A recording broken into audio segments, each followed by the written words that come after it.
The June 20, 2007 meeting of the City Council is called to order. This meeting has been properly noticed and posted in compliance with the open meeting law. These proceedings are being presented live on KCLV Cable Channel 2 and are closed captioned for our hearing impaired viewers. The council meeting, as well as all other KCLV programming, can be viewed on the city's website at www.kclv.tv. The proceedings will be rebroadcast on KCLV Channel 2 and the web the Wednesday of the meeting at 8 p.m. and also on Friday at 4 a.m., Saturday at 7 p.m., Sunday at 7 a.m., and the following Monday at 1 p.m. I've been asked to make this announcement. It's a matter of course. There's no reason to expect that anything untoward would take place, but should there be an alarm which is activated with our state-of-the-art detection and suppression sprinkler system, please evacuate the building using the exits, and once outside, assemble on the Las Vegas Boulevard side of the property, and employees wearing safety vests or our city marshals will inform you when it's safe to re-enter the building. As I say, we do this every time. It's a matter of course, no reason to suspect that we'll ever have to address that. Now, before we proceed with the agenda, we'd like everyone to please rise for the invocation given this morning by Linda Kelly, Associate Pastor, Mountain View Presbyterian Church, and please remain standing for the pledge.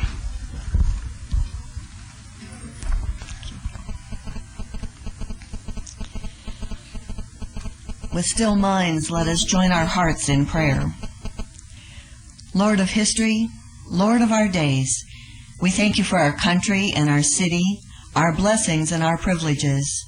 We thank you that cities are as much a part of this world as stands of aspen or giant sequoia, flocks of Canadian geese and hives of wild bees.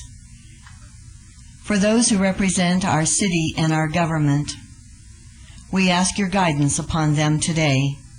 For our Mayor, Oscar Goodman, and this team of elected officials and appointed aides, and especially for those who will be sworn in this day. May they be people who are as tough as they are tender, who keep their balance in the midst of great challenge, whose love of justice, truth, and mercy inspire them to do deeds exceeding what is expected, who never withdraw from the misery and cries of their fellow human beings, whose sense of humor leads them to laugh in the midst of sticky situations, whose everyday hope and confidence lead them to do great things for this city we call home. These things we pray this day. Amen. Amen. I pledge allegiance to the flag of the United States of America and to the republic for which it stands, one nation, under God, indivisible, with liberty and justice for all.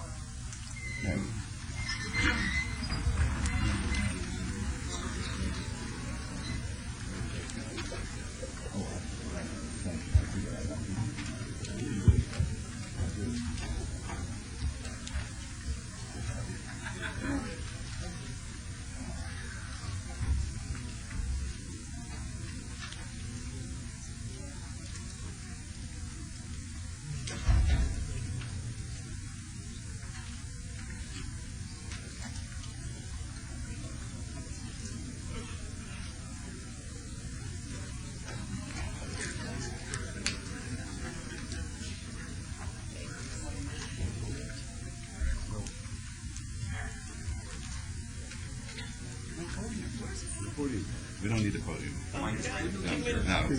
No. Good morning, everybody, once again.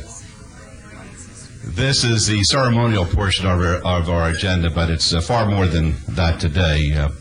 This is an important day in the city of Las Vegas. It's a day that we give thanks and we give welcome. We give thanks to Brenda Williams, who has served this city well as the interim councilwoman in her ward. I've told everybody we've been so fortunate to have her serve the city of Las Vegas. She's been a wonderful representative.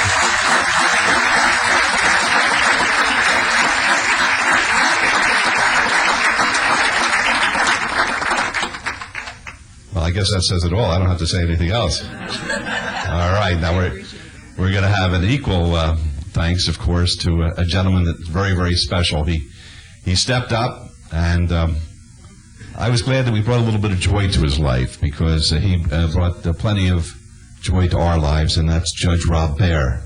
Rob is very emotional. I'm not going to just let him talk, because he doesn't stop talking. I thought I was bad when I see him, Mike. This guy, he breaks all records, but he came to me when we were looking for an interim judge before the election, and he said how important it would be for him.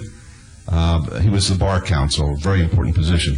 How important it would be for him to get the appointment because of what it would mean to his folks, and particularly his mother. And he was able to share that wonderful experience with her, and that made it all worthwhile. But the bottom line really is, I heard from everybody over these past several months, Rob, that you were a superior judge.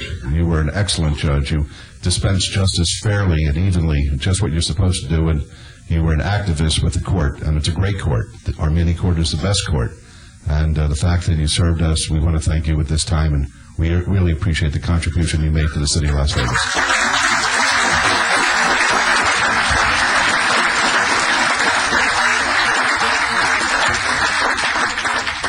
And now for the business of the day.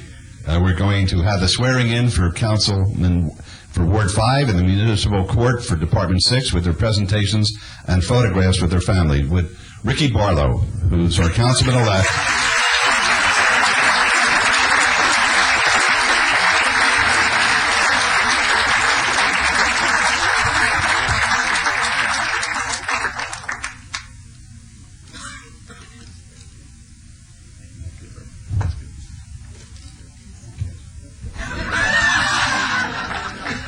Well, you didn't say that to Councilwoman Williams when she was sworn in.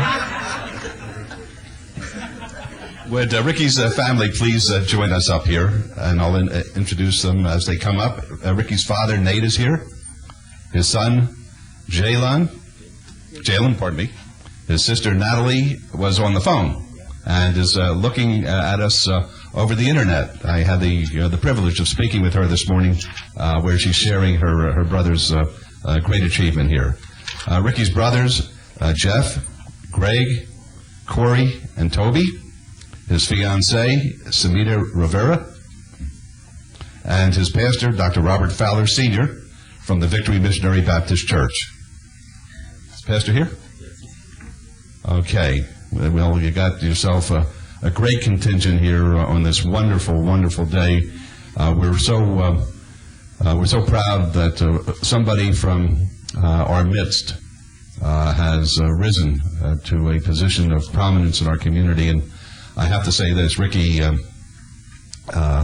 came into my office this morning, and he said something which was music to my ears. He said, I really want to be part of what's happening. I don't want to be far from it. I want to be right in the middle of it. And that's all that we could ask for from our elected officials, that they put themselves right in the mix to make this a community into the kind of community that we all know that we're capable of becoming, the world-class city, not a world-class city, the world-class city. And with the likes of Ricky and the other council members with their contribution, we're going to be able to accomplish that in short time. So we're pleased to have you all here today. And Ricky, would you please stand to my right, which you are, to be sworn in, and please raise your right hand. Do you solemnly swear that you will support, protect, and defend the Constitution and government of the United States and the Constitution and government of the state of Nevada against all enemies, domestic or foreign, and that you will bear true faith, allegiance, and loyalty to the same, any ordinance, resolution, or law of any state notwithstanding, that you are not under any direct or indirect obligation to vote for, appoint, or elect any person to any office, position, or employment in our city government, that you are a bona fide resident at your stated address, and that you will faithfully perform the duties of the office in which you are about to enter, so help you God. I do. Congratulations.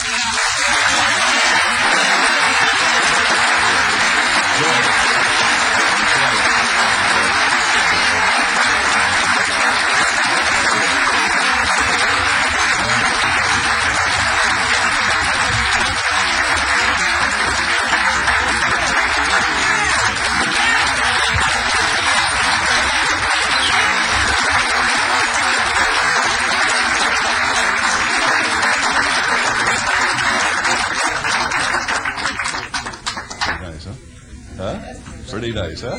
Okay. All right, well, no. No, you stand here. We're going to have our pictures taken. Could you please give that to Ricky? Ricky, this is your certificate of election presented by Mayor Pro Tem. Congratulations once again. And at this point, we'll have... You didn't kiss him again, huh? Oh. I'm going to start worrying about this for the next 4 years.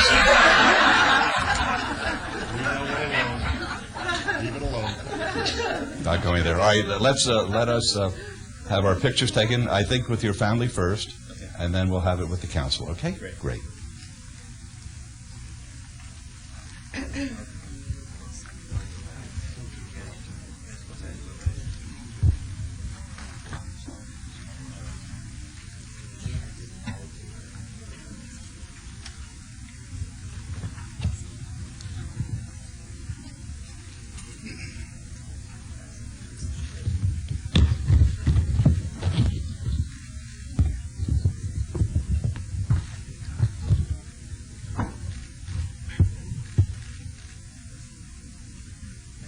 Council, please.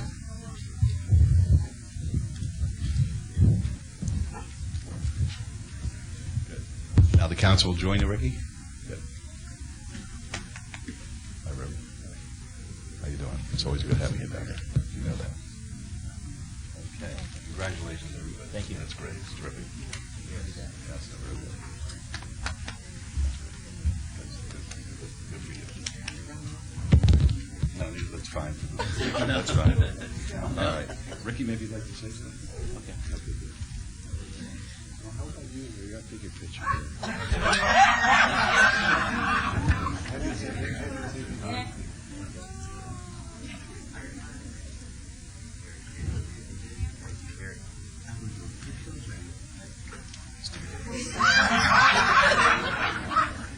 You go say something first, or we're going to take a picture. Take a picture. Paparazzi. There you go. Perfect group. I'll be doing it for next campaign.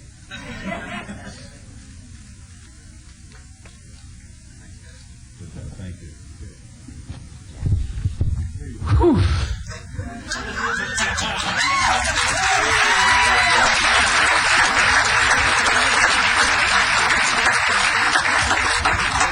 Well, first and foremost,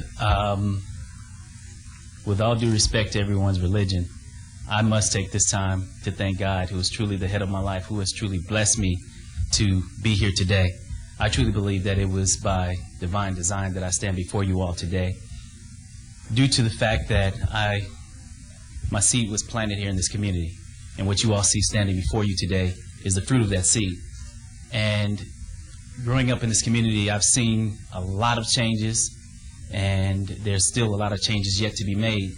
And to be a native of this community and be one of the participants in the think tank to change the dynamics of this community to make it better than which I found it, so that we can make it better for my son and your children and the future generations to come, I truly find it a blessing and an honor to be a part of that think tank and this great council.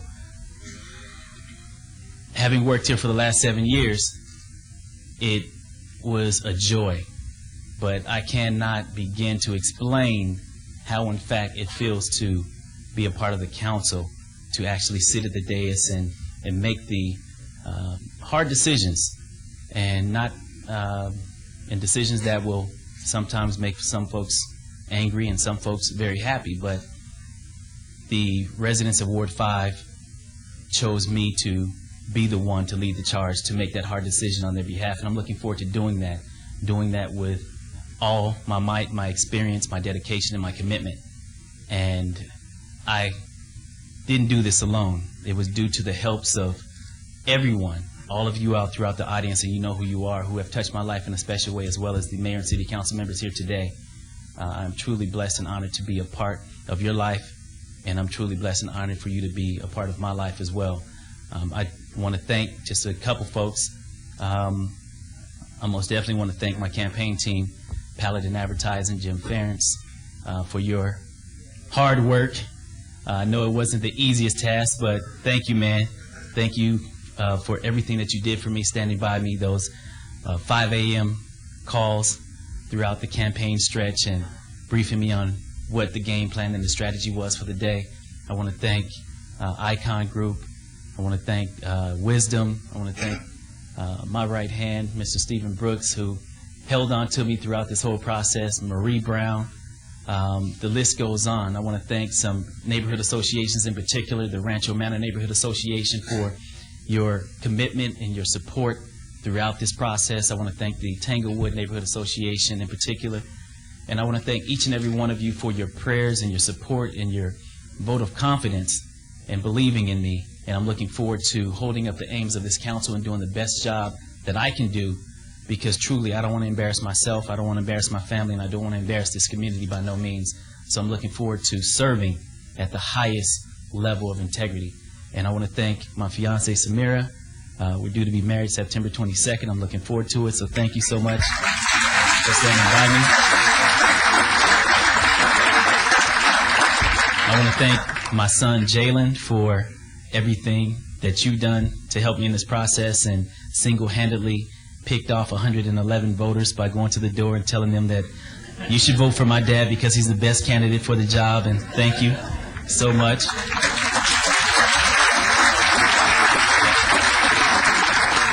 And I want to thank my dear friend, Commissioner Lawrence Weekly, who chose me back in 1999 to come and be a part of his staff and allow me to serve with him. And I know that he's going to do great things now that he's sitting on the county commission. And I just want to say thank you, Commissioner Weekly, and God bless you, and thank you so much for your love and your support throughout the years of service on your staff. I'm looking forward to filling your big shoes, because there's a lot of great things that we did, and there's a lot of great things yet to come. And so for that, I thank you. And thank you, Pastor, my church family, as well as John Edmonds and Lou Connors for your love and your support. And Marie, thank you so much for leading the charge as my campaign office manager as well. So with that being said, Mayor and Council, thank you, thank you, thank you. I'm looking forward to getting to work on behalf of not only the residents of Ward 5, but the residents of this great city of Las Vegas. Thank you, and God bless.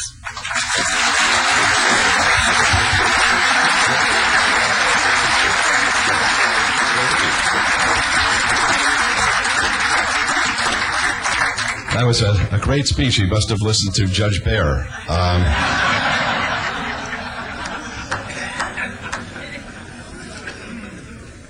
All right. Would Martin Hastings and his family please come forward? I'd like to introduce everyone as they're coming to the podium.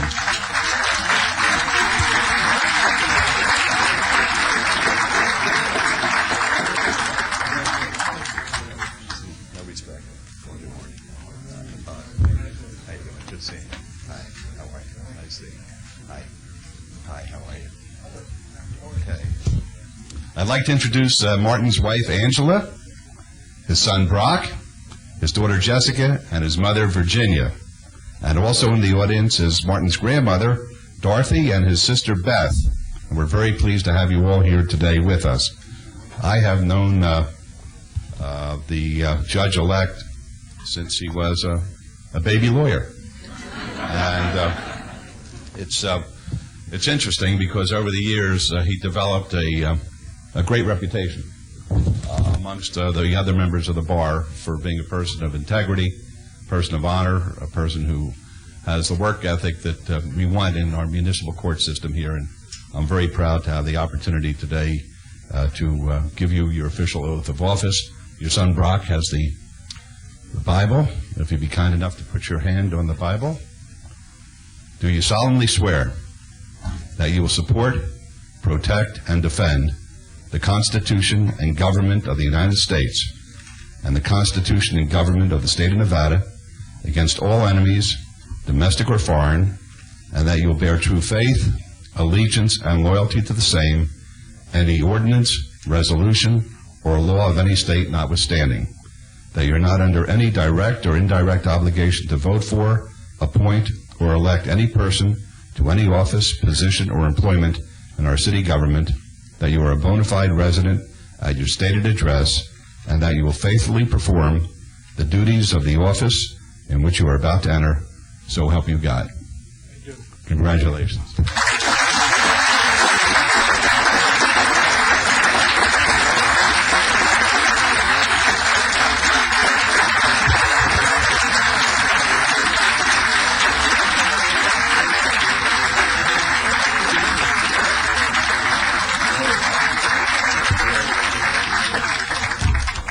good. This time we'll have some photos taken, first with the judge and his family. Okay, thank you. Yes. Oh, okay.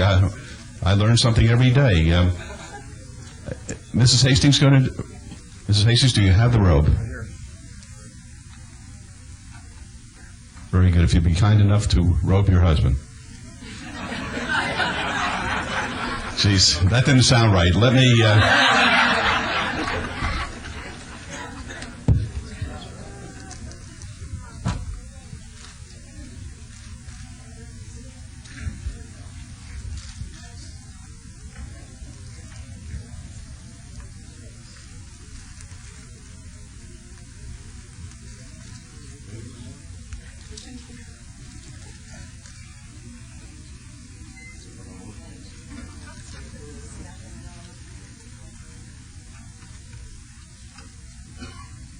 Very good. Now, the judge will have a picture taken with his family, and then taken with the counsel, and then we're going to ask the entire court to come up and have a picture taken with him.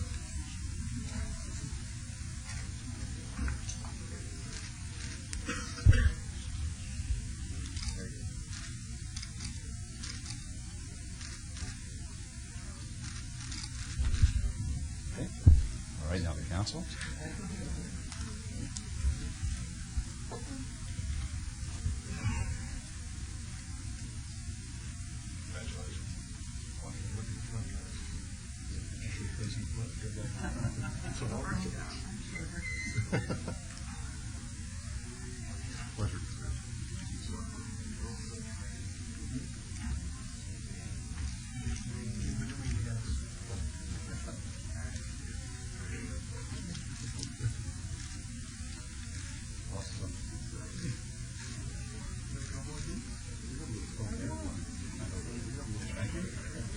Now, if the court would come up, please.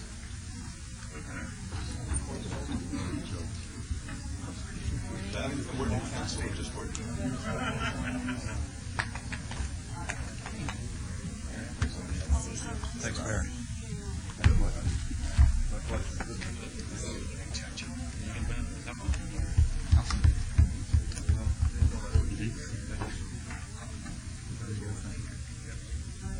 Judge, congratulations. No, it's just a court.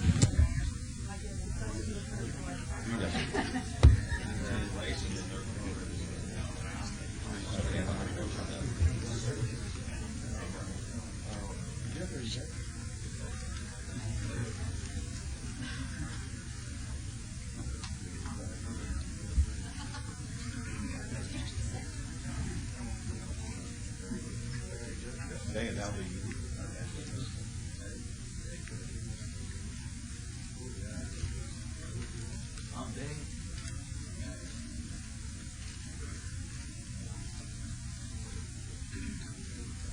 okay, now, all right, now the counsel in the court, please. I think you were fine.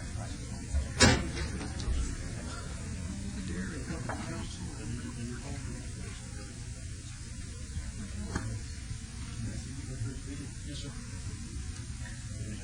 That's good.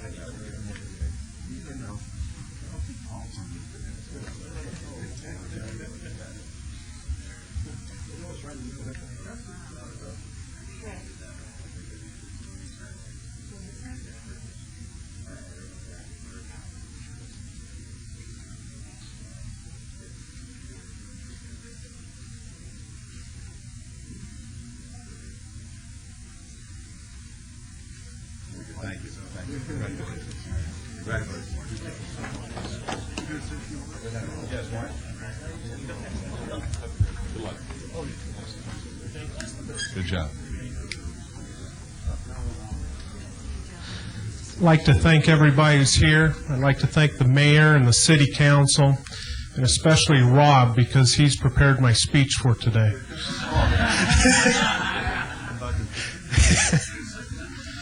I'd just like to say thank you so much to my family and my friends. Everybody's worked so hard so we could all be here today. Thank you so much. And a special thanks to Gary and Steve. I appreciate everything, and thank you.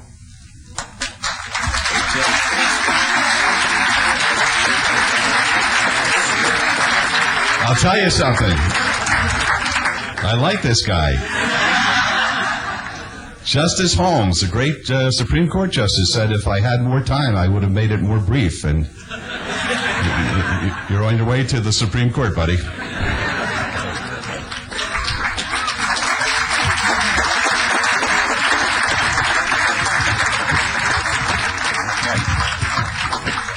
Okay, this is the time for our ceremonial items that we have for today. This is going to be a very interesting council meeting today, folks. A lot of wonderful things are going to be presented to the council. It's going to be a long meeting, but at the end of the day, it's going to be a meeting where the city is going to be even more blessed than it is as a result of what's going to be coming before us for our consideration. So we're going to move this along as properly as we can, giving everybody respect along the way. Our first item is recognition of the Employee of the Month, and this is for the month of June. And to assist in making the announcement, I'd like to ask Senior Deputy Chief Greg Gammon from Las Vegas Fire and Rescue to please join us. And I'm pleased to announce that the June 2007 Employee of the Month is Richard Diaz. Richard, would you please come forward?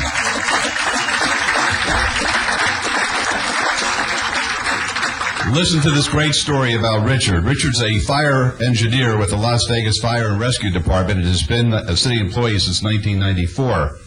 He was nominated because of his exceptional performance during a fatal fire.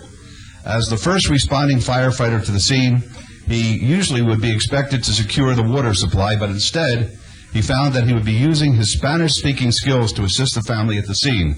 For 4 hours, Richard spoke with the multiple family members, friends, and neighbors and was able to calm them and gain their confidence. He was also able to gain valuable information to relay back to the command so that the crews fighting the fire were better able to perform their jobs. Later, Rich assisted a family member who needed medical attention.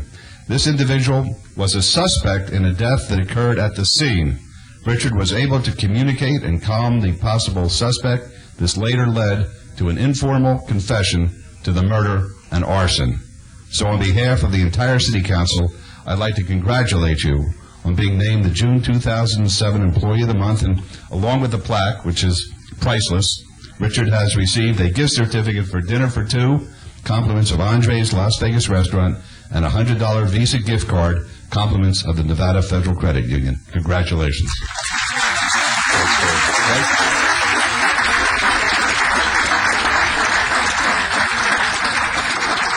Thank you, Mayor. We're very proud of Richard and the work that he did. It's quite an honor for us to have one of our own employees to be recognized as the Employee of the Month. This was a difficult call, and when Rich got to the scene, he recognized that his ability to speak Spanish and communicate with his family was probably the most important service that we could have provided at that time. And so we're honored, Rich. We're proud of you, and congratulations. You're very well deserving.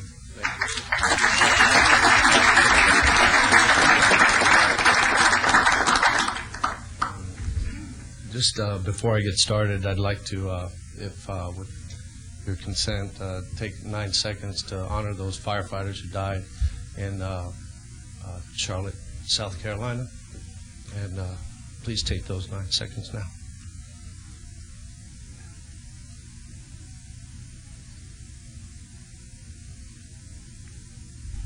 Thank you. That means a lot to the family of those firefighters across the nation. This is kind of embarrassing and very honorable. We have firefighters that do this job every day and go on calls and do these selfish acts all the time. And the men and women of Las Vegas Fire and Rescue do deserve this recognition for everyone, because we all do it every day for the citizens, for the City Council, the Mayor, your families, and our families. So, thank you. Thank you.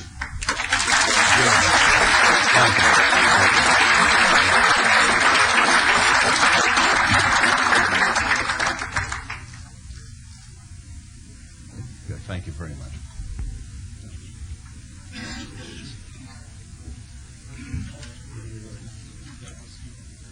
For our next item, we're going to recognize a new community-wide effort in our community. This is an important one once again, the first annual Graffiti Awareness Day. To assist in this presentation, I'd like to ask a few people to please join us at the podium. Stephen Harson, who's our Director of Neighborhood Services Department, Detective Scott Black with the Gang Crime Bureau and the Las Vegas Metropolitan Police Department, and Russell Davis, Chair of the Southern Nevada Graffiti Coalition. Graffiti vandalism has been recognized as the most costly property crime in the city of Las Vegas and Southern Nevada. Approximately $30 million in public and private funds are expended annually to address graffiti vandalism in the greater Las Vegas area. The City of Las Vegas has partnered with the Las Vegas Metropolitan Police Department and the Southern Nevada Graffiti Coalition to fight graffiti vandalism in Las Vegas neighborhoods. Numerous programs have been implemented to fight graffiti vandalism in Las Vegas, along with effective enforcement tactics and strategies to identify and hold graffiti vandals accountable. At this time, before I turn the mic over to Mr. Harson, I have to say that I met with the detective yesterday. I thought it was a very meaningful 15 or 20 minutes that we spent together, because we're going to make a difference here. Graffiti is it's a crime. It's not an artistic expression. It's a crime that basically delineates gang members from one another, and the cost of the city, not only as far as the dollars that are involved, but as far as the way we look at ourselves as a community, is high. And we're going to attack it. New legislation has been passed, the detective told me, which allows an aggregate of the amount of graffiti damage that an individual does. In other words, if he does 200 here and 300 there and 400 there, when it adds up to $5,000, that then becomes a felony. And I hope that those who are responsible for prosecuting these crimes will take into account the city's position that we want the most severe of penalties to be exacted. We want the criminal justice system to use its deterrent effect so that other people in the community will know that we're not going to tolerate this kind of criminal behavior. So with that, Mr. Harson. Great. Thank you, Mayor and Council. Community Awareness or Graffiti Awareness Day is all about education, awareness, and more importantly, community involvement. We have partnered with Metro and the Southern Nevada Graffiti Coalition. On Saturday, June 23rd, there is a graffiti wipeout planned.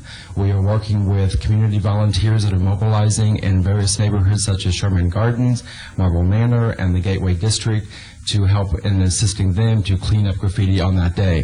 But I also invite for anybody who is interested in getting involved and participating to contact Neighborhood Services at 229-2330. We have staff that will work with you. We will provide free paint and supplies. This is not just a one-day event. As we had indicated, this is a year-long effort. But again, please contact us. We're looking for involvement, and again, together maybe we can make a headway on the whole issue. With that, I'm going to turn it over to Detective Scott Black. Thank you very much. Graffiti is becoming a very serious problem in Las Vegas. It is the #1 property crime that we face in this valley. And the LVMPD has partnered with the City of Las Vegas to fight this crime. About 2 months ago, I came to the city with some ideas that I wanted to implement in conjunction between Metro and the City of Las Vegas. These are ideas that I wanted to get going by 2008. The Neighborhood Services Department of the city actually got these ideas underway in less than a month. So that says a lot about the city's dedication and about the fight we're prepared to wage against graffiti. Graffiti Awareness Day on Saturday is going to be, in essence, a declaration of war. We're not going to allow our city to be destroyed. We're spending way too much money. It's in the millions of our tax dollars, of our revenue, to fight this crime. We have new laws. We have lots of plans of action. And I think we've got some very good things on the horizon. And we are going to get control of this crime. With the new law, the people that are committing these crimes are going to start paying dearly. In the past, we've been very lenient. With the new legislative changes, we've now become one of the strictest states as far as graffiti goes. We've made a tremendous jump. and that's because of the city, of Metro, the county, and mostly of the citizens. We've got a lot of things planned, and with that, I'll be answering some questions later, and hopefully there are some questions that the city has. There's lots of things we do need to address. And one other person I'd like to call up to represent is Kevin Childs. If he is here, I saw him earlier. Kevin's going to represent the Greater Las Vegas Association of Realtors. This organization has been with us in conjunction with the Southern Nevada Graffiti Coalition, and they've supplied a lot of funding and a lot of things that we need to get these programs off the ground and get them going. And with that, I'll keep it short also. Thank you very much. And we have proclamations here. Proclamations where we're declaring June 23rd to be Las Vegas Graffiti Awareness Day in the city of Las Vegas, and we ask all of our citizens to participate in anti-graffiti activities and aid in the fight against graffiti vandalism. Congratulations, folks.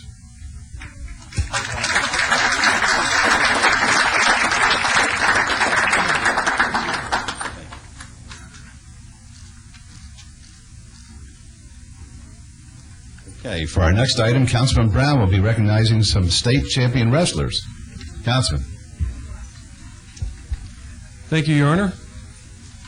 It's my pleasure on behalf of the council to continue our fine tradition of recognizing students throughout Southern Nevada, especially in our city, not only for their academic achievements, but certainly their athletic achievements. And today we're going to recognize 8 wrestlers that reached the peak of their careers, became state champions recently, and I think the 8 that are being recognized, actually 8 out of the 14 weight classes we have here this morning as state champions. And those of you that follow the sport, wrestling's kind of unique in a lot of ways. It's a different breed of athlete. Not only do they have to learn their skill sets and be absolutely the strongest in their weight classes, but many of them have to almost force themselves to stay in certain weights. They sometimes have to lose 5, 10, 15, whatever the pounds to stay in that competitive class that they succeed in. And it's a very mental sport. The discipline that's required not only to compete in the league, but to get to the state championships and win it, it's certainly a great honor, and we're certainly going to recognize those accomplishments this morning. So we have the wrestlers and their coaches, and I'd like to introduce them and their coaches, bring everybody up, and have the coaches say a few words. In the 103-pound class from Cimarron Memorial High School, we have Britton Longmire.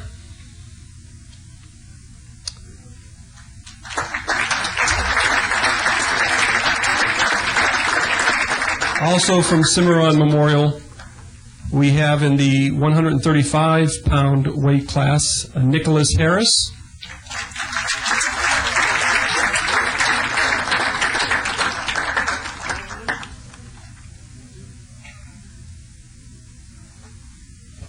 And could I have Coach Garcia and Coach Jeffries from Cimarron join us up here?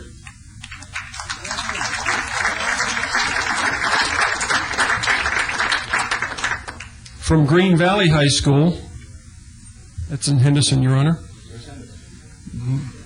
The 125-pound weight class, we have state champion Edgar Hernandez and Coach John Ferry.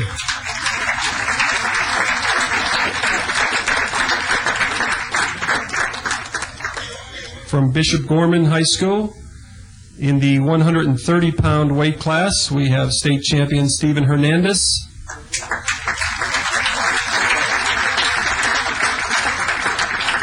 Co-head coaches Rick Hernandez and Johnny Field.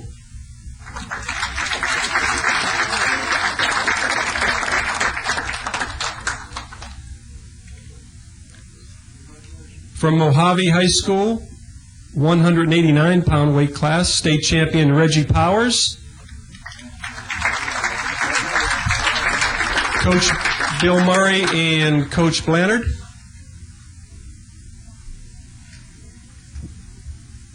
Okay. All right. From Las Vegas High School in the 171-pound weight class, Zach Hawker.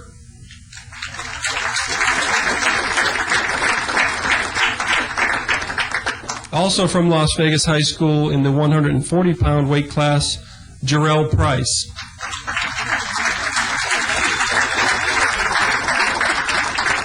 From Las Vegas High School, Coach Thomas, Coach Dressler, and Coach Dre, if they're here.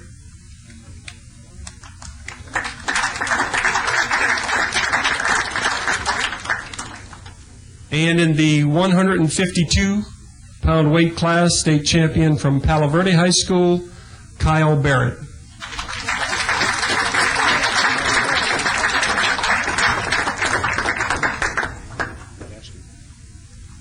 Coach Davis. Coach Davis? No. Okay.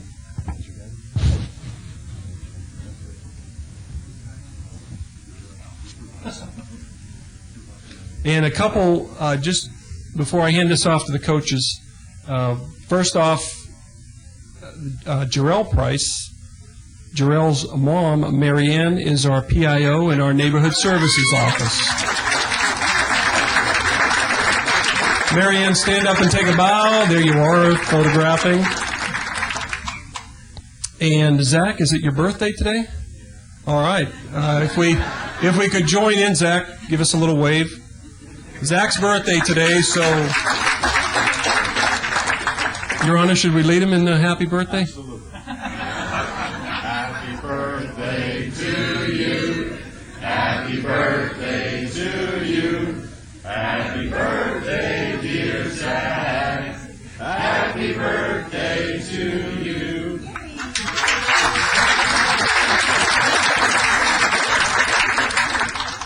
And also a final little side note, an important one, Kyle Barrett at Palo Verde was recently named to the 2007 All-American Academic Team for achieving a 4.75 grade point average.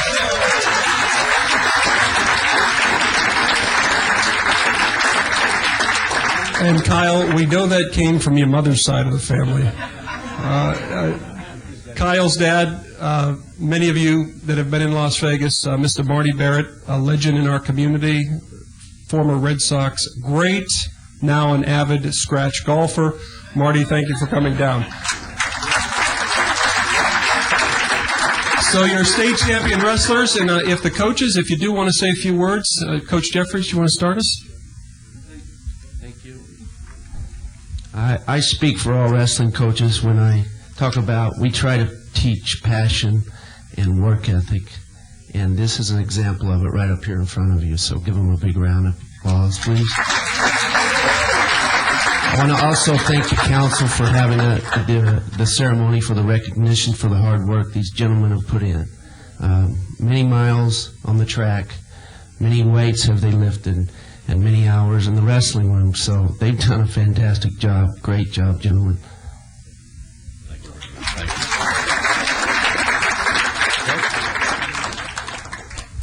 I just want to kind of add a little bit to that. I know wrestling kind of is not up there with some of the major sports, and I think everyone up here could say that wrestling is the toughest sport out there, and these kids have done an excellent job, and again, we appreciate the recognition that you've given them and to our sport as well. Thank you.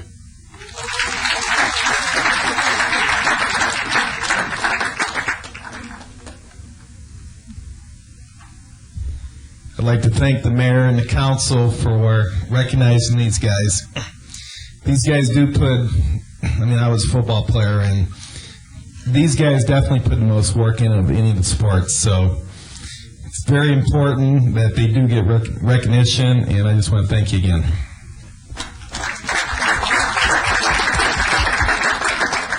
I would also like to thank everybody that's been here today and joined us to recognize these young men.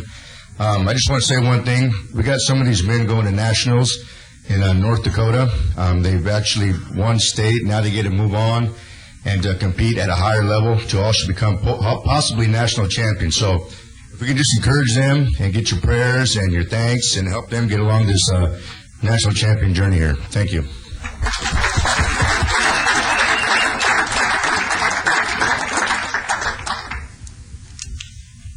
That's it, fellas.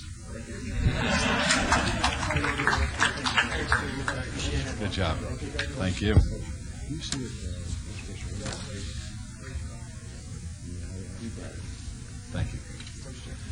Okay, for our final item, we'll recognize a very important anniversary for one of our city departments. Would the Director of Detention and Enforcement, Chief Karen Coyne, please join us up here? In June 1982, the city's Department of Detention and Enforcement was formed to protect and serve the public within the city of Las Vegas. For 25 years now, they have performed a number of vital services within our community, including animal control, parking enforcement, detention and inmate services, emergency preparedness, planning, and much more. Led by Chief Karen Coyne, the department has more than 400 employees who work in a number of different fields such as corrections, deputy city marshals, parking enforcement, canine, animal control, and other support roles. In 1999, the department was one of only 22 law enforcement agencies in the country to hold the prestigious Triple Crown Accreditation Award from the National Sheriff's Association, and this includes accreditation from 3 of the top law enforcement agencies in the country. This is quite an honor, so on behalf of the City Council, we'd like to honor you on 25 exceptional years and look forward to many more. Chief? Oh, thank you very much.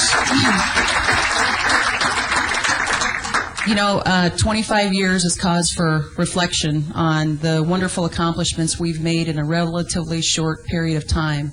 And that's as a direct result of your support, Your Honor, Mayor Pro Tem, council members, through the leadership of our city manager and deputy city managers, through the support of all of our city employees, our partners in public safety who have taught us a few things along the way, and of course through the continued support of the public. And so to all of you, we are very grateful. It's also a day to celebrate the 400 dedicated professional men and women who make up the Department of Detention Enforcement, who faithfully serve this community every day by delivering the vast array of services the city offers through the Department of Detention Enforcement. And so to all of you, we are very grateful. And finally, I'd like to just pay homage to all of those who came before all of us, who through their influence have shaped who we have become and whose lasting legacy will always be a part of who we will forever be. So thank you very much for this very special recognition today, and congratulations, Deanie. That's great.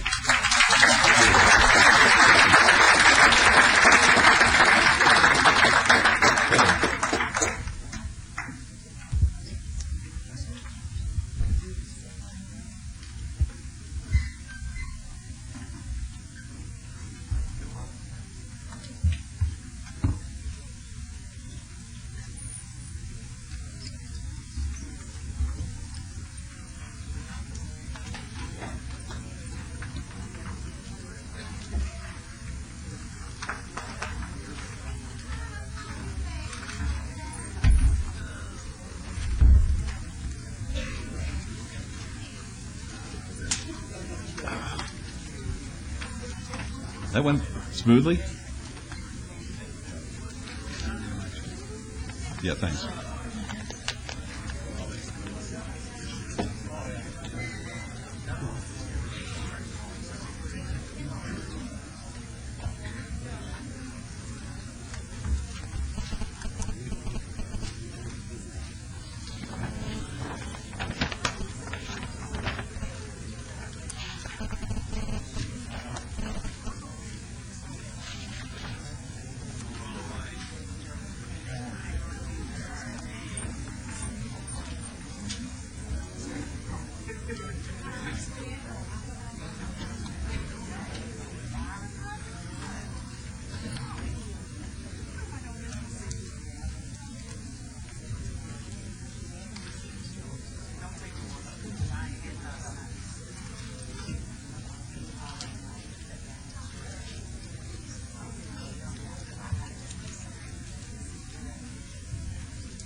For the grace of God, go read.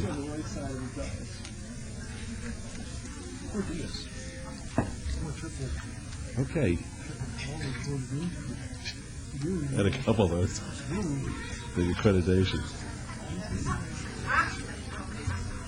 Okay, folks, I guess we'll start with item number 10, which is any items from the morning session that the council, staff, and/or the applicant wish to be stricken or held in abeyance to a future meeting may be brought forward and acted upon at this time. Mayor Pro Tem. Thank you, Your Honor. Welcome, Mr. Barlow. Item number 16 is ratification of Idolina. I'm not going to say her last name. That staff has to strike that item temporarily.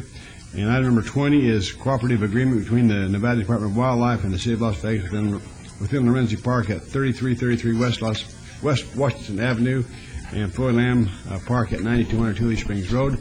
Staff asks that to be held in advance until our July 11, 2007 meeting. Item number 36 is change location, pawnbroker license, auto pawn, second-hand dealer, pistol permit license, super pawn to 7095 North Durango Drive.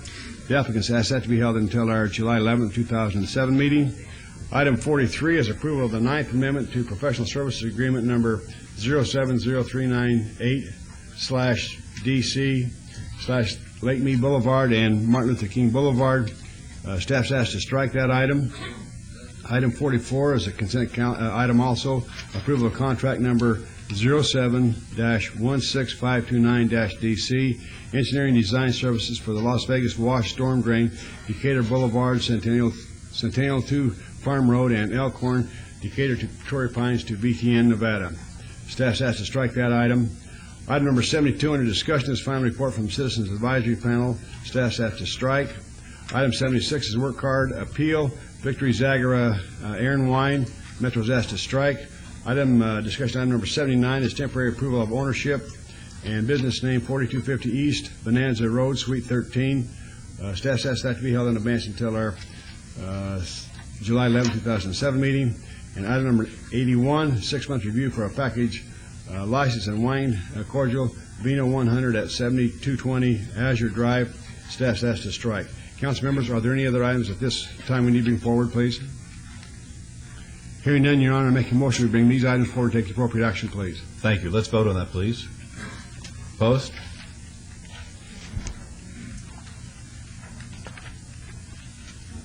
Motion carries. Thank you. Item number 11 is approval of the final minutes by reference to the special joint City Council and Redevelopment Agency meeting of May 15th, 2007, and regular City Council meeting of May 16th, 2007. Is there a motion to approve the minutes, please? Yes, Your Honor. No additions or deletions. I make a motion for approval of minutes, please. All right, let's vote, please. Opposed? Motion carries. Thank you. Items 12 through 68 are on the consent agenda. They're considered to be routine. They're recommended for approval by the departments and may be enacted in one motion. Are there any items that the council wishes to bring forward at this time? Okay. Hearing none, Your Honor, I would make a motion for approval of the consent calendar items 12 through 68 with the exception of 16, 20, 36, 43, and 44 for approval with all conditions, please. All right, thank you. Let's vote, please. Opposed? Motion carried. Thank you. Councilman Ross, did you want 36 pulled forward by any chance? I had a note in my agenda. Oh, that's been held in abeyance? Okay, very good. Thank you. Very good. Yep. Got one book down. We have 7 more to go. Thanks.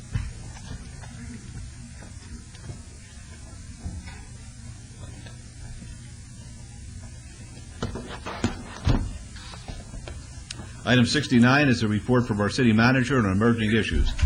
Dr. Selby? Good morning, Mayor and Council, and welcome to new Councilman Barlow. On behalf of the 3,000 employees of the City of Las Vegas, we're looking forward to working with you. I look forward to working with you as well. Thank you. I have a number of items to report, and I'll try not to take up too much time. First of all, Public Works routinely completes a lot of important projects in the City of Las Vegas, but I want to highlight some things that are coming up for completion that I think are really noteworthy. There's over $86 million worth of projects that will be wrapping up in the next few months. They include projects like the Centennial Hills Community Center, a 98,000 square foot facility in Ward 6 on North Buffalo near Deer Springs. This is going to open in about a month. Also, work on Cheyenne Avenue is virtually complete. This is a major improvement to the roadway between Rampart and US 95. Another roadway project that's going to help to improve and beautify a neighborhood, the St. Louis Avenue project in Ward 3, is wrapping up in about a month. This effort will beautify the roadway as well as slow down busy traffic in this residential area. Out in the northwest again, the softball complex at Alexander and Hualapai will officially open in September this fall. This complex is for girls softball. It features 12 fields in the Lone Mountain Detention Basin area. And last but not least among the projects is the East Fremont Entertainment District. If anybody's been downtown, they've seen the project underway that's going to add neon signage to the entertainment district and add some beautiful streetscapes down there to create a brand new entertainment venue for downtown Las Vegas. In addition to all of that, early next month we take over ownership, maintenance, and operation of Floyd Land Park at Tule Springs. Another item that's noteworthy is some activities that we've had at Doolittle Community Center and the environs surrounding that. We've had some acts of violence that have caused a great deal of concern among our employees in the center as well as the patrons of the center. We've been working actively, multiple departments, working with Metro, Neighborhood Services, Detention and Enforcement, and Leisure Services to address those issues. We have done, among other things, worked with Metro on with their new specialized community police force called Safe Village Team. They're working with the city marshals on a full-time basis now. We also have a full-time marshal now stationed at the Doolittle Community Center. We're keeping the lights on the ball fields through the evening into the early morning hours as a security measure. So if people see those lights on the ball fields, it's for security. It's not a mistake that we've left those on. Those are just a few of the efforts underway there, and we hope that they'll help to create a safer environment for our employees and patrons. Big event going to occur again here in City Council chambers on June 28th. It'll be the hosting of the naturalization ceremony. Mayor Goodman's scheduled to take part in this event. About 100 people will be sworn in as U.S. citizens after going through the naturalization process. The ceremony will be carried live on KCLV Channel 2 beginning at 10 a.m., and this is part of the city's Celebrate America Month. And as a final reminder, it's been appearing in the agendas for the last few meetings, is that our July 4th meeting will be held on July 11th due to the 4th of July holiday. So we'll have meetings in July on the 11th and the 18th for City Council. That concludes my report. All right, thank you. Are there any questions of Dr. Selby or any comments? Yes, Mayor. Yes, Councilman Barlow. Thank you. Dr. Selby, thank you for the report. I would like to sit down with Leisure Services, the Director of Leisure Services, and yourself to go over some of the details and concerns that I have in relation to the activities surrounding Doolittle Community Center, so that not only I can get up to speed in regards to what the city has been putting forth prior to, but also how we're going to move forward from this point Be happy to do that. Thank you. Any other comments or questions? All right, thank you very much for the report. Item 70 is discussion and possible action regarding a form disposition and development agreement between City Parkway 5, Inc. and Newland Communities, LLC for the disposition and development of a parcel under development rights by Newland Communities, LLC in Union Park, located north of Bonneville Avenue, east of Grand Central Parkway, south of Ogden Avenue Underpass, and west of the Union Pacific Railroad. This is at Ward 5. Mr. Adams. Good morning. Scott Adams, Director of the Office of Business Development. This item respects a form disposition and development agreement between City Parkway 5, which you have approval rights as the City Council. City Parkway 5 is the owner of Union Park, and Newland Communities. Let me give you a little background on this. A year ago, December, we entered into a project management and consulting agreement with Newland Communities to serve as both our consultant and have certain development rights respecting Union Park. That project management and consulting agreement specified that we would pre-negotiate a form disposition and development agreement, which would serve as a development agreement document for their use in developing each of their blocks that they have development rights under that project management and consultant agreement. You have before you that draft DDA. It is essentially negotiated all the terms of a development agreement other than really two items which are really business points which will be resolved on a block-by-block basis, and that's price and the environmental conditions. In the development agreement, I'll just give you some highlights. It discusses how we resolve price through an appraisal process. Prior to entering into the final DDA, we specify the purchase price, acquisition deadline, and construction start deadline for each parcel. In fact, in this agreement, Newland must buy parcel F on or before June 30th of next year, and parcel C on or before March 31st of 2009, and then they have to start construction on those parcels within 4 months of their acquisition. I'll just point those out on the overhead. They have rights to these 6 blocks that are outlined in red here, and their initial phase would start either on this block F or C here, and they would have to do so by those particular time periods. It is fairly self-explanatory. I just covered some of the highlights, and this really kind of sets us up to really start in a very expeditious process working with Newland to affect their development rights on each of those 6 blocks as we move forward. And staff recommends approval of this Form DDA.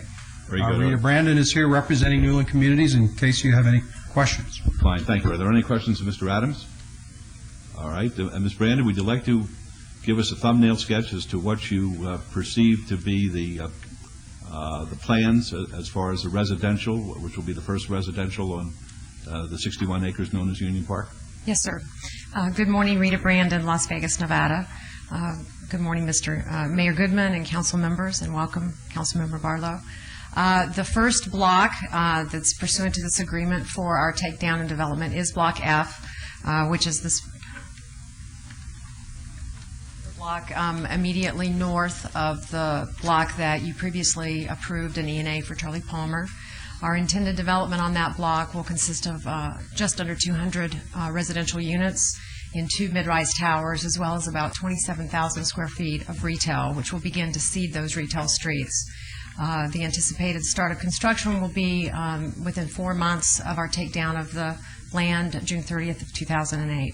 We will be proffering our notice of option in July, after which we'll finalize the agreement for the exhibit, for the environmental, as well as the price for each one of those parcels. All right, thank you very much. I appreciate that. Any questions of Ms. Brandon? Let me say this. We're lucky. I was commenting when Councilman Barlow was being sworn in that we had a chat this morning, and he really convinced me that he wants to be a hands-on guy as far as Union Park is concerned. So I told him about our meetings that we have every Monday afternoon, and he's going to have his calendar adjusted so he'll be able to attend those. He's going to be an active participant, and I think that's terrific because when he sees what we anticipate going in there, he's going to be even more excited than he is right now. So we look forward to that. I look forward to it as well. Thank you so much. Very good. All right. Any questions? If not, Councilman Barlow, your motion, please. Yes, I would like to follow staff's recommendation for approval. Thank you. Let's vote, please. Opposed? Motion carries. Thank you. Good luck. Thank you. Okay, 71 is discussion and possible action regarding an exclusive negotiation agreement between City Parkway 5, Inc. and TAP Property Holdings of Nevada, LLC for an exclusive right to conduct due diligence for the development of Parcel J in Union Park, located north of Bonneville Avenue, east of Grand Central Parkway, south of Ogden Avenue, and west of Union Pacific Railroad. And this is in Ward 5 as well. Mr. Adams. This item is another exclusive negotiating agreement for a block or parcel, as we call them, within Union Park. Again, I want to give you a little background in this. Working with Newland Communities, an RFP process was designed to solicit interest from developers around the United States for the development of Parcel J, which is one of the blocks on Bonneville in Union Park. A number of developers responded to that RFP, and through a joint process between Newland, the mayor, and city staff, we narrowed those respondents down to one developer. And we have, working with Newland, working with city staff, negotiated an exclusive negotiating agreement for the development of Parcel J. And let me give you some of the highlights of this agreement. This agreement is for 6 months. It's a 6-month term. Parcel J is 3.04 gross acres. That would be the actual purchased acreage. During the first 120 days of this E&A, TIP, they're actually out of North Carolina, would have to complete all of their due diligence work on this parcel, especially their environmental assessment. And during that period would name their hotel operator on the site. Now, the master plan for Union Park calls for a joint office and hotel mixed-use development on Parcel J. And so they have identified a hotel and office project, and I'll let them go into it in a little more detail, for the development of this parcel. In the E&A, like we've done in the last couple, we've actually set the purchase price so they would have their terms pre-negotiated up front. And that purchase price we've set at a per square foot price of $100.59. So we're at $100 per square foot on purchase price. That calculates to a gross price of $13.3 million, just a little bit over $13.3 million.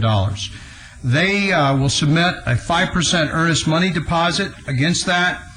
And then again, on the environmental remediation side, we have agreed to a $12 per square foot environmental remediation cap.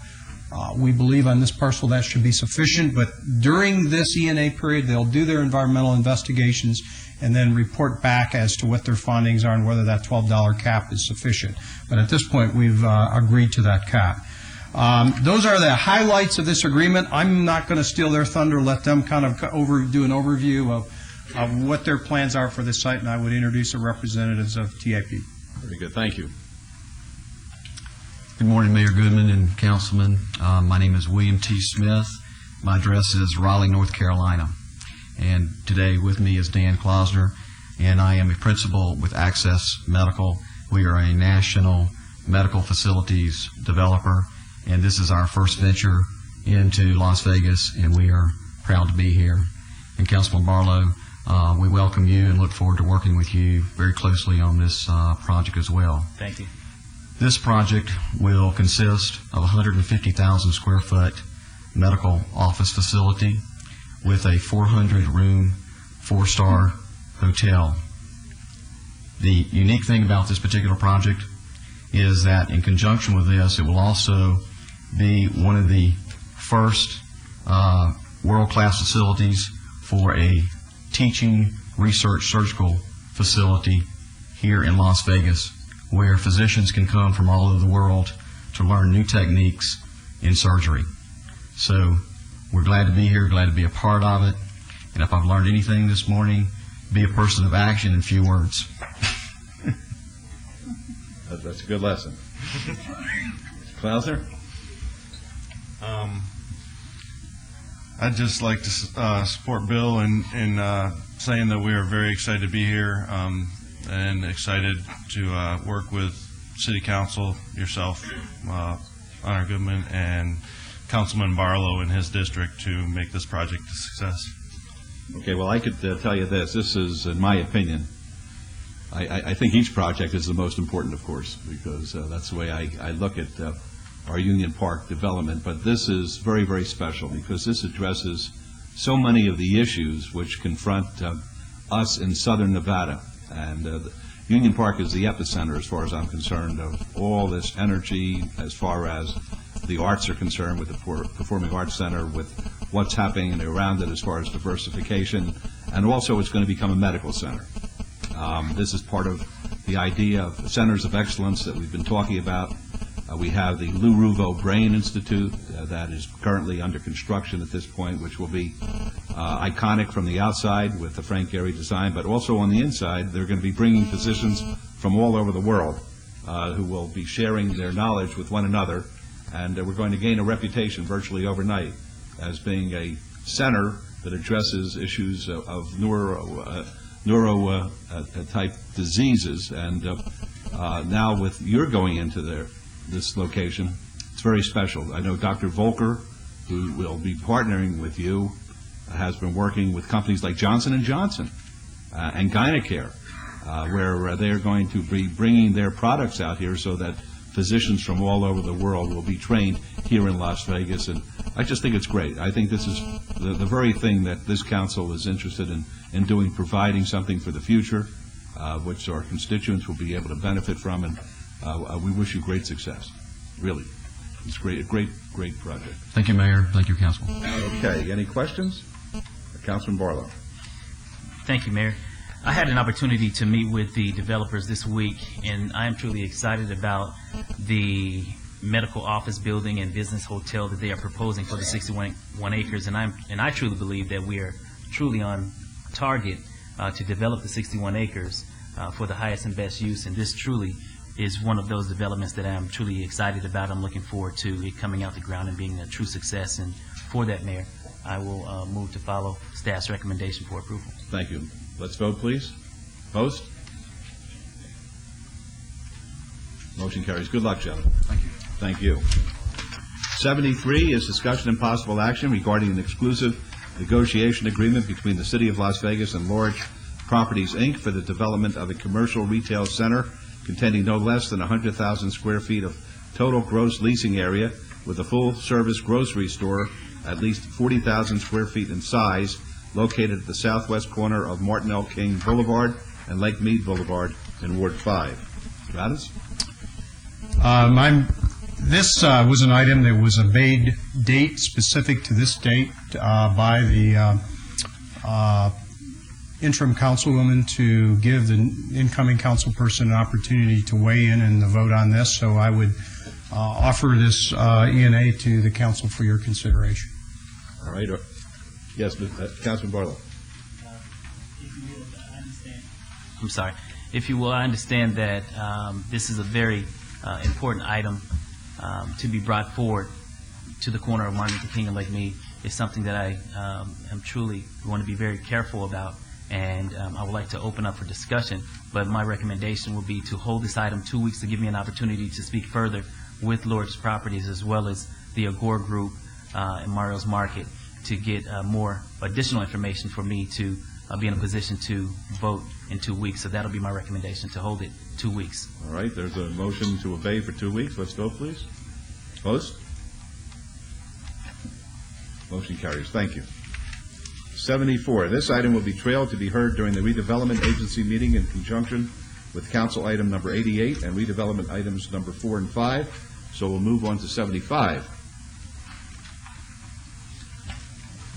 75 will be trailed to be heard during the redevelopment agency meeting in conjunction with council item number 89 and redevelopment item number 6. So we'll move on to item 76. 76 has been description. 77 will be heard in the afternoon session in conjunction with item 136. 78 will be trailed to be heard in the afternoon session in conjunction with item number 37. 80 is discussion and possible action regarding a new restricted gaming license for 15 slots, Dreho Enterprises, LLC, doing business as Tom Peters Gaming Bar at 465 South Decatur Boulevard in Ward 1. Mr. DiFiore, is the applicant present? Mayor. The applicant would be Jocelyn Nixon, I believe, who's the manager. She's been here before on several occasions. I don't see her in the audience. I don't know why she's not here. Are we able to proceed without her? Yes. All right. As the council may know, we did approve the tavern license for Tom Peters Gaming Bar a short time ago with a 90-day review, which would occur on August 15th. My recommendation today would be to have the council approve this as a temporary gaming license, subject to a concurrent review on August 18th, and also subject to confirmation of approval of this license by the Nevada Gaming Commission tomorrow. All right, thank you. Are there any questions of Mr. DiFiore? All right, seeing none, Councilwoman Tarquini. Move to approve staff's recommendation. Thank you. Let's vote, please. Post? Motion carries. Thank you. Item 82 is discussion and possible action regarding temporary approval for a change of ownership and change of business name for a martial arts instruction license from American Taekwondo Federation, LLC, doing business as ATF Black Belt Academy, to Team Martin ATF, LLC, doing business as Team Martin Black Belt Academy, located at 3211 North Tenaya Way in Suite 105. This is in Ward 4. Mr. DiFiore. Mayor, members of the council, the applicants today do meet the criteria for consideration of this temporary approval for change of ownership, and that would be my recommendation for the council to approve. All right, thanks, folks. Be happy to hear from you. Be kind enough to introduce yourselves, please. Good morning. I'm Jacqueline Martin, owner of Team Martin ATF. My name is Jennifer Martin. I'm owner of Team Martin ATF. And I'm Glenn Martin of Team Martin ATF. And thank you for having us. It's a pleasure to be here. Who's the toughest? Jennifer. Okay. All right, very good. Okay.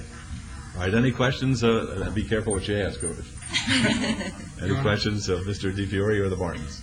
Please. Yes, certainly. On the existing contracts, is there any issues involving transition of those existing memberships to the Martins? No, sir. There's no issues. Very good. Any other questions? If not, Councilman Brown, please. Well, good luck to the Martin family. Jennifer, you especially. I move to follow staff recommendation for approval. Thank you. Let's vote, please.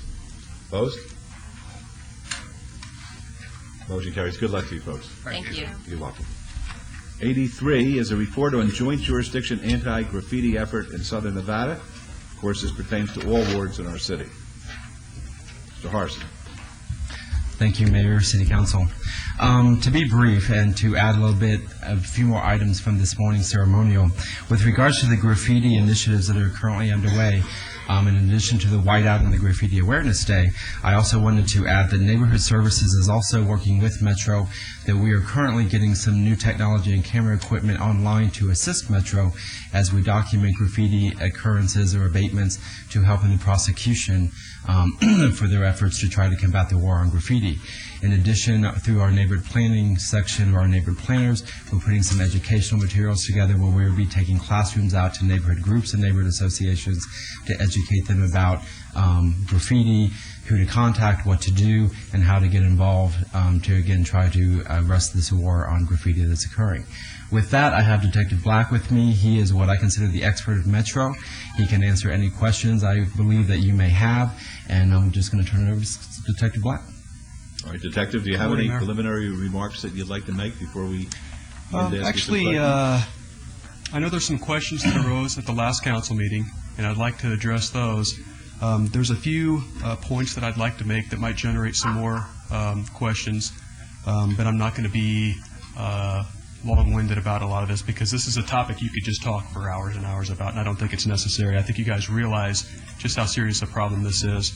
But as mentioned before, graffiti, it has become the #1 property crime in Southern Nevada. The estimate was $30 million public and private funds spent. In 2006, over 250 graffiti arrests were made, generated by the Gang Crimes Bureau Graffiti Investigation Section. Department-wide, more than 400 graffiti arrests were made. So there are a lot of arrests being made out there, and I attribute that to a lot of the retraining that we've done. In the past, the attitude with many in law enforcement has been the same as with many regular citizens, that graffiti is a quality of life issue, it's a minor crime, it's a juvenile crime. The attitude has changed. So this is being taken more seriously not only by citizens but by those in law enforcement. Also mentioned earlier, Assembly Bill number 14 has been signed by the governor. That'll take effect October 1st. We've gone from probably one of the more lenient states in the country for graffiti to one of the harshest states in regards to graffiti. We needed that law. If we did not have that law change, this would be an uphill battle that there's no way that we could win. Now we will be able to have a tool we can take into court against these individuals. The Graffiti Awareness Day, I described that. I don't like to be dramatic about it, but I really do see this as a declaration of war against graffiti. Now, my mission and the mission of Metro in conjunction with the city is to make Las Vegas the model of how to get this problem under control. Now, we're a large city, we're a growing city. However, there are measures that can be taken to get this under control. We're always going to have graffiti. Every large city has it. But it doesn't have to be as out of control as it is. The measures that we're taking are legislative, courts. We're getting a lot better prosecutions on the adult side from David Roger and the DA's office. Police departments are putting more resources to investigating graffiti, arresting these guys. The Neighborhood Services Department, I can't speak highly enough about them, particularly Stephen, Lisa Morris, Lisa Campbell. A lot of the plans that I brought to them were things I wanted to do in the future. Well, the future to the city, I got 1 month. I'm very, very impressed with the city's dedication and their willingness to make these things happen. With that, if there are questions, I would like to answer some. All right. One of the questions that our constituents ask most often is, what should they do when they see graffiti in action, when they see some tagger actually putting graffiti on some property? What does a citizen do? If a citizen sees graffiti in progress, it's a crime in progress, and they call 911. Whether or not it can be considered an actual priority crime at that time, it depends on the time of day, it depends on the circumstances. Now, the way the police department operates is there are certain precedents that certain crimes take. Now, obviously, a tagger in progress is not going to take precedence over an armed robbery in progress. So if you call to report a tagger placing graffiti, you may get 6 police cars, a helicopter, and a canine unit. There are other times where they may not have an officer available to respond right then. But we do not put the burden on the citizen to determine what is a priority crime or not. That's our responsibility, and they need to call 911.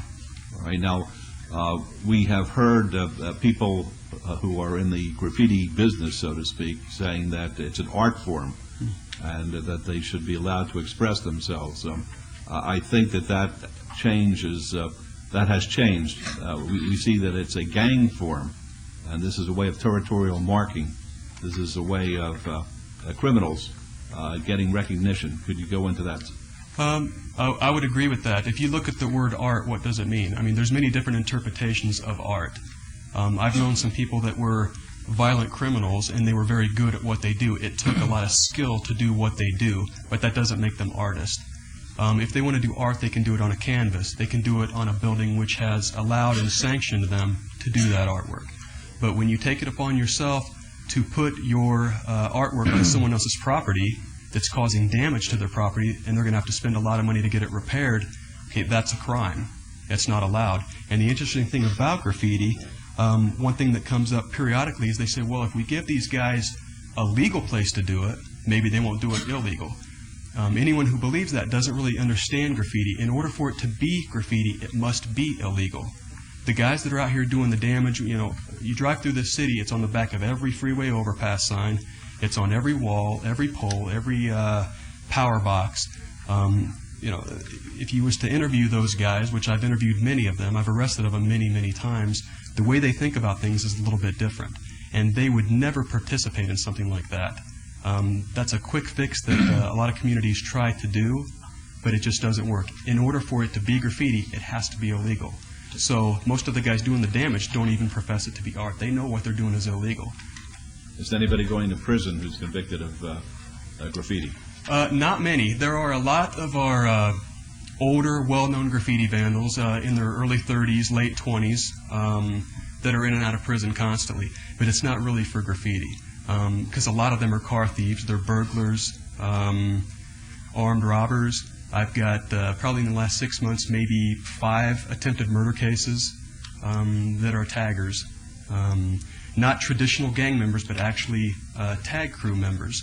They go out, they do their graffiti, and a lot of them, some of them carry guns. We've had shootings. We had a large shooting that got a lot of local media coverage that happened in February. 2 individuals, both 18 years old, they're currently awaiting trial for attempted murder. And it was because 2 tagger crews, they were out there along I-15 crossing each other's graffiti out. They decided to settle it by meeting at one of the local parks. Well, one group brought guns and they opened fire, and 2 individuals were shot. So they do go into prison, but for the actual crime of placing graffiti or MDPP, what we call it, malicious destruction of property, anything of Chapter 206 of the NRS, not very often do they go into prison for that, but they're going to prison for other related crimes. All right, Councilman Wilson. Thank you, Mayor Goodman.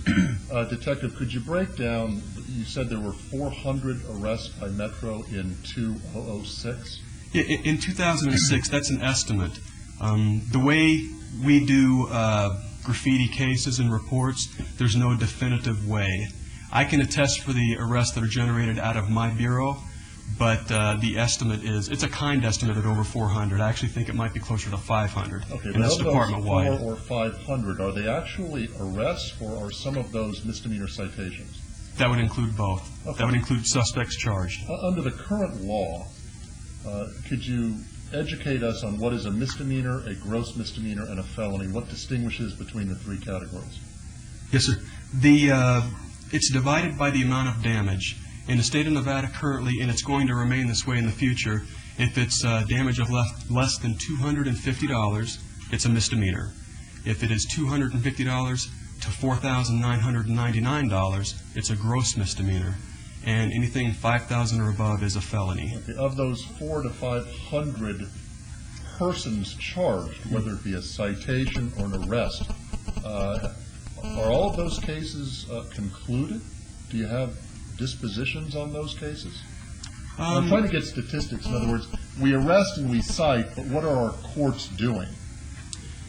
Well, the easy answer for me to say would be not enough. I mean, obviously, from the standpoint of being a police officer, I would like to see harsher handling by the courts in this matter.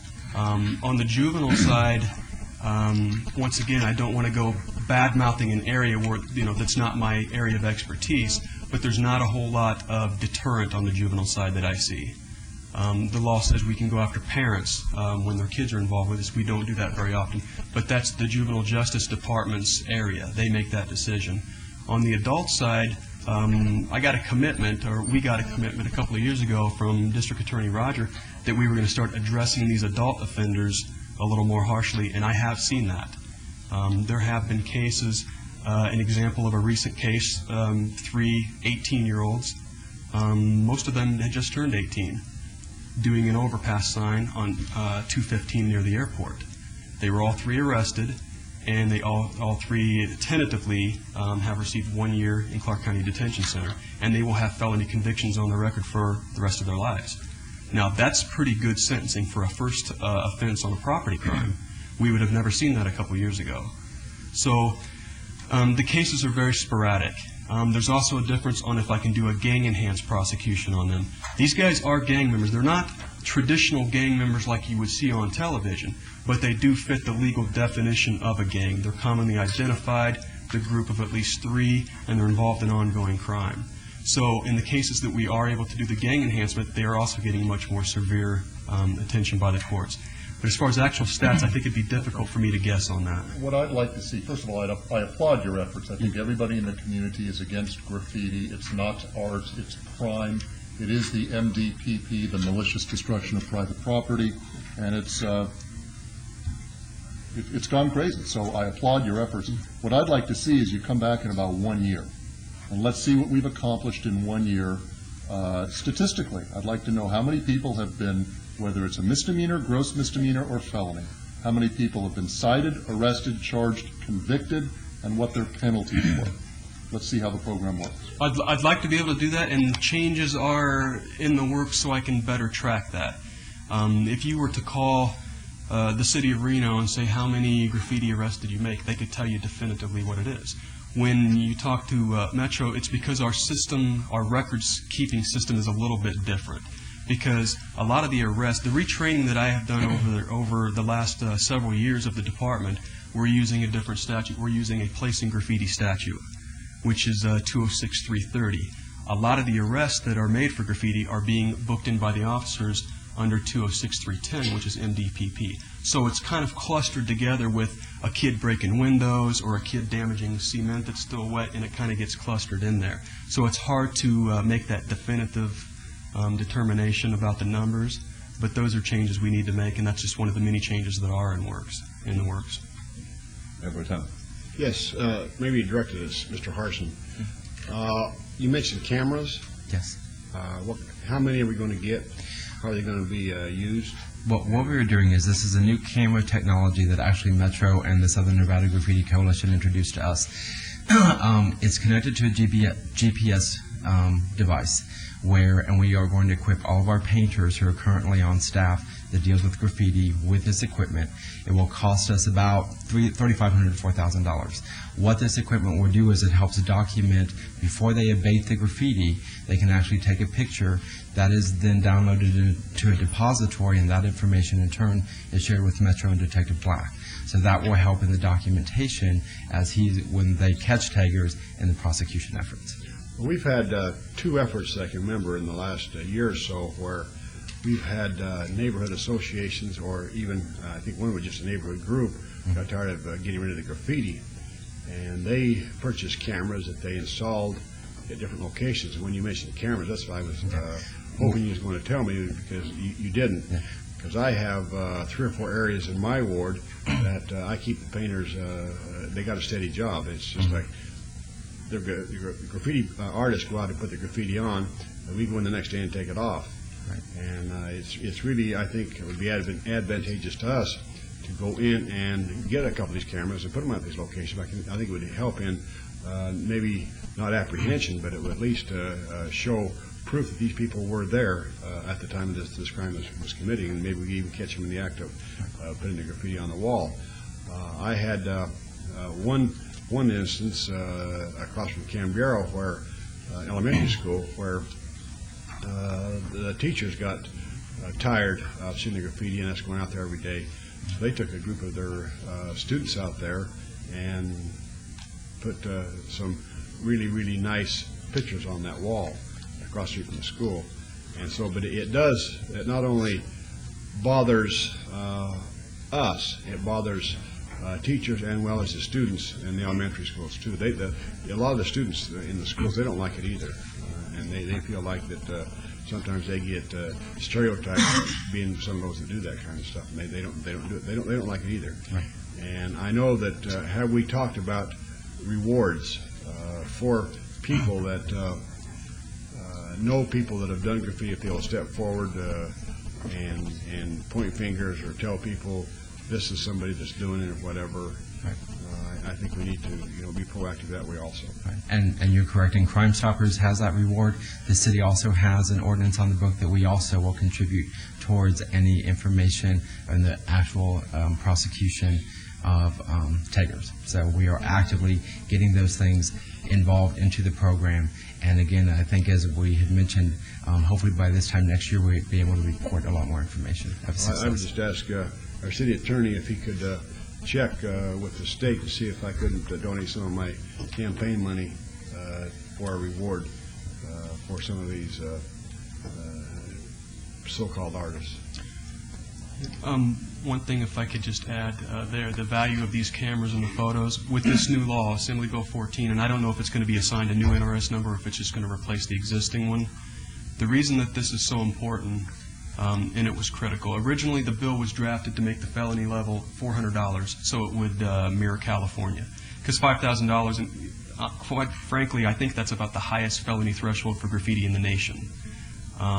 This aggregation totally offsets that. If you gave me the choice, do you want a $400 felony or do you want to be able to aggregate this stuff, I'll take aggregation. Now, we all know that this is a serial type of crime. This is not something they go out and they do graffiti and then they don't do it for another month. These guys are out there all day, every day. I've caught them broad daylight hanging off the overpass signs on 95. So what this does is these guys, the city, the county, myself, out there constantly taking photographs of this graffiti. And if you have a particular name, and this is their weakness, their motivation is recognition, what they would call fame. So they'll use that unique moniker or that unique name. So we just take photos of that. Now, identifying them, that's my area of expertise, and for obvious reasons, it's not wouldn't be prudent for me to disclose how I can identify these guys. But once I get them identified, and it could take a week, it could take a month, I'm going to be able to add all of those charges up together, and I'm going to be able to arrest them on a felony offense. Now, you asked earlier, are they going to prison? Well, if I arrest an 18, 19, 20-year-old for felony graffiti, he's probably not going to prison. He is probably going to get probation. The law further states that there's a mandatory 10 days in county jail. So the burden of incarceration falls on the county, not the state, so there was no fiscal impact. But for Class C felony, they're going to get a mandatory minimum 10 hours in jail. 10 hours or 10 days? I'm sorry, 10 days in jail. And they're going to get a minimum 100 hours community service. And that community service, it can't be doing art shows or anything. It must be done covering graffiti in the community where the crime was committed. And there's also mandatory fines. And then also the city of Reno and Sparks, one or the other, I believe, they wanted some pretty strict driver's license suspensions, and that was thrown in there as well. And let's not forget about the graffiti implements. We all know that the city and the county both have very effective minor possession of graffiti implements laws. Well, we now have that for adults as well. So if you are carrying graffiti implements and you go into a public facility, there's a list of about 50 different things, maybe not 50, but a bus, airport, you have spray paint or a marker in your pocket, you're committing a misdemeanor. Now some people might think, well, that's kind of draconian, how can you do that? If I walk out of Home Depot with paint and I'm walking to my car, I'm committing a crime? No, it's the equivalent of the state statute for possession of burglar tools.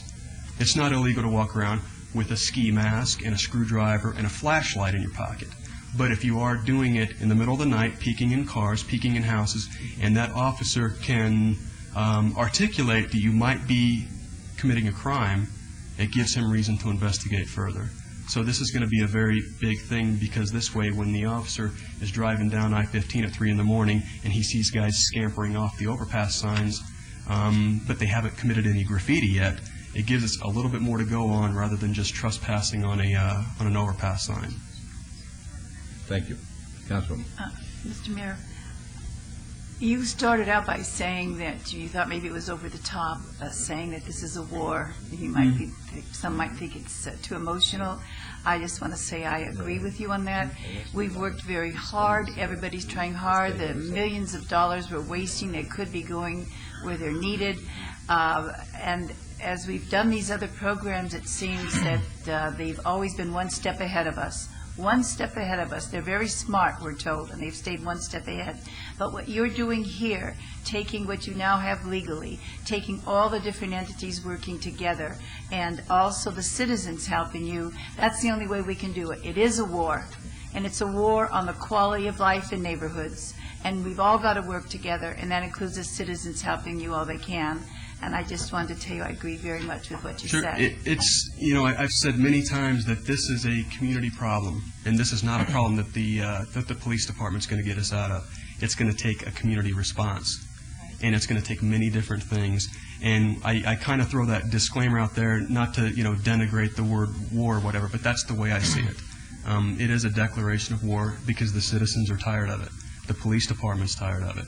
Local governments that are expending millions and millions of dollars right here in Clark County in the city of Las Vegas are just tired of it. And I mentioned briefly to the mayor yesterday the broken windows theory. I'm a big believer in that. I've seen it in action. Yes, I'm arresting these guys for graffiti, but I'm also arresting them for all these other things. We had an armed robbery in progress, which resulted in a Metro-involved, officer-involved shooting where the individual with the gun was shot and killed by a Metro officer. That person, less than 24 hours before, was in my office, in my custody, for tagging. Because if you're involved in some types of crimes, you're often involved in other types of crimes. Now, I can't generalize and say that's everybody, but when you got a guy that's 25, 30, 35 years old, who's a two-time convicted felon and has done a lot of jail time, and he is so obsessed with graffiti that he can never stop, the average person will believe that he might be involved in other things. So, there's many different fronts to this war here, and I truly believe that we are going to start making progress. I mean, we're never going to get rid of graffiti altogether, but there are other cities, and I won't name what the cities are, but there are cities a lot bigger than us who have had graffiti problems, and they've gotten them under control, so it's not so in your face out there. We got the guys coming from California coming and doing a lot of our graffiti here, so they can take pictures of it with the Las Vegas skyline in the background, so they can go back to California and put it on their MySpaces, which, thank God for MySpace, it gives me the best evidence I've ever had. But they use this stuff, and as far as on the investigation side, I'm able to stay one step ahead of them. But the legislative change, that's important stuff, because I shouldn't have to arrest the same person 10 times in 1 year. And it was a nice program on TV last night that showed the MySpace pictures. Right. Very, very enlightening, I think. Right. And, yes, sir. All right, thank you very much. Any other comments or questions? All right, thanks for the report. We appreciate it. No action is required, so we'll move on to item number 84. 84 is discussion and possible action on an amended and restated Chief Local Elected Official Consortium Agreement as required by the Federal Workforce Investment Act. This pertains to all wards. Mr. Harson? Could I ask that item 85 be heard with us? If you could go ahead and read that into. Be happy to do that for you. 85 is discussion and possible action on an amended and restated agreement between the Chief Local Elected Officials Consortium and Southern Nevada Workforce Investment Board to a Southern Nevada Workforce Investment Area as required by the Federal Workforce Investment Act pertaining to all wards. Thank you. Stephen Harson, Director of Neighborhood Services. This is a revised interlocal agreement that we, various jurisdictions, have been working very closely with the Southern Nevada Workforce Investment Board, and particularly the local elected officials who also sit on that board. Your very own Councilman Ross chairs the local elected officials. We've been working with him as well as staff. Clark County, Henderson, and North Las Vegas. City of Las Vegas has been taking the lead to work out some issues as relates to their current operations and their finances, and working out some technical assistance on some personnel issues as well as practices. The interlocal before you, the significant changes the liability formula within the interlocal that is based on population that will be reviewed every 2 years. There's a mechanism in there that ensures that chief financial officers from each of the jurisdictions will be participating and overseeing the budget as well as financial matters of the Southern Nevada Workforce Investment Board, since ultimately for any misappropriation or disallowed costs, the cities are held liable to cover those costs. And finally, we included a provision where attorneys from each of the jurisdictions will be sitting on a committee as legal counsel to the local, for the LEOs as well for the Southern Nevada Workforce Investment Board. Basically, that's what the interlocal covers. I need to add one statement and read into the record and ask that when the City Council approve the agreement in a form substantially similar to the form before you, noting that there may be a few grammatical or clarification corrections and including the additional language, that amendments to this agreement become effective only upon concurrence of the respective county commissions and city councils of each county and city which is a signatory thereto. And with that, I do have revised agreements that I'll submit to the city clerk's office. So I don't know if Councilman Ross wants to add anything. I'd like to hear from Councilman Ross. The truth be told, Councilman Ross really was at the forefront of getting this situation resolved, and supposedly, pursuant to our briefing yesterday, it may be resolved at a substantial saving to the City of Las Vegas and to the other entities in the Valley here as a result of his bringing it to the forefront. So I'd like to hear from Councilman Ross. Well, thank you, Your Honor. I appreciate that. Mayor Pro Tem, thank you. I didn't do this by myself, and Your Honor, when you made this assignment to me several months ago to serve in this capacity, we found a board who had some significant challenges. All of the municipalities have worked diligently with me and with our own city staff to fix this. And I wish to express my appreciation to those local municipalities, their financial officers for paying attention to what's going on financially with this board, and their legal departments to make sure we're headed in the right direction legally. Your Honor, if I might, really want to express my appreciation to, of course, Stephen Harson's, Lisa Morris on his staff, Mark Vincent, our Director of Finance, Claudette Enos, Judy Tuttle, and of course the ever popular Betsy Fretwell. because without this team, Your Honor and council members, I could not have gotten all of this accomplished. They have worked very hard in making this happen.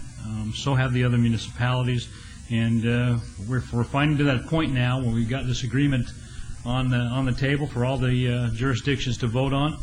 I kind of heard a drum roll in the background as Mr. Harson, as you walked up to the microphone, because that's where we're at. This deserves a drum roll, and everybody that worked hard on this deserves to be appreciated. So that's my report, Your Honor. If you have any questions for me. Thank you very much, Councilman. Any questions of Councilman Ross? All right, folks, any questions of Mr. Harson?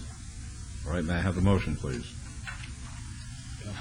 Councilman Ross. Thank you, Your Honor. If I may, I believe we can take both agenda items 84 and 85 at the same time for our legal counsel. I would move to follow staff recommendations in regards to approving agenda item 84 and 85. Thank you. Let's vote on that, please. Opposed?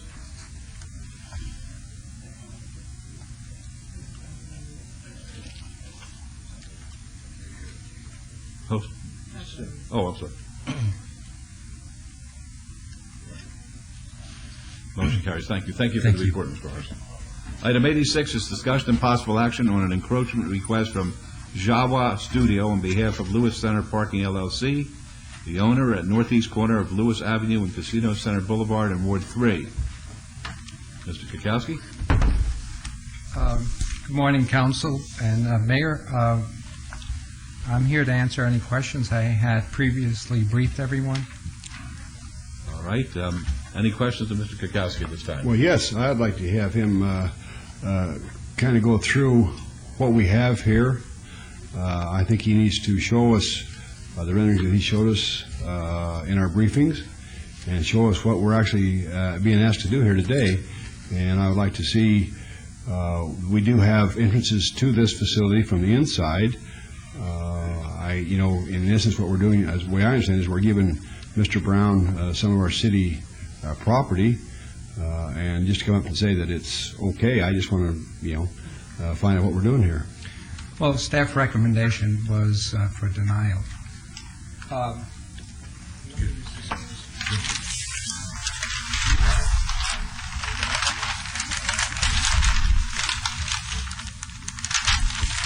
This is the actual floor plan provided to the city by Mr. Milan Brown. And originally, they were taking their access off Casino Center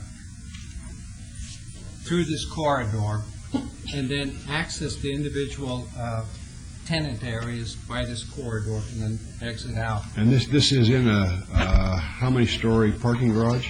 With 8.5 story parking garage. The first level is retail. Okay. And when this building was under construction, they later modified and put in doors onto Lewis. And why we're here today is that the elevation difference between the sidewalk and the interior of the building goes from about even at the intersection of Casino Center and Lewis to about 20 inches at the east end of the building. And so for the businesses to receive access off of Lewis, they need to somehow negotiate that grade difference. And what we had been advocating is that they need to modify the interior of the building to make that grade difference. What the applicant has proposed is to construct basically a platform within the city right-of-way with stairs and ramps. This platform here, stairs and ramps, so that they can come up to the level of the building and enter the building. It's basically to help them conform to ADA to provide access if they wanted access off of Lewis. So basically that's the summary of what is being asked for by the applicant. Mr. Kukowski, then they, from what you're testing, they can go on inside the building and correct the mistake from the inside?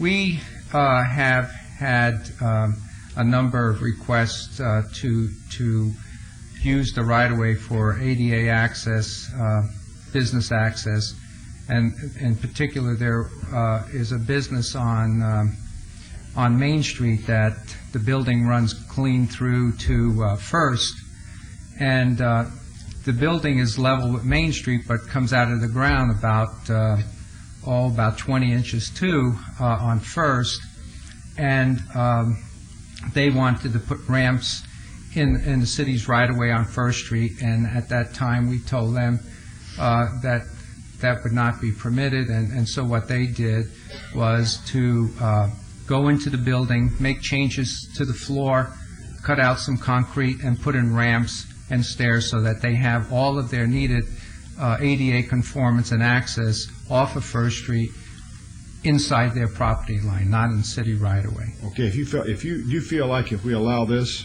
encroachment, then we will be setting a precedent? I think so.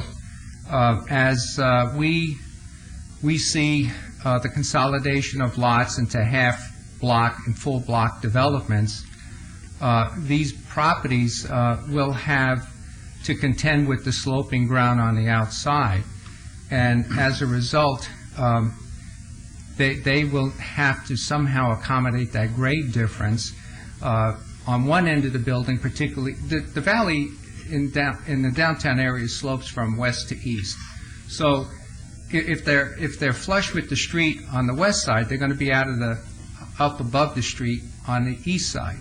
And so conceivably businesses like that will want to do the same thing. And as you know, we've had a number of high-rises built and a number more being proposed, full block, and we have consistently said that you need to make those grade differences inside the building, keep the right-of-way free and clear, and so I would predict that in the future you'll have situations like this occurring, and you'll see this again. But we, the city, are not responsible for this problem that we're seeing existing here today. No.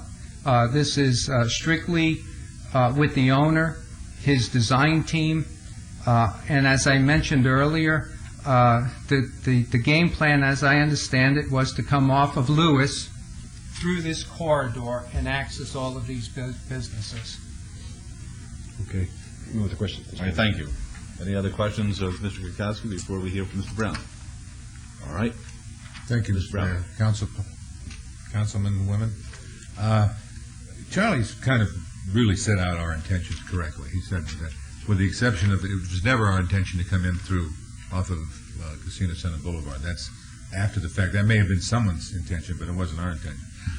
Historically, and I think you all know where this property comes from, but the property we're talking about, and I'd rather refer to it as a patio than a plank, because it's really, the idea is a patio with seats out there and the trees over it and enhance the entire look down there.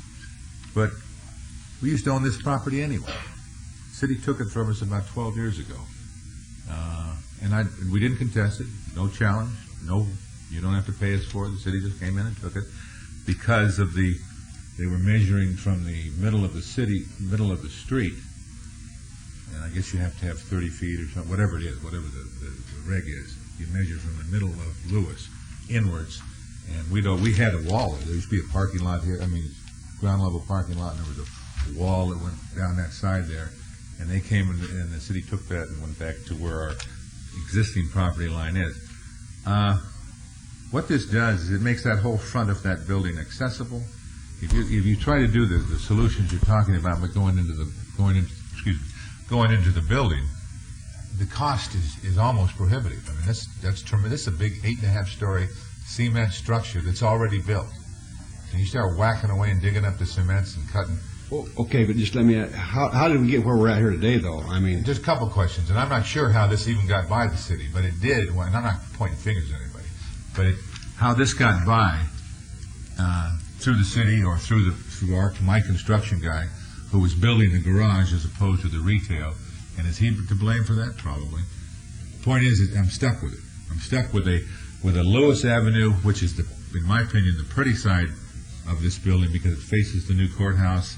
That's where all the people are. here's a place for them to sit under the trees. They can have their lunch. There'll be, little two-seat tables there. And I think it enhances. If you look that whole street, Lewis, that's exactly what Lewis is about. I don't know how to say it any better than that. There's a mistake there, and Charlie hasn't said anything wrong about that, other than I never intended this to be the entrance into the building. I just didn't see it, and I'm not equipped that way. I didn't see the problem until after the fact, so I'm to blame for that. I can't argue that. I just think this is good for the city. It's good for what it looks like down there. If that's what you want, and that's certainly what I want. I want to be able to put this, access here on Lewis. I don't know how more to say that, and in terms of the aesthetics and the convenience to me renting this building and making it something down there, something attractive. What is this ramp going to be made out of? Pardon me? What kind of design are you going to have over there? If we allow this encroachment, what are you preparing to do over there?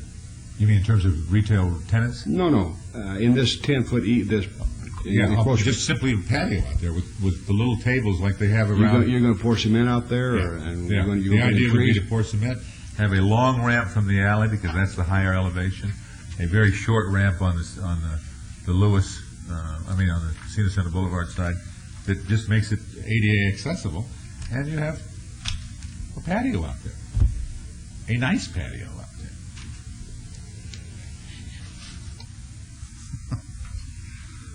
Any other comments or questions? Councilman Brown. Thank you. As far as the first issue is the right-of-way that was dedicated, who owned it originally? Charlie? I don't know about the 12 years. I think it goes back way back in time when those streets were dedicated. It's part of the original city. And when we took back that right-of-way? I don't know if I agree with that.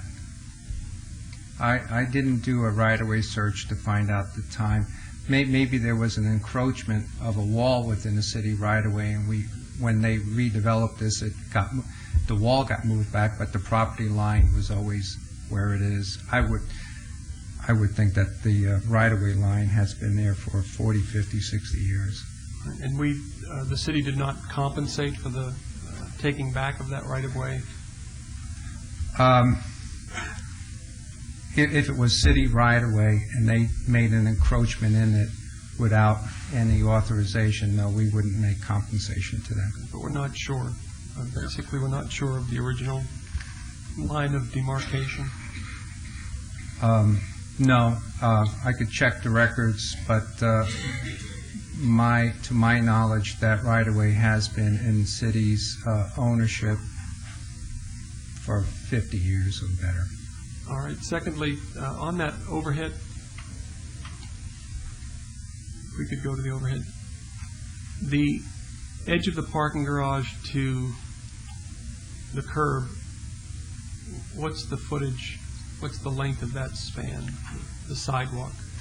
Well, this is 140 feet from alley to sidewalk. No, he's talking about this. Let me look. How many? It's 26 feet. 26 feet. Okay. And what's being proposed as far as the patio width? 10 feet. And what's ADA as far as the pedestrian traffic within that 10-foot patio? What's required? I'm not so sure I understand the question. Preferably a 5-foot. You have to identify yourself. I'm sorry, Jolene Pasquare, 103 East Charleston. We're the architectural firm assisting Mulan with the design of the interior and the exterior. We'd preferably like at least a 5-foot clearance for a ramp on, where a ramp is provided. Preferably, what's the ADA requirement? 36 inches, but at certain points in time you need turning radiuses, which is 5-foot minimum. Okay. I'll come back to the aesthetic question. I was going to give you some historical responses to this land ownership too. Not yet. And as far as the encroachment, we had a little bit of discussion yesterday in the briefing, but and perhaps the attorney can weigh in on this. I just have been hearing different messages on how this project at this location in this scenario sets a precedent as far as encroachment or right-of-way or easements, when in the past it was my understanding that each is taken on its own merits. So when you say this may set a bad precedent, because I agree, downtown is going to have these elevation changes. So if anybody wants to comment on the precedent-setting nature of this decision. Well, I'll jump in. It doesn't set a legal precedent in the sense that it binds you in the future to giving encroachments or easements to other people who ask. It sets a policy precedent in the sense that I think what Charlie's saying is that we haven't done this before. And what it does is it opens the process to people who may want it in the future, who have been in the past told no. That's the precedent that you set. Yes. You know, I guess to me, I've always been a believer that mistakes can be made, and I would never point a finger at anybody. What we have here, we have a mistake, and I don't think myself that if we allow Mr. Brown to do what he's saying we're doing, that we are setting a precedent. In my own mind, I think that we are correcting a problem, maybe not to the city's best interest. But we are trying to correct a problem, and I've been very, very proud of the Lewis Corridor. I think that was one of our first projects that we tried to redevelop, and we want it to be pedestrian friendly.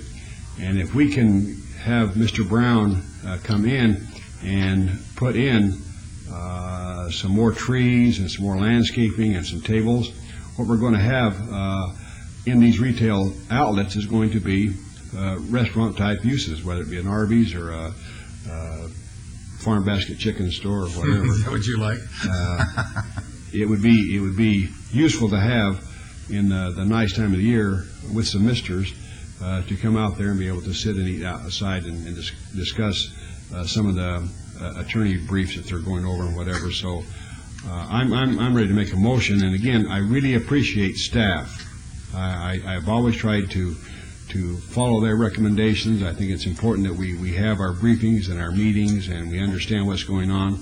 I just wanted people to understand today what we're doing here, and we'll continue to go on a case-by-case basis when things like this arise.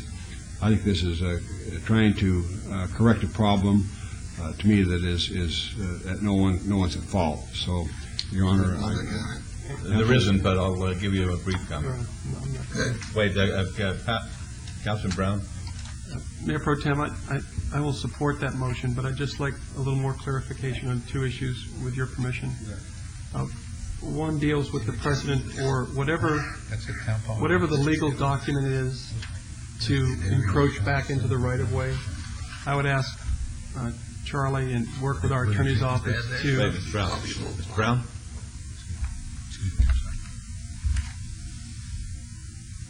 To work with Mr. Jerbick to just make sure that this is a unique situation regardless of the fault, that there's solid language in the event that I was told yesterday in the briefing that if one of the stores turns over and the new tenant comes in, they may feel some entitlement to that easement or encroachment, where legally we should protect ourselves from that entitlement. And then secondly, back to the aesthetics of the patio area. How high at the highest point, I guess that would be easterly, is the patio itself? The difference in grade in the corner is, like you said, 20 inches. And then that comes back down to almost grade? Correct. It's actually more like 6 inches at that one corner that you pointed out.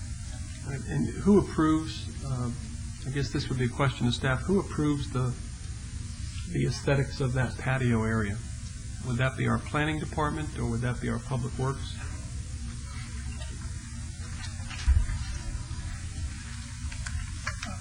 Public Works.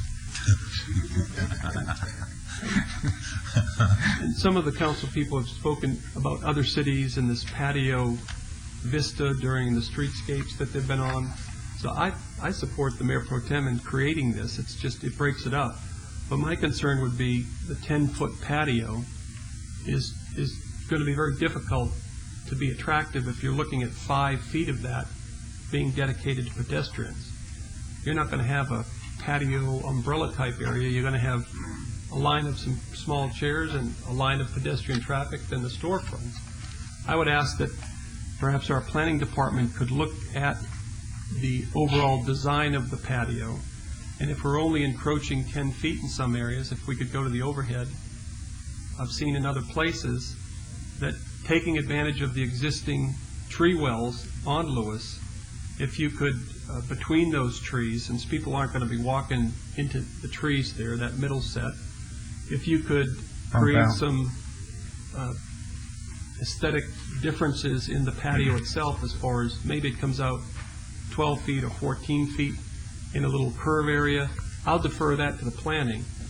But that would give it a better feel as far as the Lewis streetscape than just putting this tight 10-foot narrow patio, because I don't think a 10-foot narrow patio is going to serve the purpose we're hearing on the record today. So, Mayor Pro Tem, I just ask that perhaps that be a condition. That's very good. I appreciate that. The way the item is written, it proposes a 10-foot, and what I hear you saying is that you would be open to some flexibility. If I could. Certainly. I would ask Mr. Brown, can we hold this in advance for 2 weeks and come back and maybe work with planning so we can renotice this and put in what Councilman Brown and I are alluding to here. No, I'm more than happy to, and I understand what it is. I think he's right. I think it enhances it. If we just, that whole 140 feet there, if we can come in there and make it more enhancing. Right. And I'd like that, if I may, I would like the architect to be involved in that discussion as well. Thank you, John. Absolutely. All right, there's a motion to abate for 2 weeks. We've got it. All right. John Manella, Las Vegas resident. If Mr. Brown will include a piano bar to further enhance that improvement, that won't be a condition. I would be happy to recommend approval. That won't be a condition. All right, there's a motion to abate for 2 weeks. Let's vote, please. Thank you. Opposed, please. Motion carries. Thank you. Thank you. Mayor? Yes. If I could make a suggestion, as a companion item, I was just talking to Mr. Okowski, rather than, in addition to the abeyance item, we can actually probably get the agreement done and bring the whole agreement back for you to look at. That way you'll know every detail of what we agreed to, Mr. Brown. Well, I think basically, and I sort of would like to see a sketch as to what's proposed as well, and I think that's basically the intent of the Mayor Pro Tem. He wants to make sure that this is aesthetic as well. Good enough. We'll take it in 2 steps. Okay. Item 87. This item will be trailed to be heard at the Redevelopment Agency meeting in conjunction with agency items number 7 and 8. We'll move on to 88.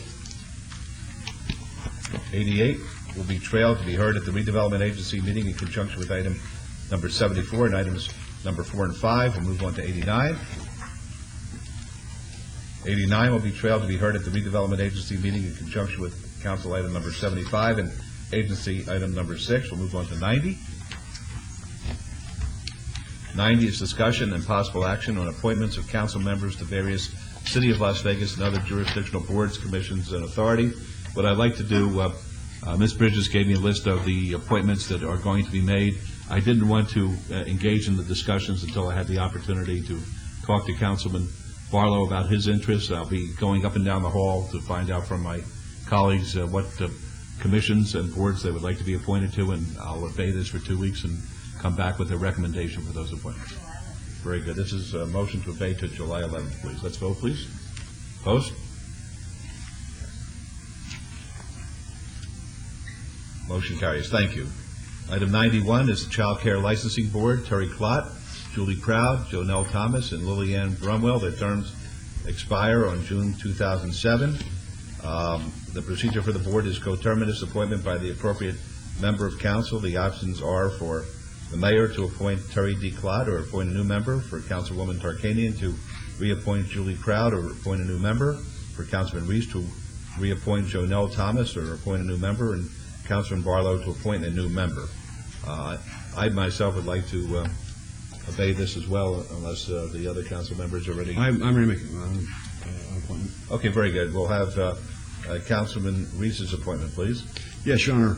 Jonelle Thomas has worked hard. She's always done a great job representing the city of Las Vegas on this board, and I think we need to keep her expertise and her knowledge of what the board is all about on this board. So with the gratitude of thanks I'll give to her for serving on this board and be willing to, and is willing to serve again. So my motion would be to reappoint Jonelle Thomas, please, to this board. All right, well, let's vote on that, and then we'll go on to the others.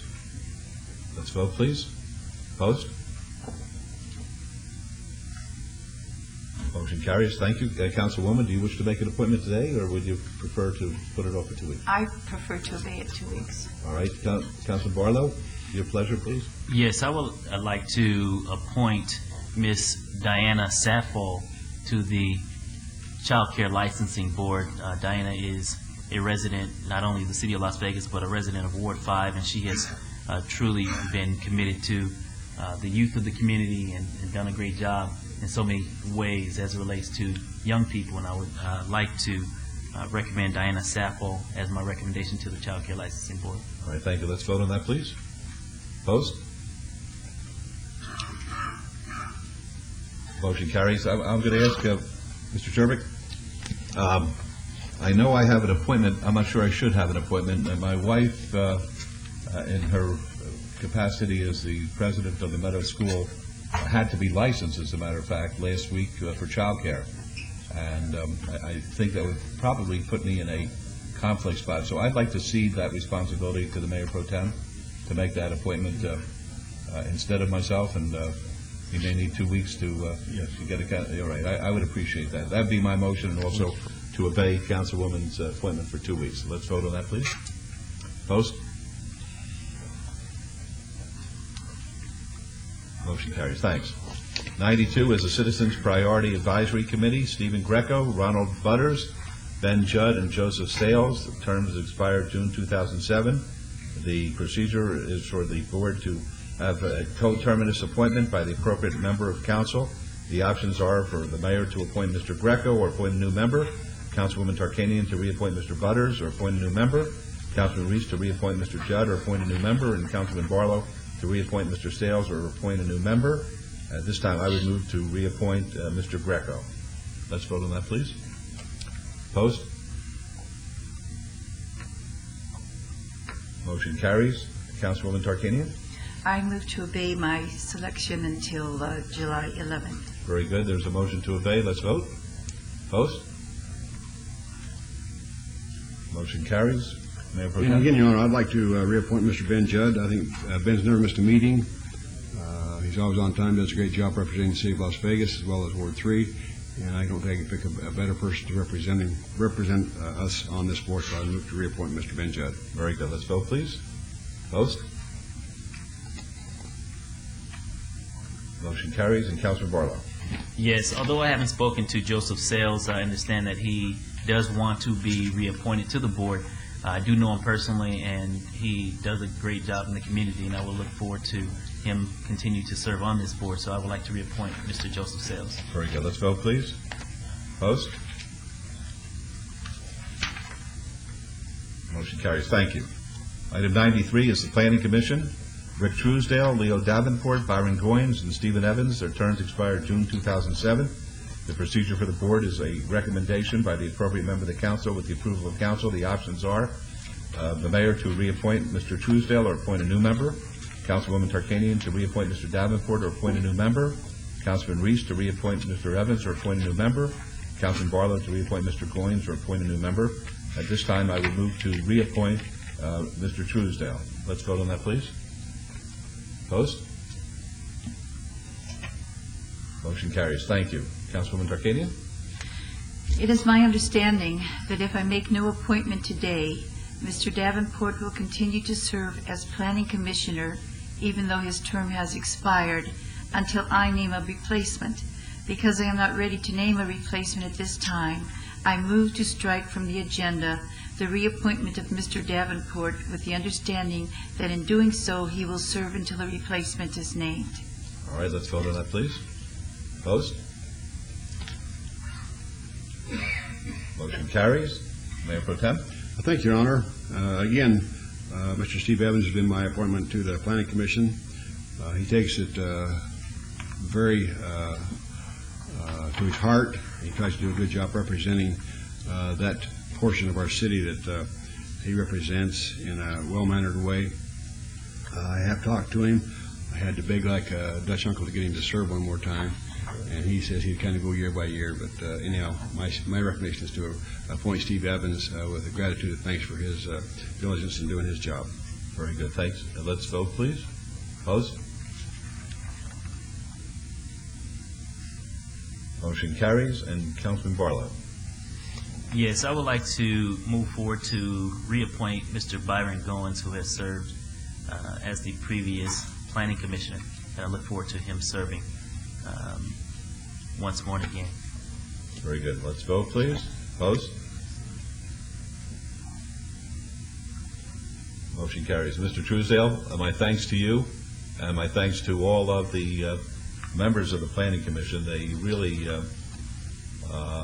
they're really heroes and unrecognized by the community for the amount of time and effort that you, ladies and gentlemen, put into these issues and give us the ability to make our decisions a lot faster than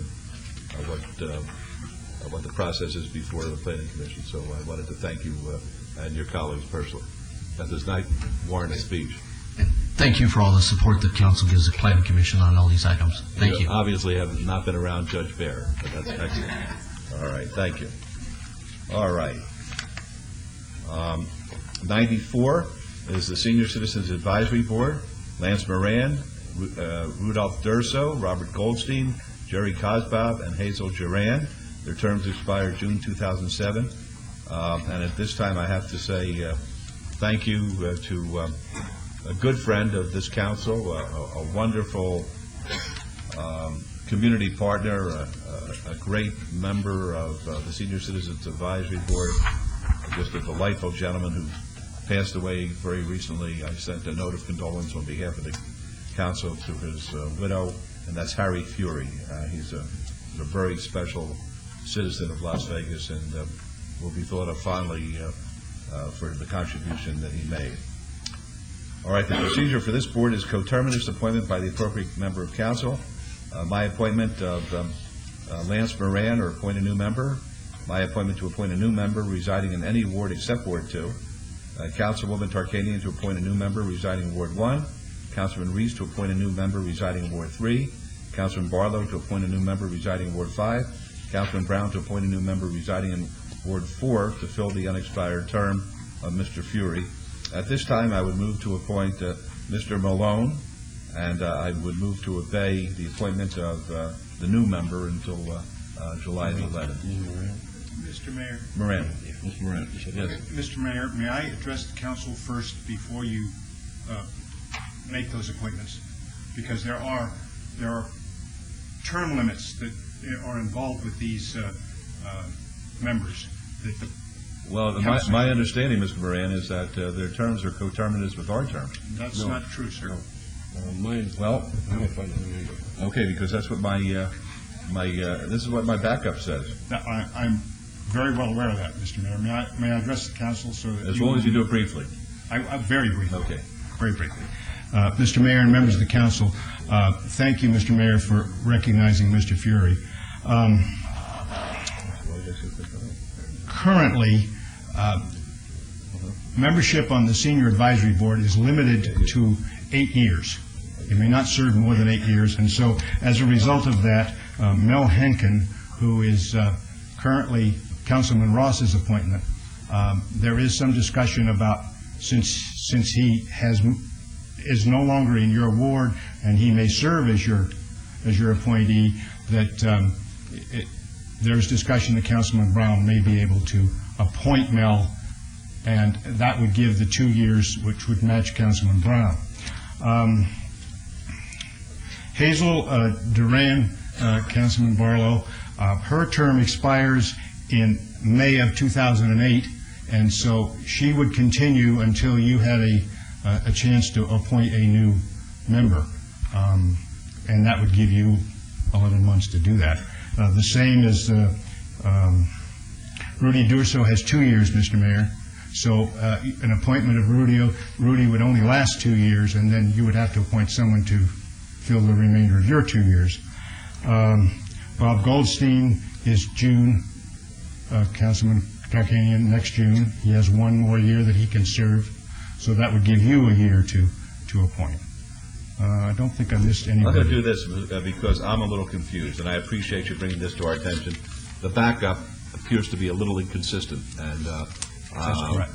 I'm not sure where it stands. I would really like to have you contact our city attorney's office to explain your position, Okay. and then when we come back, we'll know whether or not we are term limited or not, because they're inconsistent. Okay? Mayor, Yes. this is Orlando Sanchez. Oh, yes. The bylaws only allow for 8 years. It is not coterminous, but if that is your election, we can go back and change the bylaws to reflect whatever direction you So in other words, it's not by ordinance or statute, but it's by their own bylaws, is that it? Correct. That's correct. Okay, well, I appreciate this. So what I'm going to ask is I'm going to ask the city attorney's office to let us know what we can do after consulting with Mr. Moran, who apparently has studied this. Okay? Thank you. Thank you very much. I appreciate it. My motion is to obey this for 2 weeks, please, or to July the 11th. Thank you. Let's vote, please. Motion carries. Thank you. And thank you, Mr. Moran. Item 95 is the Senior Citizen Law Project Advisory Board. Excuse me, I'm going to excuse myself for 1 moment. You can take it over, right? Yes. Hello. Senior Citizen Law Project Advisory Board, Albert O'Neill, term expiration 7/7/2007, and Judge Valerie Adair, term expiration 7/19/2007. Recommendations from this board would be procedure for this board requires appointment by the City Council. Options are reappoint Mr. O'Neill or appoint a new member to represent a private citizen seat, appoint Douglas E. Smith, or appoint a new member to represent the member of the Nevada State vacancy. Good morning. Ms. Vogel, how are you? Good morning, Mayor Pro Tem, Council, and congratulations to a new councilman. Mr. Al O'Neill is eligible for reappointment. He fills the term of private citizen. He's had excellent attendance, and he wishes to be reappointed. Judge Valerie Adair, unfortunately, is not eligible for reappointment because she has served 2 terms with distinction, so we recommend Judge Doug Smith in Justice Court for her replacement. Are there any questions of Ms. Vogel? Is any of the council members have somebody else they'd like to reappoint to these? Seeing none, then I would make a motion to follow Ms. Vogel's recommendation to reappoint Mr. O'Neill, and he has served well, and to appoint then Judge Douglas Smith, and thank Ms. Valerie Adair, Judge Valerie Adair, for her serving on this board. Is there any question on the motion? Hearing none, please cast your vote. Please post. Motion carries. Thank you. sir. Good luck to the councilman. Thank you.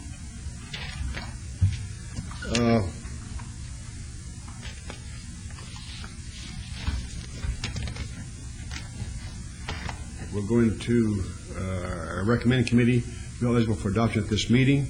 Bill number 2007-22 amends the city's drought plan regulations to allow new turf to be installed in the front yard of single-family dwellings, subject to existing overall turf limitations, sponsored by Councilman Steve Ross. Councilman Tarkanian, do you wish to have this bill read, please? Yes, Mayor Pro Tem. Thank you, Mr. Mayor Pro Tem. Thank you, Councilwoman. Bill number 2007-22, in order to amend the city's drought plan regulations to allow new turf to be installed in the front yards of single-family dwellings, subject to existing overall turf limitations, to provide for related matters. Thank you. Is there any dialogue on this bill? Hearing none. Councilwoman, what's your recommendation? Move to approve. You've heard the motion. Please cast your vote. Please post. Motion carries. Bill number 2007-23 eliminates the resolution of intent process as an alternative process for future rezoning approvals. This bill was proposed by Margaret Wheeler, Director of Planning and Development. Councilwoman, do you wish to have this bill read, please? Yes. Thank you. Bill number 2007-23, in order to eliminate the resolution of intent process as an alternative process for future rezoning approvals and to provide other related matters. Councilman Tarkanian, what would be your motion? Move to approve. Motion for approval. Please cast your vote. Please post. Motion carries. Item number 98 is Bill number 2007-26, adopts a development agreement with Kyle Acquisition Group, LLC, regarding property generally located southwest of the intersection of Fort Apache Road and Maugasson Road, sponsored by Margot Wheeler. Councilwoman, you wish to have this bill read, please? Please. Thank you. Bill number 27-26, an ordinance to adopt that certain development agreement entitled Development Agreement between the City of Las Vegas and Cobble Canyon Acquisition Group LLC and to provide for other related matters. Do we have a motion? Move to approve. You've heard the motion. Please cast your vote. Please post.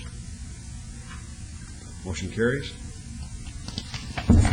Item number 99 is bill number 2007-27, authorizing the issuance of City of Las Vegas general obligations, limited tax, sewer refunding bonds, additionally secured by pledged revenues, Series 2007. Councilwoman, you wish to have this bill read? Please, Mr. Mayor Pro Tem.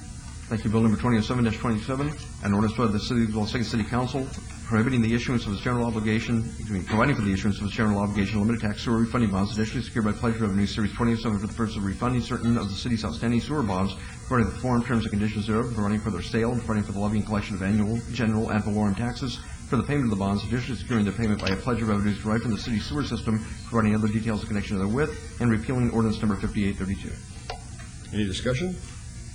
Hearing none, Councilwoman. Move to approve. Motion for approval. Please cast your vote.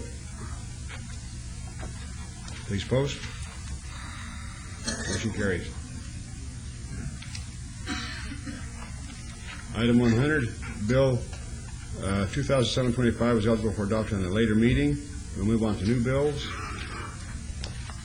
New bills, item 101 through 106, bills 2007-28 through 2007-33 will be heard at the recommended committee meeting on Tuesday, July 10, 2007. Can we have these bills read, please? I'll be happy to, Mr. Mayor Pro Tem. Before reading them, if I can instruct the clerk that bill number 2007-29, that's item 102, needs to be fast-tracked so it'll be eligible for adoption at the next City Council meeting. With that, I'll read the new bills, which is 2007-28, in order to extend the boundaries of the city to prescribed land to be annexed, to make its attempt to serve laws, obligations, and benefits of the city, and provide for related matters. Bill 2007-29, in order to add permanent trade show facility as a liquor license category and provide for related matters. Bill 2007-30, an ordinance creating the City of Las Vegas Nevada Special Improvement District Number 810, Summerlin Village 23B, ordering a street project, storm sewer project, sanitary sewer project, and water project within the City of Las Vegas, Nevada, and providing for other matters related thereto. Bill 2007-31, an ordinance concerning the City of Las Vegas, Nevada Special Improvement District Number 810, and assessing the cost of local improvements against accessible property benefited by the local improvements and providing for other related matters. Bill 27-32, an ordinance creating the City of Las Vegas, Nevada Special Improvement District Number 811, Summerlin Village 24, ordering a street project, storm sewer project, sanitary sewer project, and water project within the City of Las Vegas, Nevada, and providing other matters related thereto. And finally, Bill number 27-23, an ordinance concerning the City of Las Vegas, Nevada Special Improvement District Number 811, and assessing the cost of local improvements against accessible property benefited by the local improvements and providing for other matters related thereto. Thank you. These are new bills. I would ask council members, Ms. Tarkanian and Councilman Ross, if they could serve. Yes, sir. Yes. Thank you. This council meeting will remain open to hear the trail council items in conjunction with the redevelopment agency items. We will move on to our redevelopment agency meeting.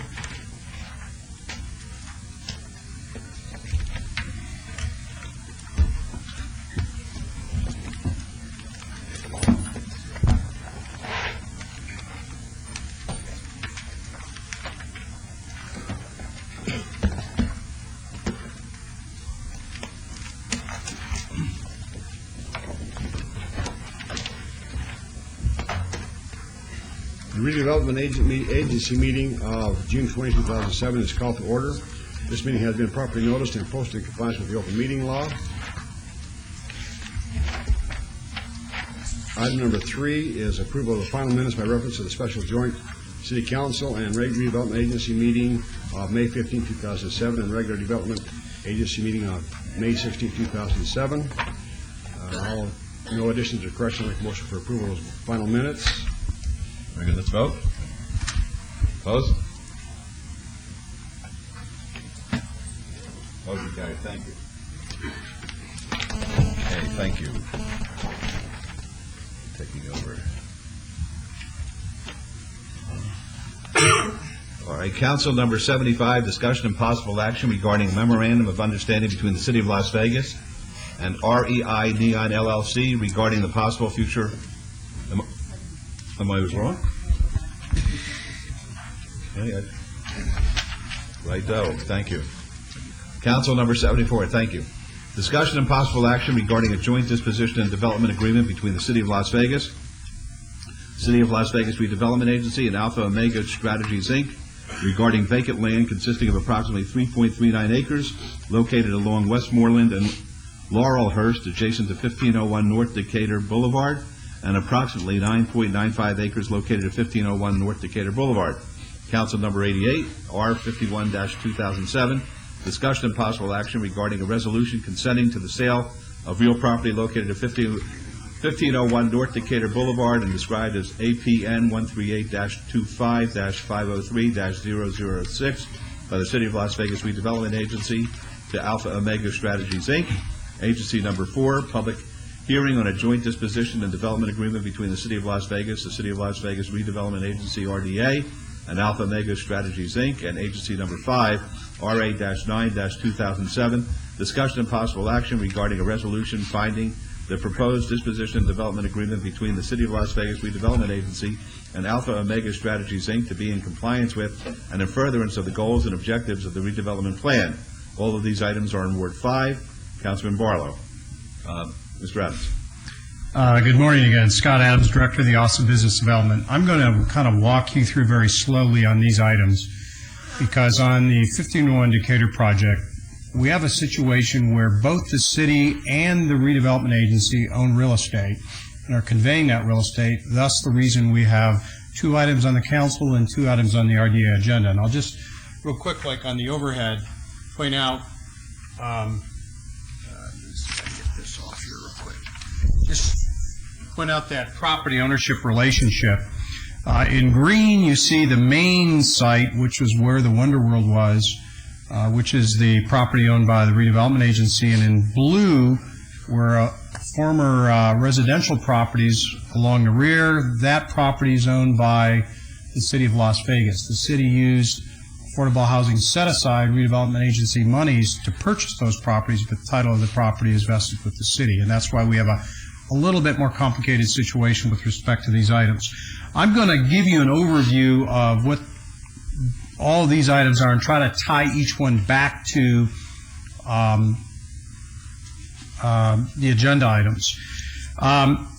What the city and RDA are doing are conveying this real estate to Alpha Omega Strategies for the development of an affordable senior housing development. Alpha Omega Strategies, well, we're conveying this property at a purchase price of $6.5 million. Alpha Omega Strategies has deposited a 5%, and they've done this already, a 5% $325,000 security deposit. The appraised value of these sites, actually we've gotten 2 appraisals recently, and we've had to do this because of AB 312. Ranged in December of last year, late $9.2 million to $9.6 million about a month later. I want to, that doesn't come out either. I don't know if we can pull that up and. How much is Alpha Omega tendering to the city? 5%, $325,000. What is the total figure, though? Well, what are they buying? What are they paying for? We're paying $6.5 million, 5%. Okay. Very That's good. correct. Okay, and that was the appraisal at the time that they. Yeah, and that's what I'm showing you on the overhead here. I wanted to just walk you through the evolution of values on this site because I think it's important to mark in time when we started the negotiations with Alpha Omega Strategy and show you the appraised value of the property at the time we started those negotiations. Mm-hmm. It shows that back in 2003, we had done an appraisal on the property of $3.2 million. We then had one done in March of 2005 at $6.5. Now, one of the reasons why the rapid rise there is, as you know, during that 2004-05 time frame, there was a tremendous acceleration of land values in the valley, not just downtown, but valley-wide. That's a historical event here in commercial property in the Las Vegas Valley. Then we, because the state legislature passed a new law, AB 312, we've now been obligated to provide updated appraisals. And we did those, as it shows in the chart there, in 06, late and early 07. And that's where I referenced the $9,190,000, or roughly $9.2 million and $9.6 million, respectively. I think the reason I'm pointing this out is, at the time we started our negotiations with Alpha Omega Strategies, and you first entered into an agreement with them, we were selling the property to them at appraised value. And I just really wanted to make that point.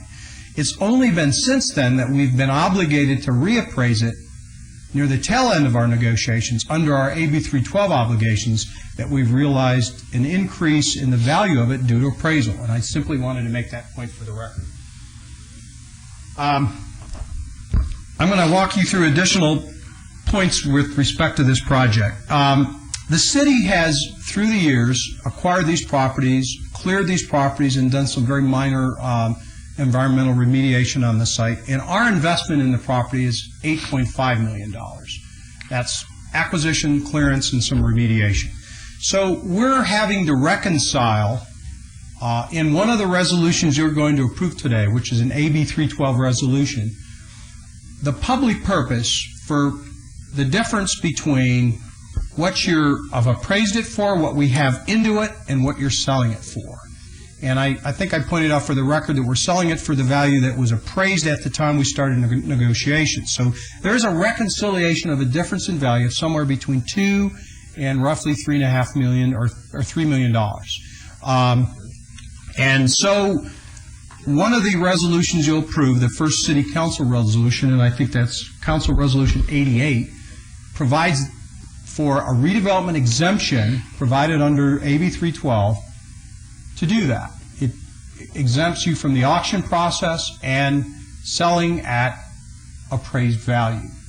Now, we've also done on this project a public purpose analysis, and I just want to, for the record, indicate that Alpha Omega Strategies plans to build at least 600 affordable age-restricted units and 50,000 square feet of retail development on their property. We estimate, with working with them and their numbers based on their master plan, that would produce about $55.8 million in taxable investment. And when you combine that with the land investment, we'll have about $62 million of investment on this property. When you look at how much tax increment finance will be generated by that private investment, carry that out over 20 years, and then look at the present value of that tax stream, there's a significant amount of tax benefit in today's dollars that would warrant or justify that difference between what we're selling for and the most recent appraised value on the site. So we're justifying it through a public purpose analysis quantitatively. But at the same time, in our public purpose analysis, we're also identifying the fact that this project meets a significant public need in the community, and that is providing affordable senior housing. I've heard you, as a council, a number of times when this project's come before you, indicate there's a critical need in this community for affordable senior housing. So, for the record, and going into the resolution that you'll pass for AB 312, there's two things that we want to establish: that there's sufficient quantitative benefits coming from this project to justify the difference, and there's a sufficient qualitative public purpose being met on this project. So I wanted to establish that for the record right now.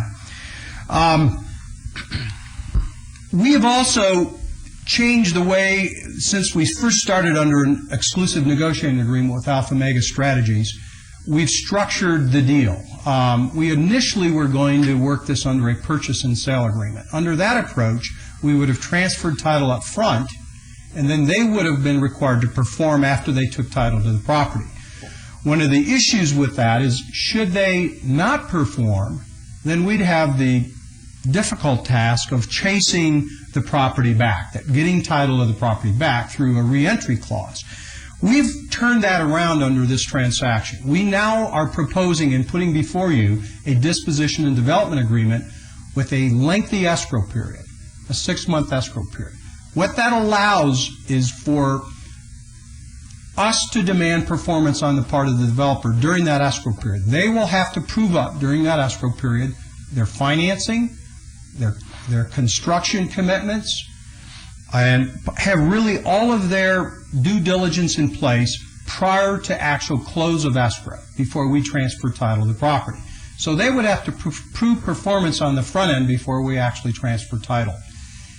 In spite of that, we've added another provision in there after the fact that we also hold the right under this development agreement for the right to re-enter if after we close, and with all that due diligence in place and performance documentation, they don't perform and start construction, we have the right to re-enter at a point after closing.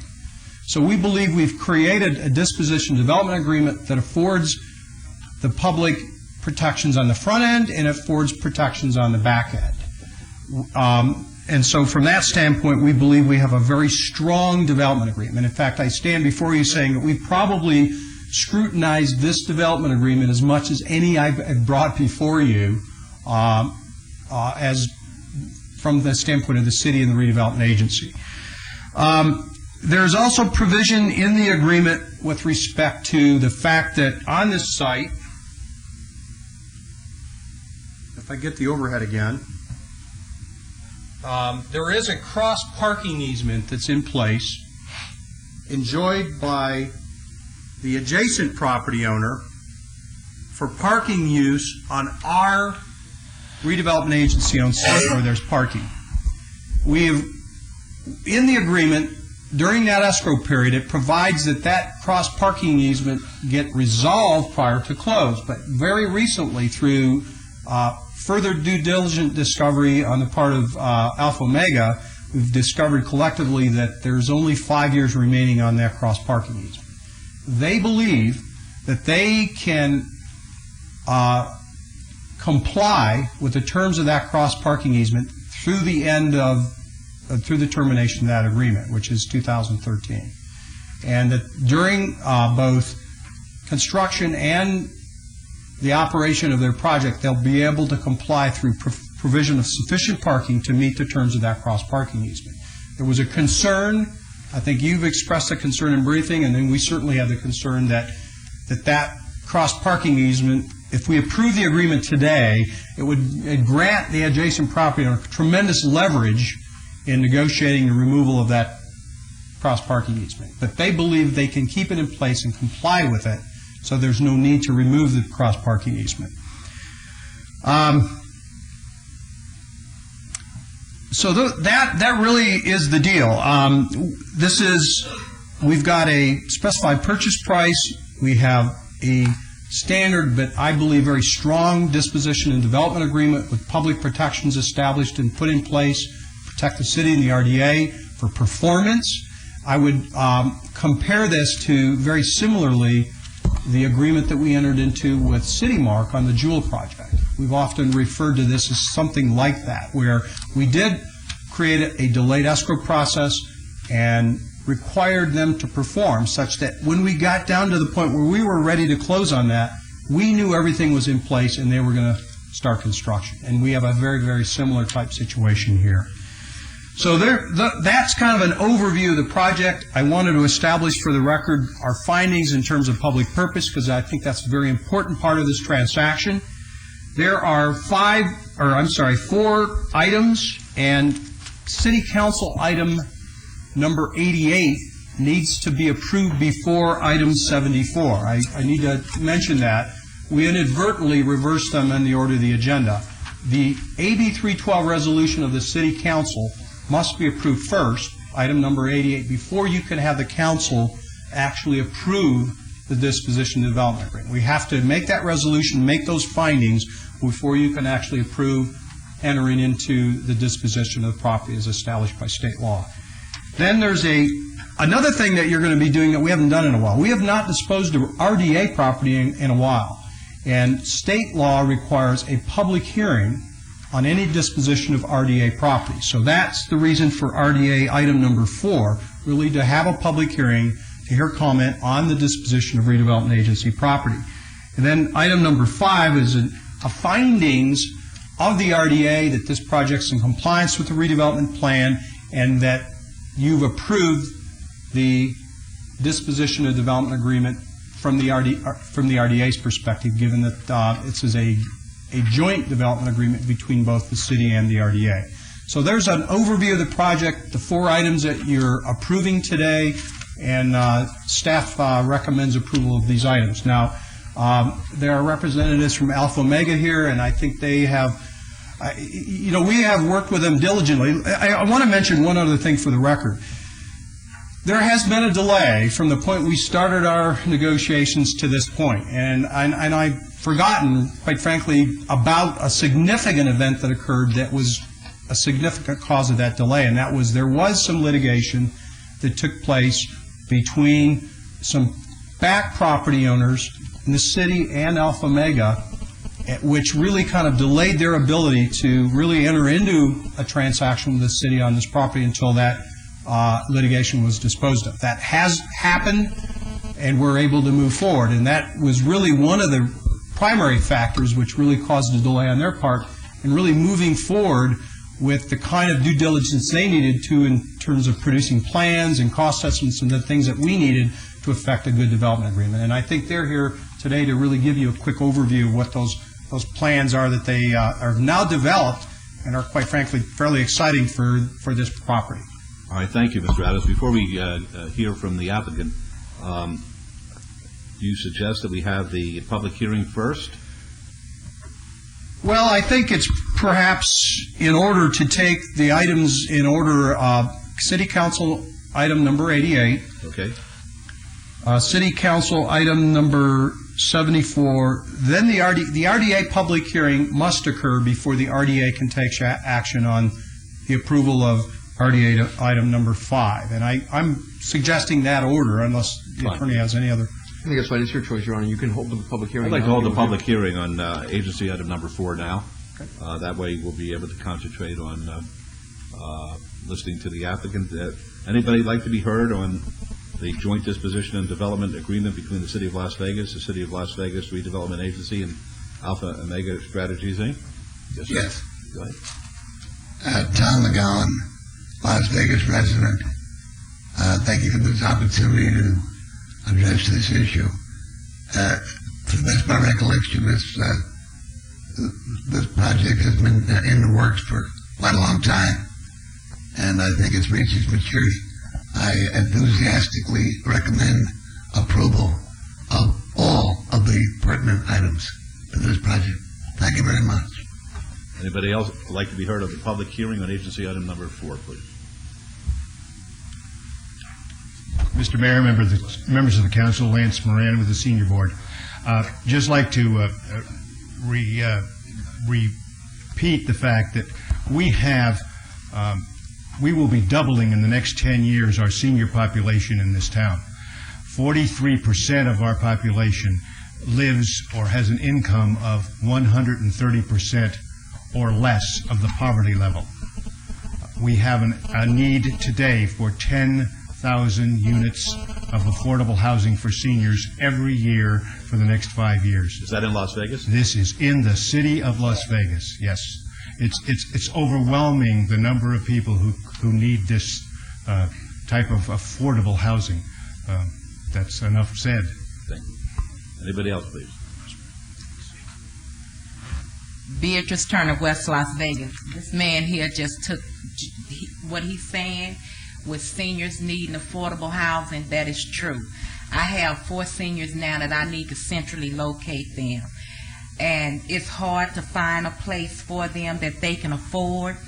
So, and we've been waiting for this for quite a long time. Because, see, my seniors was looking forward to this coming along. And I have one senior that I can't put in something like this because she's only 50. You have to be 55. And this is a need for seniors that's on fixed income. I have seniors that don't get but $10 a month, $11 a month in food stamps. Today I'm not at work, but yesterday every house I went into except one who don't have to pay power bill, no, they would not turn their power on. They had a ceiling fan, and it was hot as hell in them houses yesterday when I went up in there. and they need something that they can afford so they can turn on their air, they can turn on their heat, they can be able to afford to go to the grocery store with more than $11 to $30 a month to eat on for the whole month. And if it wasn't for commodities every other month, they barely would make it. Now, you know, I don't know if this project gonna go forward, but I hope it do, because I have four patients that I can centrally locate and put all 4 of them there. And since gas is so high, I don't have to travel all across town. So I hope this works, because you just don't know how you have seniors out there that's struggling, that barely can make it, and they can't afford the rents that in some of these developments that don't have affordable housing. And that's why I get so upset when people come stand here and say we building affordable housing, but the rent is not damn affordable. So, because I'm out there 6 days a week, I know. And this is what it's going to take for your seniors who's on fixed income that don't have any money. This is what it's going to take for them. And I hope this go forth so by next year I can move all 4 of my patients in one location and I can go from department to department. Would anybody else like to be heard at the public hearing? All right, I'm going to close the public hearing then. Could I have a motion, Councilman Barlow, accepting the public hearing? Yes, I would like to move forward with approval, subject to all staff's conditions. Very good. Let's vote, please. That's on item number 4. Vote, please. The motion carries. Thank you. Mr. McDonald, be happy to hear from you. Thank you, Honor. Michael McDonald, 49 Carmen Boulevard, representing Alpha Omega Strategies. With me today, I have Richard L. Henry, Vice President of Alpha Omega Strategies, and also Arnie Stock, who's been the architect and driving force behind the architecture of what you see here today. And in the audience, we also have Matthew Rexroad, representing Greg and Gary Rexroad, and also Brandon Rexroad family. With us, not here today, Your Honor, which I believe that you have spoken with, is Bruce Bain, Pecola, Nevada. Bruce Bain's our partner in this, along with his family, on the Bain family. He has been a leader in the community for such a long time. He has been a coach, he's been a philanthropist, now he also wants to be able to indulge into building apartments for senior citizens that are on fixed income. Part of the vision he had, he's developed, along with the Pecola family, what you see up in Pecola Ranch, which has been probably one of the most expensive areas in the entire city of Las Vegas, if not the county of Clark. Looking at this, we had an opportunity, and it has been a long time. And, Your Honor, if I could at the very end of this, take some time to thank some of your staff members as well as council members that have poured their heart and soul into this, that made this fruition come true, if you will. If you look on it, this is looking west. If you're coming, or excuse me, on Decatur Boulevard, this is kind of what the architectural rendering is going to look like. We want to make it more of an exciting area. If anybody is, Councilman Barlow, first of all, welcome. I apologize, my manners have gone. You've represented this area for a long time, so you know exactly what I'm discussing. And Councilwoman Tarkanian, you represented it as well. The area is in blight, Your Honor. I've lived there for 42 years, and the area has gone down significantly due to the fact there are no rooftops, and no one wants to go in an old area that kind of looks like Beirut. But we as neighbors finally have an opportunity to put our arms around this. The architecture itself, Your Honor, is kind of aggressive, I think, for an area. I think everybody that saw this, has seen this, would look at this and say, well, that's a beautiful area. It would look great downtown, but how's it going to look in a suburban area of Washington, or Vegas Drive, Decatur, Washington, Decatur? Arnie, if you can come up for a second and lay out the maps. We'd like to also give you an overview, Your Honor, and council members, of what it's going to look like from an aerial view, if you will.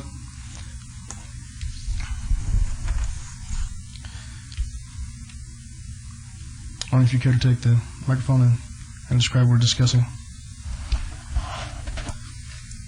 Good morning, Mayor Goodman, Mayor Pro Tem Reese, and City Council members, and congratulations to Councilman Barlow. My name is Arnold Stock, Metro Development Group, 8100 West Sahara Avenue. The proposed Decatur Vegas Square mixed-use development will be an urban village, a true urban village that is located in the heart of the Las Vegas Valley at the major intersection of Decatur Boulevard and Vegas Drive. It is proposed that this will become a city place where people will go to who can live, shop, work, and come for entertainment from all over Southern Nevada, and will include the following uses: retail shops, consists of 50,000 square feet located on the Decatur Boulevard frontage. It'll have an open-air Grand Central Plaza, retail shops, retail kiosks, outdoor restaurants, neighborhood-oriented retail, medical offices, and supportive services for seniors. The open-air market will be located on the Grand Central Plaza adjacent to retail shops, and will have vendors selling all sorts of goods, small businesses, and business owners.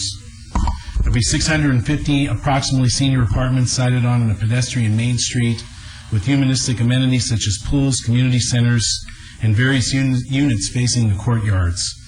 The Decatur Vegas Square development has been inspired by the highly successful mixed-use developments such as the District in Green Valley. This site is located in the redevelopment revitalization project area and will be a catalyst for the rejuvenation of the entire area. We have created a people place that includes affordable housing for senior adults at a time when affordable housing is so badly needed throughout the Las Vegas Valley. Thank you for consideration of this proposal, and I can answer any questions you may have. Thank you. Your Honor, that pretty much makes the formal proposal. I know that we've been here before. This has been a project for 3 years. As Scott Adams has mentioned, the lawsuit really delayed it. As all of you know, that once the lawsuit was encumbered on the property, it bled over to 1501 North Decatur, which then left no option whatsoever to be able to fund this. The one area that Mr. Adams addressed was the cross-parking easement. Your Honor, we're taking this almost in a global area, and Councilman Barlow knows, in representing this area before, it is not just 1501 North Decatur. We're actually we're trying to revitalize the whole area to be selfish, from Washington to Vegas Drive, from Jones down to Decatur, in order to make it a jump start, because it is becoming a blight, and it shouldn't. What the actions the city mayor and city council have done, it's a way to bring back neighborhoods. It's a way to bring back neighbors, Your Honor. It's not becoming a blight. It's blighted. I know. I live there, so I don't want to say it was blighted. But we don't want to ever harm any of the two adjacent properties. We want to be able to work with them however we have to. And in working with the property in the past, and as Mr. Adams has said, there have been articles or memos passed back and forth that we thought, in looking at Mr. Bain and Mr. Rexroad and myself, there was a way to live as far as a community. And for the record, Your Honor, if I could submit, this is the mutual parking agreement from 1963. If I could submit that for the record. I apologize. This is the best they could do with the city clerk. We pulled this yesterday from the city clerk, and I think this is county recorder. I apologize. Thank you. And Your Honor, it is a mutual parking agreement. We want to make the adjacent properties successful. I think by bringing rooftops here, you will see that. You will see the success of jump-starting both of these properties. If you have people living here, they have to have places to shop, they have to have places to partake in, to eat, dine, regardless if they are seniors on fixed income. They still have to have these necessities. So we felt that by allowing access, as you see here, this right here is the retail, Your Honor, and this is the underground parking. So it's aggressive. When we said we're going to go subterranean, it's going to cost us more, but I think by giving, you get more. How much is it going to cost? Your entire project? Entire project's about $52 million. And as I understand it, you have negotiations ongoing with Wells Fargo? Yes, sir. And this morning when we met, you showed me a document which would suggest that you'll probably have an answer on your financing probably within 60 to 70 days. Is that right? Correct. And then it goes to HUD. Right. And I want the record also to reflect that yesterday I spoke to Bruce Bain, to whom you made reference. He was vacationing with his family, interrupted that vacation to answer my question, that he is totally committed to this project, and as a matter of fact, he's the one who put up the $325,000, which was referenced by Mr. Adams, correct? Yes, sir. Okay. Could you tell the council how you propose to build the development? Oftentimes we have portions of it built to completion and not the holistic approach. Well, what's your intention as far as the building process? Building process, Your Honor, is to start. Do you have a portal still? Don't we have to start the portal? Microphone? All right. Oh. Did you say $52 million to build it? Yes, Your Honor. That's what we have from Wells Fargo. Thank you, Scott. A lot of this, Your Honor, in this is the largest development that if you were to speak with HUD, that you will see that is taking place today in this valley. The overview is going to, or the last word is going to be in their doorstep, dealing with Wells Fargo and HUD. But if you look at the aggressive approaches to build the retail up here, and then as we start to, they call it phasing. Once you have a commitment from people that are willing to move in, they start to release the funds, and that keeps us going along the way. And then the two bedrooms would be the need in the very back. In talking with Dr. Lisa Morse, never putting words in their hands, but you have wonderful staff and neighborhood services, and also Ken Levine from HUD. We could fill these as we start to build them. The statement that Mr. Moran made was no joke. In 2003, there were 10,000 seniors with no place to go, on fixed income. Imagine what that number is now. And they're reaching out to your neighborhood services and HUD. So as we start to have commitments, Your Honor, Wells Fargo, in the process that everybody's educated in finance, they would start to release the funds and allow us to keep building. When they call it phases, that doesn't mean we build and then stop and build and then stop. Once we have commitment, we can show to them and we continue our building. So we'd like to, our goal, our selfish goal, Your Honor, to have full disclosure, I still have a place on Carmen Boulevard, live and raised. So this would help my neighborhood. It would help my neighbors that have been there for 40 and 50 years. All right, very good. Are there any questions of... Mr. Mayor? Yes. I just wondered, Mr. McDonald, if you would show the rest of the council where they're going to be the health services. Yes, ma'am. So that the community health area is covered too. Well, the vision we had is, Your Honor, we want to make a one-stop shop. In the retail up here, we've already been in negotiations with CVS, representatives from CVS, as well as Walgreens, that would like to partake there. If there's going to be 650 units here, 600 units to be conservative, Mr. Adams, that we had a place to shop. Well, if I have seniors that live there, they need the necessities.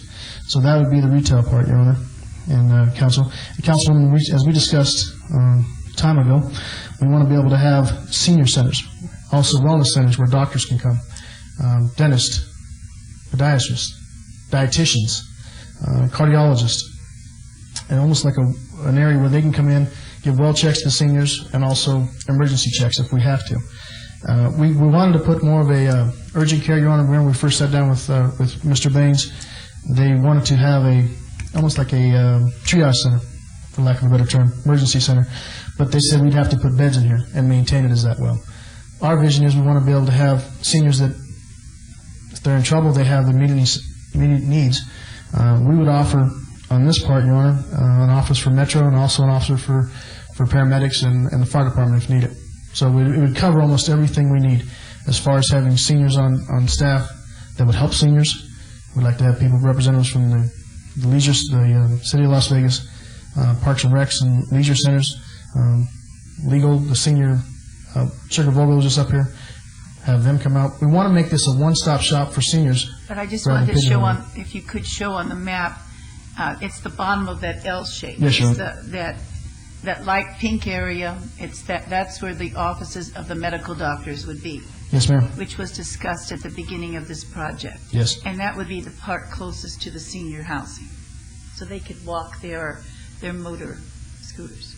We also had a vision, talking to representatives from CVS and Walgreens, that we'd like to have almost a courier service, and it would, bikes, if you have your prescriptions or necessities, you need your staples, they would be able to run them to them, which would then also create jobs in the neighborhood. Mayor Goodman. Yes. Councilman Wilson. Mr. McDonald and your colleagues and Mr. Adams, I apologize I missed the first part of the presentation. Mr. McDonald and his group have been working with the city for about 3 years to try and get this project on. Isn't that right, Mr. Adams? Not quite that. About 2 years, yeah. 2 years. Would it be fair to say that there aren't any other developers banging down the city's doors trying to develop this location? We haven't issued an RFP on this, so I really can't say. I can't say on the record that's true, but given the fact that it's a blighted location, we haven't had developers beat our doors down. That isn't to say there isn't other development interests out there.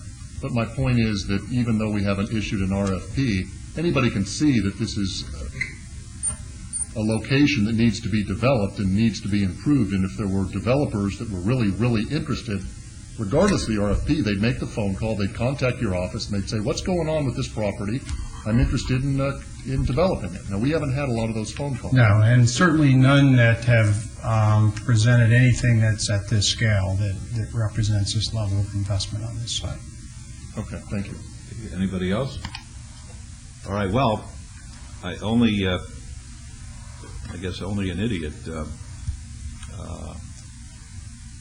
wouldn't say that this transaction is going to be looked at very carefully because of the fact that former Councilman McDonald is wearing a tie that is the most obnoxious tie I've ever seen in my life. But in addition to the tie, which he sports today, he brings a storied history and reputation to City Hall and appears in front of us today. And I can tell you one thing about Michael McDonald, and we've had our differences in the past, as people know, but we made, it's a funny thing, sometimes when you have your differences and you make up, you become fast friends. Nobody has a feel, because he was a master at being a ward-type politician as far as relating to his constituents and being the kind of politician that the mayor pro tem is with the speed bumps and the speed humps and the stop signs and the noise. And he cared about what people who were in his constituency were concerned about it and acted on it immediately. And for whatever faults we have, that was not his. It was a virtue on his part. And he has been talking to me for years, way before 2003, about Vegas and Decatur. It almost took on a secondary meaning when he had these conversations. It meant to me that it was an area that was blighted, it was an area that was going backwards, that it was an area that really was creating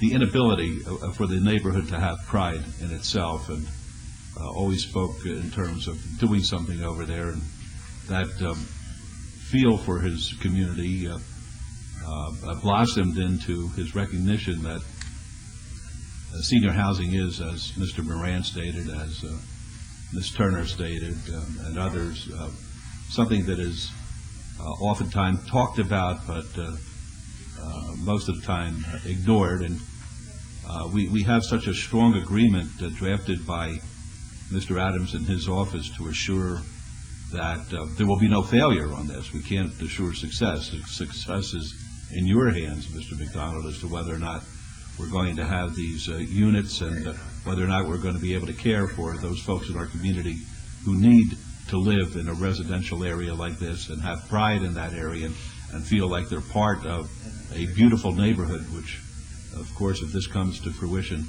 it will be. I think that the findings are easy to be made. I think that the qualitative finding is that's a no-brainer as far as affordable housing. I mean, that's a given. If we had to have a vote, it's a unanimous vote that we're satisfying that. As far as the quantitative analysis, as on the tax increment, if one were to appraise the property now, we would get a figure which is relatively low. And then with this development taking place on it, we are entitled to the differential, as I understand it, under the increment, which then comes to the city, which we could then pour back into redevelopment area efforts. It's a win-win. I can't think of a better product. The only downside is your tie, because that's going to be criticized in the media that the city is doing business with a fellow who wears a Donald Duck tie to the council. But the bottom line is, I think that this is a winner. $52 million going in at Vegas and Decatur. Nobody would have ever given 2 cents to go into that particular area. And we had serious discussions about the differential in the initial appraisal, which took place before the boom took place. Well, we're not the boom anymore up at Vegas and Decatur. I don't know who came up with an increase in the figure, but to me it makes absolutely 0 sense, because I think that if you went out to sell this property right now on the open market without even the benefits that the seniors are going to be getting or the city's going to be getting on the increment, you're not going to get anywhere near that kind of money. I would find that hard to believe, but the bottom line is nobody has offered to build this kind of a product except this group here. And I'm hoping that they succeed. If you fail, we're no worse off. We've lost 6 months on the DDA. If you succeed and you get your financing that it looks like the bank's ready to give you, and you get the cooperation from HUD, the city's a better place. This is an easy one for me. Thank you. All right, anybody else? Yes, Your Honor, if you don't. Yes, certainly, Councilman. 1501 North Decatur is a location that I've worked with very diligently since 99, I believe, or 2000. And it is a prime area for the specific use of affordable senior housing. The community truly is in need of such housing units due to the increase of seniors moving into the community. As Ms. Turner so eloquently mentioned, I believe this development will trigger the surrounding properties to redevelop, as well as resuscitate the area with a fresh new look and bring in quality amenities that does not currently exist today. As far as the qualitative and quantitative threshold that Mr. Adams mentioned, I truly believe that we meet both of those categories. And the senior community is excited about it, I'm sure. I'm elated, and the developer and his team should be commended for not only giving back to the community, but giving back to the community in a very big way on behalf of the seniors of this community. So with that, I will be in support of this item, and I would ask that the council also support me as well as the developer to move this development forward for the greater good and the vision of the council and the community as a whole. Thank you. If there are no further remarks, Councilman Barlow, you have a motion on council number 88, please. Yes, I would like to move for approval subject to all staff conditions. Let's vote, please. Opposed? Motion carries. On council number 74, please. Yes, I would like to move for approval subject to all staff conditions. Please vote. Opposed?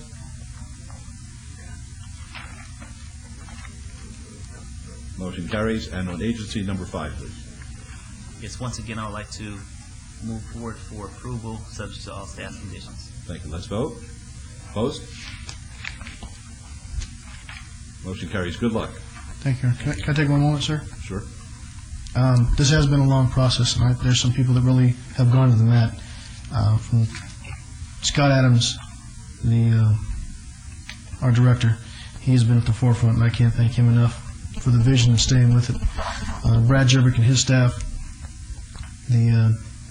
through the lawsuits and everything, thank you very, very much. I mean, there was name calling, and Your Honor, I've been blamed for a lot of things, but things I didn't even know, and your staff stuck by us, and we saw it through and was successful. Dr. Selby, thank you very much for your leadership as always.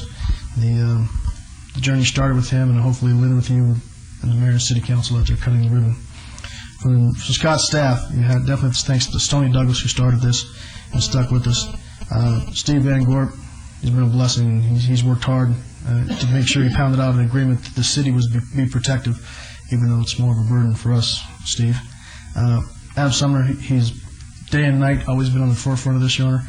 You have wonderful staff. I mean, when I was here, I knew we did, but where it has grown now underneath your leadership it's world class, and I'm proud to be part of it. There's only a couple things that left. Councilwoman Tarkanian, when this was in your ward, thank you so much. I know you worked tirelessly along with your staff, and Jeannie Robin and Kimberly. Thank you very, very much. And Councilman Ricky Barlow, you've been the driving force. And Ward 5 as a liaison, it's proud to have you as our leader now, and we won't let you down. Thank you. And last of all, to my number one seniors, mom and dad at home. My dad turns 82 tomorrow, so this is a great birthday present you guys have given. Thank you very much. All right. Thank you. Another guy who went to the Rob Baer School of Speaking. Okay. Council number 75, council number 89, and agency number 6. Council number 75 is discussion and possible action regarding a memorandum of understanding between the City of Las Vegas and REI Neon LLC regarding the possible future cooperative examination of the potential creation of a tourism improvement district pursuant to NRS 271A for the possible future development of a proposed major mixed-use development and event center for the area bound generally by Charleston Boulevard on the north, Main Street on the east, Wyoming Avenue on the south, and Union Pacific Railroad on the west. Council number 89 is R52-207. That's R52-2007. Discussion and possible action regarding a resolution consenting to the undertakings of the redevelopment agency regarding the owner participation agreement between the City of Las Vegas Redevelopment Agency and REI Neon LLC for the possible future development of a proposed major mixed-use development and event center for the area bound generally by Charleston Boulevard on the north, Main Street on the east, Wyoming Avenue on the south, and Union Pacific Railroad on the west. Agency number 6 is RA-10-2007. Discussion and possible action regarding a resolution finding that the project known as Project Pulse, subject to an ownership participation agreement, OPA, between the City of Las Vegas Redevelopment Agency and REI Neon LLC is in compliance with and in furtherance of the goals and objectives of the redevelopment plan and further approving the OPA. All of these items are in Ward 3, the Mayor Pro Tem's ward. Mr. Adam. Okay, this is another multi-part item where there are 2 City Council agenda items and an RDA item. City Council agenda item number 75 is respecting an MOU for the possible creation of a tourism improvement district. 89 is a resolution consenting to the actions taken by the RDA. That's a typical resolution that the council approves where you consent to the actions, you find those actions consistent with the redevelopment plan. And then RDA item number 6 makes RDA findings and then approves an owner participation agreement on the project. And let me give you a quick overview of what that project is. On the overhead, you see a map which shows the project site, which is an area bounded by Charleston, the railroad, Maine, and Wyoming, which was assembled quite some time ago and which is now under contract by a group which is REI Neon LLC. They are proposing a very, very large project. The project consists of a 22,000-seat professional sports arena, 550,000 square feet of commercial space, 3.5 million square feet of exhibition or office space, 300,000 square feet of casino floor area, 950,000 square feet of related casino area, 6,000 hotel rooms, 1,500 condo hotel rooms, and 1,500 condo units. Its projected build-out would be about a $9.5 billion investment. That's a B. That's a B. Now, by reference, yesterday, the Echelon Place on the Strip broke ground at about half that. So this would be not only the largest project in the history of the city, probably in the valley, in terms of total build-out. We have been working with not only the assembler of this site, but REI from the moment they walked through the door. When they came forward, indicated they had interest in purchasing the site and wanted to build a very large mixed-use development on that site. From that very beginning, they expressed interest in our redevelopment incentives. We have been very careful as we've moved forward on this project to indicate to them that we are willing to move forward and entertain the approval of certain incentives so long as there is no indication that we are in any way pre-selecting them as the ultimate developer of an event center or arena, which we are in the midst of an RFP process on. So I need to say that right up front for the record that a number of these items are all sort of preconditioned and structured on, at least for the arena portions, they're being selected, the arena developer, which is still a decision that you have yet to make as City Council. So I needed to state that for the record. The first item, the MOU for the creation of a tourism improvement district is very much a best efforts MOU on our part, and there is a provision in that MOU that conditions are providing best efforts in exploring and examining the feasibility of creating a tourism improvement district on their being selected as the arena developer. This is sort of a fallback incentive that should we approve an owner participation agreement, they be selected for the event center development, we go forward and they use TIF rebates, and for some reason those TIF rebates don't fully materialize at the levels that they need to make this project feasible, then the tourism improvement district becomes another tool that they can use to close the gap financially on their needs in terms of building an arena. Now, I would characterize this project that if they go forward and are selected, we have a situation here because of the large scale of the project where the city would get an arena built at their total risk for simply tax abatement. I mean, in a nutshell, they're willing to take the risk in building a private arena on a private site for simply a TIF rebate that we provided on a number of projects throughout the downtown area. Mayor Goodman. Yes. Excuse me, just for the benefit of our listeners, would you tell our listeners what a TIF rebate is? And I'm going to tell you about both of those. Actually, a tourism improvement district is a new law that was passed a session ago that simply provides sales tax increment financing of 75% of projected sales tax in an area should you able to prove that a preponderance of that sales tax is generated by tourists coming in from outside Nevada. It's very difficult to put together, but it's one of those things that we'd work together with them and explore the feasibility of should they be selected for the arena. Tax increment financing, TIF rebates, we have approved on a number of projects, namely World Market Center, the Factory Outlet Mall, the IRS building, and Allure. That simply captures, under the redevelopment area, the normal taxes that go to the normal taxing jurisdictions are captured, and that increase in taxes resulting from a project go into the redevelopment agency special revenue fund. We're able to rebate a portion of those taxes back to the developer, which is essentially tax abatement. It's just that under Nevada law, we have to do it a different way than other states where they provide an assessment relief through tax abatement. We actually enter into an agreement, which we have on your agenda here, which is an owner participation agreement that establishes the method and procedure in which we do that. And we do that through creating a note payable to the developer, the annual payments of which are those increase in taxes. Now, in this project, we're proposing a little bit different structure than we have on prior projects, and for a number of reasons. The owner participation agreement, if they don't build the event center, and this is an important distinction, if they don't build the event center or are selected for event center development, allows for a 41% standard TIF rebate to them, just like we've done on any other project downtown. And that's to support the total mixed-use development portion of their project.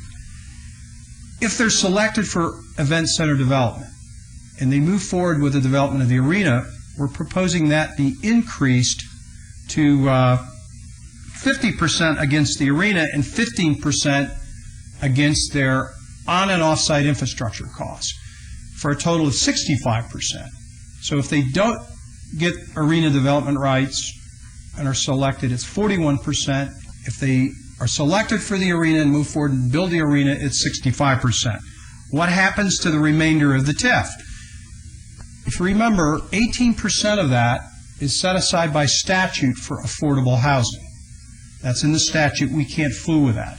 We're recommending in this owner participation agreement that that be committed into or near the Arts District, so that there's a significant commitment to build affordable housing in or near the Arts District. And that's an important component of this. Additionally, 15% of the TIF comes back to the redevelopment agency under the arena development scenario, should they be selected for that. That leaves 2% that we recommend go back into the Arts District on arts-related improvements, yet to be defined. But that's where this is a little bit different than our standard owner participation agreement, in that we've defined in the agreement that we commit certain portions of the TIF funds generated by the project back into or near the Arts District to really help accelerate the development of the Arts District and arts-related projects. I think there has been some concern expressed by persons in the Arts District about the potential impact of this project on the Arts District. And we're recommending these minor changes to how we use the TIF generated by the project to address the concerns of persons who have a strong vested interest in the Arts District. We believe that this project will have a positive impact on the development of the Arts District. Putting an arena adjacent to an Arts District, creating a strong activity generator, will generate tremendous number of people coming in and out of that Arts District. And I think the issue is tying the improvements into that district. You just hit it right on the head, though, what you just said, and I want that brought out also. Who's going to build this arena, and how much is it going to cost? Under their projections, they would build it privately at their cost, and I believe their estimate is $500 million? $500 million. Right there, though. But it's not costing the taxpayers of the city or the county anything. The city's getting a first-class arena. That's correct. World-class. That's correct. And so you talk about the TIF financing and all that. This is what's happening. That's correct. Okay. So it's a very large-scale project. We have a owner participation agreement that's virtually the standard owner participation agreement we presented to you previously, with the difference being we are recommending a specific allocation of those TIP percentages back in or near the Arts District, and there's a residual that would come back to the agency. There's a dual structure, and I'll repeat this again. They would get 41% if they're not selected for the arena and don't build it. They would get 65% if they're selected and go forward and build the arena and event center. And so it's for an additional abatement above and beyond that which we typically provide any project downtown. We get a private developer to take all the risk. We have no risk. I mean, this is an interesting transaction. I think it's important to point out under TIF, we don't rebate it until they build it. I mean, that's where, we've had discussions in the past on prior projects. It's a very interesting incentive in that it isn't actually provided until they actually build the development. And at that point, when they build it and it goes on the rolls, the owner participation agreement provides for a process where at that point we know what it's on the rolls for. We craft a note based on what it goes on the rolls for, and we rebate only a percentage of actual taxes paid to protect the city's position. We can't get ourselves into a note where we have an obligation that exceeds our ability to pay through the actual taxes collected. And that's another point I want to make for the record as well. Right now, as we stand here, we have 100% of nothing. That's correct. The area is as it is. Now, if they build the $9.5 billion through full build-out by phase, we expect this project to be something similar, and I don't want to exactly compare the two, but to World Market Center, where you've entered into a multi-phase owner participation agreement where we are engaging in TIF rebates for subsequent phases of that development. This is the same kind of project where they would build it out in phases. On each phase, we would craft a note, come back to you for approval of that, and there would be a TIF rebate tied to each phase. All right, so as the Mayor Pro Tem elicited, assuming that everything goes the way they would like it to go, we get a $500 million casino for nothing. I mean, arena for nothing. And how much do we get in what is our end of the TIF? Well, and we believe that arena will be taxable because it's a private development on a private site. Right. Our rough estimation is that on almost any TIF project, TIF would be generated at about 1% of development cost, or what it would go on the rolls for. So 9 total TIF. and then we'd rebate those percentages accordingly. But on a $9.5 billion project, what would we expect to get? Somewhere in the vicinity of $950 million of new taxes. Okay. That sort of sums it up. Okay. Did you want to be heard? I just wanted to introduce myself. My name is Jill Ferrari. I'm a member of REI Neon LLC, and I act as the project manager. And we're going to be back in front of you later today. Thank you.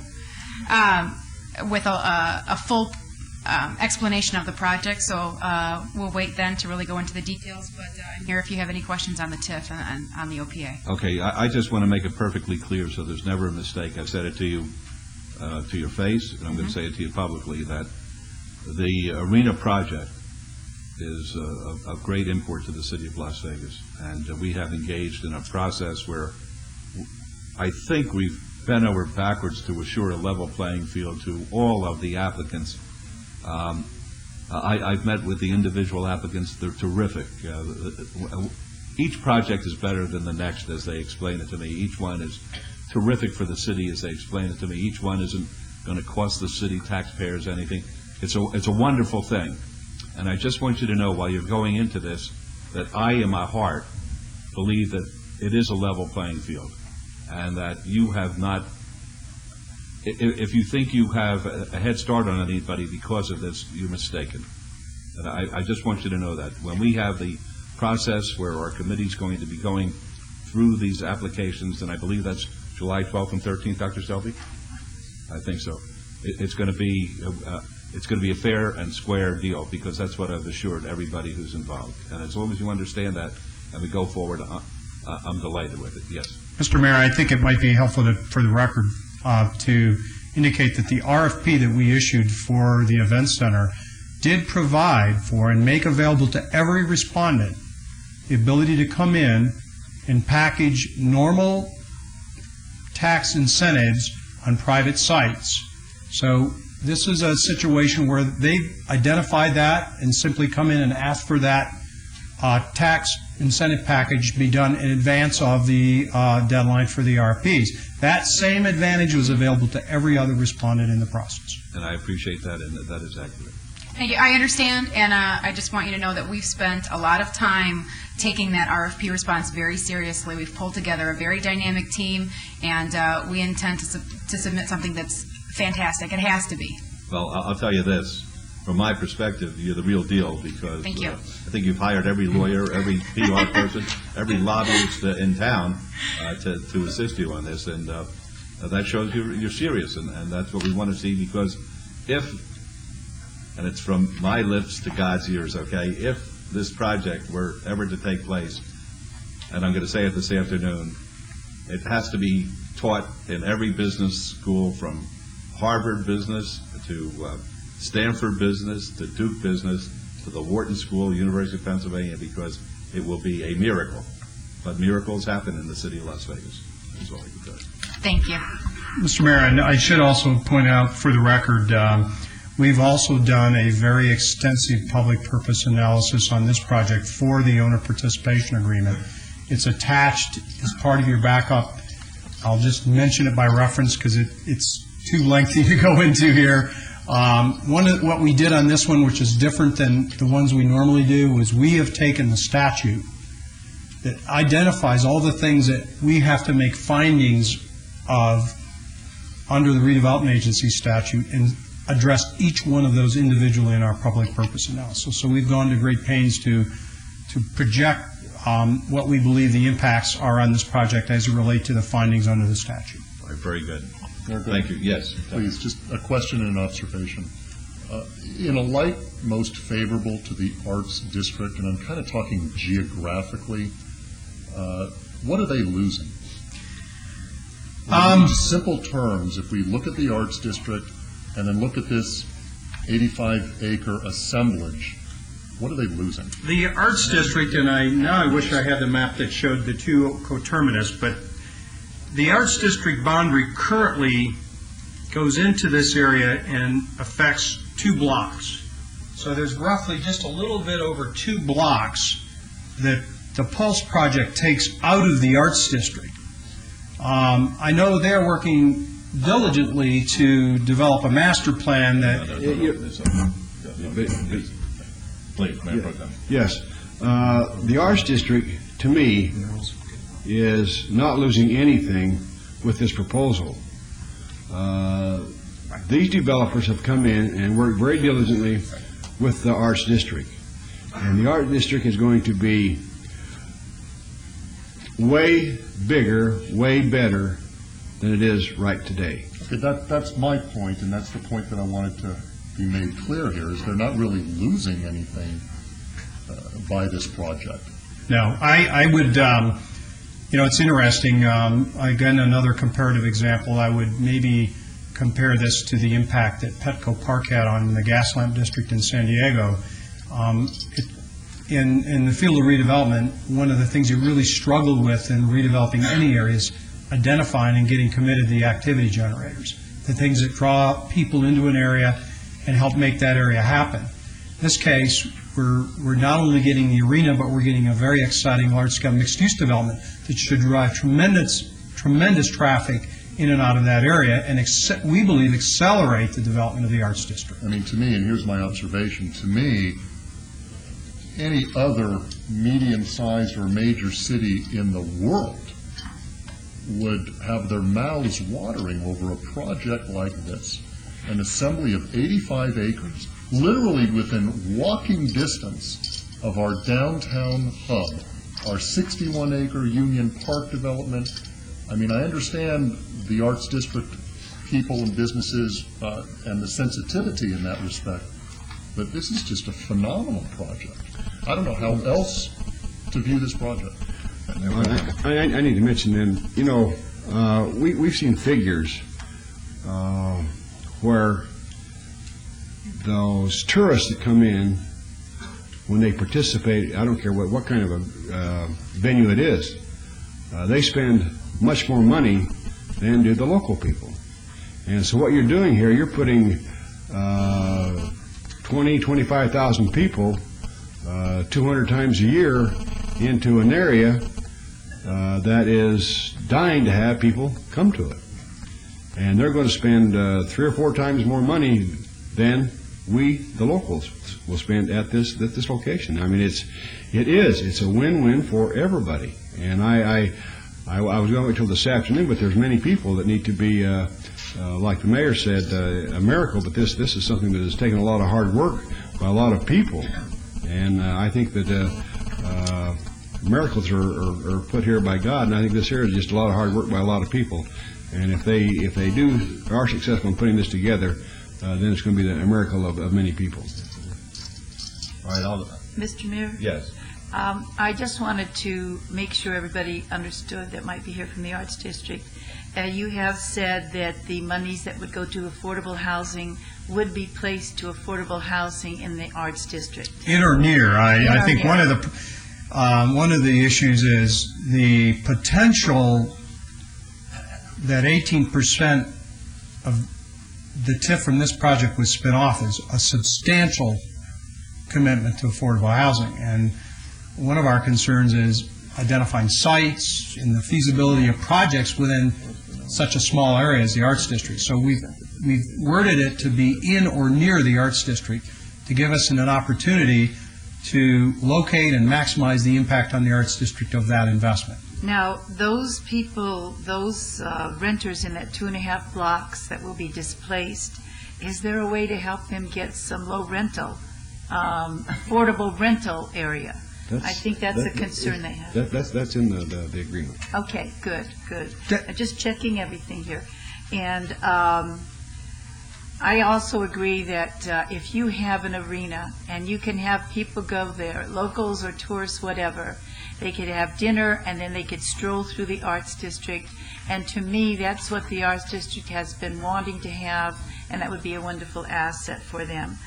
And the only other thing I wanted to say is that I imagine we're getting an excellent traffic study on this, because that could be a problem. We actually prepared a traffic study that was submitted a few months ago and just recently supplemented it with 2 phasing plans. Each of those documents is about that thick. So there's 3 volumes altogether. We've met about 3 or 4 times with DPW staff. Yeah, we'll be talking about that. We'll be this talking about afternoon. that this afternoon, but things look good. Very good. Okay, can I have a motion, please? Public comment on this? No. Mayor, I have a question. Got to move this along. Yes, sir. I have a question. Number one, my statement is I'm really impressed with the developer and the way you all have acquired the subject properties in the area. And Mr. Adams, although this is a great development, I'm concerned in regards to how the pros and cons of this particular property in relation to the 61 acres. What will be the effects of this particular property and the 61 acres and what we're trying to do there in relation to this as well? At a very high level, I think, and I could use what they basically told us when they came in terms of making this investment. I think we're redefining what the north end of the Strip is here. If you look at the evolution of Las Vegas and how things have happened along the Strip, there's the last couple acquisitions on the Strip were at the north end, and now the Strip is virtually sold out. This really kind of leapfrogs the Strip into the south end of downtown.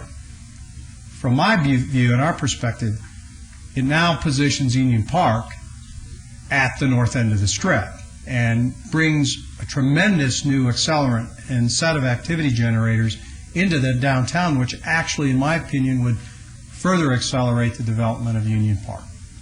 Now, instead of Union Park being there all by itself, having to drive its own demand, you've got another large project there that helps make it happen. If you saw that, that's what's happened on the Strip. There's been a synergy from one project to the next, and I think you're going to see that same thing happen if this occurs relative to Union Park. Thank you. All right, thank you. Let's have a motion, please. Your Honor, on item number 75, I will move to follow staff's recommendation for approval with all conditions. Let's vote, please. Opposed? Motion carries. 89, please. And on 89, I'll make a motion for approval with all staff conditions. Let's vote, please. Opposed? And on agency number... Wait. Opposed?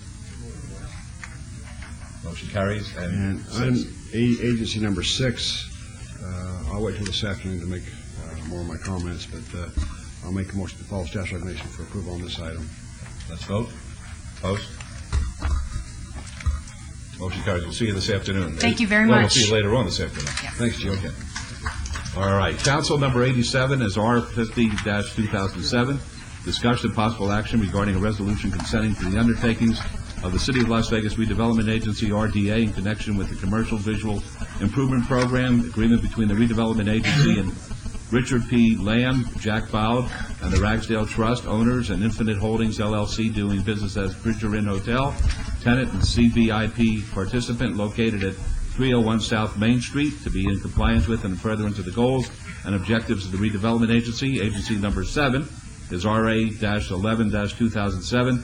Discussion and possible action regarding a resolution finding the project proposed by the Commercial Visual Improvement Program, agreement between the Redevelopment Agency and Richard P. Lamb, Jack Bowd, and the Ragsdale Trust, and Infinite Holdings, LLC, DBA Bridger Inn Hotel as tenant and CVIP participant at 301 South Main Street, to be in compliance with and in furtherance of the goals and objectives of the Redevelopment Agency. And finally, agency number 8, discussion and possible action regarding a Commercial Visual Improvement Program with Richard Lamb, Jack Bowd, and the Ragsdale Trust as owners, and Infinite Holdings, LLC, doing business as Bridger Inn Hotel as tenant and CVIP participant, providing funds to assist with improvements to a building and property located at 301 South Main Street, not to exceed $23,273.20 of Redevelopment Agency Special Revenue Fund. All of these items are in Ward 3, Mayor Pro Tem's ward.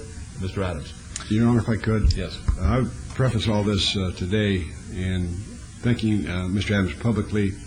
We had a person in our last, a young man by the name of Mr. Marshall, who was our last council meeting, and got up under system participation and made some comments. Mr. Adams, the man he is, got up and made a few statements. Mr. Adams and I met with Mr. Marshall. Mr. Marshall can't be here today. He's out of town. He's on a big hike, sabbatical, whatever you want to call it, up in the northwest somewhere. Anyhow, Scott, I want you to know I appreciate your intensity on this issue, your honesty, and I think that the city'd like to have you as our OBD director. Thank you. Thank you, Mayor Pro Tem. The gentleman really, and I feel badly because he kind of got caught in a crack between our policies. And basically what happened was he was proposing to a VIP application where he was simply repainting the building and doing some minimal improvements to his sign and his awning. And we had changed the guidelines of the program where we didn't count interior improvements now against exterior improvements under the VIP program. And he felt upset because he's made significant improvements inside this building. And he felt he was doing his duty as a good property owner to maintain it in a good state of condition. He was going to make improvements to the exterior, and we determined that, and I did personally, that it didn't meet the guidelines. And I apologized publicly to him because I didn't tell him that until about 6 weeks into his application process. And for that, that shouldn't have happened. But we've since taken another look at it, and I'm prepared to stand before you and recommend that we go forward with this project by simply waiving that exterior requirement under the guidelines to give him credit for all the work he's done inside that building. He, because he was going on vacation, was a little upset because he needed to get this taken care of before he was going on a 3-month vacation. He's actually completed the improvements. So the photos that I've got before you show at the top what the building looked like and at the bottom what it looks like today. And what he's done is repainted it to a different color. He's rebuilt the sign. It really is the same sign, and rebuilt his awnings. What you have before you is a VIP request for a total project cost of just over $38,000 for his portion of half that. Now, he's completed his work, submitted us bills for the completed work for about $22,000. So I'm recommending that we enter into this agreement. I would state for the record that this clearly was an inducement on this project. He came to us, he applied under this program, his intent was to move forward subject to the availability of funds. He got to the point where he was forced personally to go ahead with it, and he did. So I would recommend we approve the VIP as you have it before you for the higher amount, with the understanding that he's already submitted us invoices for a lesser amount. Now, for a higher amount. For a lesser amount. He actually brought it in at a lower level. Now, he would like to see if he can work sidewalks and sidewalk improvements into his package. I would recommend we go ahead and approve the VIP package as you have it before you today. When he gets back from vacation, we'll work with him on the sidewalks, and should we be able to work that out, come back to you for an amendment to this agreement to add in the sidewalks at a later date. It's a little thornier because he's working out in the right-of-way. It requires public works approval and other approvals, and we just can't carte blanche approve that right now. So I'm recommending we go forward with a package as he's originally submitted and you have before you today, with all these understandings in place, and then come back to you later for any additional improvements per amendment. Fine. Any questions of Mr. Adams? All right, motion, please. Your Honor, I make a motion to follow staff's recommendation for approval on council item number 87, please. Please vote. Opposed? Motion carries. And agency item number 7, make a motion, the same motion for approval following staff's recommendation. All right, let's vote on that, please. Opposed? Motion carries. And item agency number 8, I also make a motion for approval of staff's recommendation. Thank you. Please vote. Opposed, please. Motion carries. Thank you. Thank you, Mr. Adams. All right, item number 9 is citizens' participation. Public comments during this portion of the agenda must be limited to matters within the jurisdiction of the redevelopment agency. No subject may be acted upon by the redevelopment agency unless that subject is on the agenda and is scheduled for action. So if you wish to be heard, please come up to the mic, and we'll put the 3-minute timer on, and we have 3 minutes. Yes, sir. I'll give you 2 minutes. Fine. My name is Tom McGowan, Las Vegas resident. The redevelopment process is the property of all residents of the city of Las Vegas and participation in the democratic process is the inalienable right of all citizens of the United States, including residents of the city of Las Vegas. Consequently, open public disclosure of public pertinent information and public participation in the democratic process is categorically imperative to ensure successful development and redevelopment in the genuine best public interest inclusively. REI Neon's Project Pulse is an important development project that can be a valuable aspect of enduring benefit to the city of Las Vegas, but it's virtually ensured to be massive risk intensive and failure inherent if it's made to arbitrarily serve the benefit of any limited special public or private interest whatsoever. Therefore, bear in mind, the only best way to serve a limited private interest is within the larger context of service to the genuine best overall public interest inclusively.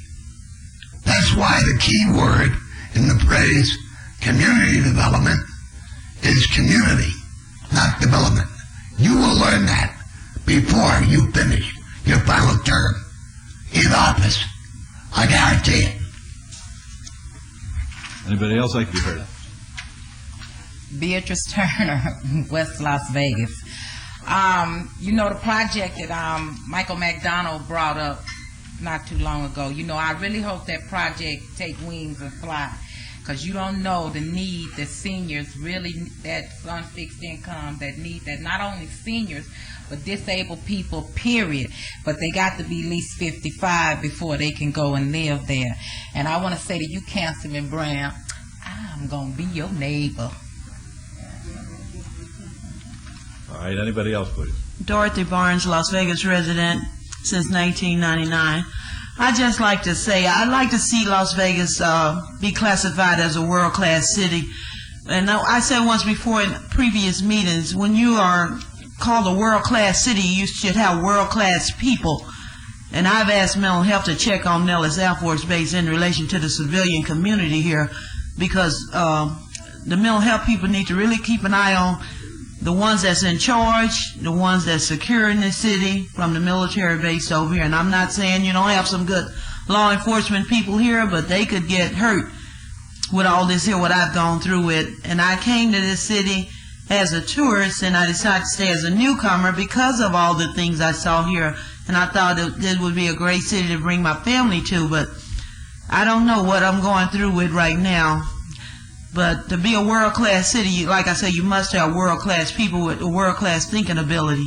You can't have crazy folks sitting in charge. Thank you. Would anyone else like to be heard? Very briefly, Lance Moran, Mr. Mayor and Council. I just would like to let you know that there are two properties right within this massive area of the Arts District that have already been approached for low-cost housing, and that this TIF rebate would be a great, great help in getting those medium high-rise units already started. And I can't tell you how important affordable housing would be to your union project. People who work there could live there and afford to live there. Thank you very much. Thank you. Anybody else like to be heard? All right, folks, the redevelopment agency meeting is adjourned. You think 50 minutes? Will that give your office enough time to refresh themselves? All right, we'll be back here at 10 of 2. Sorry.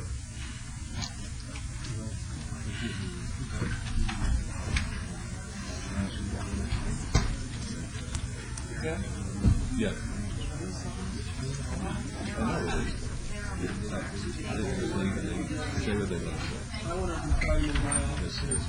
It's bad. I give that to you.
speak to? That's what they have to put all new members.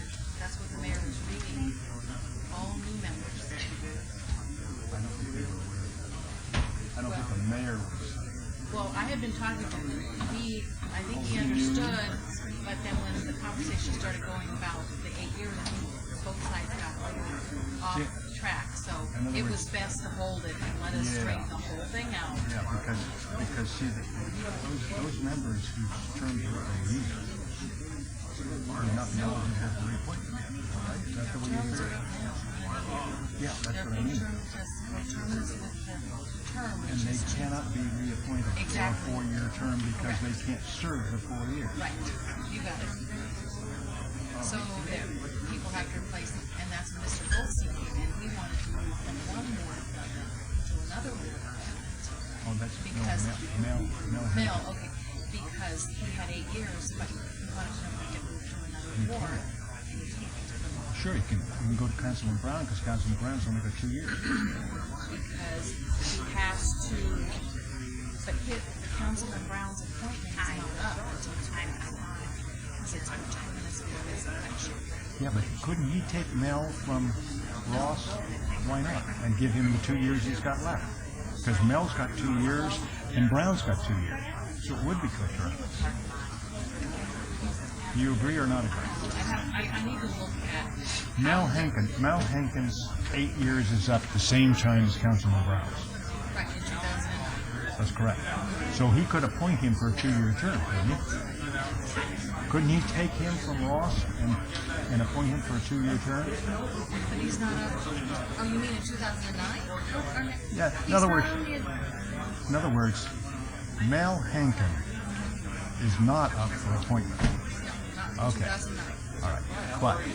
But can Councilman Ross give Councilman Brown Mel Henkin for 2 years and then make a 4-year appointment? Or he can't. Oh. Okay. That's where. Well, everybody's going to starting up so again. What we do is give me a call. So we have to leave Mel on. We have to leave Mel until this term expires. Is there any possibility that the bylaws can be? Thank you. You can change bylaws, but that has to come. Yeah. I need to look at how the bylaws are established. Are they established by You want me to get a board? hold of you because City Attorney Gerber wants me to county that. We contact him and I'll talk to him, and then maybe the three of us can figure out where we are. You bet. Next week. And we'll get it all laid out, and then let the mayor know. Okay, I'll call Brad then and tell him to get a hold of you, and you send You it and I to have talked. We need to talk with him, and I'll get all my paperwork and let's get it on. because they're not. So it all was of them are better. going to move on for another few months. It was better to just hold it. We'll get you all straight. That's okay. No, if there was issues, I'd rather have them held than try to make an appointment and then backtrack. That's worse. I am. I don't know now, but I'll make something. I'm back. Yeah, we'll make something. Okay, or we can meet next week. You bet. Playing with the laptop.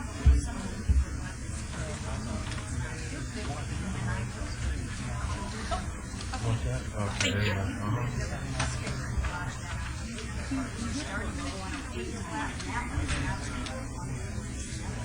I don't know how many items yet are being pulled off. I will when I come back. I want to come back just to be and I have that too. So I'll you'll be able to tell. Yeah, I'll have my sheet on to know what is being pulled off. We got other appointments, and we don't want to miss this one. You bet. I'll be happy.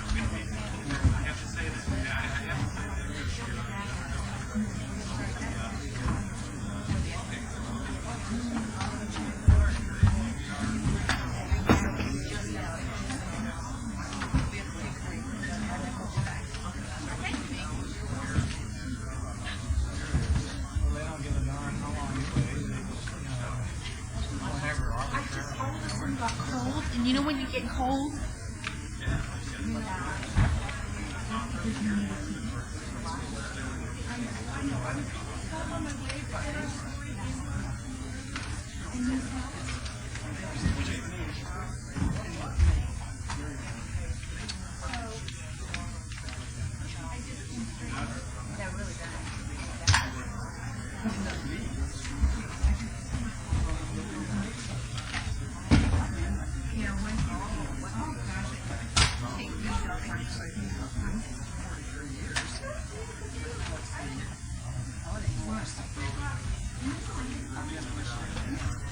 Yeah, we don't really have.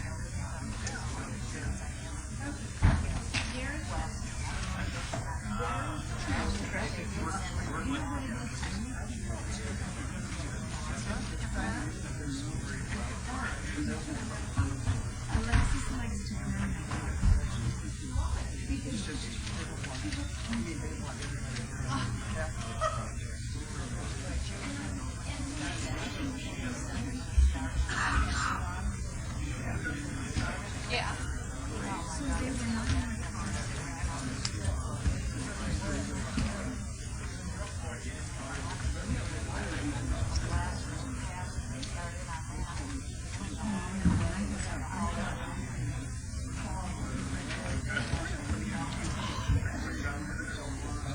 Well, I'm gonna finish it. Okay.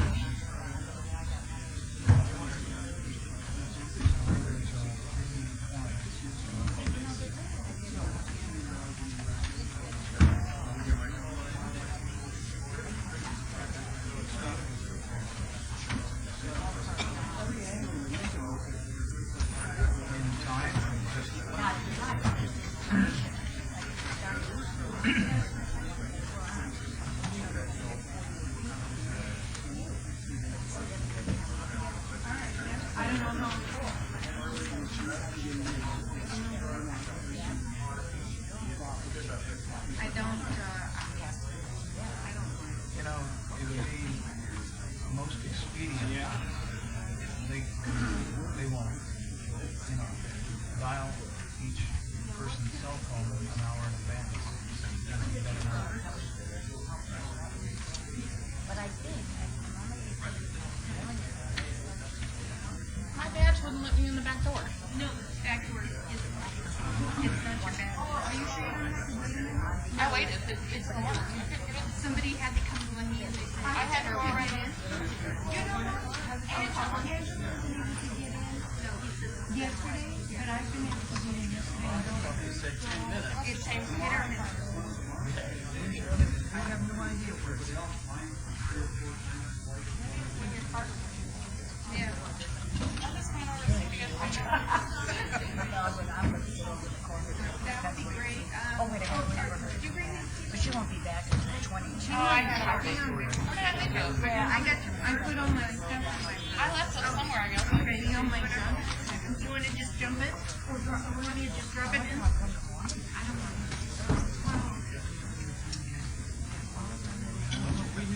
Here's black. Water? That fish here, that's Summer Road.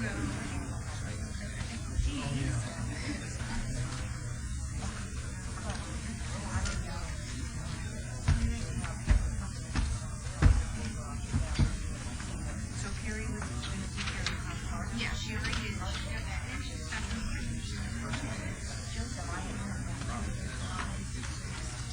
Then I never really did find out what happened.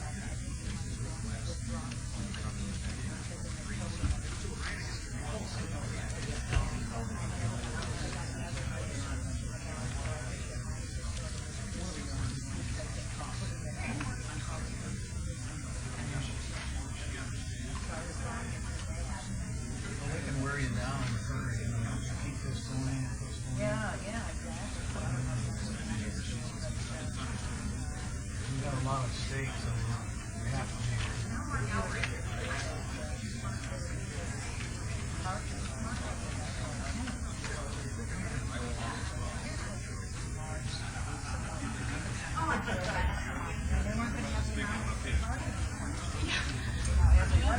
Thank you.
That's revenue somewhere down there.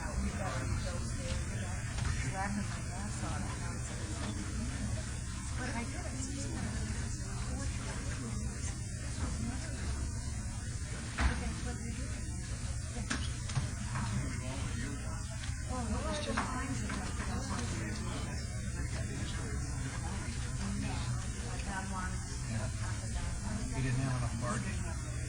He still doesn't. If they let it slide, he could.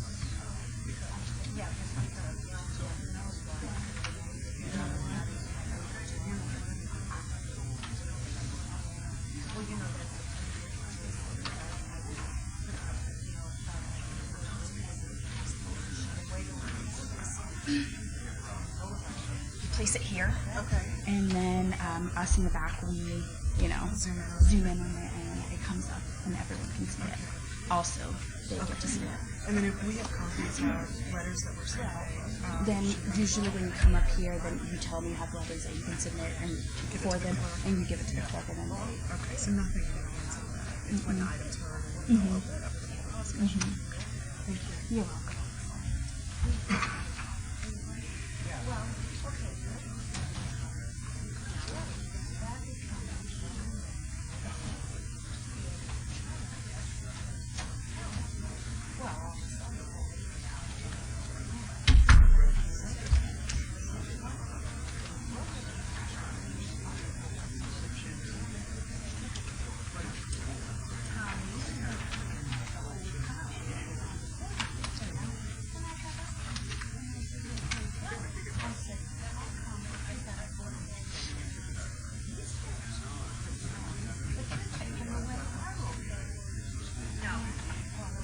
To which they replied nothing.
Yeah, that's what they said. So they were going to go over. She's talking about an overpass. Overpass. On the railroad. He's going to come off, hoping right over the railroad track. Yeah, but what does that serve you for that just want to go down Oak Street? Not much. And then I just sort of sit there when I'm approaching it, and I go, no, it's not like That's why Penny isn't so a problem. They used to do paint slates in it. She said that. But now, it isn't the same thing.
They're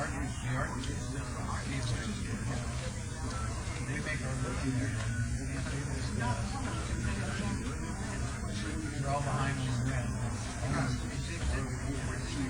See what happens. We'll sign them last week.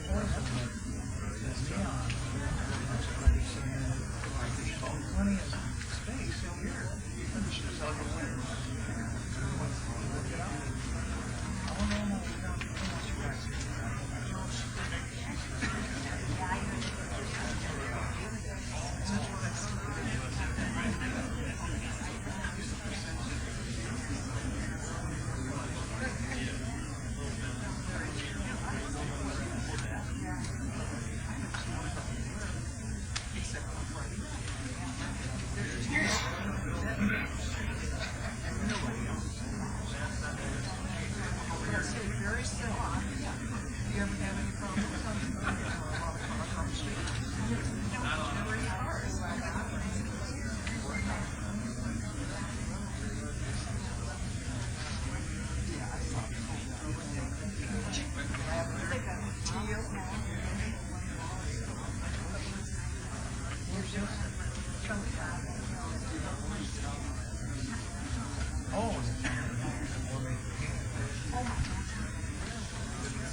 Folks, I believe we will start in about, everybody should be here in about 12 minutes.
Carol, we're just going to leave them.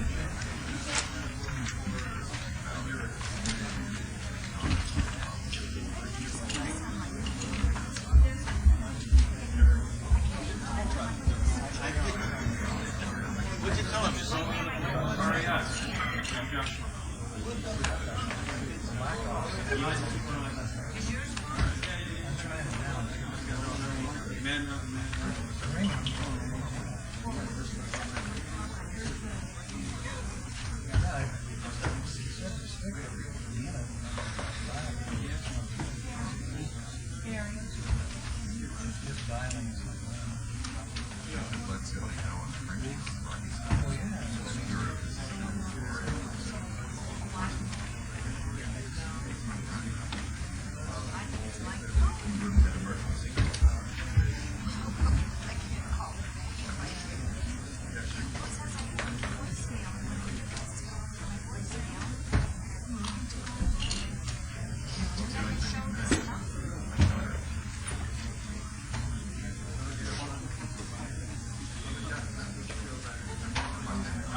Yeah, if he's not busy and he's marking his book, maybe you should. Okay, what item are you?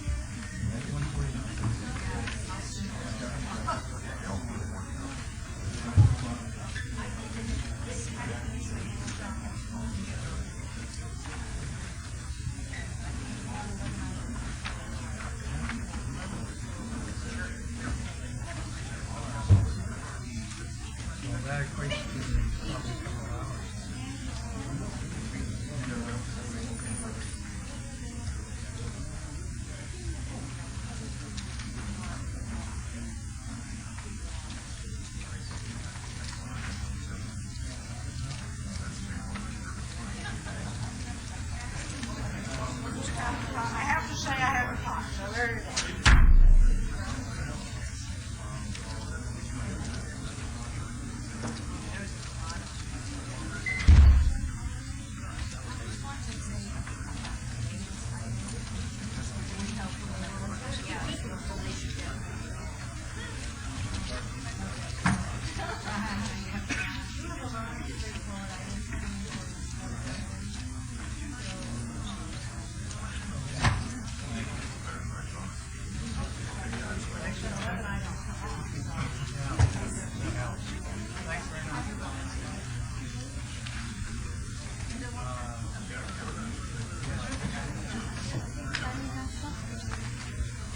Did Beverly have one?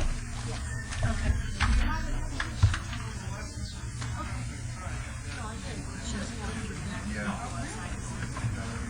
Gotta go make copies. I'm missing one, so. Oh, you did.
All right, good afternoon, ladies and gentlemen.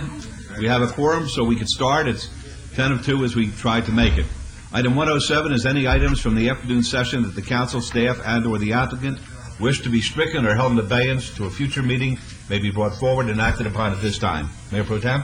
Thank you, Your Honor. We have items 128 and 129 as rezoning, 19647, the site development review, 19643, Platinum Realty and Development, Craig 95 LLC, CO Abrar Management, Commercial Center on south side of Craig Road, west of US 95. The applicants asked that to be held in advance until our July 11, 2007 meeting. Items 136 and item 77 is a special use permit 15442 BF Trust Packaged Liquor Off-Sale Establishment at 519 St. Louis Avenue. The applicants asked that to be tabled. Item 138 is a special use permit 2608 Cashback Durango and Centennial LLC Auto Title and Financial Institution Specific with waivers at 6441 North Durango Drive. The applicants asked that to be held in advance until our July 18th, 2007 meeting. Item 140 is a RQR 17763 Lamar Advertising, Z&Z Investment Company, billboard at 2350 North Rainbow Boulevard. The applicants asked that to be held in advance until our July 11th, 2007 meeting. RQR 17764 Lamar Advertising, Foster Day Corporation, billboard at 2401 North Decatur Boulevard. The applicants asked that to be held in advance until our July 11th, 2007 meeting. Item 144 is also an RQR 19160 Clear Channel Outdoor Richard W. Adesani, billboard at 1217 South Commerce Street. The applicants requested that to be held in advance until our July 18th, 2007 meeting. And ROC Resolution 19273 and Special Use Permit 19103 AAG Las Vegas / Mustang Man LLC appeal of denial of review of condition 18 at 6750 West Sahara Avenue. The applicants asked that to be held in advance until our July 18th, 2007 meeting. Item 147 is ROC 18260 CVS Outdoor City Parkway 4 billboard adjacent to the north side of Orange Lake Gregson Highway between Bonanza Road and Grand Central Parkway. The applicants asked that to be held in advance until our July 11th, 2007 meeting. Item 148 is a site development review 15747 Twin Lakes Baptist Church, proposed church house of worship at the northwest corner of Rainbow Boulevard and Westcliff Drive. The applicant wants that to be held until our July 11th, 2007 meeting. Item 162, 63, and 64 is a GPA 2481, rezoning 2482, and site development review 2483, Church Christian First Recreation Facility at 101 South Rancho Road. It's been asked to have that held in advance until our July 11th, 2007 meeting. And item 165, 166, 167 is a rezoning 19673, variance 19672, and site development review 19670, TCR Southwest Properties, Inc., Cohen 1969 Trust, 161-unit multifamily residential subdivision at 3132 North Jones Boulevard. The applicant wants that held to be in advance until our July 18, 2007 meeting. Items 168, 69, and 70, rezoning 20636, variance 20635, and variance 21635. I think there's a misprint there. I think we need to have 168, 69, 70, and 71. Right. For a proposed conversion of single-family residence at 141 North Bruce Street. The applicant wants that item tabled. Item 166 and 177 is a variance 20793 and site development review 20792 SLB Investments LLC residential plan development for 7 lots at Decatur Boulevard and Gilmore Avenue. The applicant wants that withdrawn without prejudice. Item 178, 79, and 80, variance 20816, variance 21609, and site development review 20812, Craig and Crete Developers LLC, 3-story, 50-foot tall building at 600 South Tonopah Drive. The applicant wants that held in advance until our July 11, 2007 meeting.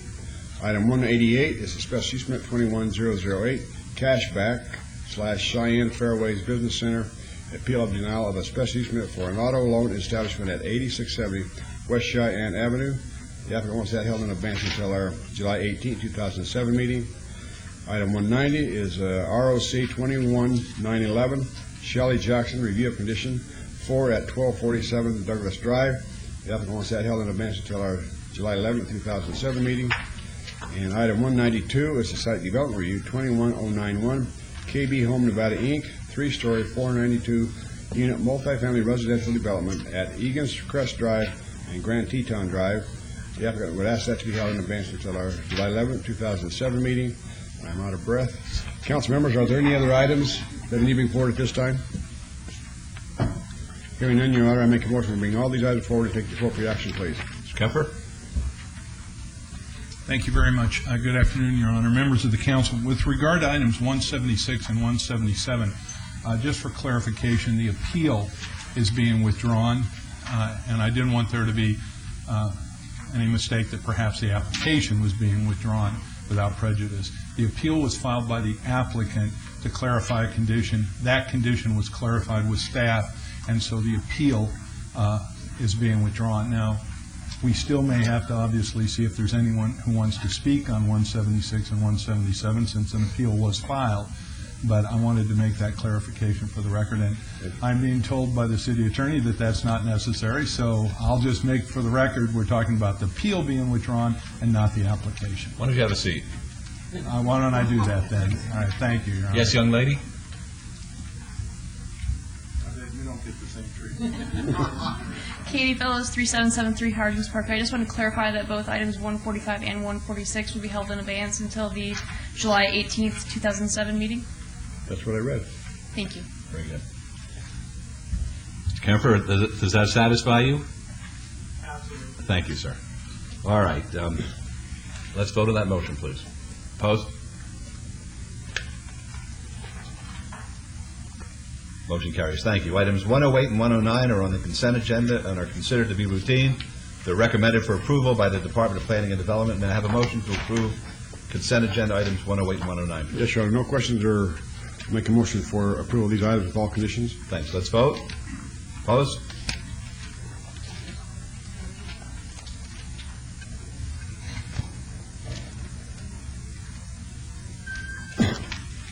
Motion carries. Thank you. 110 through 115. 110 is ZON 20783. It's going to be a public hearing. The applicant owner is Pedro Garcia. Request for rezoning from RE, which is residence estates, to RPD4, residential plan development, 4 units per acre or 1.16 acres at 4881 Donald Road. This is in Ward 6, and the Planning Commission and staff recommend approval subject to conditions. 111 is WVR 21491. This too will be a public hearing. Same applicant owner requests for a waiver of Title 18.12.130 to allow a proposed private street to end in a hammerhead where a cul-de-sac is required at 4881 Donald Road. The staff recommends denial. The Planning Commission recommends approval subject to conditions. 112 is VAR 20782, a public hearing. Same applicant owner requests for a variance to allow a residential plan development on 1.16 acres where 5 acres is the minimum required for a 5-lot single-family residential subdivision on 1.6 acres at 4881 Donald Road. The Planning Commission and staff both recommend approval subject to conditions. 113 is STR 20780, a public hearing. The same applicant owner requests for a site development plan review for a proposed 5-lot single-family residential subdivision on 1.16 acres at 4881 Donald Road. Planning Commission and staff recommend approval subject to conditions. These are all in Ward 6. They're all public hearings. I declare them open. Is there anybody here on behalf of the applicant, Pedro Garcia? There is. Would you please come forward, sir? Please come up to the mic and state your name. Sir, my name is Rene Reese. I'm developer on the project. Very good. All right. We'd be happy to hear from you today. There are no objections on my side, sir. All right. You're a very smart man.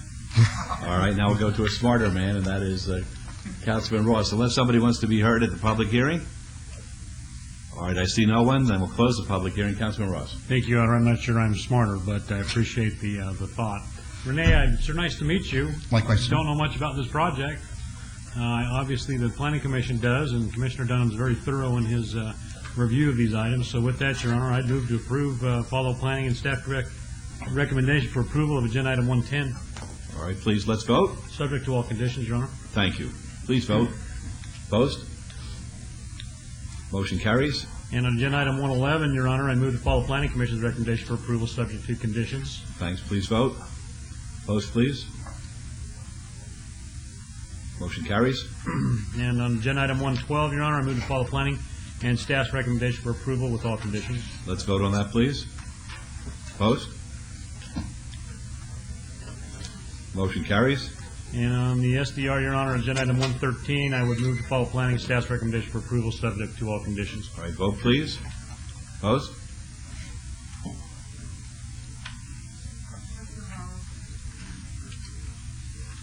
Motion carries. Thank you, sirs. Wait, was that all of it? Did we get 115 as well? No, that's a separate agenda item, Your Honor. Oh.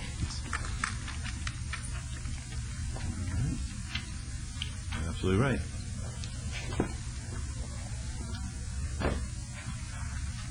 Go on to the next book. And Renee, if you do a good job out there, that's a good neighborhood. So do some good things, okay? Yes, sir.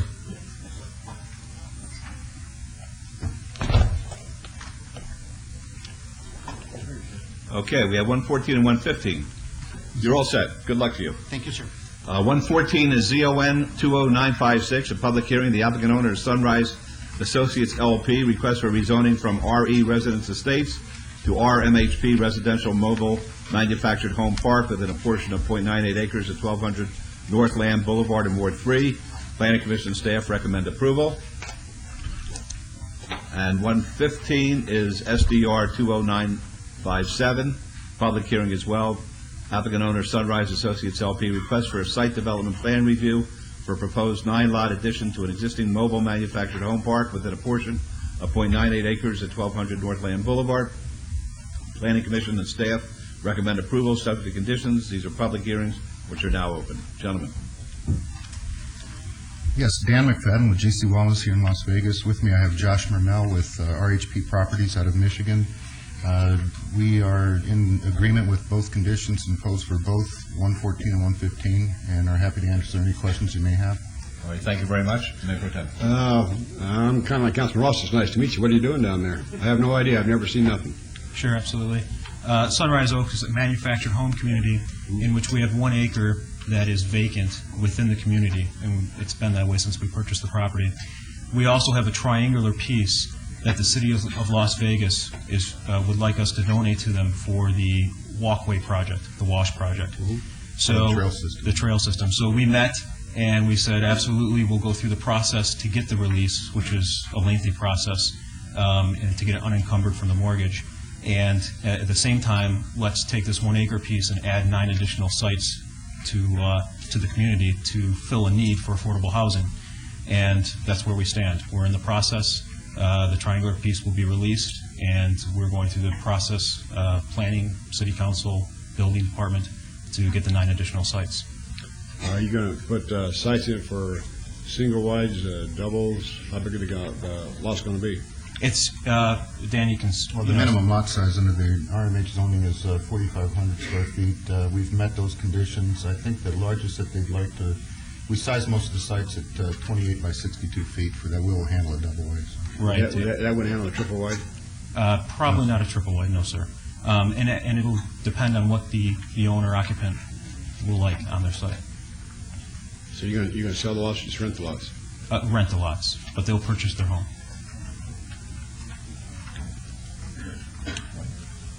Any other questions of any of the council members? Folks, public hearing, anyone would like to be heard on this? All right, Mayor Pro Tem. Yes, Your Honor. Item 114, I move to follow staff recommendation for approval with all conditions. Let's vote. Opposed?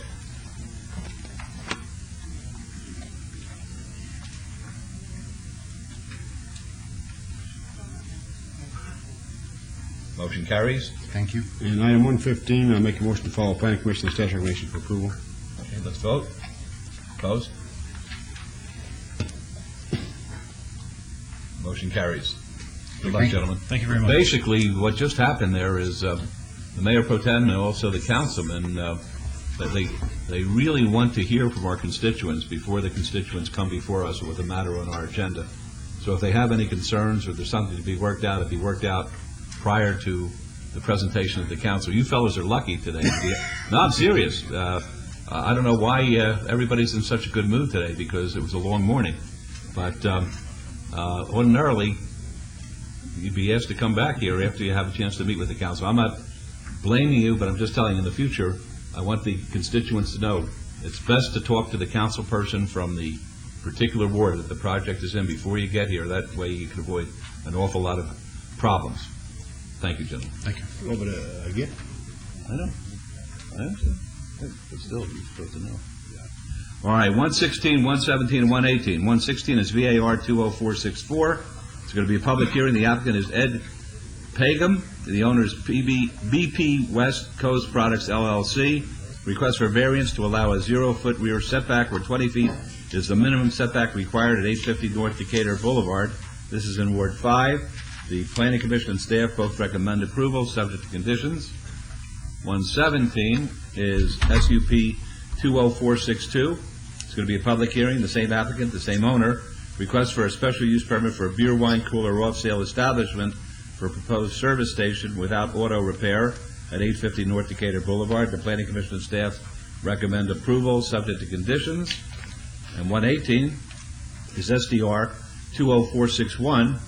A public hearing as well with the same applicant and the same owner. Request for a site development plan review for a proposed 2,942 square foot service station without auto repair, with a waiver to allow a 0-foot landscape buffer along the east property line where 8 feet is required on .70 acres at 850 North Decatur Boulevard. These are Ward 5, and this particular application is being amended to request a waiver to allow a 10-foot landscape buffer along the north property line where a 15-foot buffer is approved as the minimum required. And the Planning Commission and staff recommend approval, subject to conditions. These are all public hearings, which are now open. Yes, sir. Good afternoon. Ken Ballard, here on behalf of the client, 1950 East Warm Springs. What is before you today is a project that we have, similar to in scope, that we had approved not too long ago, where the existing structures are torn down and new development of the same stature and use is being proposed. The reasons for the additional landscape variance along Washington was the need for bus turnout. We concur with all staff's recommendations and look for your approval as well. Thank you very much. Are there any questions of the gentleman? All right, folks, a public hearing on these three items. All right, seeing now, we'll close the public hearing. Councilman Barlow. Yes, I guess we're going for 3 for 3 today, Mayor, because I too have not had an opportunity to sit with the applicant in regards to their development.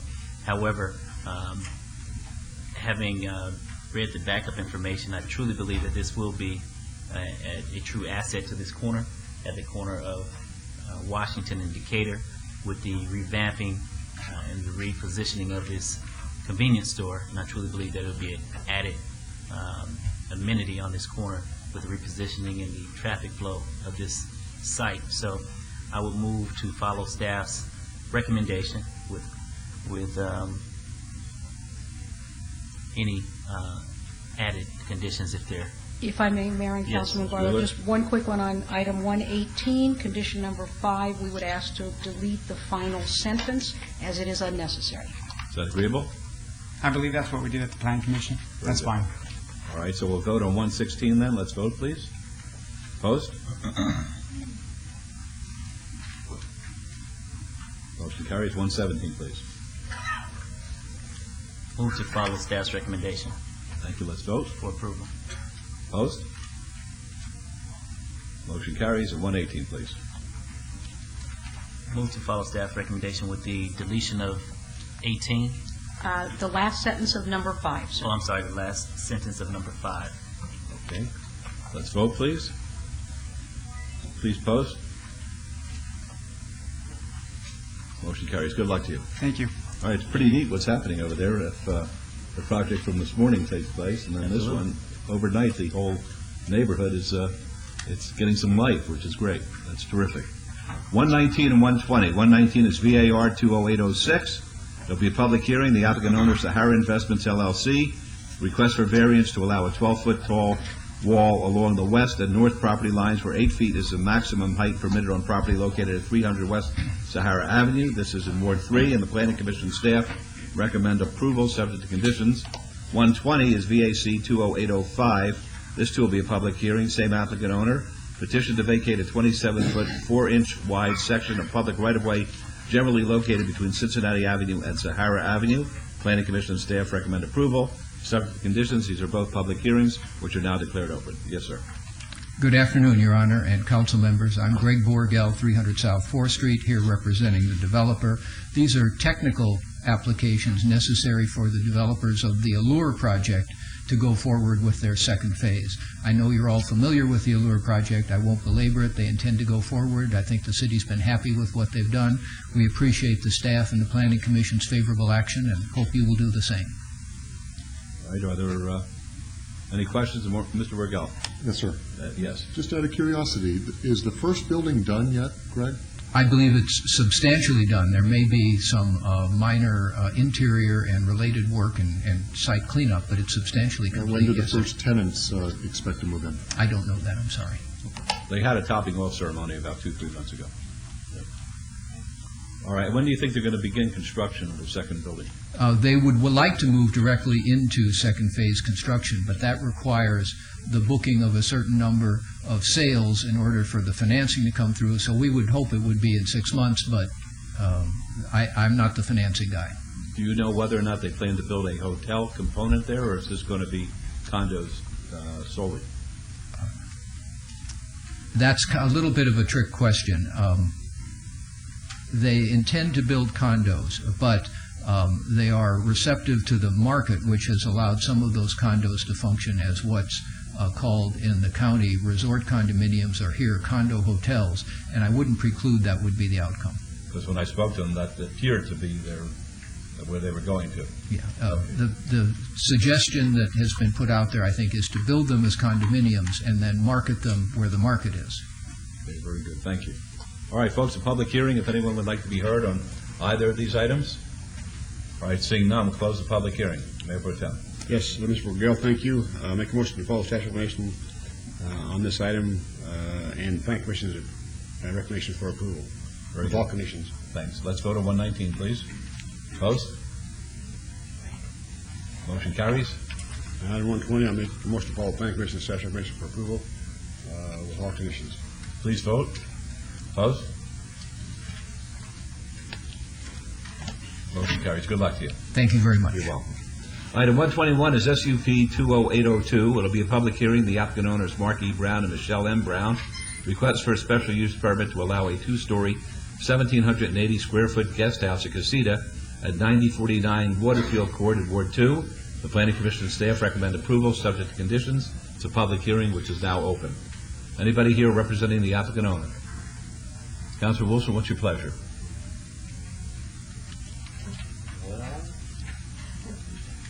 I did just have a few questions, Margot. It's a public hearing, folks, so we'll be asking for public comment if you have any after the councilman is through asking questions. In the new process we have of sending out the postcards, as I'll call them, they don't really provide for a place for a person, for example, who submits a protest to say why they're protesting the project. So, for example, on this project, I have 3 or 4 of the official notice of public hearing cards, and there are persons that mark the box, I oppose this request, but nowhere do they say why. I know this is a new process we're doing, and in some ways it's a pretty good process because I think we're getting more feedback. It's an easier way for people to respond in writing as to how they feel about a project, but what can we do to also give them a manner in which to state why they oppose or why they support a project? Mayor and Councilwoman Wilson, we've had that comment from many of you, and once we get past the meeting today, we'll be working with the city clerk's office and hope to be able to add that refinement to the card so that that will encourage comments in addition to the check mark that we've been getting. And then, do you have the same backup as I do?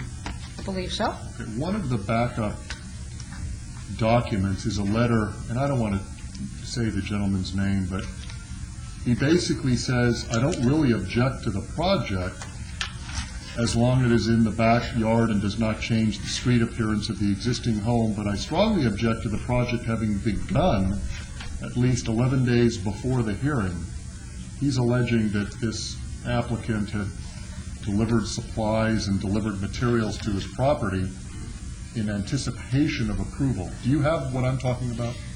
Yes, sir. And of course, we go out and inspect these sites when we receive the application, but that was several weeks ago.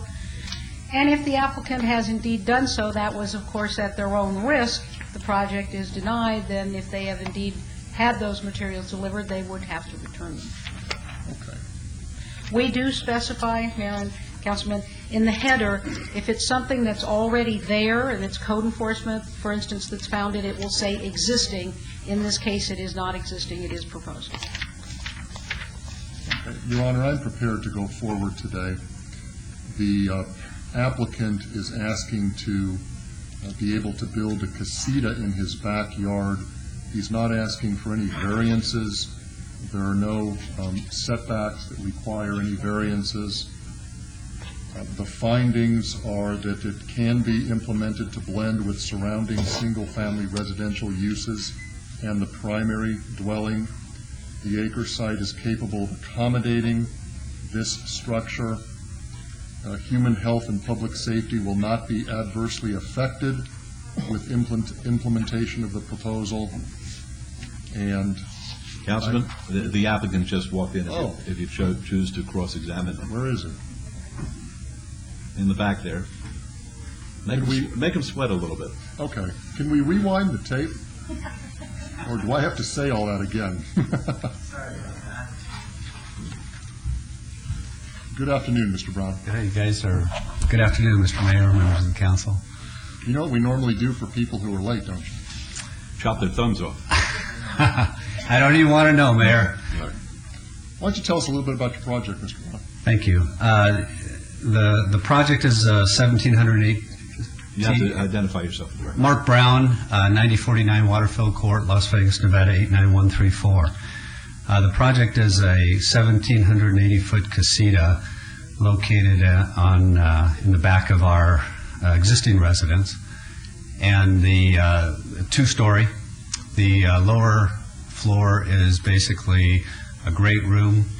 We have 3 teenagers.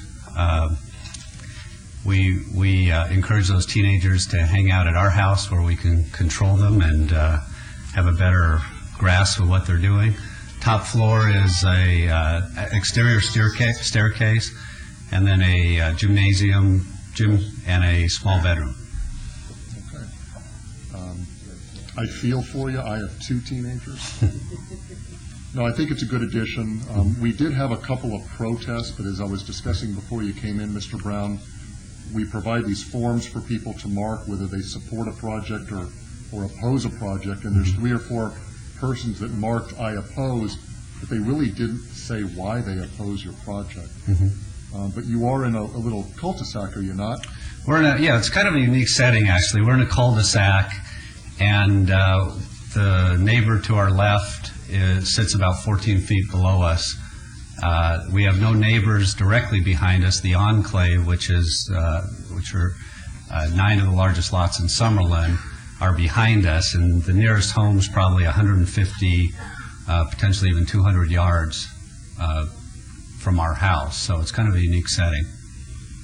You're talking about the homes that are in the enclave? In the enclave, that right. have not been built yet? 9 lots. I believe there are 5 that are currently built and 2 that are under construction. And I did notice from the persons that did file the protest cards, none of them are adjacent neighbors or even really close by. Correct. Have I made them sweat a little? Not really. Okay. You want me to keep going? No, it's okay. My motion is for approval consistent with staff's conditions. All right, folks, it's a public hearing. Would anyone like to be heard? Seeing none, we'll close the public hearing. Let's vote on the motion, please. Opposed? Motion carries. Good luck to you. Thank you very much. You're welcome. All right, 122 was SUP 21005. Public hearing. The applicant is Radza Inc. The owner is William Miguel.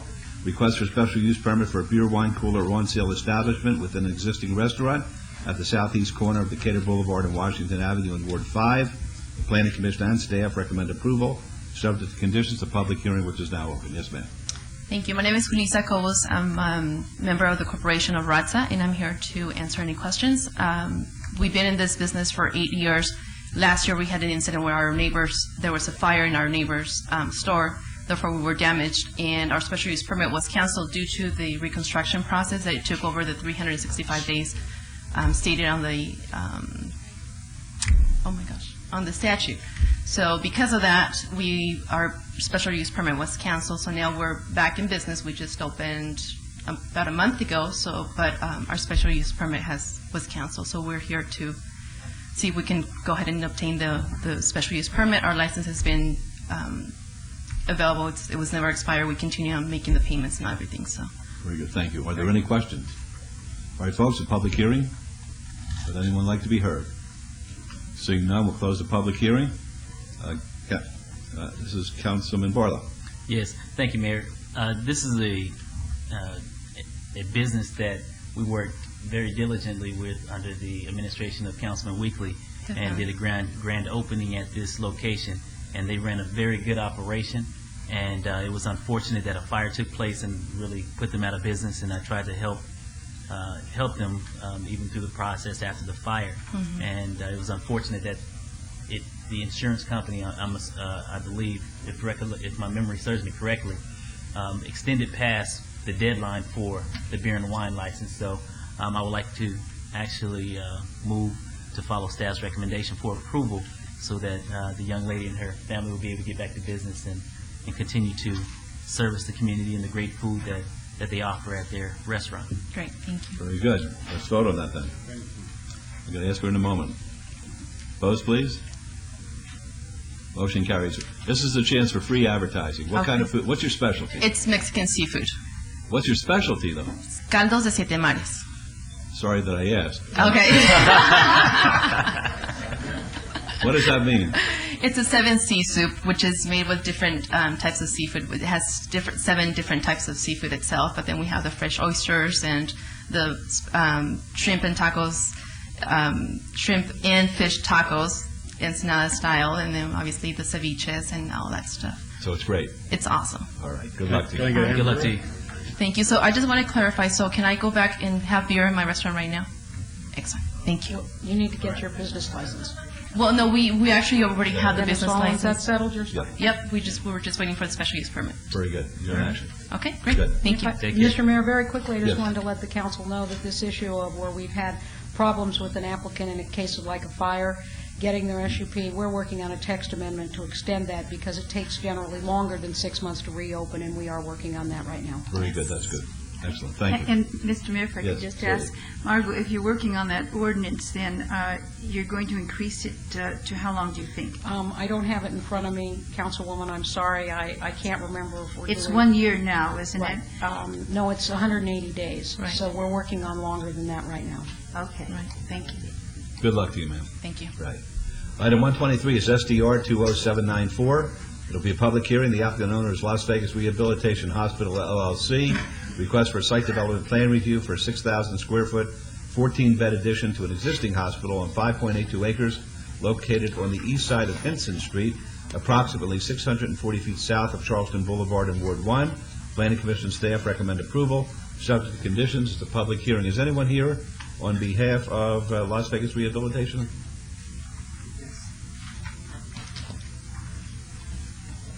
Hi, my name is Curtis Chung. I'm an architect with Boulder Associates from Boulder, Colorado, and I'm here representing the owner's house out. I apologize, I didn't know I was supposed to meet with you earlier.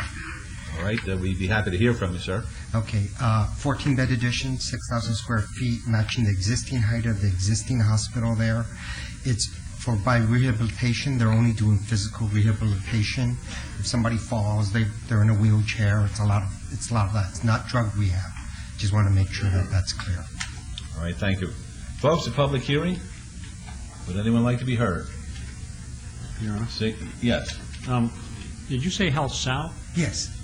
Just so the mayor and my colleagues know, after my daughter's crash, this is where she was rehabbed, and they did a phenomenal job. Very impressed with the entire staff over there. So Just thought I'd bring that to your Thank you. Thank you. All right. Anybody like to be heard before we close the public hearing? All right, we'll close the public hearing. Councilwoman Tarkanian. I know that you mentioned, and I'd also like to reiterate, because of problems we've had with other businesses in that area, and clarify for the record, Margot, that this facility is for physical rehabilitation, nothing else, and that any change to that use would require a new special use permit. That is correct. Thank you very much. And then when the landscaping comes up, as far as neighbors are concerned, you would let us know. Right. Well, I just want to know when the landscaping plan comes up that you recommended. Okay, we will certainly notify your office. That's it, I want to be sure. Thank you very much, and I hear all good things, and I hope everything continues to go well. And I move for approval. All right, let's vote. Opposed? Motion carries. Good luck to you, sir. Thank you. You're welcome. 124 is SDR 21141. Public hearing. The applicant owner is Bell Real Estate LLC. Request for a major modification to an approved site development plan review for a proposed 401,140 square foot, 79-foot tall parking structure with 80,000 square feet auto repair garage, major first floor office, and 1,015 space parking garage, and a waiver of the 0-foot front setback requirement on 1.77 acres at 2030, 2112, 2100, and 2114 Industrial Road in Ward 3. The Planning Commission and staff both recommend approval, subject to conditions. It's a public hearing, which I now declare open. Is anybody here from Bell Real Estate LLC? Any representatives? Mayor Pro Tem, what's your pleasure? We'll go forward, sir. All right. Folks, a public hearing. Would anyone like to be heard? Seeing none, we'll close the public hearing. Yes, Your Honor, this is one of the taxi cab companies we have in the city of Las Vegas. They are expanding their parking garage, pickle to death. I hope they let the drivers use it, because all the neighbors are, all the drivers are out parking in the neighborhood, and so maybe this will alleviate some of the parking problems we have in and around this location. I move to follow the Planning Commission staff's recommendation for approval with all conditions. All right, thank you. Let's vote. Opposed? Motion carries. Thank you. 125 is SDR 21151. Public hearing. The applicant is Bank of America. The owner is City of Las Vegas Redevelopment Agency. Request for site development plan review for proposed 4,454 square foot bank with a waiver to allow a 0-foot landscape buffer along 152 feet of the north property line, where a minimum 8-foot wide buffer is required, of 1.4 acres at the northeast corner of Martin L. King Boulevard and Washington Avenue in Ward 5. The Planning Commission and staff both recommend approval, subject to conditions. A public hearing which is now open. Is anybody here on behalf of the Bank of America or representing the RDA? Yes, sir.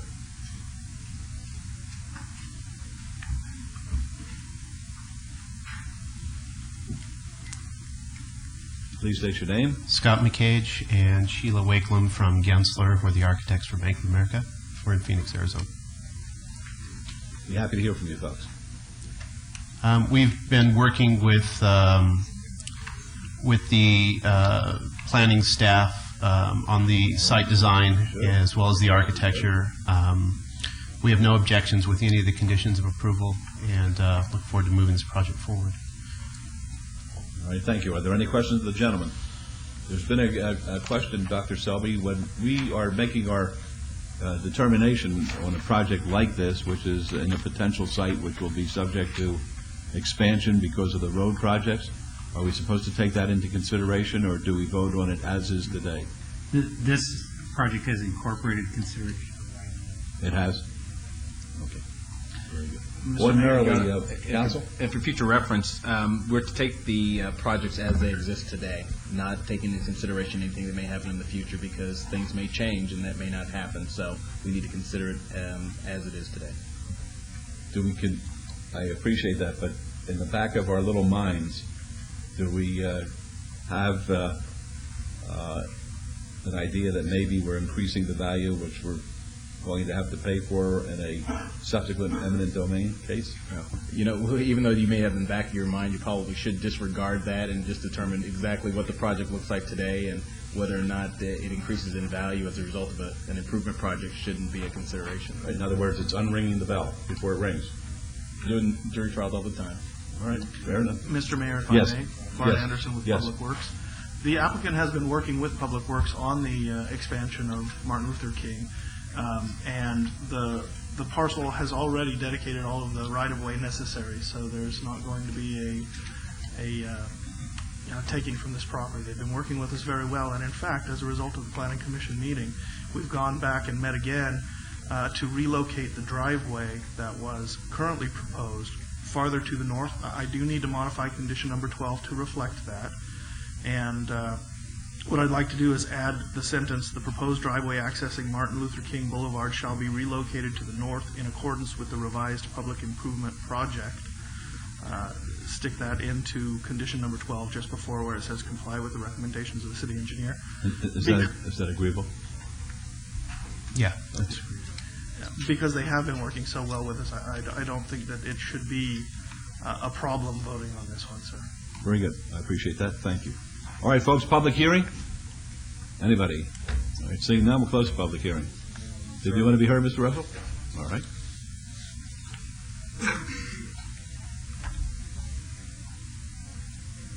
Good afternoon, Mayor and Council. You have to identify yourself. My name is Ted Russell. I'm resident of Las Vegas. I protested, I'm against this, at the City Planning Commission meeting. I was remanded by the city attorney to restrict my comments to land use. I don't think that was actually valid or correct. Nonetheless, Bank of America has a pilot program in Los Angeles, California, wherein an immigrant, an illegal immigrant, may apply and receive a visa or a visa loan without any Social Security number in identification.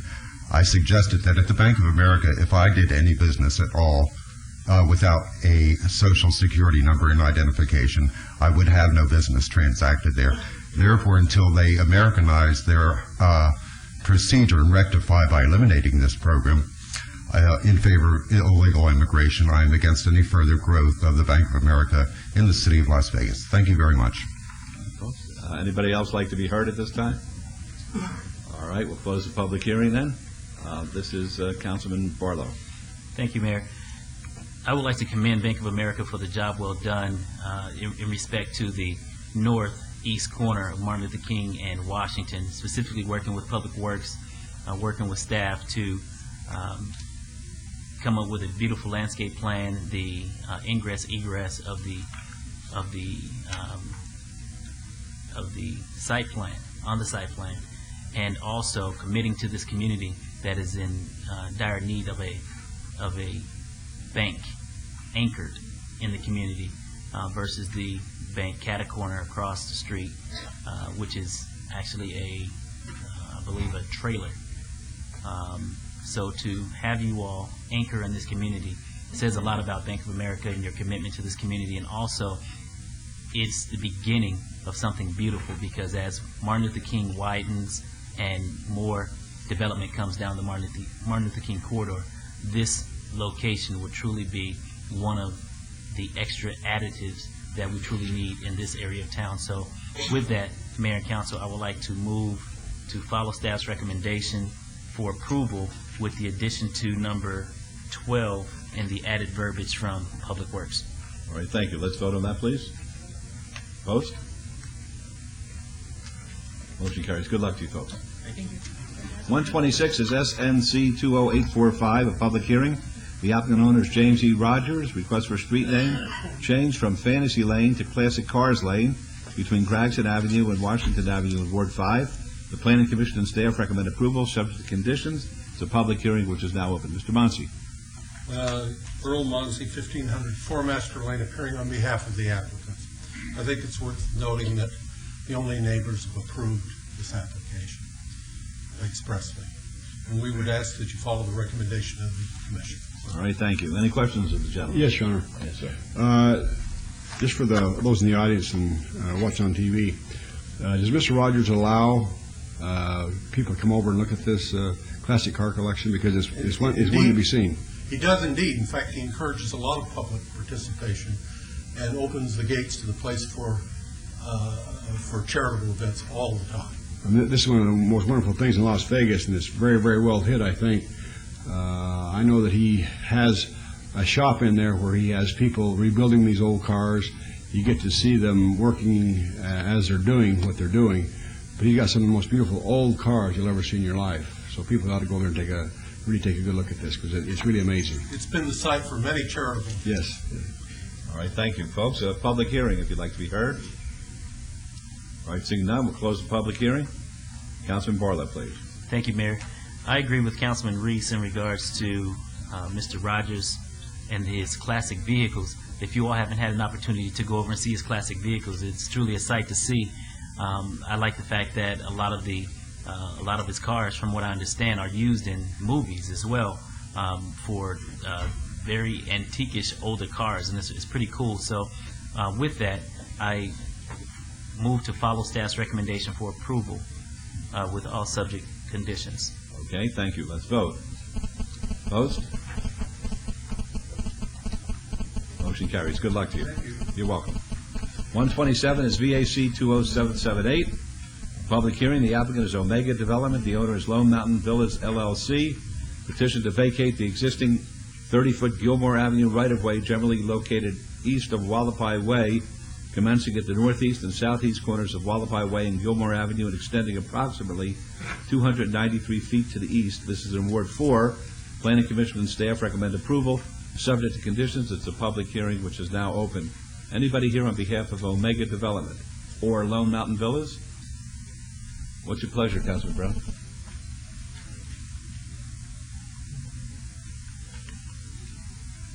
Staff, are there any concerns? No, sir. No, we did receive a letter on it, but if that resident hasn't shown up, I'll be ready to move forward, Your Honor. Okay, well, let's have public comment first, if anybody would like to be heard, before we move on this. All right, seeing none, we'll close the public hearing. If I may, Mayor Yes. and Councilman, you do have the letter signed by the applicant agreeing to all the conditions in your backup. Appreciate that. And I would like to point out that this vacation was required by the approved site plan. So by approving the site plan, it does suggest that this is a good idea.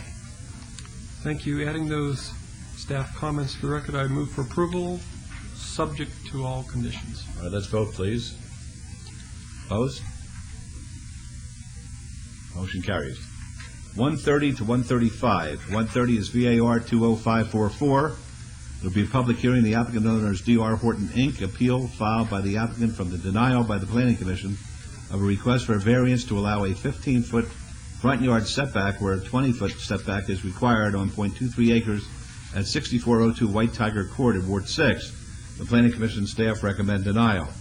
131 is VAR 20545, the same applicant owner, appeal filed by the applicant from the denial by the Planning Commission of a request for a variance to allow a 15-foot front yard setback where a 20-foot setback is required on .21 acres at 6425 White Tiger Court. The Planning Commission and staff recommend denial. 132 is VAR 20546. The applicant owner is D.R. Horton, Inc., appeal filed by the applicant from the denial by the Planning Commission of a request for a variance to allow a 15-foot front yard setback where 20 feet is the minimum setback required on .18 acres at 6410 Veranda Falls Court. The Planning Commission and staff recommend denial. 133 is VAR 20545. Same applicant owner appeal filed by the applicant from the denial by the Planning Commission of a variance to allow a 15-foot front yard setback where 20 feet is the minimum setback required on .17 acres at 6414 Veranda Falls Court. Planning Commission staff recommend denial. 134 is VAR 20549. Same applicant owner appeal filed by the applicant from the denial by the Planning Commission of a request for variance to allow a 15-foot yard setback where 20 feet is the minimum setback required on .17 acres at 6419 Hook Creek Court. The Planning Commission and staff recommend denial.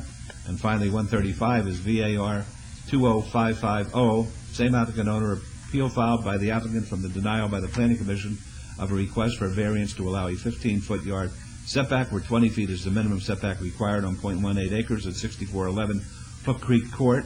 Planning Commission staff recommend denial. These are all in Ward 6. They're all public hearings, and they're now declared open. Yes, sir. Ben Smith with GC Wallace Engineering, 1555 South Rainbow Boulevard. Do I need to do it again? Okay. Real quickly, this project is an existing project for D.R. Horton. A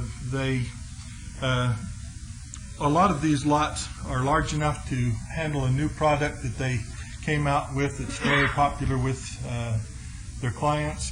However, certain areas were smaller lots and needed to be able to have the ability to have this particular house put on them, and because of that we're asking for a variance to the front yard setback at on approximately 6% of the lots.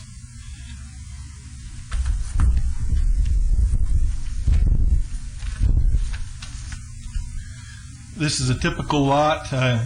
All of the lots that we're requesting this are not rectangular in shape and do have a slight variation. As you can see,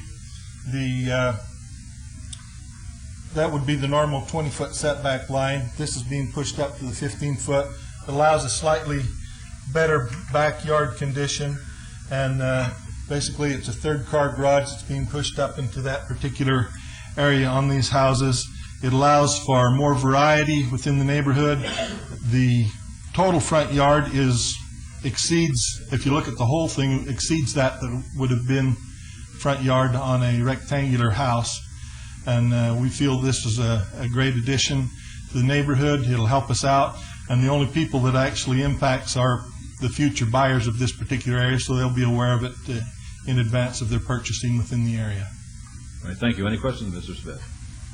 Folks, anybody like to be heard on any of these items? You're welcome to come forward. All right, seeing none, we'll close the public hearings then. And this is Councilor Ross. Thank you, Your Honor. Mr. Smith, how many homes are in that development?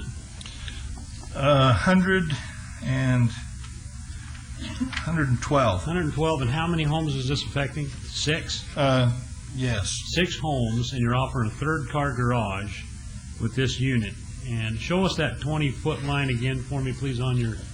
It's that dark line right there that's going across, so you can see it just barely impacts a portion of the third-car garage, and there's a considerable difference from there to there from the rest of the house that's all front yard, plus we have a courtyard area that's front yard. So we're providing a substantial front yard area. Backyards are keeping their 20-foot. Nothing's changed with the backyards, am I correct? It's 15 feet is what's required in the backyard. Okay, but nothing's changed with the backyard? No, the backyard is going to, in fact, we really want to be able to provide a slightly larger backyard in some instances than what we currently have. I've got to tell you, Your Honor, and council members, D.R. Horton on this project was phenomenal. You know how I really try to require the offsites being done before sticks go in the air? They came through on this project, and Torrey Pines was a mess. They got Torrey Pines done. They got the curb gutter and sidewalk and street lights in before one stick was standing in the air, and I want to thank them for that. I think I mentioned that before, but they're really a good community partner. With that, Your Honor, I would like to move to approve agenda item 130, subject to conditions. All right, thank you. Let's vote. Vote. Motion carried. Agenda item 131, also move for approval subject to conditions. Please vote. Vote.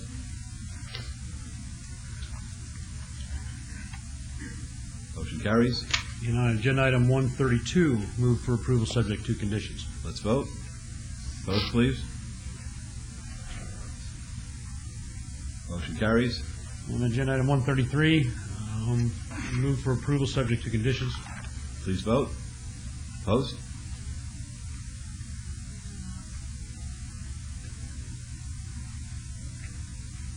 Motion carries. And agenda item 134, Your Honor, move for approval subject to conditions. All right, we'll vote here. Opposed?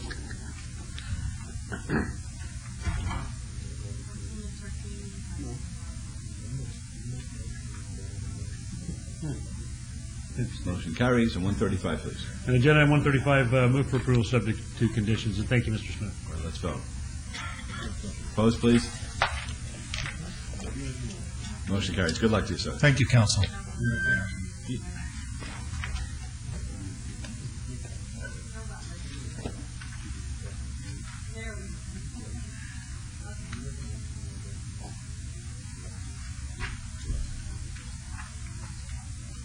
No, we have to vote.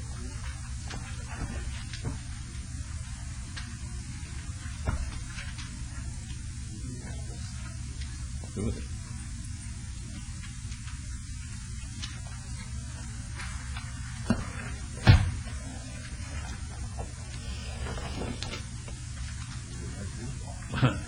$137 is SUP 19754. Public hearing, the applicant is Nasir Kosa. Oh, that's out. Steve Skivington, 1016 Olive Mill Lane, Las Vegas, Nevada, for the applicant. One second, Ms. Bridges, am I up to 137? That's what I thought. Nope, it's been debated.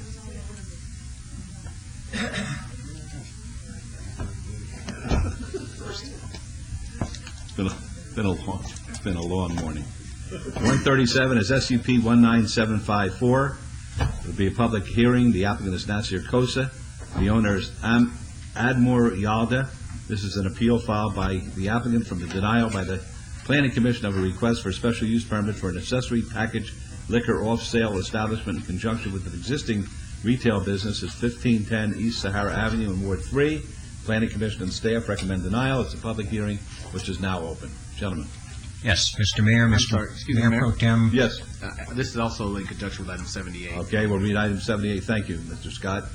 78 is a discussion and possible action regarding temporary approval of a new package license subject to the provisions of the Planning and Fire Codes for Nasir Kosa doing business as Value Market at 1510 East Sahara Avenue, in Ward 3, of course. Yes, sir. Mr. Mayor Pro Tem, City Council, the applicant Value Mart. Would you be kind enough to state your name again? Yes, my name is Steve Skivington. I'm an attorney. My address is 1016 Olive Mill Lane, Las Vegas, Nevada, 89134. Thank you. The applicant owns a store called Value Mart. Although it's somewhat small, it's not a convenience store like Circle K or 7-Eleven. It is a full-service grocery market that services the residents in the neighborhood. It was pursuant to the request of the patrons of the market that the request for a package liquor license was first thought of by the applicant. I have here signatures over a 3-day period, over 150 signatures from patrons requesting that this package liquor license be granted. I also have numerous notices from the Attorney General's office where they conducted a thanking the applicant for tobacco compliance. I also have letters from the Las Vegas Metropolitan Police relative to selling beer and wine to minors. There's no violations. This is a well-run community market. At the request of the patrons, they requested a packaged liquor license. I don't think it's unusual in Las Vegas that packaged liquor is considered by some a necessity. Rather than go to this market and buy everything, meat, dairy, and all the other groceries, and they have to go somewhere else to buy their packaged liquor, it just didn't make sense. There was an application for this packaged liquor license. It was denied. Contrary to some of the applicants today, we did meet with Mayor Pro Tem about this application. This meeting was concluded without his wholehearted support, but despite that, we attempted to. I would like to request that this applicant be granted so that the patrons in the neighborhood could have a full-service market, don't have to travel somewhere else to buy their liquor. There is residents within close proximity to the market that have signed this petition that would like it granted also. All right, would you be kind enough to have that material given to the clerk? Yes, I would. Make that part of the record. I think this is just copies. All right, thank you. Are there any questions of either of the gentlemen? All right, folks, anybody here like to be heard at the public hearing part of this application? Seeing none, we'll close the public hearing. Mayor Pro Tem? Yes, Your Honor. I have received numerous phone calls and I've had different communications with some of the neighbors in the neighborhood. And attorney very aptly put it, this is a neighborhood. And to me, when we give a beer and wine permit in a neighborhood, we're stretching ourselves. And we do have homes to the north of this location. As you can see, he says this isn't a Circle K, but it looks to me like it's a Circle K or a 7-Eleven. It's small. It's not a market like he illustrated it to be. I just don't feel like that a packaged liquor is compatible or harmonious with a neighborhood use. We have parks in the area, we have schools in the area, and I just would be remiss, I think, if I allow this packaged liquor use at a location like this. I've been very, I think, steady and responsible to those other small stores like this and not allowing them to have packaged liquor. I know there are some that was put in before I was here. They try to use that as a reason also. Your Honor, I'm going to follow Planning Commission and staff's same recommendation for denial as they did. All right, let's vote, please. Opposed? Motion carries. Good luck. Thank you very much. Did you also vote on 78, Your Honor? Pardon me, at 78, please? Yes, did you want to be heard? On item 78, staff would recommend that we strike item 78. Mayor and members of council. That'd be fine. My motion be to strike item 78. All right, let's vote. Opposed? Mayor? Motion carries. Yes, I'll get even. Councilor Gordon. I'll get even with you. So, Mayor, that was my first mistake on the dais. I would like to reverse that. Thank you. I thought it was a bold gesture of dissension.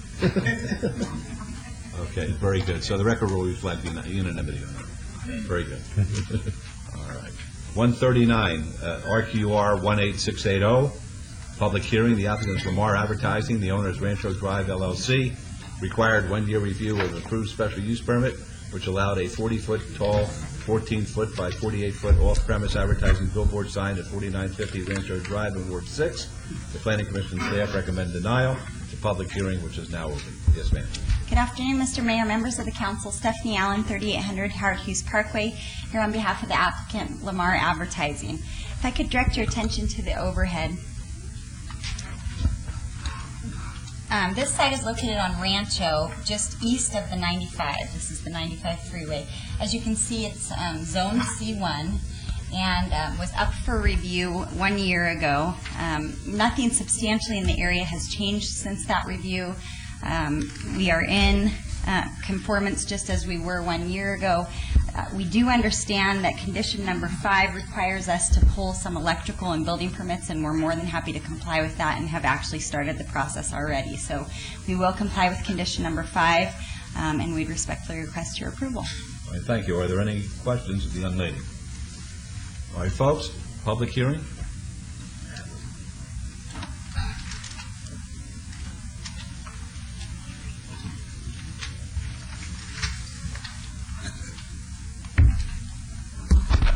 Tom McGowan, Las Vegas resident. What's the reason for the recommendation of denial of the item by the Planning Commission and the staff? Anybody know? Ms. Wheeler, are you in a position to address that? Mayor, the item is not in compliance with all city codes, as Ms. Allen indicated. She indicated there in the process of correcting that, but at the time the application was submitted, they were. Very good, thank you. In the instance that the applicant does correct the non-compliance situation, approve the item. Would anybody else like to be heard at the public hearing portion? All right, seeing none, we'll close the public hearing then. Councilman Ross. Thank you, Your Honor. You know when you'll have those inspections and permits done, or permits and then inspections done pretty dang quick? We will. Would you follow through with Director Wheeler in regards to where that stands? And also, Your Honor and Director, I'd like to change condition number 1. I believe indicates a 2-year review. Let's change that to a 5-year review. Yes, sir. If that's all right with the applicant? Yes, sir. And I would move for approval of the, I was just going to ask if you'd like to put some kind of date certain on the, for them to get their inspections done. It is on the condition. Okay. thank you, Director. Would move for approval of agenda item 139, subject to conditions and as amended. Thank you. Let's vote. Opposed, please. Motion carries. Good luck. Thank you. You're welcome. Your Honor, could I Yes. have a question of Ms. Wheeler? Certainly. Condition number 5, the in quote statement, illuminated message board, I'm sorry, sir? the illuminated message board, Yes, sir? is that just a reader board, or is that the whole board that It's changes? the one, the existing one is there as a message board. Have we determined what we're going to call the new technology where the whole board changes? Digital display is what the terminology is that's been recommended by the city attorney's office, I believe. Actually, I think that's the industry's language. Either Well, then video you- display or... There you go. How's our ordinance coming? We've met with the industry approximately 4 times, Councilman. We've worked on, I think, the 4th draft that was completed today. That's going to be looked at by staff, and then it'll be shipped to the council for your review and for your comments, and then we'll be introducing it at a later meeting. So the city's comfortable that we're still negotiating with the industry? We are negotiating with the industry. We've met with all of the major players as well as some of the players who have yet to enter the market, and we're satisfied that we've met with them all and have addressed most of their concerns. Thank you, Your Honor. All right, very good. Thank you. Thanks. Item 141 is RQR 17764. Public hearing. The applicant is Lamar Advertising. The owner is Foster Day Corporation. 141 was debated. How about 142? 142 is RQR 18678. Public hearing. The applicant is Lamar Advertising. The owner is CJ&R Properties LLC. Required 2-year review of an approved special use permit, which allowed a 55-foot tall, 14-foot by 48-foot off-premise advertising billboard sign at 3920 West Charleston Boulevard in Ward 1. The staff recommends denial. The Planning Commission recommends approval, subject to conditions. A public hearing which is now open. Good afternoon again, Mr. Mayor, members of the council. Stephanie Allen, 3800 Howard Hughes Parkway, here on behalf of the applicant, Lamar Advertising. If I could direct your attention to the overhead, this billboard is located at the corner of Charleston and Valley View. As you can see by the map, this area is an established commercial and quasi-commercial corridor. Just to the east of the site is the Las Vegas Valley Water District. All the way along Charleston, you can see there's C1 and C2 zoned property. And then along Valley View, as you can see, there's also commercial property going further north on Valley View. This site, or this particular board, is a completely conforming board with respect to your code. It's not located within the billboard exclusionary zone. It meets all of the separation requirements with respect to residential separation as well as other billboard separations.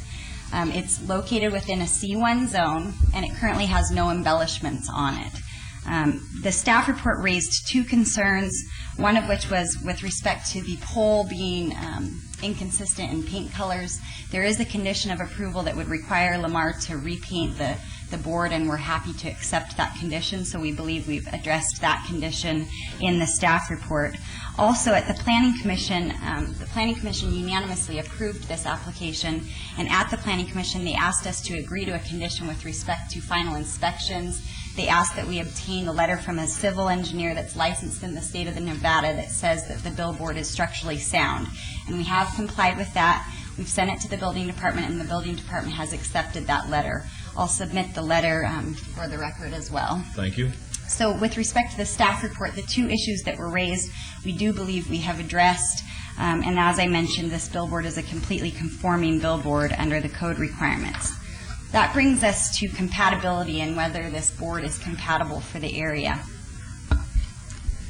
This is your radius map. It's kind of hard to see on the overhead that was sent out with the application. It has a 1,000-foot radius around this site. As you can see, most of the property, if not almost all of the property, is either commercial or quasi-commercially zoned. So the area is an intense commercial corridor where we believe a billboard is compatible, and nothing substantial has changed within at least this 1,000-foot radius with respect to the area since the last review. There are some residential along the corners, but we're not aware of any complaints from the residents in the area with respect to this billboard. Further up Valley View, the Springs Preserve has recently come into play and recently opened, I think, within the last month. At the last review, that was brought up by the councilwoman, and there was mention of some concerns with when the Spring Preserve is in fact opened, whether this would be a compatible and appropriate board for the area. That's why I thought it was important to show the radius map that the city uses, and the fact that within 1,000 feet of the board at least, it is all commercially zoned. In an effort to also look at the area, we had someone from our office by the name of Mark Alvarez go down to the Springs Preserve and inspect the site and do somewhat of an informal survey of the area. And I've submitted a letter that he wrote for the record as well. He went down and basically did a survey of the area and the billboards in the area, and he put together a map that shows the relation of this site to the Springs Preserve. This area in blue is the entire Springs Preserve property, with the southern boundary at Alta Drive and the northern boundary at the 95 freeway. This is Valley View. I believe the southern portion of this is Southern Nevada Water District property, and they've got some facilities there, so the majority of the actual preserve is on the north portion of the site.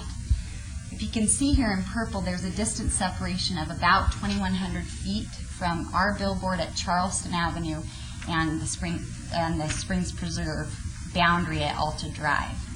Further north in pink, there's a billboard that is not owned or operated by Lamar that's further in and closer to the Springs Preserve. It's about 1,450 feet from the Springs Preserve.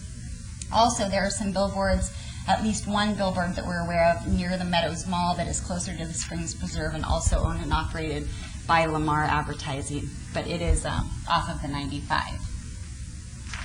So we think there's other boards in the area that prove that this board is compatible for the area. When Mark checked out this site, we had him go into the site and walk the Springs Preserve area. He walked the trail. He went up in the parking lot, which he saw to be the highest point of the site, and he put in his letter and take pictures facing south from the parking lot at the Springs Preserve. These are the pictures from the parking lot facing south, and as you can see, you can't see the billboard that is at issue today from the parking lot. This is yet another picture also from the parking lot looking south. So visually, as well as from a compatibility standpoint, we believe that this billboard won't negatively affect the surrounding area. We also don't believe that those that advertise for the Springs Preserve see it to be an adverse impact, because this exact billboard is currently advertising for the Springs Preserve. So we haven't heard from them with respect to having any concern, and there is an advertisement currently on the board that's before you for that Springs Preserve. So with that said, we appreciate the Planning Commission's unanimous recommendation of approval. We know that they look at these closely and clearly and consider these critical issues, the billboards in the area, and we'd ask that you follow their unanimous approval. All right, thank you very much. Any questions? Ms. Allen? All right, folks, anybody like to be heard on this?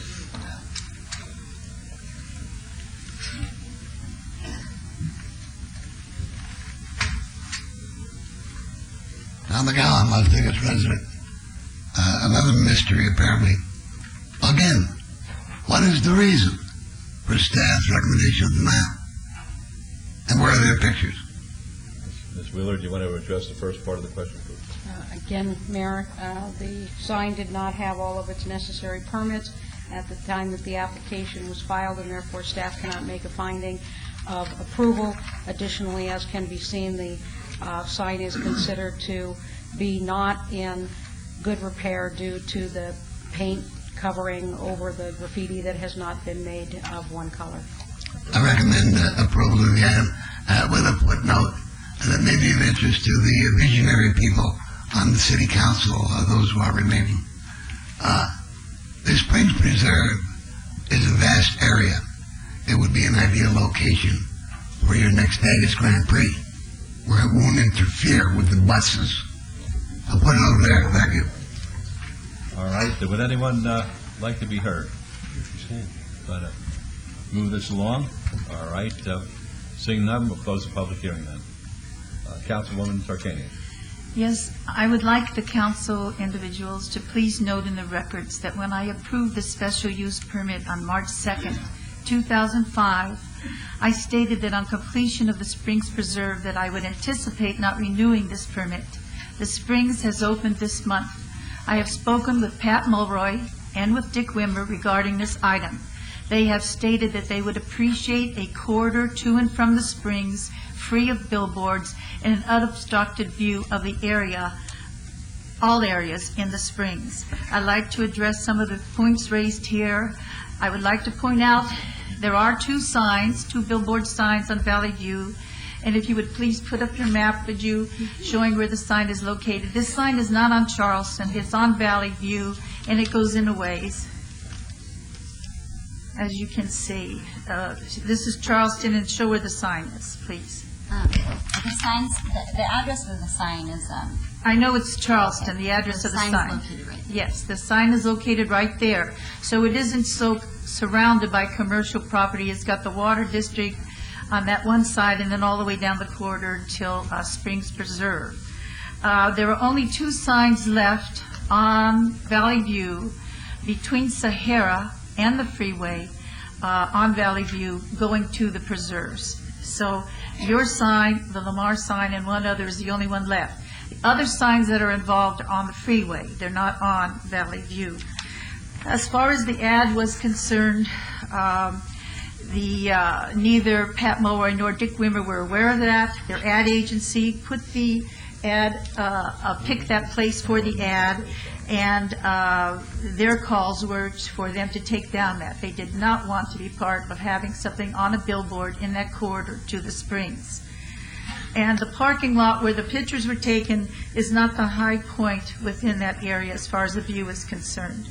I want to say that I believe strongly that this is a changing area.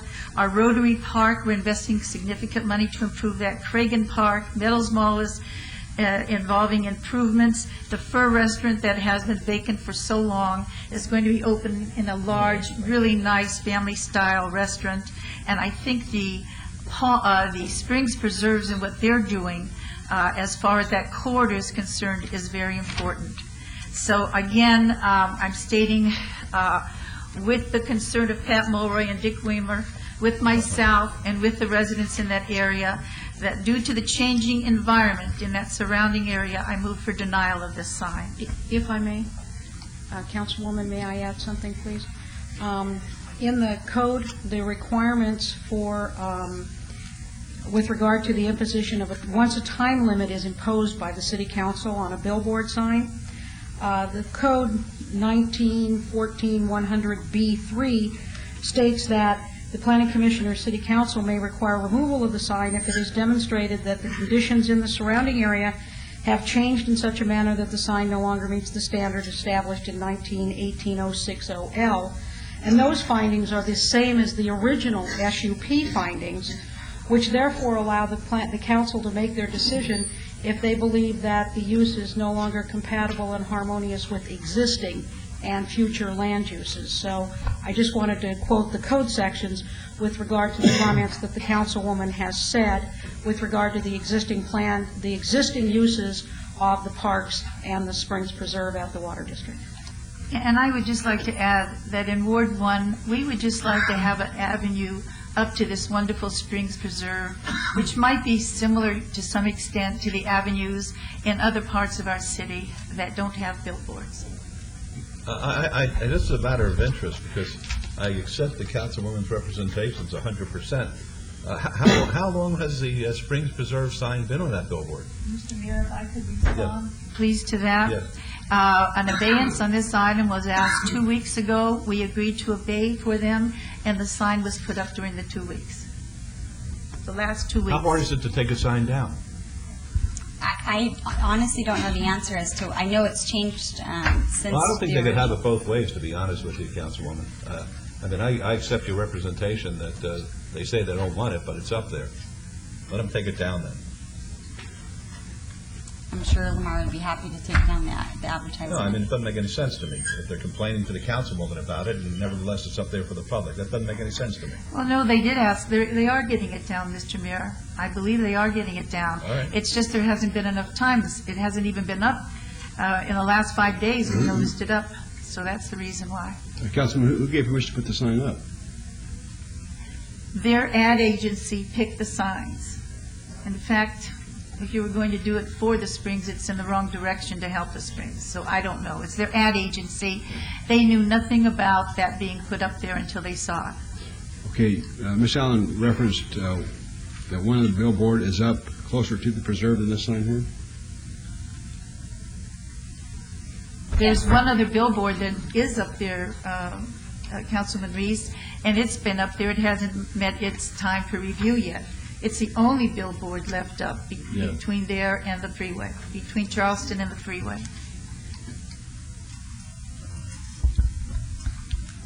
Yes, Councilman Brown.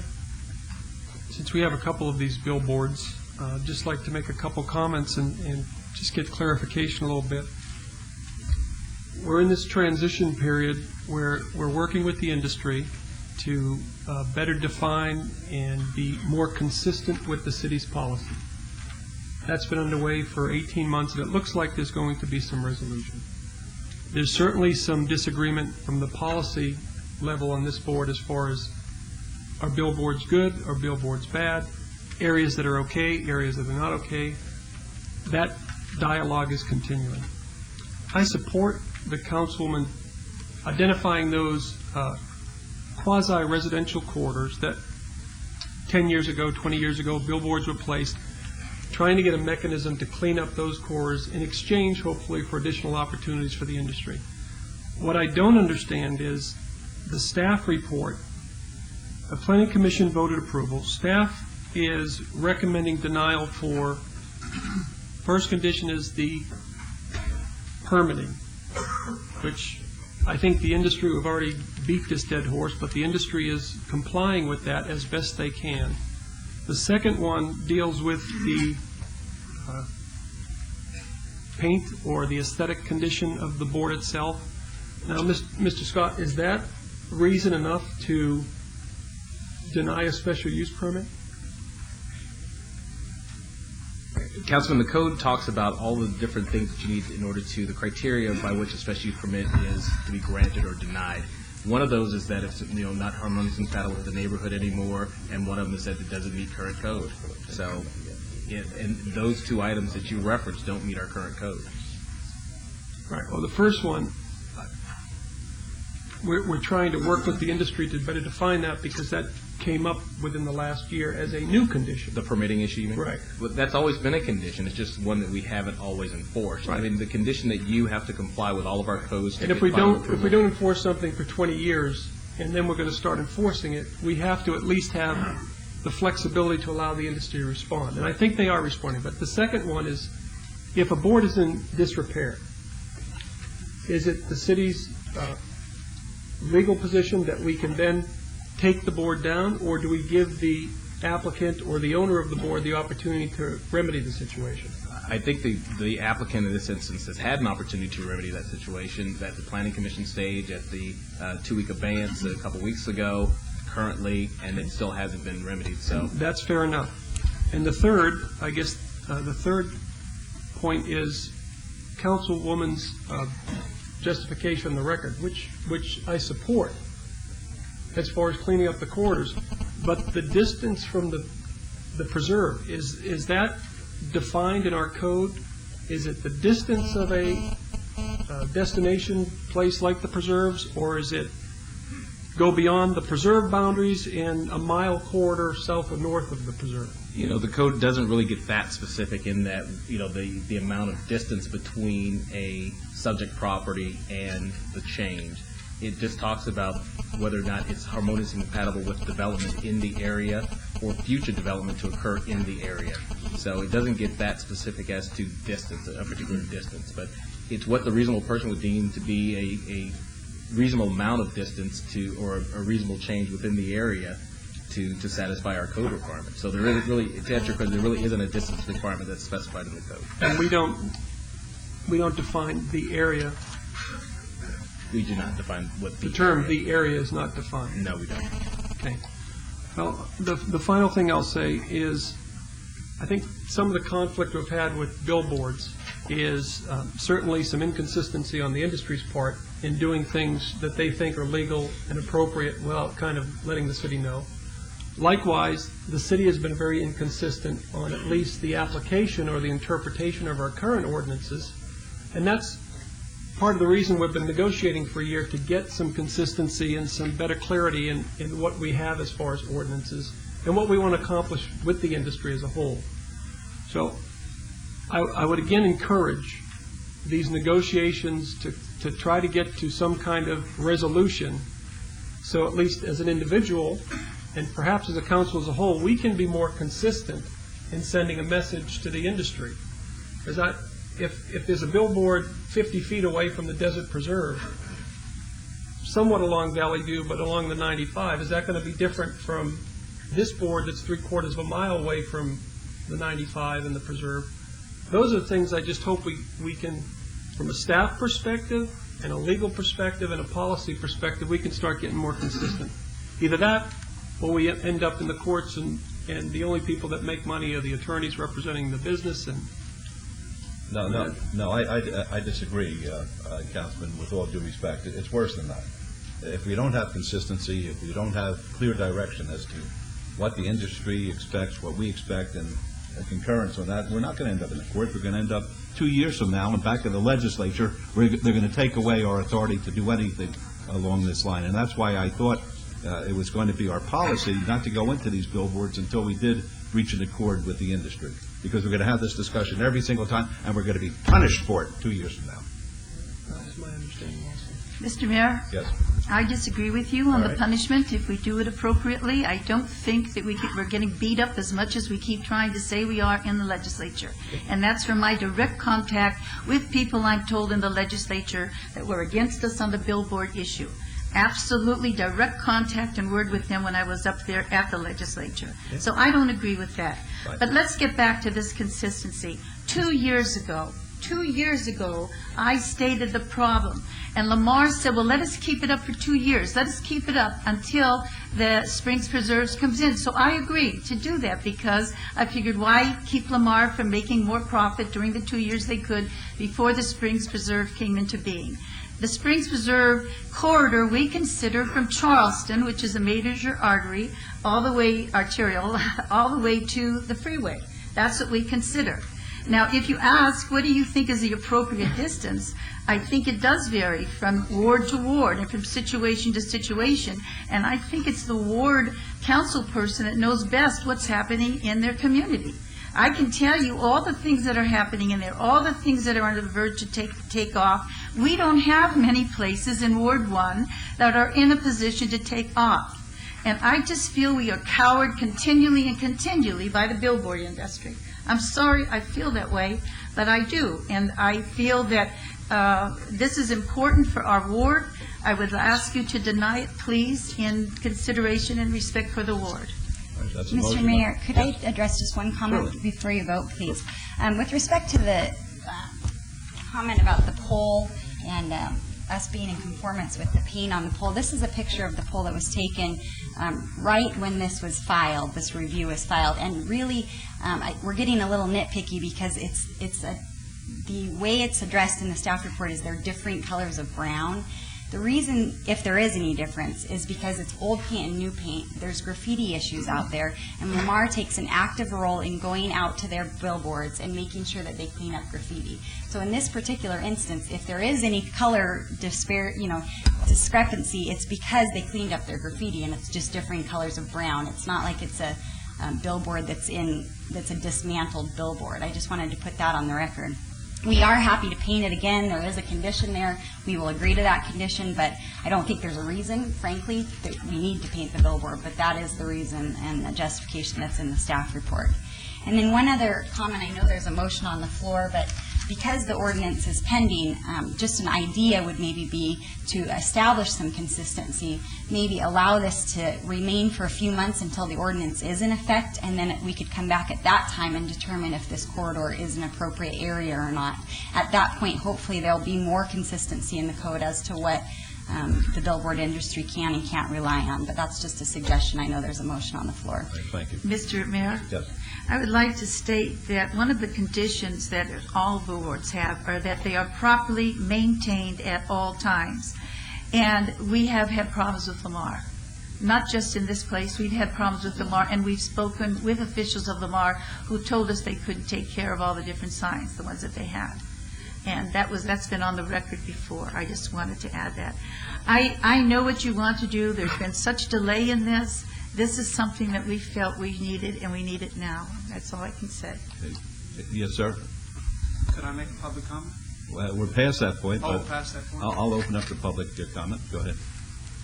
Please tell us your name. Well, I see both sides. I'm James Stapp. I'm at 1109 Western Avenue. I've lived in that area for 40 years, and you're mentioning about the corridor. I understand them taking care of their sign. I'm not particularly happy with the corridor from Charleston to the Springs, and I'll mention the shopping center looks good. The water district from their building where their employee entrance is, that doesn't look good. The Alta and Valley View looks terrible. The water district, when you go down east on Alta, it's a hodgepodge there of mixed type garden area and so forth where the preserves is. So I think maybe the water district should be redoing part of theirs. On the other side of Valley View, it's pretty junked up between Charleston from the drug addict place on up there. It's pretty junked up in the city. I don't believe that looks good there along that fence. So, Mayor, if I might reply to him, Yes. You're absolutely right. That is choices, and it is junked up, and we're trying to do something about it. I would like to tell you that where the water district is, they are building and they are improving landscaping. They just haven't completed it. They've only started a little bit. And part of the reason why you see some of that stuff piled up was the quickness they did in completing the preserve. But the water district is committed along that whole route from Charleston to Alta to be making improvements. Thank you. And we're going to vote on the motion. I just want to say that the reason I'm going to be voting the way I'm voting is because I sincerely believe what I said, and I know that the councilwoman had an experience different than mine, but I spoke to these legislators, and I'm not going to put us in harm's way as a result of voting on these billboard signs until we complete our negotiations with the industry and either arrive at an ordinance or not. And that's my position. I understand what the councilwoman's saying, and we're ready to vote, so let's vote. Opposed, please. Motion carries. Thank you. Thank you. 143 is RQR 18679. It's going to be a public hearing. The applicant is Lamar Advertising. The owner is Amber Investment Company. Required 2-year review of an approved special use permit, which allowed a 40-foot tall, 14-foot by 48-foot off-premise advertising billboard sign at 236 West Sahara Avenue. This is in Ward 3. The staff recommends denial. The Planning Commission recommends approval, subject to conditions. It's a public hearing, which is now open. Yes, sir. Yes, ma'am. Good afternoon again, Mr. Mayor, members of the council. Stephanie Allen, 3800 Howard Hughes Parkway, here on behalf of Lamar Advertising. If I could direct your attention to the overhead, this is the site located right here on West Sahara. Industrial Road is right here to the west of the site. This area is a highly intense industrial area. There is some residential to the north. As you can see, there's some R4 apartments, but those have been there for many, many years, I believe prior to this billboard even existing. So nothing substantially has changed since the last review before you. There was discussion at the Planning Commission with respect to the final inspections, and we have satisfied that condition and submitted that letter to the Building Department. So we believe we've addressed that concern in the staff report. But with respect to this billboard, we don't believe anything substantially in the area has changed, and we would respectfully request your approval. Thank you. Any questions of Ms. Allen? close the public hearing. Would anyone like to be heard? Did you want to be heard, sir? Yeah.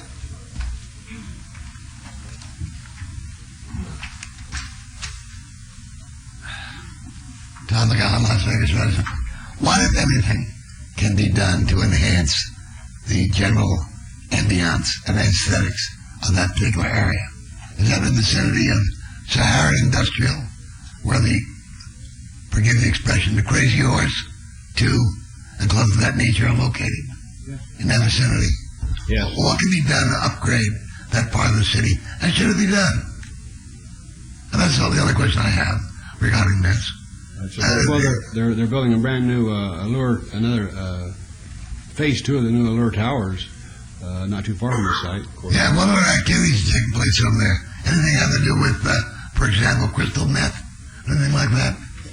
So, you know, this city has a lot more going on than just what's on the billboard. It's the city itself that needs help. And if you don't do it, the legislature will. You read about that. Trouble is, I think in this case, I'd rather have you do it. Anybody else like to be heard? All right, we'll close the public hearing then. This is Mayor Pro Tem. Yes. Ms. Allen, how long has this billboard been up? I believe, well, I know Lamar bought it back in the 90s. I believe it's been up probably, I'm guessing it, over 10 years. How come we don't have where did Margot go? I can tell you the exact. Yeah, I just went on the record.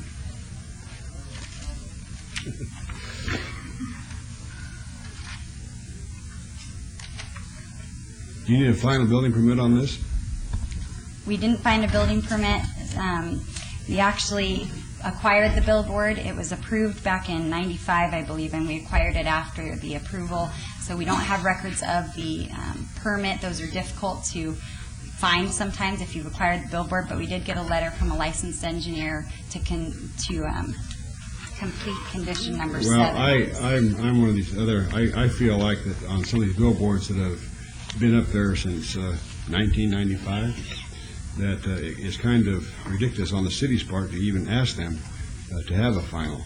I don't know where that came from or how it ever got to be put in place.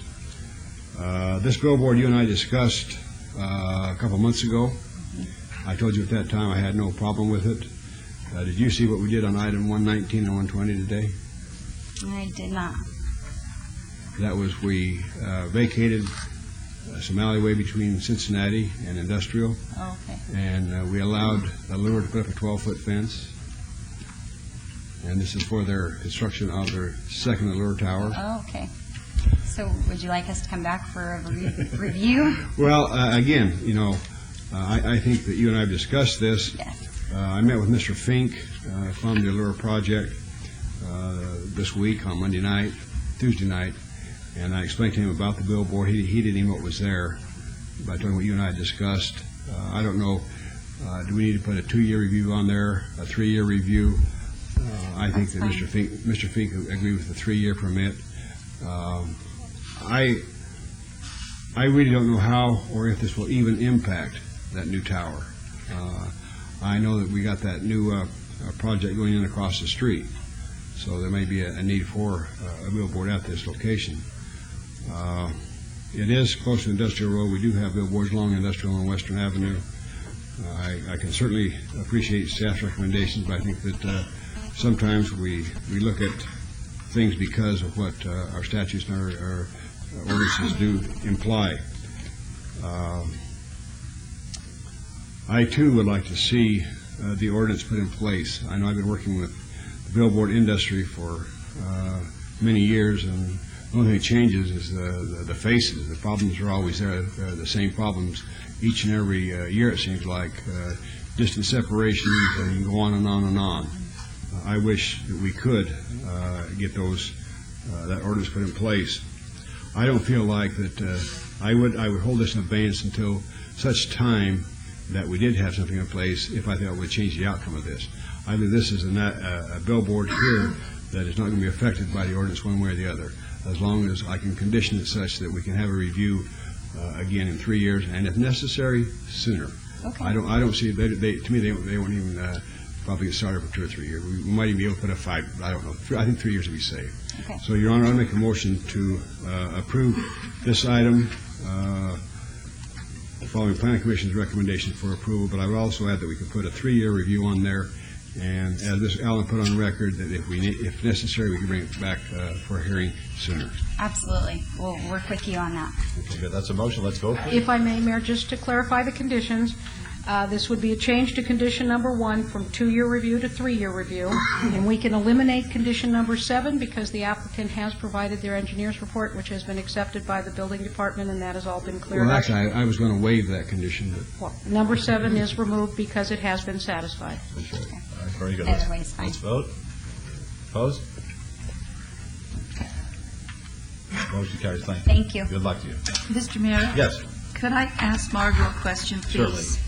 Margot, in the information that we had received on the engineering report on the signs, just pertaining to all signs, but I picked it up out of the one that was the one we discussed just recently in my ward. And that is, the gentleman who did the review said that the inspection he had was entirely on visible items, and that he could not vouch for more than that to the object being structurally sound. And I'm just wondering, when we're asking for an engineer report, what are we asking for? Are we asking to determine if it's structurally sound, or are we just... If I may, Mayor and Councilwoman. And you don't have to do this right today, I'm just The wondering... requirement is that it has to be to the satisfaction of the building official so that he may final these permits that have otherwise expired, and those have been accepted, and therefore certainly the planning department takes them as accepted. So then if I had this question, I should probably go to Public Works because they approved it. That would be the building and safety. Building and safety. Yes, ma'am. Thank you. Very good. Okay, 149 to 157. 149 is GPA 20227. It's going to be a public hearing. The applicant is REI Neon LLC. The owner is Blue Daydreams LLC et al. Request to amend a portion of the southeast sector plan of the general plan from C Commercial and LIR Light Industrial Research to MXU Mixed Use on 73.5 acres, generally located south of Charleston Boulevard, west of Main Street, north of Wyoming Avenue, and east of the UPRR right-of-way in Ward 3. A portion of these parcels east of Commerce to the south side of Colorado are to be removed from the 18B Las Vegas Arts District and added to the Downtown South District. The Planning Commission and staff recommend approval. This is in Ward 3, buddy. 3, of course. Okay. I wanted you to sweat that a little bit. 150 is ZON 21165. The applicant is REI Neon LLC. The owner is Blue Daydreams LLC et al. Request for rezoning from CN Commercial Industrial and M Industrial to C2 General Commercial for proposed mixed-use development on 71.65 acres at the southwest corner of Charleston Boulevard and Main Street. In Ward 3, the Planning Commission and staff recommend approval, subject to conditions. 151 is ZON 21166. Be a public hearing with the same applicant, the same owner. Request for rezoning to expand the Gaming Enterprise District for a proposed mixed-use development and establish a GO Gaming Overlay District for a portion of 44.49 acres at the southwest corner of Charleston Boulevard and Main Street. The Planning Commission and staff recommend approval, subject to conditions. 152 is SUP 21168. Same applicant, the same owner. Request for special use permit for proposed private sports arena at the southwest corner of Charleston Boulevard and Main Street. The Planning Commission and staff recommend approval, subject to conditions. 153 is SUP 21169. Same applicant, the same owner. Request for special use permit for proposed mixed-use development at the southwest corner of Charleston Boulevard and Main Street. Planning Commission and staff recommend approval, subject to conditions. 154 is SUP 21171. Same applicant, same owner. Request for special use permit for a proposed high-rise mixed-use development in the Airport Overlay District at the southwest corner of Charleston Boulevard and Main Street. The Planning Commission and staff recommend approval, subject to conditions. 155 is SUP 21172. Same applicant, same owner. Request for special use permit for a proposed gaming establishment non-restricted at the southwest corner of Charleston Boulevard and Main Street. Planning Commission and staff recommend approval, subject to conditions. 156 is VAC 21173. Same applicant, same owner, request to vacate the existing 80-foot rights-of-way of Commerce Street, Industrial Road, Utah Avenue, Imperial Street, Colorado Street, and California Street, the 60-foot right-of-way of Fairfield Avenue, a 25-foot alley right-of-way generally located between Fairfield Avenue and Commerce Street, and a 20-foot alley right-of-way generally located between Commerce Street and Main Street, all bounded by Main Street to the east, Charleston Boulevard to the north, the Union Pacific Railroad to the west, and Wyoming Avenue to the south. Planning Commission and staff recommend approval, subject to conditions. 157 is SDR 21175, same applicant, same owner. Request for site development plan review for proposed mixed-use development including 1,500 residential condominium units, 1,600 timeshare development units, 6,000 hotel rooms, private sports arena, 1,235,000 square feet of commercial space, and 300,000 square feet of non-restricted gaming space with waivers of the downtown build-to-line requirement and downtown architectural design standards at the southwest corner of Charleston Boulevard and Main Street. The Planning Commission and staff recommend approval. And that's it. These are all public hearings. They're now declared open. For the record, Mr. Mayor? Yes. Margot Wheeler, Director of Planning and Development. I will be submitting right now to the city clerk the seller's estoppel certificates as they have been submitted to us, so these might be made part of the record. And what is the significance of that, Ms. Wheeler? All right, Mr. Council, what's the significance Lewis will of tell you estoppel that. certificates?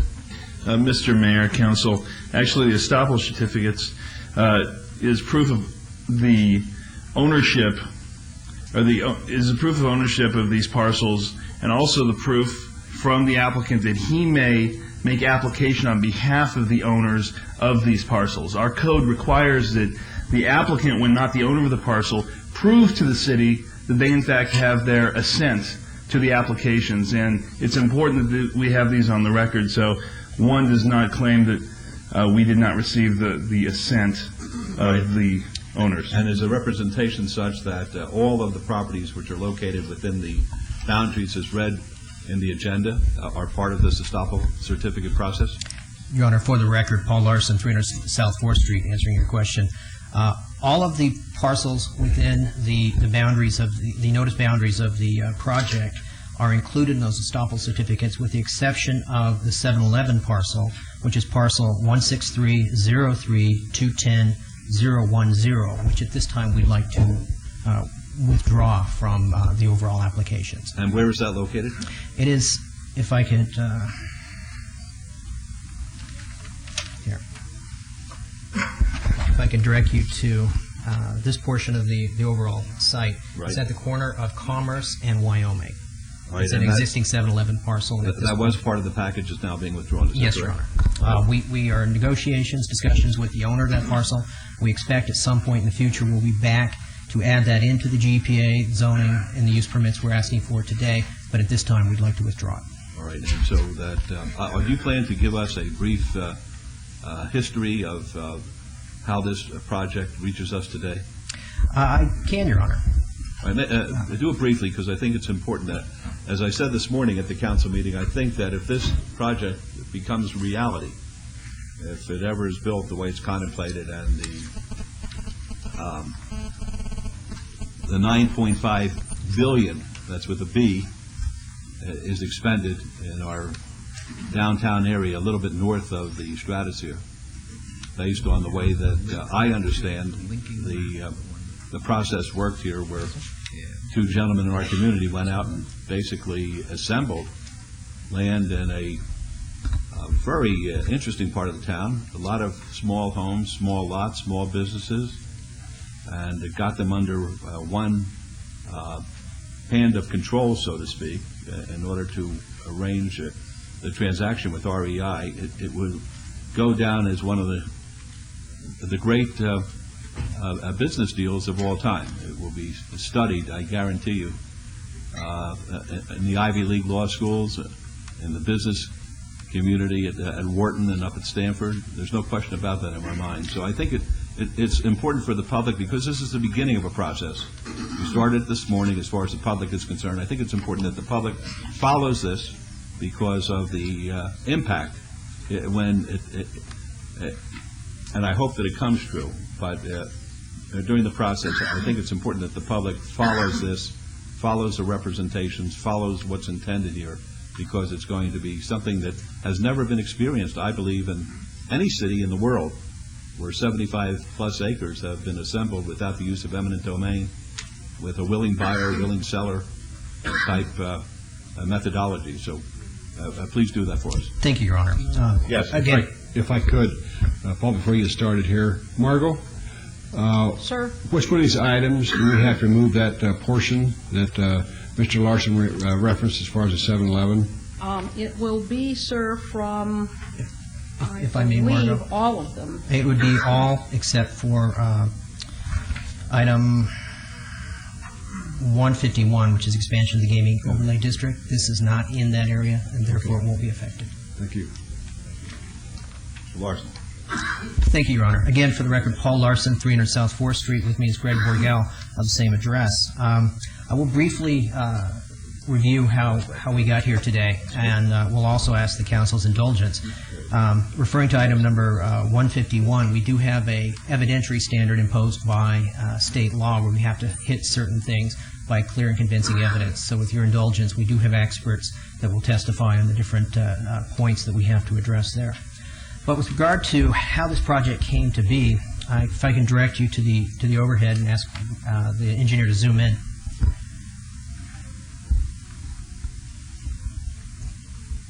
Thank you very much. We see the area highlighted in yellow is what's traditionally been referred to as the resort corridor or the strip. That area is designated by state law, SB 208, as the designated area for gaming.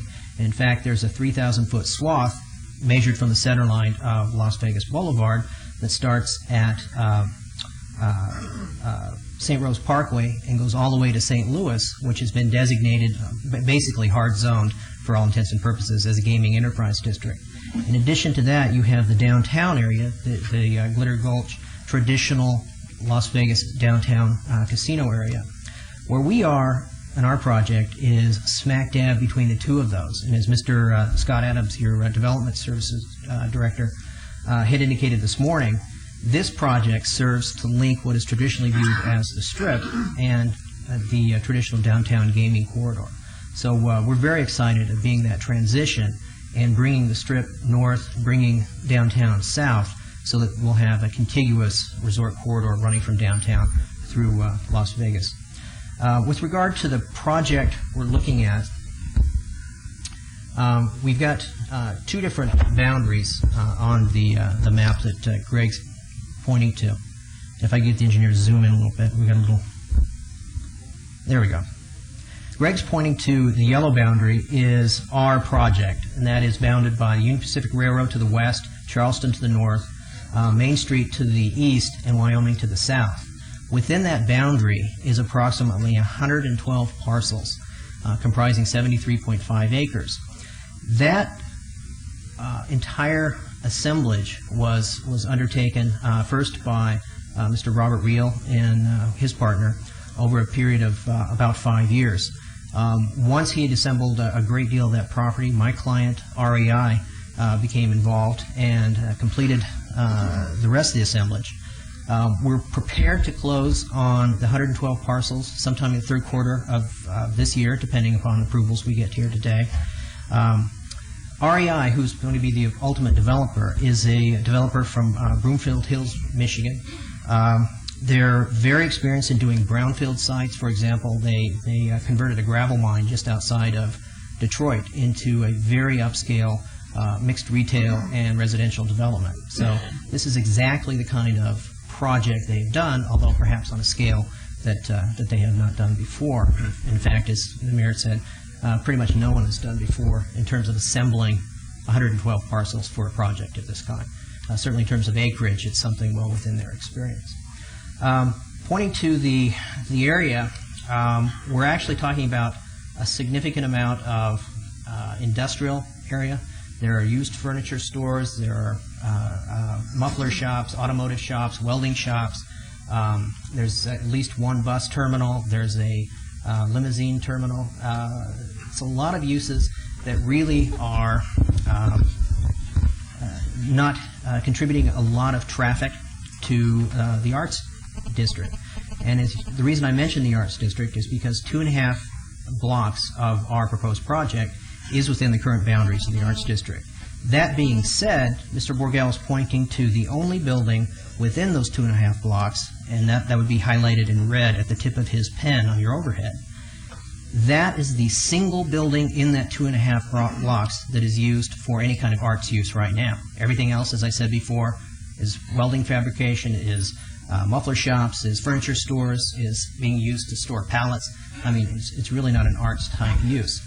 As a result, we are asking for those 2.5 acres to be taken out of the Arts District, made part of our general plan amendment for our gaming, retail, residential, hotel project that is a consistent theme. And in fact, the northeast portion of our assemblage is where we propose to locate the arena that we're proposing to build, a 22,000 square foot arena, or excuse me, 22,000 seat arena, and we've got a rendering of what that would look like as seen from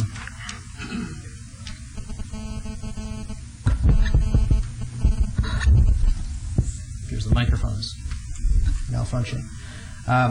This would be the view of the arena with the surrounding residential and the hotel uses.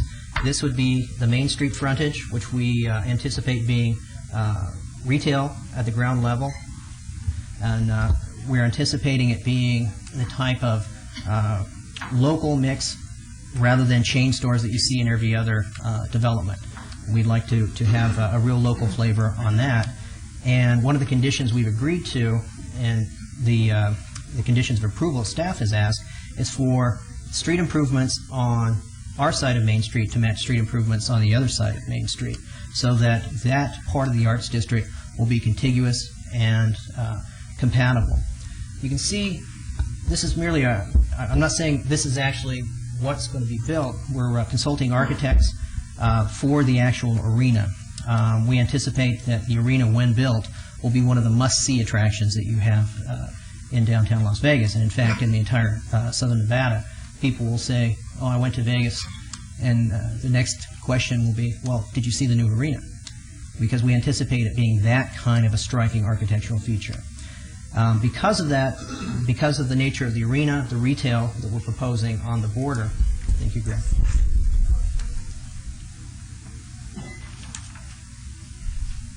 On our border of Main Street in Charleston, we anticipate that our project will generate a great deal of foot traffic, which will be beneficial to the Arts District, especially those folks that are that have galleries and shops that they're looking to actually have customers because of the amount of foot traffic. In addition to that, one of the conditions we've agreed to is to participate in any business improvement district or special improvement district for the Arts District, so that our frontage along Charleston and Main will contribute to improvements within the Arts District, such as street road improvements, sidewalk improvements, public art, those sorts of things. So even though we're extracting those 2 blocks from the Arts District, we're agreeing to not only be compatible in the design way and compatible in generating traffic to benefit the Arts District, but we're also putting our money where our mouth is.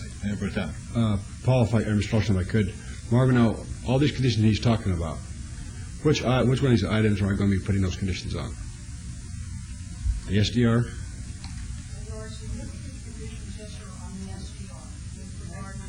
I'm sorry. Sir, there are significant conditions on the SDR with regard to the physical development.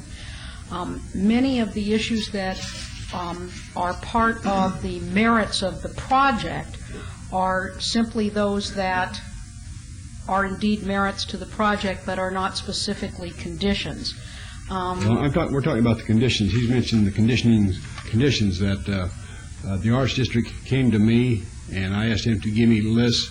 They worked with some of the other staff, and I always want to make sure that we're going on record right now while he's talking about it, where these conditions are going to be put. Mr. Mayor Pro Tem, to be specific, it would be a condition on the General Plan Amendment 20227, And the condition will read specifically, the owner agrees to participate in any future SID if one is created adjacent to its property. And the intent of that, which we acknowledge on the record today, is to require us to participate in any SID formed for the benefit of the Arts District. Okay. Actually, if I could, Mayor Pro Tem, actually, there normally aren't any conditions on the general plan amendment. Those probably should go on the zonings if they're going anywhere. Well, we'd agree to that as well. Okay. Okay. In addition to that, as indicated in the item you heard this morning, there is a significant benefit to the arts program in terms of percentage of the incremental taxes being dedicated to the Arts District. So there's a substantial number of items, and I will turn the presentation over to Greg Burgell to address all of them. I would like to, as I indicated before, save some time to talk about item number 151. That is the expansion of the Gaming Enterprise District. We have a substantial evidentiary burden that we need to address that, and I would request your indulgence to have our witnesses make their presentations. We'll do our best to keep it brief. But no, it's statutorily required. Yes, Your Honor. And in fact, we do have a court reporter here as required by statute, and would like to make sure that everyone knows that the transcript generated by the court reporter will be given to the city clerk and hopefully made part of this record. And it should also be noted that a supermajority is needed in order to approve this. Yes, it is, Your Honor. So it's going to take 6 out of the 7 on the council. 5 out of 7, correct? 5 out of 7 on the council. And at that, I turned over to Ms. Burgell, and I would follow up on the item 151. Before Mr. Burgell starts, I think for those who have not been following this, and as I say, I think it's fascinating as to what's happening here. This morning, we had items on our redevelopment agency agenda where we approved a tourism improvement district. This is a district which has certain tax benefits to a developer in that area if the developer is able to show that they are drawing tourism into the area. In addition, we had discussions about what tax increment financing would be available if, in fact, an arena were to be approved there, and what tax increment financing would not be available, if there were no arena. We made very clear on the record that our arena selection process is a level playing field, that everybody understands that no commitments have been made on the arena to any of the applicants. The applicants will be before a committee on January 12th and 13th, where their applications will be reviewed. And if, in fact, everything is contingent upon an arena being part of this, this could fall apart. But at the same time, hopefully everybody will go forward no matter what the outcome is going to be on the arena, because of the impact this will have financially on this community is astronomical.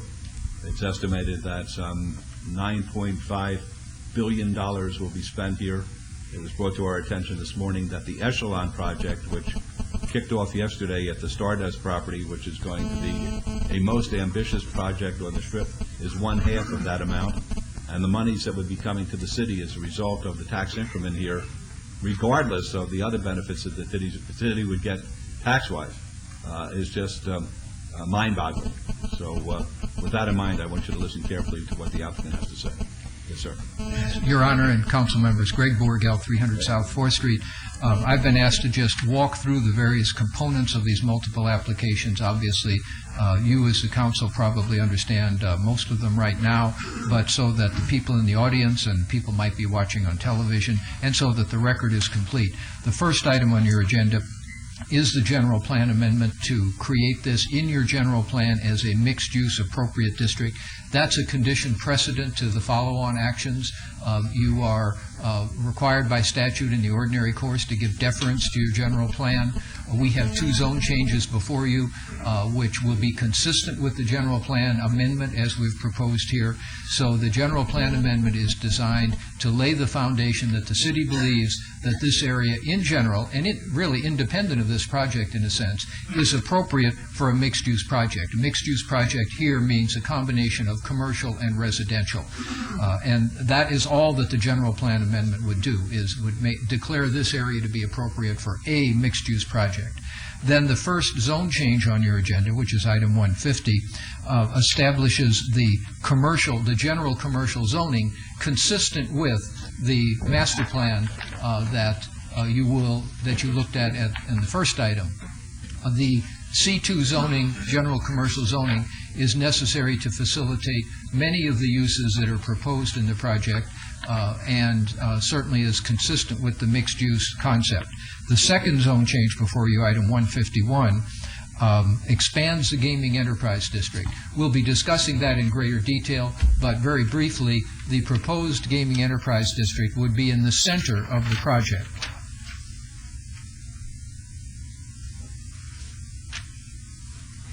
Roughly in the area that I showed, although I think I'll take the liberty of putting north at the top here and going to a slightly larger exhibit. There are prescribed radii which preclude today the establishment of the gaming enterprise district on certain parcels. And those parcels are roughly at the perimeter of the project in generalization terms. So the proposed gaming enterprise district before you today would take in the central part of the project where there's no violation of the statutory radii protecting certain uses. That boundary may be adjusted over time as the parcels are combined and we come back to you in the future with further development, but it will remain the case that it'll be central to the project, which I bring out because the concept here would inherently buffer the gaming enterprise district from the surroundings. In other words, by action of the various radii, the protective radii, we are being compelled to do what we would have done anyway, which is build our own buffer. The gaming district will be internal to the project, and that's what's reflected in the zone change on number 151 before you. The first use permit listed is for the sports arena. And as Mr. Larson described and is now pointing to... Excuse me, Mr. Borgale, before we go any further, just for the public edification and mine as well, I would ask staff, Jim, if by some chance this proposal doesn't pan out, it goes away, we've made these GPAs and rezones, correct? Okay. They're not going to go away. But any application that would follow on one of these pieces, on one of these parcels, would still come back to the city council. Mayor Pro Tem, that's correct. I didn't want people getting upset beforehand. I want them to know that even if we approve these items today and they go away, any application that would follow would have to come back before the city council for their approval. And I wanted that on the record. And Mr. Mayor Pro Tem, may I just add that the site plan review would go away in 2 years, pursuant to our code. And not only would what you have said be correct, Mr. Mayor Pro Tem, but in point of fact, we're going to be coming back to you. You're going to see this project again as we refine it. So what we're describing here today are the initial steps necessary to go forward. All I was talking about was the rezonings. I understand. Fair enough. The first use permit is for the sports arena, which is proposed at Charleston in Maine. Thematically, that's very important to the development of the site, as is the gaming district.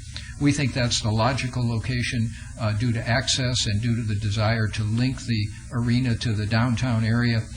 It's proposed to be a full-size sports arena that could accommodate professional sports. The principals involved in this project are already participants in Major League sports, such that they are able to work with the various entities that could bring actual teams to the location. If teams did not come, the arena would still serve a very valid community purpose in terms of accommodating uses like the National Finals Rodeo that may have outgrown Thomas and Mack, and other similar uses. So the arena would be a general purpose arena. Certainly it's desired to have Major League sports in there, and the developers are very hopeful it would, but it would still be a valuable arena site without the Major League sports in the first instance. Mayor Goodman. Please, just a quick question. When we talk about Major League sports, are we talking about virtually any sport? We're talking baseball, really... football? No, sir. What are you talking about? It's sized for an NBA or an NHL or both team. It would not be sufficient size to accommodate football or baseball at the Major League level. The next use permit in your agenda simply allows the mixed-use concept because although we talked about the general plan amendment showing mixed use and the zoning of C2 being appropriate to mixed use, the next use permit actually allows the mixed use, and that gives you the ability to put on such conditions as you want to when someone comes forward on mixed use. Next on your agenda is a use permit for height. We are in the controlled area for the airport overlay, and you have restricted those sorts of uses with use permit procedures. That use permit before you deals with that issue. We believe we've resolved all possible issues on height, but the use permit before you allows you to regulate that as you've chosen to do on other matters. The next use permit on the agenda implements the Gaming Enterprise District, and that's why it's on the agenda in that sequence. That first you expand the Gaming Enterprise District, and then you grant us gaming establishment permission by means of a use permit. Next is a vacation and abandonment which reaches across the majority of the site. You can see here that there is an existing street pattern in the area, and you can see from the exhibit Mr. Larson will put up, our intention is to eliminate that existing street pattern because it would not serve the form of development that's before you in the site development review, and replace it with an internal street pattern approximately as reflected here, and of course as always subject to traffic studies which are being separately submitted for the record and your staff's input, which would provide frankly wider and more direct street access throughout and to the project so that we can accommodate what we hope will be a lot of people coming to the area. So the vacation and abandonment takes away the existing rectilinear street pattern and replaces it with something we think is more functional and will accommodate the traffic. And lastly on your agenda is a site development review for the project, which recites the components of the project as a whole. We have, as I said, submitted traffic studies which, among other things, describe this project as being built in phases. And because of that, we were asked by your Public Works staff to mention that in Phase 1, which is one component of the submission made in the traffic study, that first component is contemplated to include the 22,000-seat arena, 100 residential units, 50,000 square feet of retail, and in conjunction with the permanent exhibition space, which is next to the arena here, there will be offices, but those offices will be incidental ancillary offices to the exhibition space. And we were asked to bring that out because in calculating the Phase 1 traffic impacts, which is further developed than the rest of the traffic impacts, staff wanted to make sure that that entire property wasn't proposed for offices, which has a different impact. The offices in question are offices that are ancillary to the exhibition facility. At this point, we think we want to reintroduce, because your staff has it already, our master transportation study for the record. We have the Phase A study, which relates particularly to the vacation and abandonment. Mr. Bardell, okay, before we go any further on this one here, okay, we know that we're going to create different traffic patterns in and around this area here also. Yes, sir. So I'm asking, and I want to be able to put this on record also, where if there's any traffic light configuration needs to be put into place, we're going to put that in place. Yes, sir. Okay. And then also over, we'll just say Charleston, maybe Main Street, from somewhere in the Arts District. We do have other developments close to this area. We have some attainable housing down on 4th and Charleston. Are we going to put underground or overpass type, pedestrian type passovers and stuff? That's going to be determined by the ultimate traffic study, and if I can just roll into a better answer to that, let me get Phase B through E into the record as well as our submission. Our initial submission contemplated 73 traffic mitigation measures in the area. We stipulated in submitting that we would respond to your staff's concerns about other issues. We absolutely recognize that pedestrian overpasses are appropriate, and as it happens, Mr. Larson and I have worked on the majority of the pedestrian overpasses that currently exist on Las Vegas Boulevard. We are supporters of it. This developer would benefit from it. He expects that the traffic study will ask that those be done and supports them as well. I cannot tell you that they've been designed, that they've been placed, but we understand that the response to the traffic study will probably and should probably call for those sorts of measures in addition to the ones already proposed. I just want to make sure we was talking about pedestrians also, Yeah, understood. about traffic. Well, actually, the pedestrian component is a very important component of traffic because on the existing pedestrian bridges, we always think of them in terms of safety and convenience and our visitors, but what they do more than anything is they create more green time on the streets because the cars aren't waiting, for example, at the corner of Tropicana and Las Vegas Boulevard for pedestrians to dawdle their way across the street. All the green time can be devoted to either north-south or east-west traffic. And so the pedestrian bridges, although they serve pedestrians, they actually are as much as anything a benefit to the drivers of cars who aren't waiting for people to wander across the street in the crosswalks while they're trying to make their right or left turns, etc. So it really is a traffic measure, even though we think of it as a convenience for pedestrians.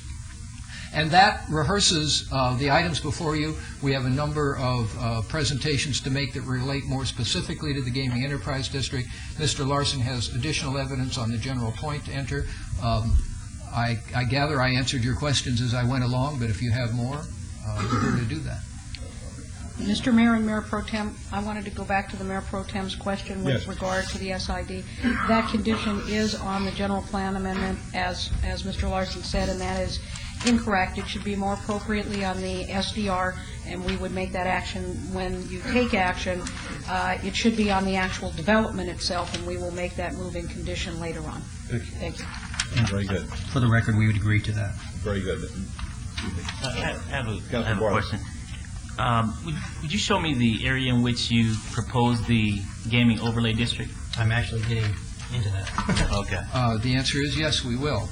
And while you look for that, would you also tell me how much gaming do you anticipate, as far as the square footage of gaming you're anticipating? We've applied for up to 300,000 square feet of gaming. That would accommodate 2 or 3 freestanding resort hotels of what I'll call full size, the kind the community is used to, as exist on the Strip. Now, that doesn't mean that we are committed to build that many square feet, but that's the number that we could conceive of using. Oh. Yes. And to more directly answer your question, Councilman Barlow, here's a site overhead of our site. Our site is the one in white. Everything you see around here shaded is within a 2,500-foot radius from our site.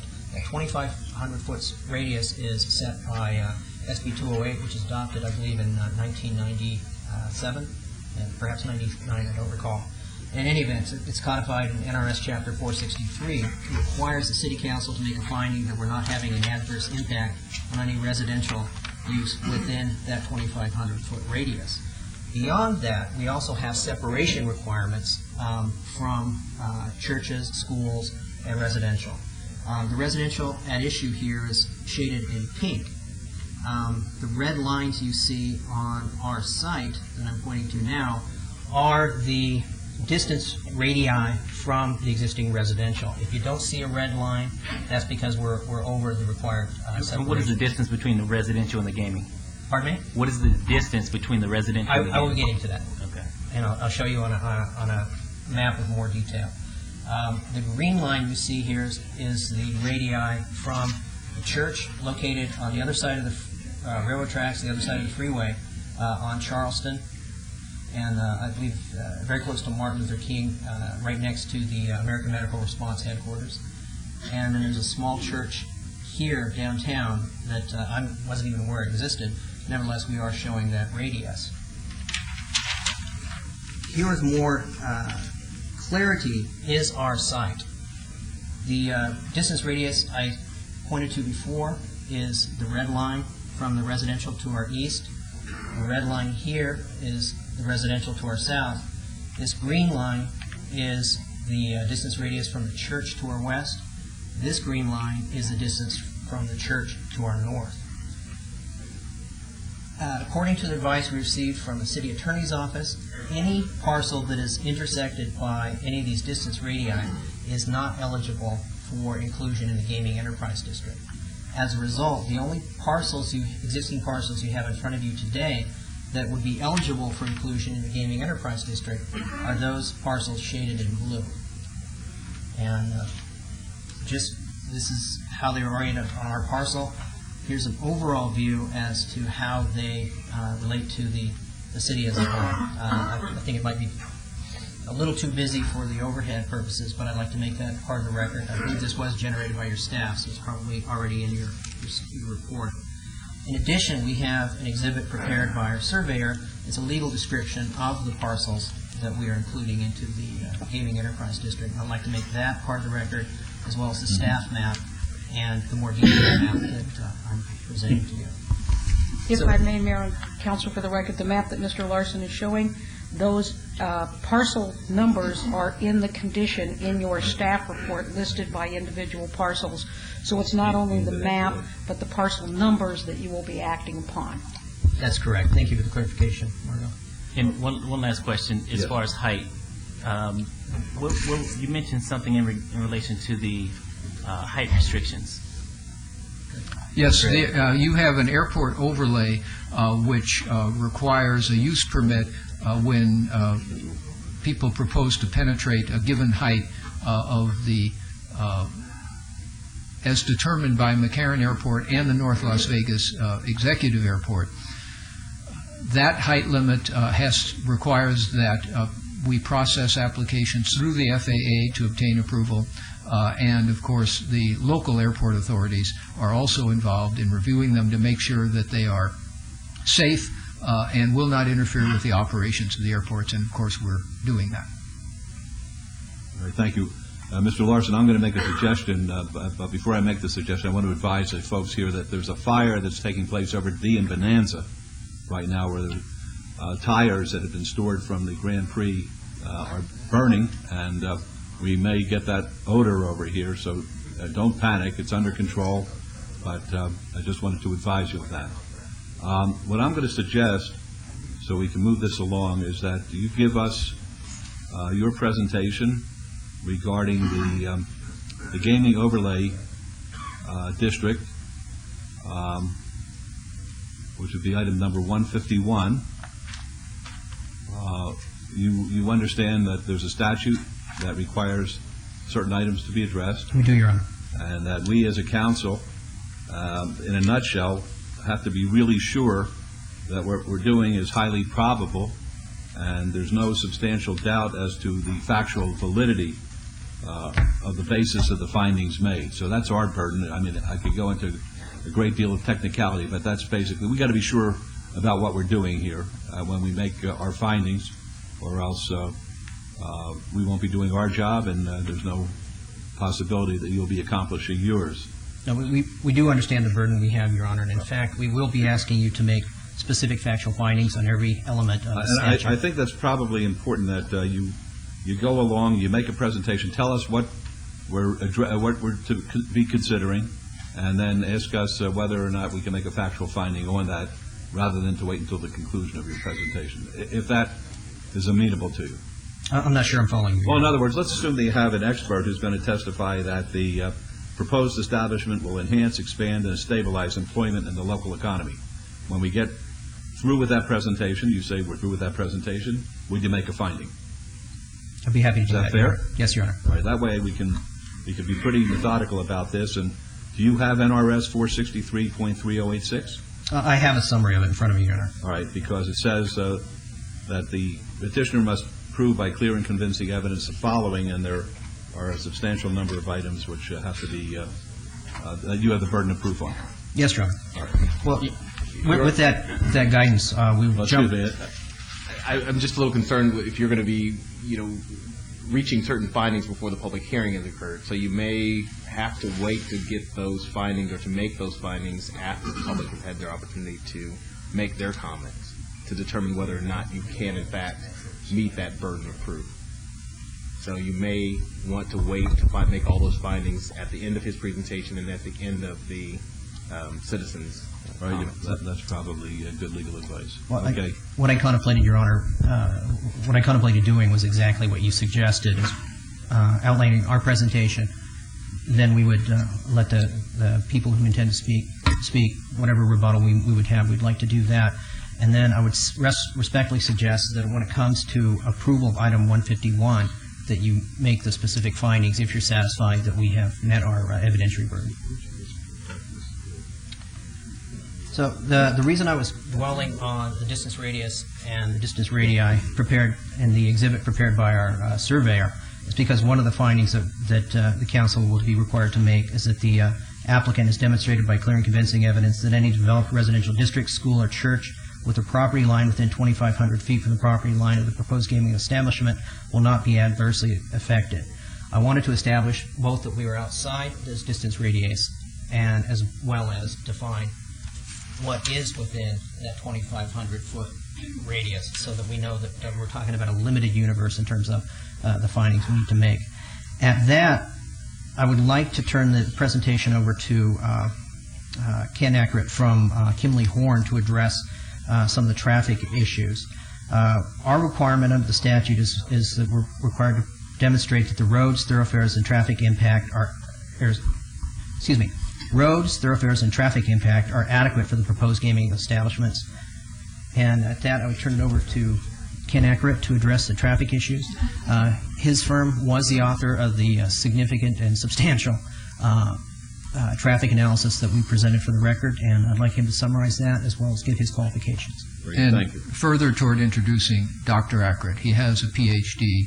in traffic management, and he has been the consultant for, I believe, the overwhelming majority of large resort hotels developed in Clark County and the city of Las Vegas for a number of years. So we naturally went to him for the analysis, and we go to him for support on our position that the infrastructure as to roads is adequate and that our mitigation measures are appropriate.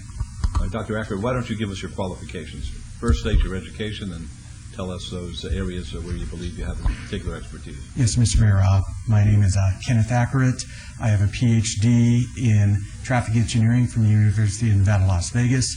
I have a certification in professional traffic engineering and operations, PTOE, which is a national certification for traffic engineering.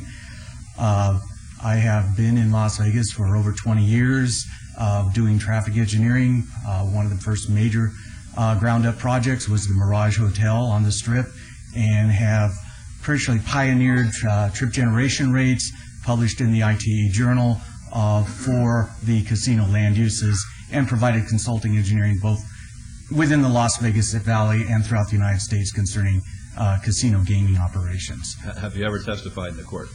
Yes, I have. And have you been designated an expert by any? Yes, I have. Very good. Let's hear what you have to say. In the most quick summary, we conducted extensive traffic studies of this proposed development. Those have been submitted to you and to your staff. Based upon our findings, the project as proposed can be built within the surrounding street network with the various and numerous mitigation measures that we have proposed. Any questions of Dr. Ackert? All right, thank you very much. Thank you, Your Honor. The second finding that the City Council will be required to make is that the water, sanitation, utilities, and related services for the proposed gaming establishment are adequate. To address that, we have prepared an environmental impact assessment that has been presented as part of our application. I'd like to briefly summarize that. That is actually part of the application we made and part of the materials that staff has. But all of those indicate that the water, sanitation, utilities, and related services for the gaming establishment are sufficient to support the establishment. And I'd like to provide that to the clerk. And, Your Honor, inasmuch as that was a submission requirement early on in the system, we would simply ask that the submission made previously to your staff and in the record of the Planning Commission be incorporated in your findings here today. We won't read the findings to you because, as I said, they've been submitted for months in the record for review, and your staff has reviewed them. Yes, Your Honor. The third finding the City Council would be required to make under the statute is that the proposed gaming establishment will not unduly impact public services such as fire, police, and emergency protection. The witness we propose for that particular issue is the president of American Medical Response, Bob Forbes, and he'll address those issues. Very good. Forbes? Well, he was here earlier. How about we jump ahead? One of the other findings that we were required to present to you is that the gaming establishment will enhance, expand, and stabilize employment. To address that issue, we have presented an economic analysis by Applied Analysis. I have a copy of that for the record, but to summarize the findings and the analysis, I'd like to present Brian Gordon to you from Applied Analysis. All right, thank you.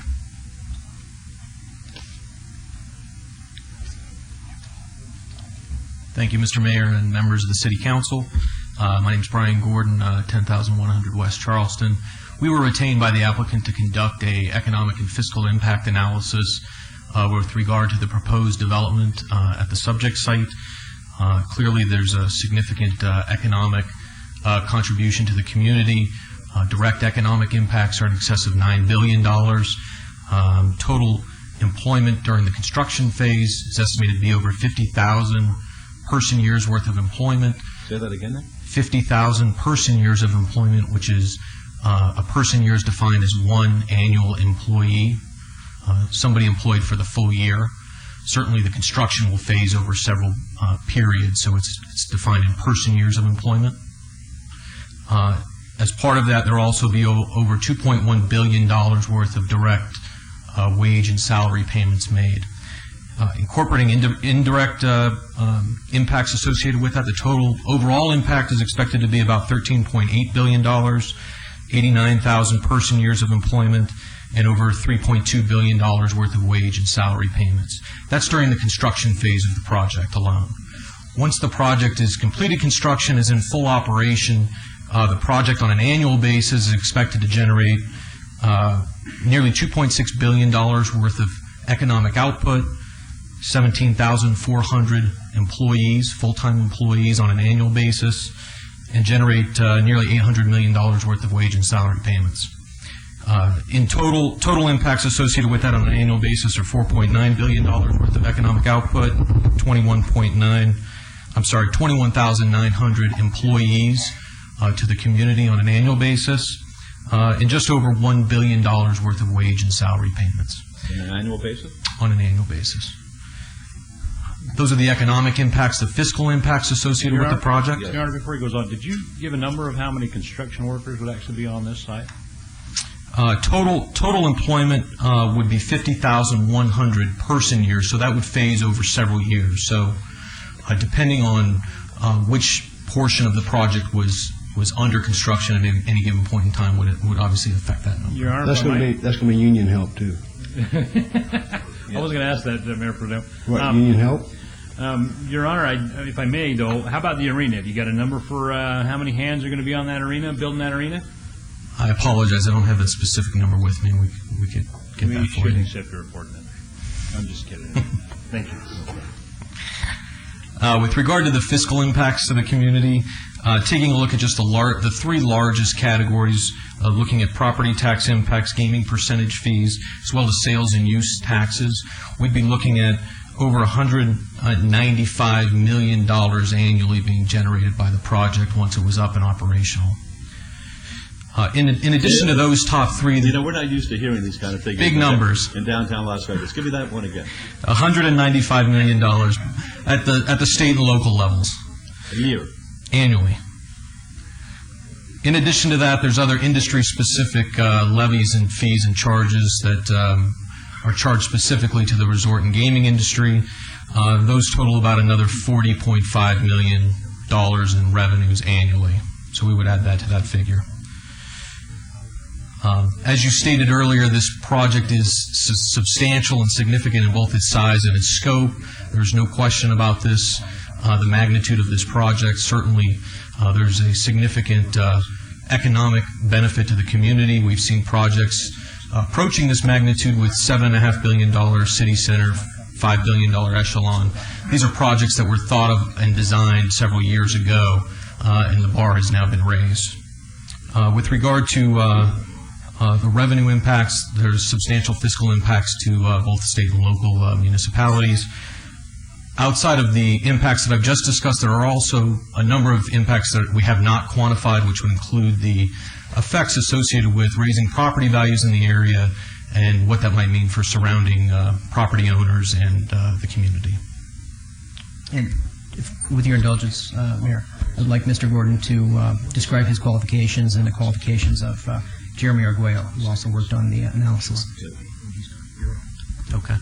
I have a Bachelor's of Science in Business Administration. I'm also a certified public accountant. Our firm has conducted numerous studies of exactly this fashion, economic and fiscal impact analyses, as well as market analyses and various other economic-related research in the Southern Nevada market. I don't want to help you too much, but an item that you did omit, and maybe you're going to hit it later on, which has been of some concern to our constituents who are part of the Arts District, is that monies which will be derived as a result of the tax increment will be utilized to provide live-work opportunities for artists to come down into this area, not necessarily within the physical confines or the parameters of your project, but certainly in the downtown area in the Arts District, and I believe that that impact has to be considered as well, because it's a source of income where folks who are not of a high socioeconomic level will be able to benefit and participate in the arts in the downtown as a result of this project, and will not be impeded as a result of the project, as some people would have argued. As usual, Your Honor, you're one step ahead of us. We were going to ask that the discussion along those lines on the items you heard this morning be incorporated in the record here, because there was a substantial amount of evidence presented to you about that this morning. Mayor President. Mr. Forbes is here. Well, he's coming up. Could I just ask Mr. Mayor a question? Sure. And that is, what you're saying then is they would be live work that the monies would go to, so maybe some of those being displaced from that 2.5 blocks would have an opportunity for low-income business and affordable rate for artists. For artists. Yeah. Okay, so that's a good thing, because then that takes care of those who were displaced. Thank you. Thank you. Backtracking a little bit, Your Honor, one of the findings we were required to present to you, or evidence we were required to present to you to establish a finding, is that our proposed gaming establishment will not unduly impact public services such as fire, police, and emergency protection. To present that portion of our evidence, I would like to introduce Bob Forbes, the President of American Medical Response. Mr. Forbes, before you give us your findings, could you give us a little bit of a curriculum? Yes, I will. The reason I didn't show up timely, if you look out your door here, there's a large building on fire right across from the fire station. That's where I was for just a moment. Good place for a fire to be. Yeah, absolutely. And for the record, the thing I worry about when we have fires like that is not so much the burning debris, but the firemen who, it's 107 degrees, and it's a heck of a job to fight fires like this. So, having said that, my background is, I've been in Las Vegas. I was born here, and I've been in EMS for about 32 years. Actually was the founder of Mercy Ambulance, and started the paramedic program in Southern Nevada. I was an owner of that company for many, many, many years, come back periodically to consult with it, and in the process grew ambulance services all over the country, ran ambulance services in Seattle and Fort Worth, Texas, and at one point the entire half of the United States, EMS services were my direct reports. So I've got considerable experience in EMS over many, many, many years, and considerable experience in Las Vegas over many, many years. I can tell you that I started in this business myself, leaving from as a teacher to becoming a paramedic, an EMT, and running ambulance calls myself back in the 1970s. And today you certainly wouldn't want me to do that because I've lost my skills after this many years, but I do know how to run these systems and have a lot of experience with doing that. So having said that, is that qualifications enough, Mayor?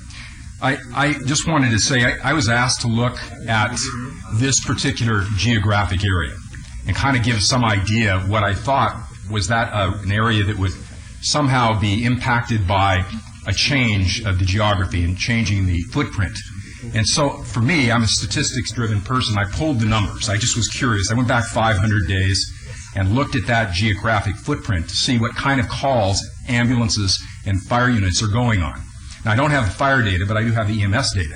And we're looking at somewhere around 1,700 calls that occurred in that geographic area. And what stands out to my attention, and when I start looking at them, is the number of calls related to assaults, crime, and other kinds of calls that were going on in that area. It's rather significant. Let me give you an idea. In the category of assaults, some 222. Legal 2000s, which are people that are essentially on the street and are looking for a way to get into healthcare system. That was another large number, 22. Psych suicide in that area, 101. Sick person down usually is someone who's homeless and has no other way to get to a healthcare system or no way to get food. A large number, 137. Traumatic injury, 43. An unknown problem, that's another red light for me, is 332. Now, you take this footprint and apply it to a neighborhood like Councilman Tarkanian's, you do not see this mix of type of calls. Clearly, in my mind, if you went into this geographic area and you renovated it and created something different than what we have there, this mix of calls would change. Now, I can't speak for the fire department, and I can't necessarily speak for the police department, although I did call them and wanted to just get their thoughts. And they concurred with me that the dynamics of the type of calls we are all going on is the type that you would really want to change a neighborhood, move it forward into a different kind of footprint where you do not have this kind of problem. And I'll tell you, if you do it there, it's probable that the peripheral areas on both sides and the whole community will benefit from that. It's not just in that footprint. I looked at the footprint. If I expanded that further, I'm telling you that starts to clean up the area. And a lot of the problems you're seeing right now, where your fire services and your police services are going repeated calls, those kind of calls will decline. And I think that's a good thing for the community. Thank you very much. We appreciate that. Any questions of Mr. Forbes? Thank you. Your Honor, for the record, we do have Mr. Forbes' curriculum vitae we'd like to put into the record. Very good. If you'd be kind enough to do that. Thank you. Thank you. And the final issues we need to touch on are, as articulated by the statute, indicate that the gaming establishment will be located in an area planned or zoned for the purposes of non-restricted gaming, that it will not be detrimental to the health, safety, or general welfare of the community or be incompatible with the surrounding area, and that it will not adverse the surrounding area within that 2,500 square foot radius that we talked about before will not be adversely affected by the proposed gaming establishment. And for that, I would have Mr. Borgel testify. Yes, Your Honor. Greg Borgel, 300 South 4th Street again, and inasmuch as I'm being put forth as an expert witness in some of these matters, I guess I have to qualify myself. I have a bachelor and a master's degree from UCLA, a master's in business administration from UNLV.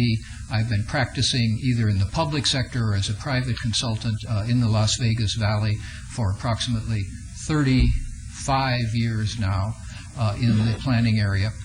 I have been a principal local planning consultant for the vast majority of hotel casino projects and large mixed-use projects such as Echelon and City Center in the local community during that period of time. And I feel that the project proposed here is within the scope of the knowledge that I've acquired during that period of time and similar to the projects I've otherwise worked on. Toward that end, there are 3 points to be shown, some very easy to show and some somewhat subjective. First of all, we're required to show that the project would be in an area planned or zoned for purposes of non-restricted gaming. That is why the sequence of items that I introduced to you an hour or so ago is significant here. You will act first on the general plan amendment. You will then act on the zoning. And at that point, you will consider the question of expanding the gaming enterprise district. Therefore, at that point, the property will be in an area both planned and zoned for the gaming use. And that's why the sequence of items we introduced that staff has put on the agenda in the correct order is important, because assuming you grant the general plan amendment and assuming you grant the zoning, it is a self-proving argument on that point. As to the question of health, safety, and general welfare of the community incompatible with the surrounding area, again, early on, we introduced all the evidence relating to the potential impacts of the entire project, including the Gaming Enterprise District. But I pointed out at that time that the Gaming Enterprise District proposed here will be in the center of the project. Even after certain property line amendments are made, it will remain in the center of the project because of another of the components that's required to be demonstrated here, which has been demonstrated, that we're observing the prohibited radii from residences, churches, and schools.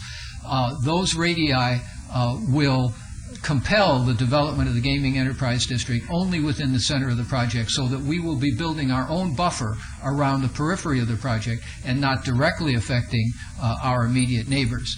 Furthermore, the gaming complex proposed here is of the modern kind, which includes all of the usual amenities, which make these features not just gaming establishments like you might find in some other jurisdiction in the United States, but they become community centers like Red Rock Casino or any of the other casinos that have recently been built in town, where they have amenities like movie theaters and restaurants and the things that are benefits to the entire neighborhood. And the example I always use is I live in the general vicinity of Boulder Station. That's where I go for the movies. That's where I go for the restaurants. It becomes in the nature of a community center. Even though I myself am not much of a gambler, I use the facility. It benefits the neighborhood, and this project, appropriately developed, appropriately buffered, will similarly benefit the neighborhood and will certainly not be detrimental to health, safety, or welfare of the community or incompatible with its surroundings. Lastly, rolling out of the prohibited radii question is the 2,500-foot influence area question, and the answer to that is the same. The two churches that have been described, one of them is quite far away on the other side of Charleston. The other is on the other side of the freeway and the railroad tracks. There is no likely impact of the gaming component of this project on those churches. The project as a whole, remember, will have traffic and other impacts which we've discussed, but the issue before you now is, does the inclusion of gaming in the project have a negative influence on those churches or on any schools? And the answer is clearly not. With regard to the residences, the same issue applies. The majority of the residences are either on the other side of the railroad tracks and the freeway, or on the other side of not just Main Street, but Las Vegas Boulevard, and the gaming is central in our project. They frankly won't know it's there unless they want to go utilize the services associated with it. We believe it's clear that the influence here of the gaming component is not detrimental to the area. Okay, thank you. At the risk of being redundant, Your Honor, if I could direct your attention to the overhead again. The areas highlighted inside this blue line, that's the 2,500-foot radius that we're concerned about for the analysis that Mr. Borgel just talked about. The distance restrictions, again, are highlighted, are indicated by the lines on the interior of our parcel. That puts us in a position where the only part of our project eligible for inclusion in the Gaming Enterprise District would be wholly interior to our project. As Mr. Borgel indicated before, we are essentially creating our own buffer. We have a substantial amount of space to our south that we can't use for gaming, that we can use for buffering. Same story to our east, same story to our north, and same story to our west. We have the ability, and we have designed a project to create our own buffer from the neighborhoods. In addition to that, we do meet the distance restrictions. We exceed the distance radii for residential and for churches, and indicated by all the testimony that you've seen today, we have a positive impact, and to the extent we have any other impact, we have mitigation measures in place. And I'm sorry, three more points, Your Honor, and I'll get out of the way here. First, there's always an assertion that this could change in a way that the buffer wouldn't be provided, and the answer is no, it cannot. These are non-waiverable state statute separation requirements, and so we're stuck with them. You can't change them, we can't change them, they're state law. So any suggestion that what we've asserted about the buffering wouldn't necessarily be permanent, we could come back and change it. We can't change it that way. Two more points. The issue is always brought out about parking sufficiency and the possibility that that would be a negative in the community. Kimley Horn prepared a shared parking analysis for us as an adjunct to their traffic study. We'll introduce that for the record if we might. And we received, dated yesterday, received today, a letter from the Gateway District Association of Las Vegas supporting the project as compatible with their view of downtown redevelopment. Submit that for the record. Mr. Larson is going to resubmit, since we believe it's already in the record, the economic analysis that we had reference to. And we may be done. Mr. Larson, what do you think? Unless the council has any questions for us, we'd be... I received over the noon hour, the Downtown Business Operators Council, a letter in support of the project. They believe it'll be beneficial not only to the downtown, but the Arts District, but also to Las Vegas as a whole. Your Honor, we do enjoy quite a bit of support. In fact, my understanding is we have substantial support here today. I'd like those supporting us to have a show of hands, please. Okay. Thank you. It's very impressive. With that, we'd be happy to answer any questions you might have. Thank you, Your Honor. Just two minor points of clarification. The distance separation on the churches and residential, that is based on your analysis and our city land use maps? Actually, let me try, and Mr. Larson may want to amplify. There's three different things that need to be done. There's a separation requirement of 500 feet from residences, which is an absolute prohibition, and 1,500 feet from churches and schools. Excuse me, I need to talk to the whole city council in private. We have a disaster in the city of Las Vegas right now. If you don't do something about it to evacuate all those people, Mr. Barlow, in your area, they're going to be dead. The smoke. We had a same kind of fire in California 10 years ago, and it took 8 months to put out that fire. They didn't put it out. The tires burned. And if it's burning in that direction, if it changes direction to the strip or this way, you're going to be dead. You haven't been outside. Dr. Selby, is the fire department... yes, they're there. Are they involved in this? Yes, they are. They're doing their best to put it out. They will not be able to put it out. Right. I had experience of those fires with tires. Well, I learned this, Mr. Gallegos, okay? I learned that unless we're asked to participate... Well, you're the mayor of the city of Las Vegas. You better take care of your people, because if somebody starts dying, all those people there, the body shop already evacuated, those people, they might be dead. All right. So you better be careful, because you're going to be in a lot of trouble, because the city of Las Vegas refused to believe me. All right, wait. Mr. Gallegos, I wrote a letter to Ms. Fretwell. I said about 15 minutes ago, if my presence is required, then I'll make myself available. Now, you're telling me my presence is required. Would it make you feel better? No. Would it make you feel better if I go out there? No. What? To tell the people if they live, Mr. Barlow, in that direction, you better tell all your people to leave. Because it's bad smoke. All right, Mr. Gallegos, I appreciate that. I'm going to put us in recess for 5 minutes so I can personally check the situation out. Thank you. That's all I want. Very good. And I'll remember where I was. Be careful when you go outside. Smoke from tires will kill you. This is your chance to get something. I'm just assuming that discussion was off the record. Question was, no, I got it. Well, I didn't know if you guys know if we had Oh, sure, the field check. Okay, I thought that's what he was asking. That's what he's going Okay. So we're going to get that in. I wasn't sure if you knew. Yeah.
No, she has helped me. Thank you very much. Appreciate that.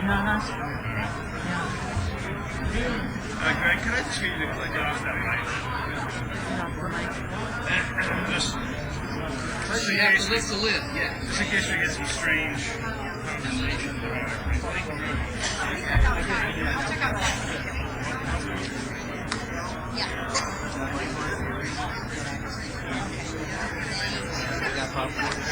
There were small pieces.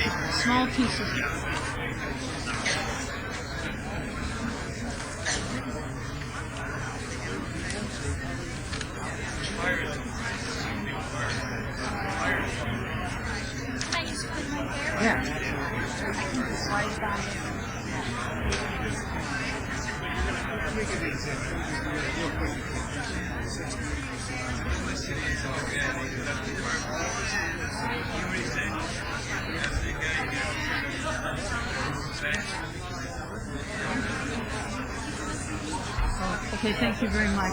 Okay, thank you very much.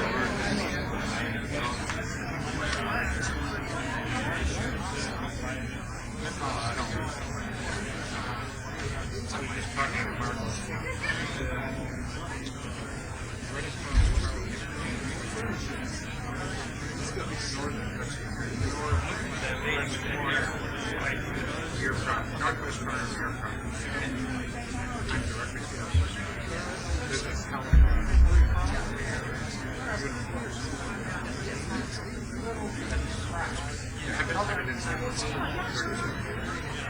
what is this really going to do?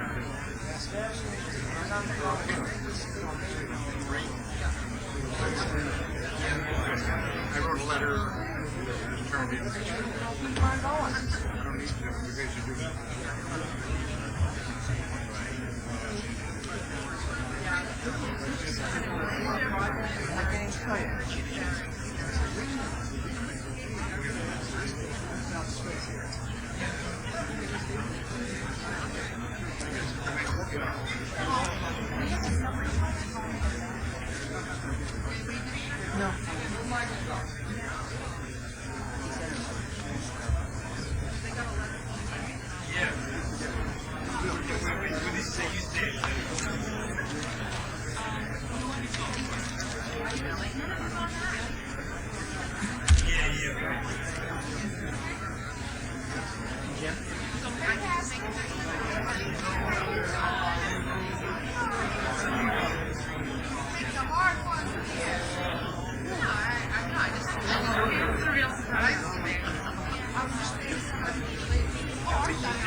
The city of Bishop.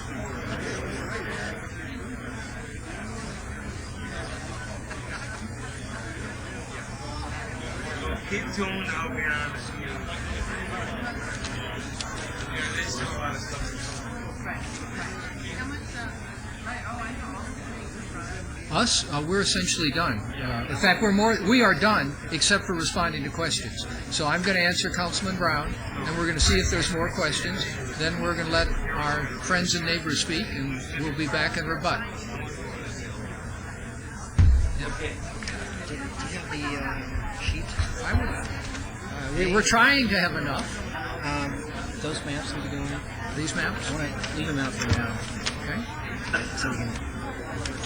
we have a neighbor who's going to test it. What you gave me? Sure. Yeah, I just want to post it.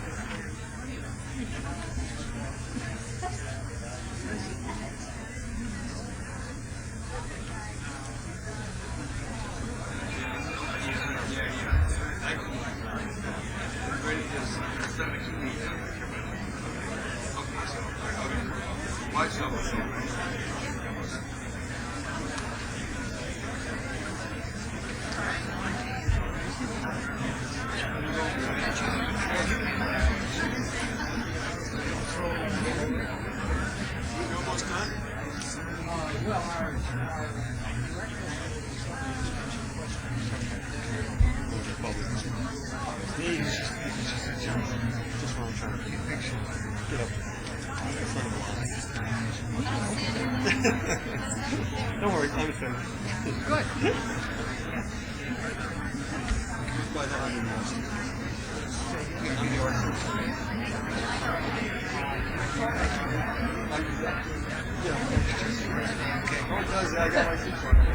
You could have just bought it down the street. I wondered when you turned on TV, since you like that's what she wants to do. This is 9:20.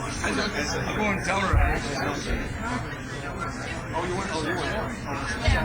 Because I came early in the morning. Which didn't get her. It's up there. I know. Hello, Steve. Hello, Steve. Good. Thank you.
He turned your mic off, by the way, so before you speak.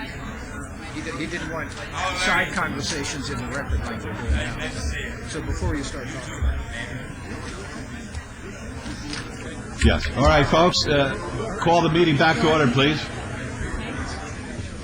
Folks, meeting is called back to order. Would everyone please take their seats?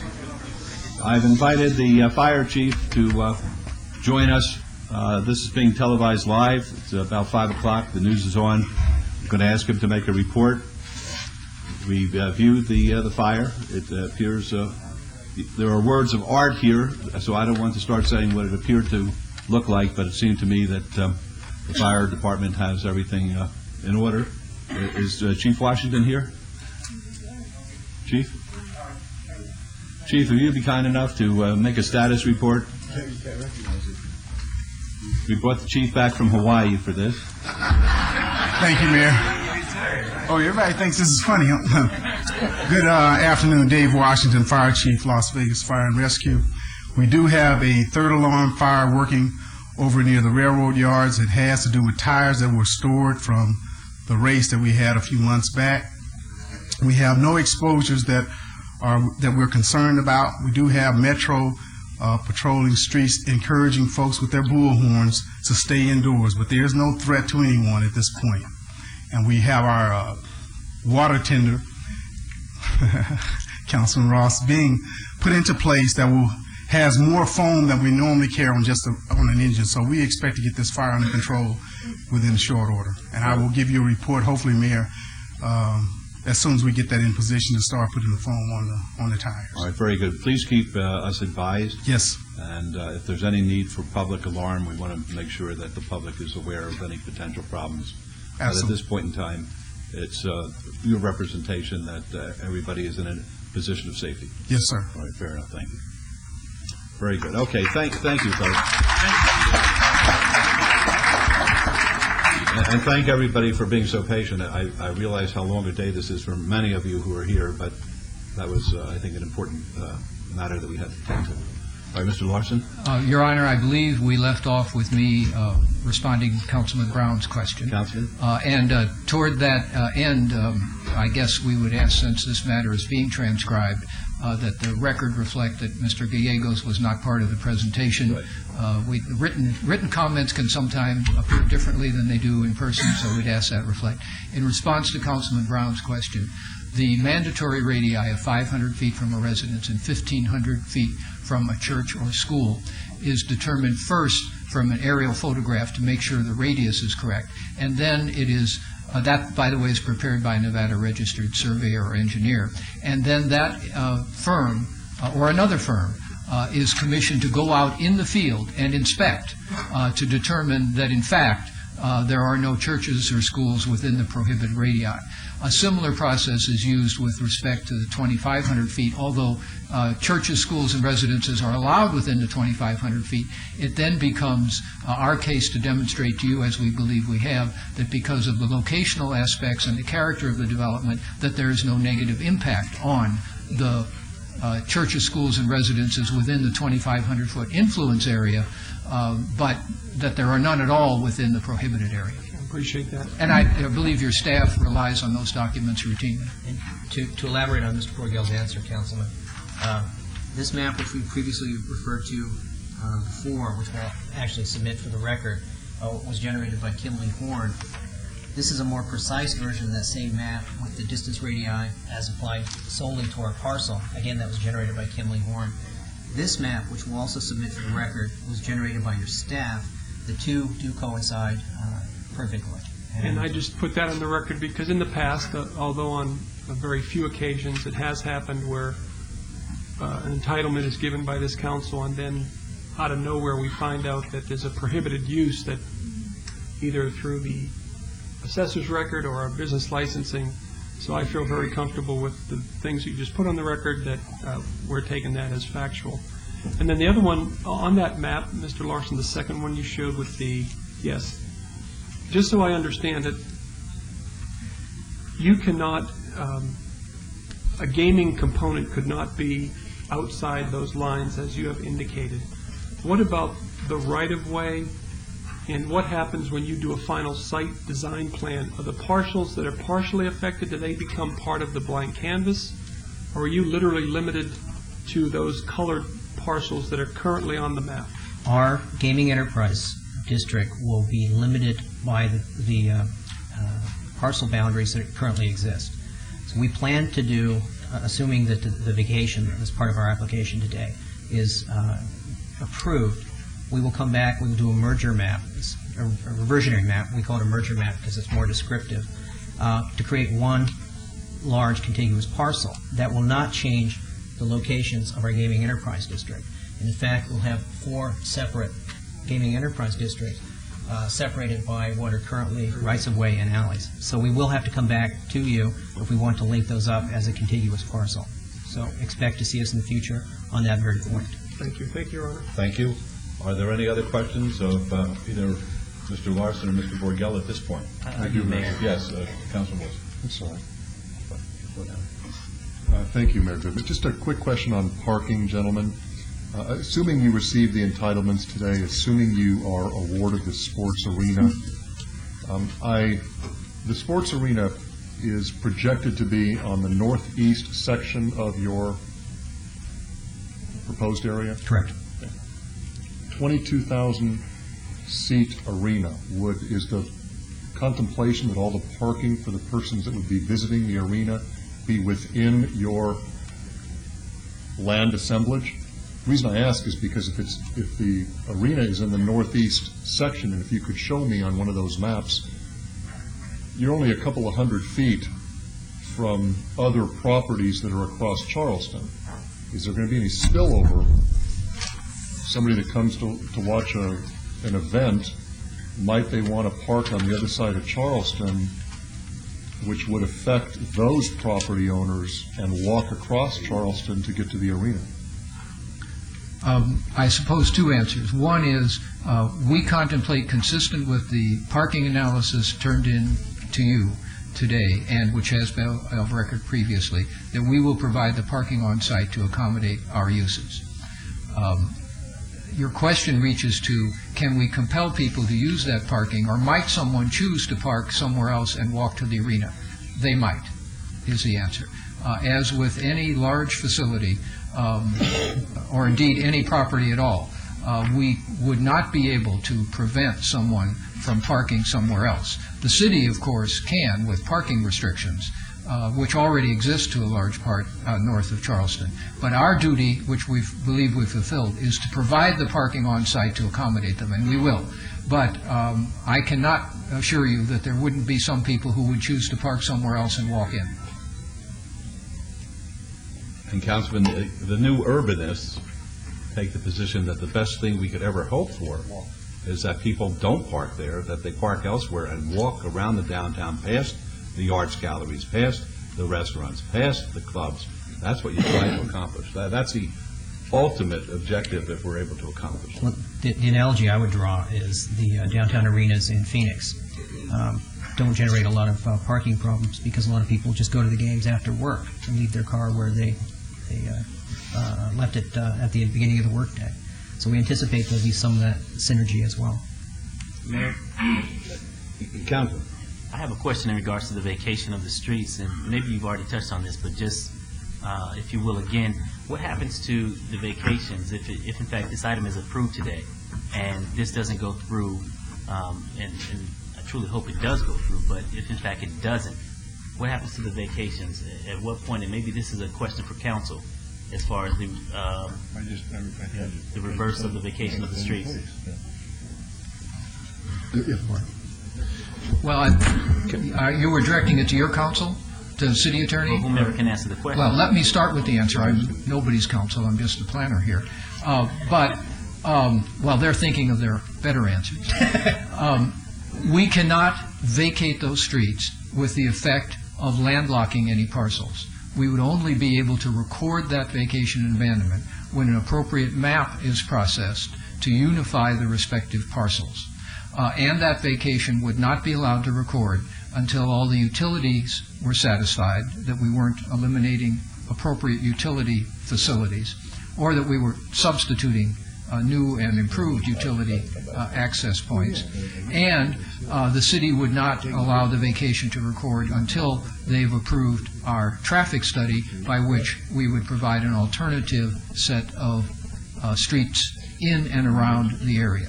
So that is how it works. And once the parcels are all combined into one parcel, then you don't need the streets to serve anyone. And they then, when recorded, revert to the abutting property owners.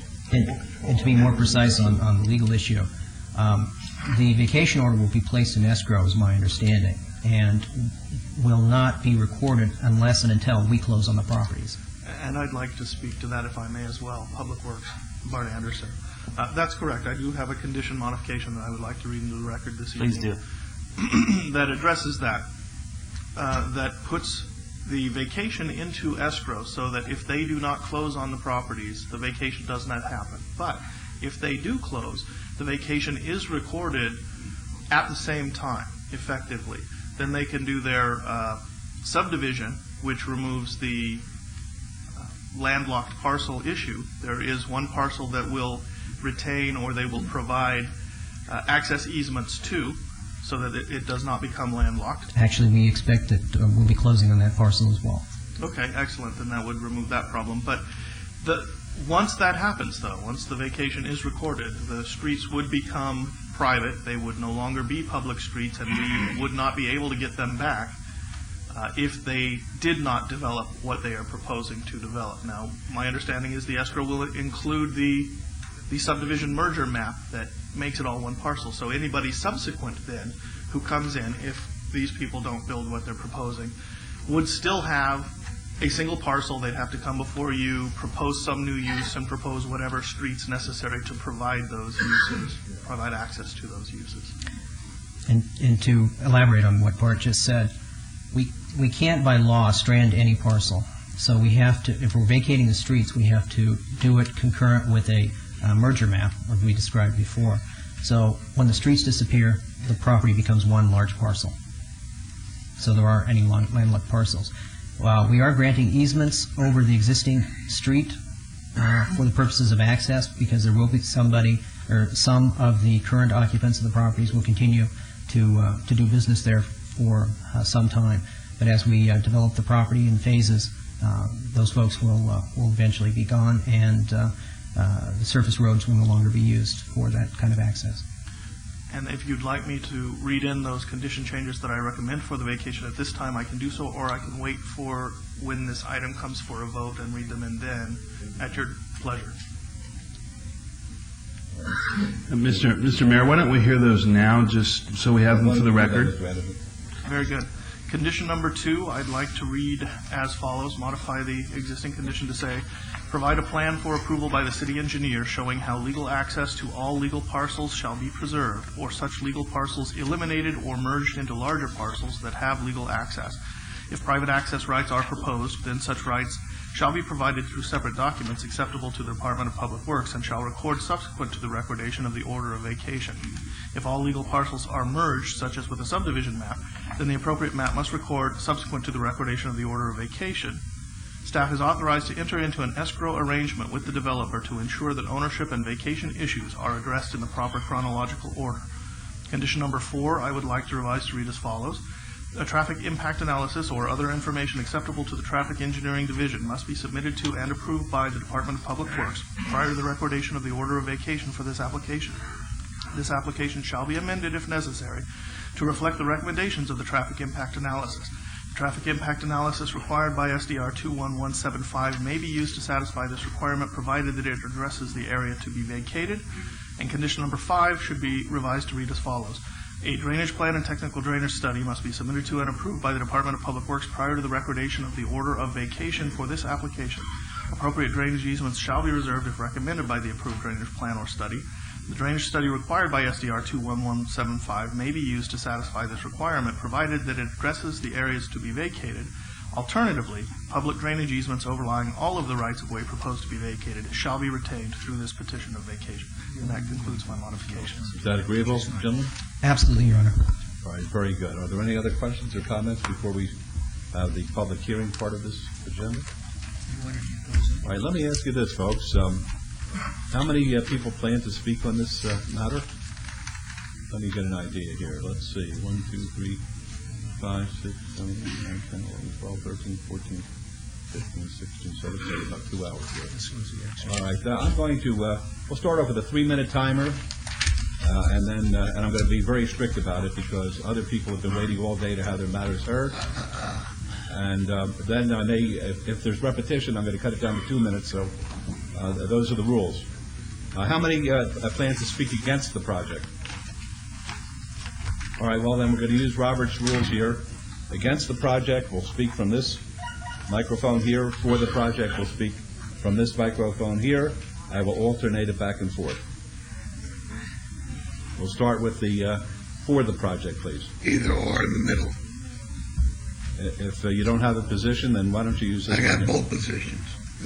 All right, well, let's start the timer quickly. Is the overhead on? Is the overhead on? The overhead is on. Tom McGowan,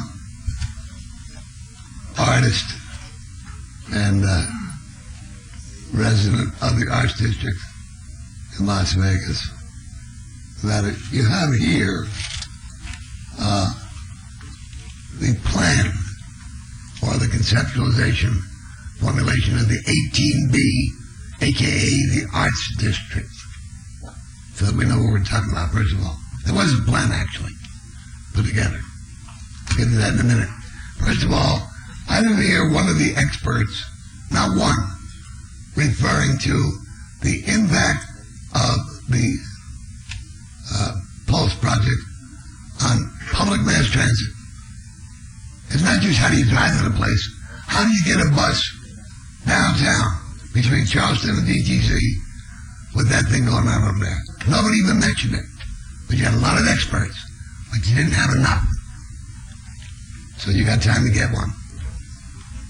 The Las Vegas chapter of the American Institute of Graphic Arts formulated the plan for the branding of 18B Las Vegas Art District. Here's a direct quote from the plan. Direct quote.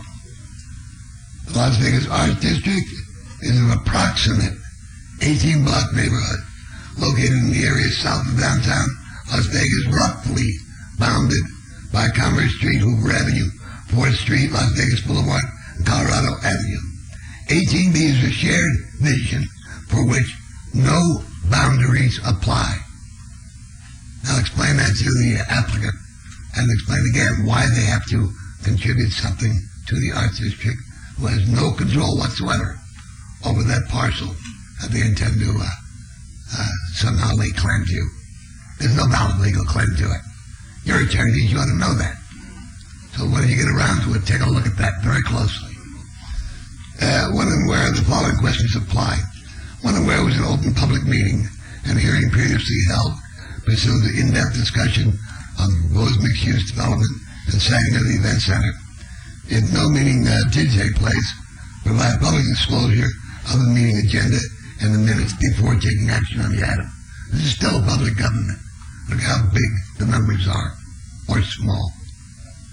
And make a long story short, in relevant side note, both the Art District Task Force, whose chairman is city employee Yorgo Kajapas, and the Art District Neighborhood Association, aka 18B, whose president is Richard Geyer, do not conduct open public meetings and hearings.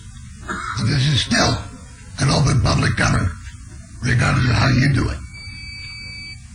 Therefore, approve all 9 items without further discussion and without requiring the applicant to be the unwitting victim of extortion. Thank you. May I have the next speaker, please? This would be somebody for the project, please. That was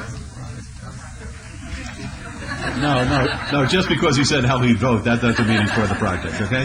Yes, Mr. Russell. Good evening, Mr. Mayor, City Council. I would like to let you know, in case we have any visitors, who we are in Las Vegas and what we do. It's the City of Las Vegas vision statement, a vibrant, affordable, diverse, unique, and world-class city of opportunity in which all citizens enjoy their neighborhoods, feel safe, and know they will be heard. I'm always heard here and very grateful for the privilege and honor of speaking. This may be the most important day in the last century of Las Vegas. The amount of revenues, ratables, jobs which convert into affordable housing, college degrees, good medical care, good nutrition. You can call the Sin City all you want. I know thousands of good, decent people, and I think somebody up there likes us very much because they've already done the miracle of putting together 112 agreeing parcels. You don't have to go to Wharton to find out how this was done. They gave them more money for that. They're offering more money for this property than they ever dreamed that they could or should get. I can't imagine anybody with a half a brain being against this project, but I'm excessively biased for it because when all is said and done, we who have lived and prayed and sweated and dreamed for a new downtown Las Vegas get what we so ardently desired for the better good of all. Hallelujah. Thank you, God. That's all I have. Thank you.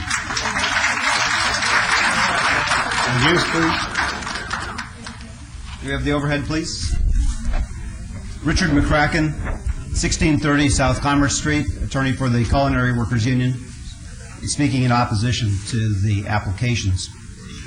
The Culinary Workers Union is probably the organization most affected by this project because it lies, its offices and parking lots, 1/2 block from the southern edge of this phase of the project. Also, Commerce Street is the principal artery used by the union's members and staff to get to I-15 and to the county offices. The applications cannot legally be approved, and that's because, contrary to the assertions that have previously been made, one of which is retracted today, the applicant does not control this property. The applicant does not own it. The owners of the property have not given their certificates of estoppel to cover the entire project. Just a moment, please. I would ask staff. You were what the gentleman just said. Now, is that we did not have that presented to us before the meeting started? This is, Mr. Mayor Pro Tem, this is the question we addressed right at the top of the meeting. The applicant made representations that they, in fact, have the assent from each of the property owners except for one parcel within the area that will become this project. You do have the power to move forward tonight with this project. We do not believe, as long as the applicant's assertions are correct, that they do have such assent. You may move forward tonight. All right. Mr. McCracken, at the beginning of the proceeding, I don't know whether you were here. I was. There were estoppel certificates handed to us, and it will rise and fall on the validity of it, but we're going to go forward. Yes, and they are not valid, Mr. Mayor. The reason for that is that, first of all... Again, though, I was told yesterday by Pilar that the county union was not opposing this project. Now you're saying that they're out and out against this project. I'm saying that it can't legally be approved. All right. Well, that's it. We're doing it. I mean, we're doing it at our risk. We're going forward at our risk here. I'm going to listen to you folks before I vote, of course, but I understand your position. No, I'm trying to find out, is the county union against this project? Because I was told they wasn't against the project. There were just a few things they would like to be cleared up. Well, I'll say this to you, Mayor Pro Tem. If they're against, this has been out there a long time, and we're pretty friendly with Detailer and the whole group over there, and I haven't heard a peep about this until yesterday that you were going to appear in front of us. One of the things that pleased me about the project, because of my own political leanings, is that it has been represented to me by the developer that it's going to be all union, so we're not going to have any issues as far as that, which is always a major problem in our community here. But I'm actually shocked that there's an opposition to us, to be quite honest. He just said, when he started his presentation, that he's here representing the culinary union who is against this project. I have to declare as to whether I'm opposing or supporting that. That was the choice that was given. Right. What I am here to do is to tell you that legally you have a problem approving these applications. And it's because up until today you were told that all these parcels were under control. Today you were told, no, there's one that's not under control. Our analysis of the seller certificates, we've looked at every single one, shows that all of the parcels on this map that are in red are not under control. The sequence here is the property owners have promised to sell to TR. TR has promised in turn to sell to REI. The seller certificate, estoppel certificates, are ones that show which sellers have agreed to sell their property to TR. Only 80 parcels are covered by the certificates that are on file. The remaining red parcels do not have any seller certificate. So the applicant cannot represent to you that they actually control the property in question here, which makes it very difficult to approve all the applications that have been submitted. Second point is that the seller estoppel certificates, when you examine them, you will find are legally insufficient. They do not comply with the code sections that are on the applications by people who do not actually own the property. There is a specific code section for special use permits, for general plan amendments, and for rezoning that requires that when someone else owns the property, the applicant has to submit to you a written agreement with the owner that contains certain elements. If you examine the seller certificates, you will find they do not comply with those elements in very important ways. All right, I'm going to make this suggestion because this is a legal argument which is going to have to be addressed to our attorneys.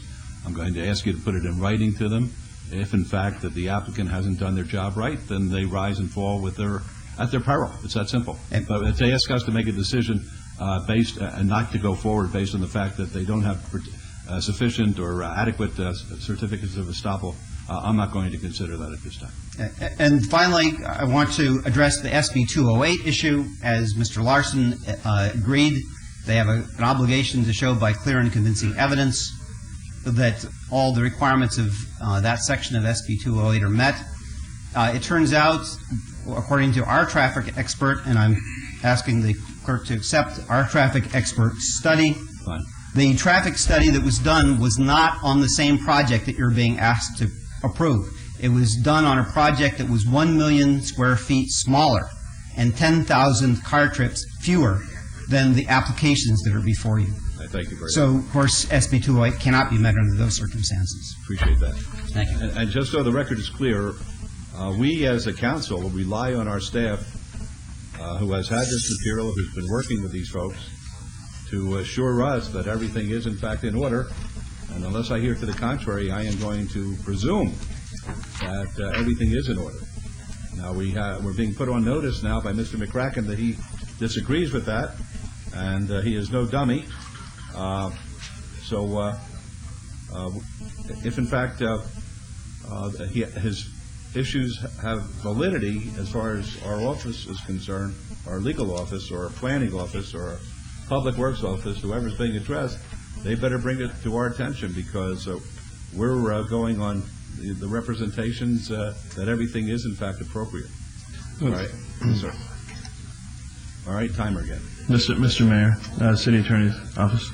Well, one thing I may want to bring out here with regard to the traffic study is a comment by maybe Bart Anderson wants to speak to the fact that traffic studies, when they're initially submitted, are submitted for a project. It's basically their first offer as to what it is they plan to do with regard to the mitigation and impacts of the development that they're proposing.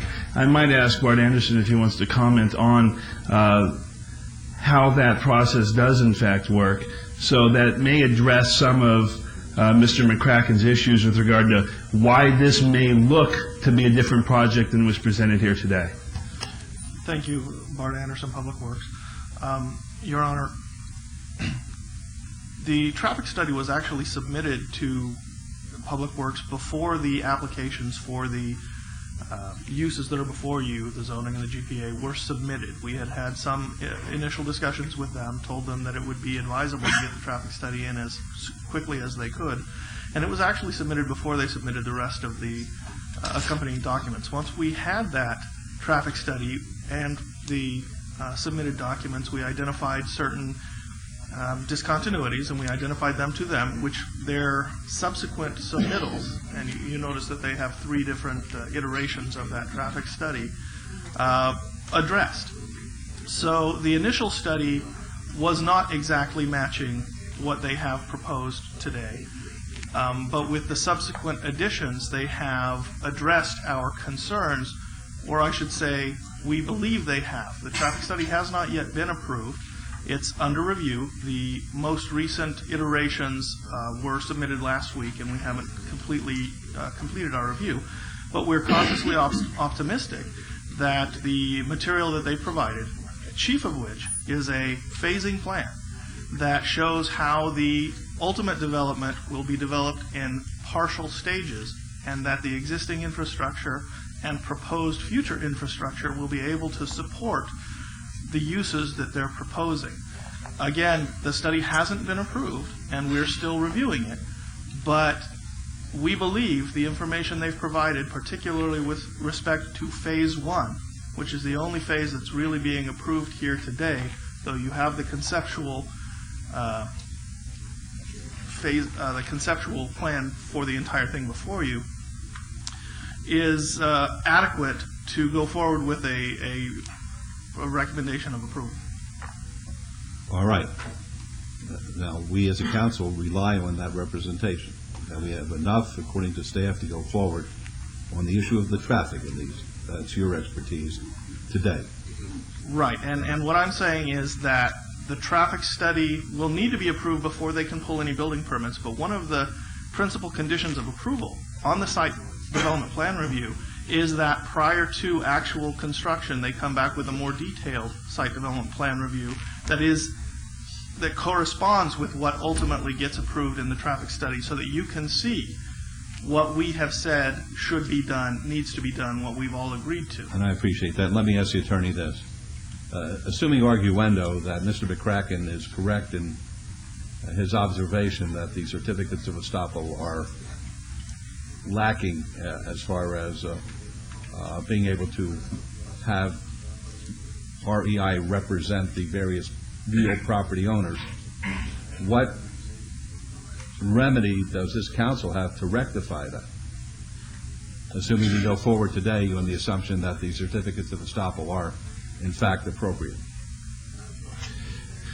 Well, the remedy this council would have, I suppose, is that if there was a review done post hoc by the city attorney's office and the planning department, and we determined them to be, in fact, insufficient, I suppose one thing this council could do is call the item back.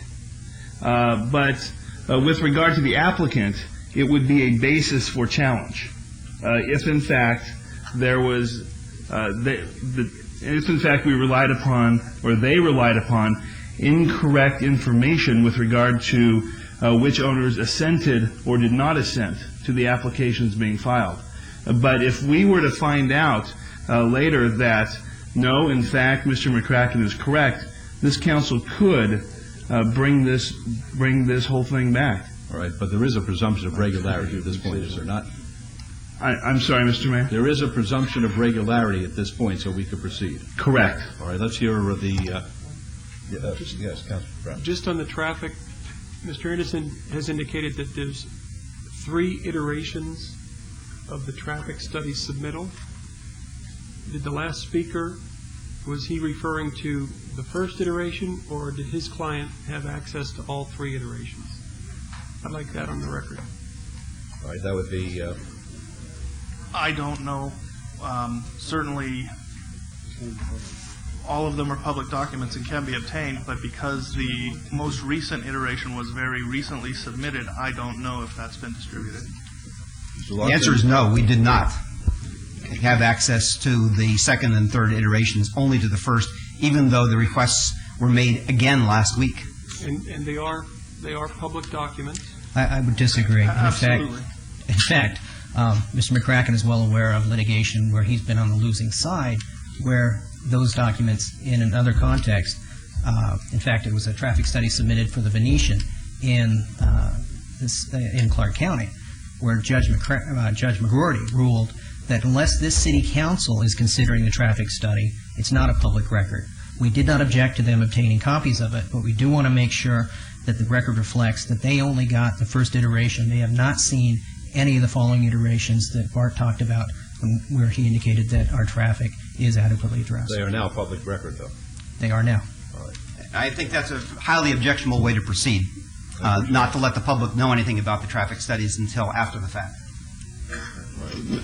Mr. Mayor, if I may, I hate to jump in here and lengthen this, but I got to tell you, there were plenty of discussions between the Culinary Union and the Public Works Department, and the Public Works Department did, in fact, turn over the initial traffic study that was filed at their request. So to say that they did not receive the traffic, the things that they asked for in the public record request is just inaccurate.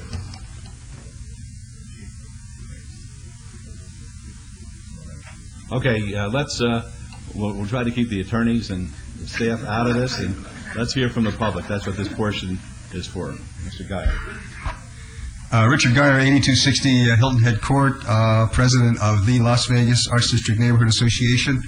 I want to start off by saying great thanks to 2 people from REI who spent 3 meetings with our board, John Weaver and Jill Ferrari, sitting over there. We deeply appreciate that. The first meeting was in May, our regular board meeting. I was out of town.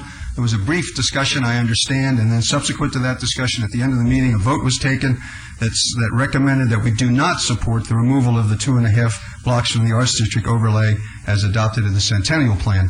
Subsequent to that, the following week, when I was back from Europe, a special meeting was held where they spent, I think, over 2 hours telling us everything that they possibly could about what their plans were, and certainly making many graceful concessions to us that we asked for a return for losing this area, which is, of course, very precious to us. There are many people here who've been working on the Arts District 18B and First Variety for even into the last century.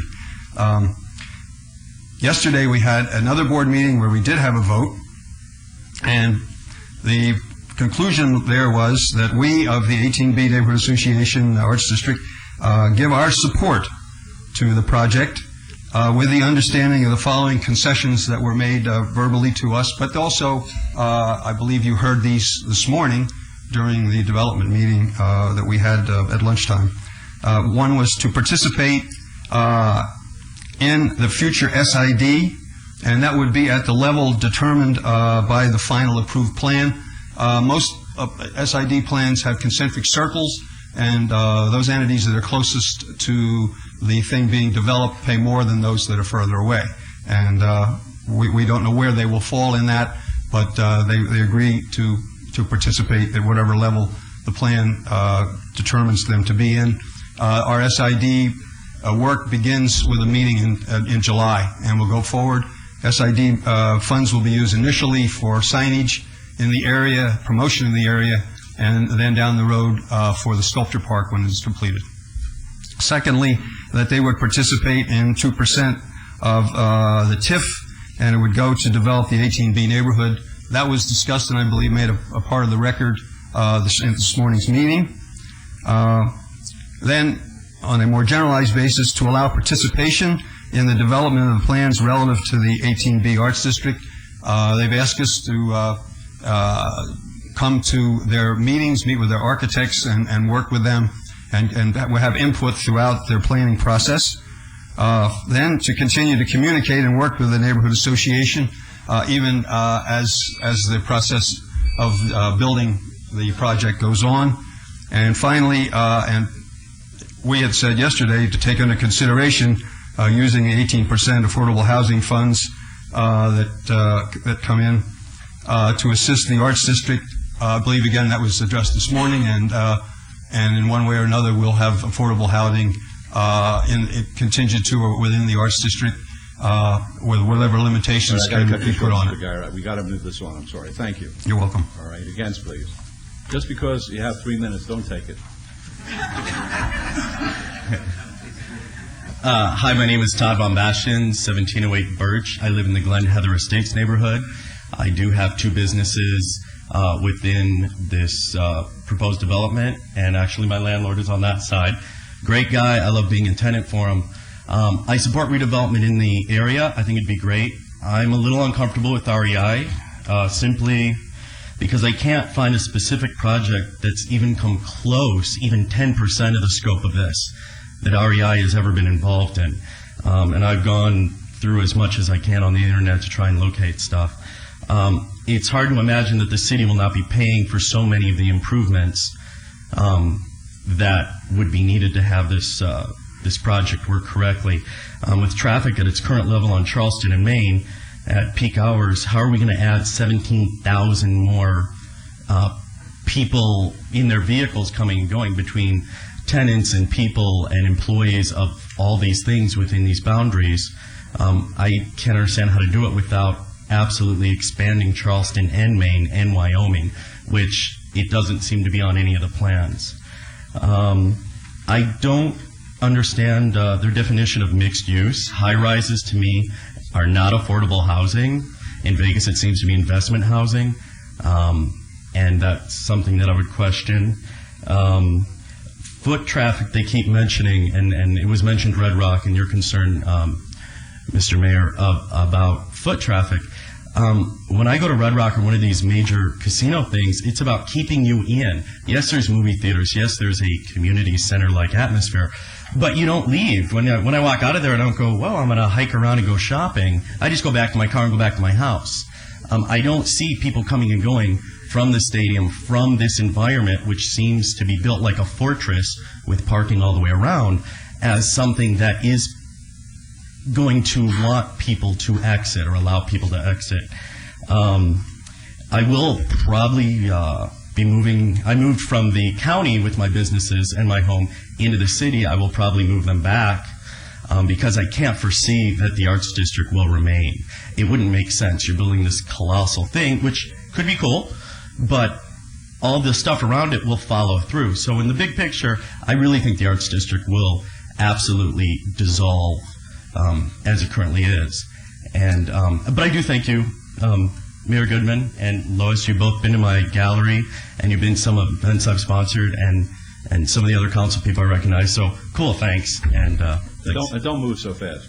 Okay. Okay, give it a chance. It's going to be an evolving process, and you know that this council is committed to preserving the Arts District and to making that into a very culturally rich area. And we're not going to abandon that philosophical bent because of this. We believe, or else we wouldn't be supporting it, we believe that this will help the Arts District ultimately. And I hope so. You'll tell me it's not, which is fine. No. Everyone's entitled to their opinion, but we're not doing this with the expectation that we're going to do anything but help the Arts District. Okay, it's just my concern that somebody that has not lived the Vegas experience coming in to do it. I appreciate that. Thank you. But that's what we're here for. Yes. Good evening. Glenda Shaw, Shaw & Associates, representing First Street Properties. We own property in the area. I'm 35 years in real estate, and I have been here for over 48 years in Las Vegas Valley. This valley was built on people's visions with Bugsy Siegel and all the rest down the line. I believe these people have seen a vision. I congratulate them for what they have done, what they have prospered to do as a team putting this together. I think they have done an outstanding job in their presentation and in covering every aspect of this project. And we are definitely for this project and would like to see more of the vision happen with more of the properties downtown. And every opportunity creates another opportunity for those that are displaced or may need to reevaluate where they're at the present time. There's lots of room in the downtown valley for everyone to prosper and gain with this vision. Thank you. Ms. Aaron? Good afternoon. My name is Naomi Aaron. I own Dust Gallery on Main Street, about 100 yards from the border of this project. Besides being an art dealer, I'm also an attorney here in Las Vegas. I love the idea of what these guys are doing. I mean, I really do. I think it's phenomenal. But charged with the duty of caring for art in that location, which will be a construction site for 10 years, will force me to move. Where, I don't know. But just the practicality of it is impossible. It's bad enough on a good day on Main Street with the dust. That aside, I really want you to think really, really hard about the fact that what they have created is they've called it a buffer all day, but it is essentially a fortress. And I love that Todd used that word because that's what it is. So any discussion about how it's going to integrate into the existing arts district will essentially, if you look at those pink blobs on the chart that had not been discussed very much, are parking structures. We all know what it's like to be like having a business behind a parking structure. So in essence, if you think of this insulated area, we're going to have maybe all those negatives that they spoke about in that district pouring into the arts district and making a very, very impractical situation for the businesses that are there. If, in fact, the idea was to integrate with the arts district in the community, the entire project would be flip-flopped, whereas the amenities and all of the wonderful things that are going to happen there, which they will, would be on the outside, and the parking would be on the inside. But that's not the way it's set up. It's set up to keep people in because they are good businessmen, and that's what you do in the casino business, because that's how you keep the dollars in your casinos. And it makes a lot of sense for them, but I'm very, very afraid of the impact on the arts district. And I just had to express my concern today. Thanks. All right, thank you very much. Bob Helmer, 8380 Las Lagunas Lane, Las Vegas, 89129. If you picture the northwest corner of this proposal, You're up at the corner of the railroad tracks and Charleston. Now, if you hop across Charleston, you're on my property. It's the Pallet Yard and Uniforms Incorporated. We've been there 28 years. Since this thing was announced, I have been talking to people that I know in the real estate business, asking essentially the same question. What is this going to do to my property? And the answer from all the professionals is simply count your blessings, because it's going to raise prices. So I'm all for it. Thank you.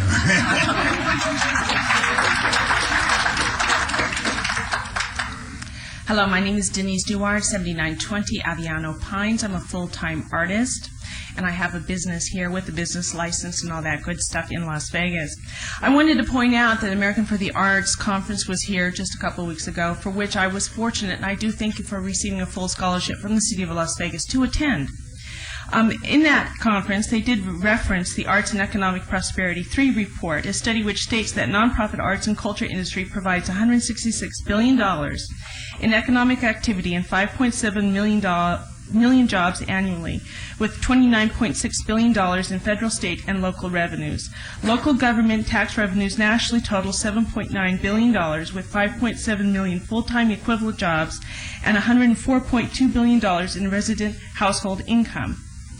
Also, it states that this study shows that nonprofit arts and arts support more jobs than accountants, auditors, public safety officers, and even lawyers, and just slightly fewer than elementary school teachers. Spending by nonprofit arts and culture organizations provide a rewarding employment for more than just artists, curators, and musicians, but they also directly support builders, plumbers, accountants, printers, and an array of occupations.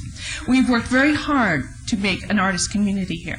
And I think this, if it was to happen, and I don't believe that it will happen, would also provide a lot of jobs, and I understand that. But looking at a native Nevadan such as myself, who makes a living full-time as a sculptor, my dream of having not low-income housing, by the way, which I do not need. I have a very nice home in Mr. Brown's, Councilman Brown's ward. I need industrial space because I'm a sculptor, and that is diminishing in this city. Where are you going to put someone such as myself if you allow this to happen? I'm going to be out in Apex. That's hardly an artist community. So basically, I know you're going to vote for this, but I'm pleading for you to take into full consideration what you are actually doing to Nevadans who are property owners, who are trying to make a living in the arts. You're destroying an art community which you worked very hard to build, and it is a shame, and I'm very sorry that you're doing that. Where's your studio? My studio right now, I'm not up to the full par. What I dream and what's on my business plan, which I do have. No, but where's your studio? Right now I'm working out of my home. Okay, so you're in Ward 4. Pardon me? You're up in Ward 4. Yes, but the point is my dream, if I want to be a full-time sculptor, I need an industrial space. I can't do that now because there's no place for me. Were you here this morning when we talked about this? No, sir. I unfortunately am a full-time artist. Okay. I could not afford to take an entire day off to be here. I would not torture anybody by suggesting they look at us on Channel 2. But, I have to work. Had you looked at us on Channel 2, you would have heard that we're going to get, assuming this project becomes a reality, the city is going to get a substantial amount of money for our redevelopment area, and we have committed to helping the arts community with that money. Is that industrial zoning? Painters don't need what I need. I have different needs. Well, I can't address everybody's particular needs. Yes. I'm just telling you, philosophically, this council is going to be... All right, sorry. Next, please. Go ahead. Mr. Mayor, Councilman, my name is Glenn Larson. I'm a resident at 615 Spyglass Lane in Las Vegas. I've been in Las Vegas now for 22 years.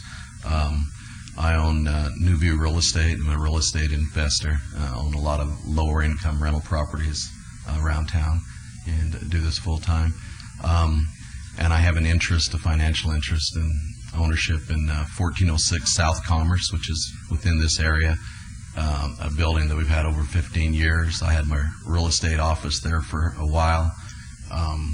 We 4 or 5 years ago moved our office out into another area, North Las Vegas, that was more amenable to the tenants. We had a lot of, people would come to the office, pay rent, and those type of things. But the neighborhood, we just had a lot of problems with transients, with people of that nature, people urinating in front of the building. They were breaking in and stealing things a lot, and that's just continued. I also am half owner of 1501 South Commerce, which falls within the Arts District, I think 2.5 acres.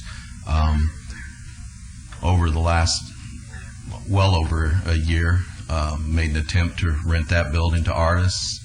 Have not done very well. I had a telemarketer in there 3 years ago who moved out and left the building totally vacant, and the building has been 60% vacant pretty much ever since, 50 to 60%. We've rented several artists that haven't paid their rent, and right now I have 2 good tenants that are within the artists, but my experience has been that, I don't have people coming to me that are looking for places to be in the Arts District. It's been we've had to reduce our rents a tremendous amount from what we were getting in order to get the couple tenants that I do have. And so, I'm a businessman, I look at things financially, and I just don't really understand this Arts District, because at least in my area, people aren't coming, wanting that property from me. I hear all this information about artists, but people haven't been coming to me looking for space to rent. I wish they would. They would take this as an opportunity to advertise, because I have a lot of vacant space. But I'm fully in support of this project. Like I said, it's just been a tremendous amount of problems for me dealing with police and such, from people breaking into the buildings. I went to show a property one time a few months ago and opened up the door to show to a prospective tenant, and there were some vagrants living in there that got in, and it's just extremely frustrating. And I just think that this project would certainly be an enhancement to the neighborhood, and I appreciate your efforts. Thank you. Yes, ma'am. My name is Emily Strongen. I work at GC Arts, 1217 South Main Street. We pretty much agree with what Naomi said, so I'm not going to reiterate, but just as a point that we thought we should bring up, talking about hoping that this project will integrate the arts and help the Arts District and help it boom and succeed. Maybe some sort of proposal that maybe 1% of the total gross budget of this project should be donated to a public art foundation. Okay. That's part of it. Okay. Well then, 2%. 2%. That's even better. Good job. 2% of the tax increment is dedicated to public arts projects. That's cutting edge. That's cutting edge. We're talking about, I think they told us this morning we're going to have what did they say, a billion? A billion in tax increment. I'm not good at math. What's 2% of that? Huh? $2 million? $20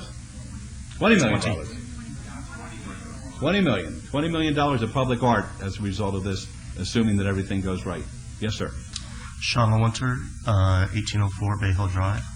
I'm one of the landowners that signed the estoppel agreement that was brought into question earlier.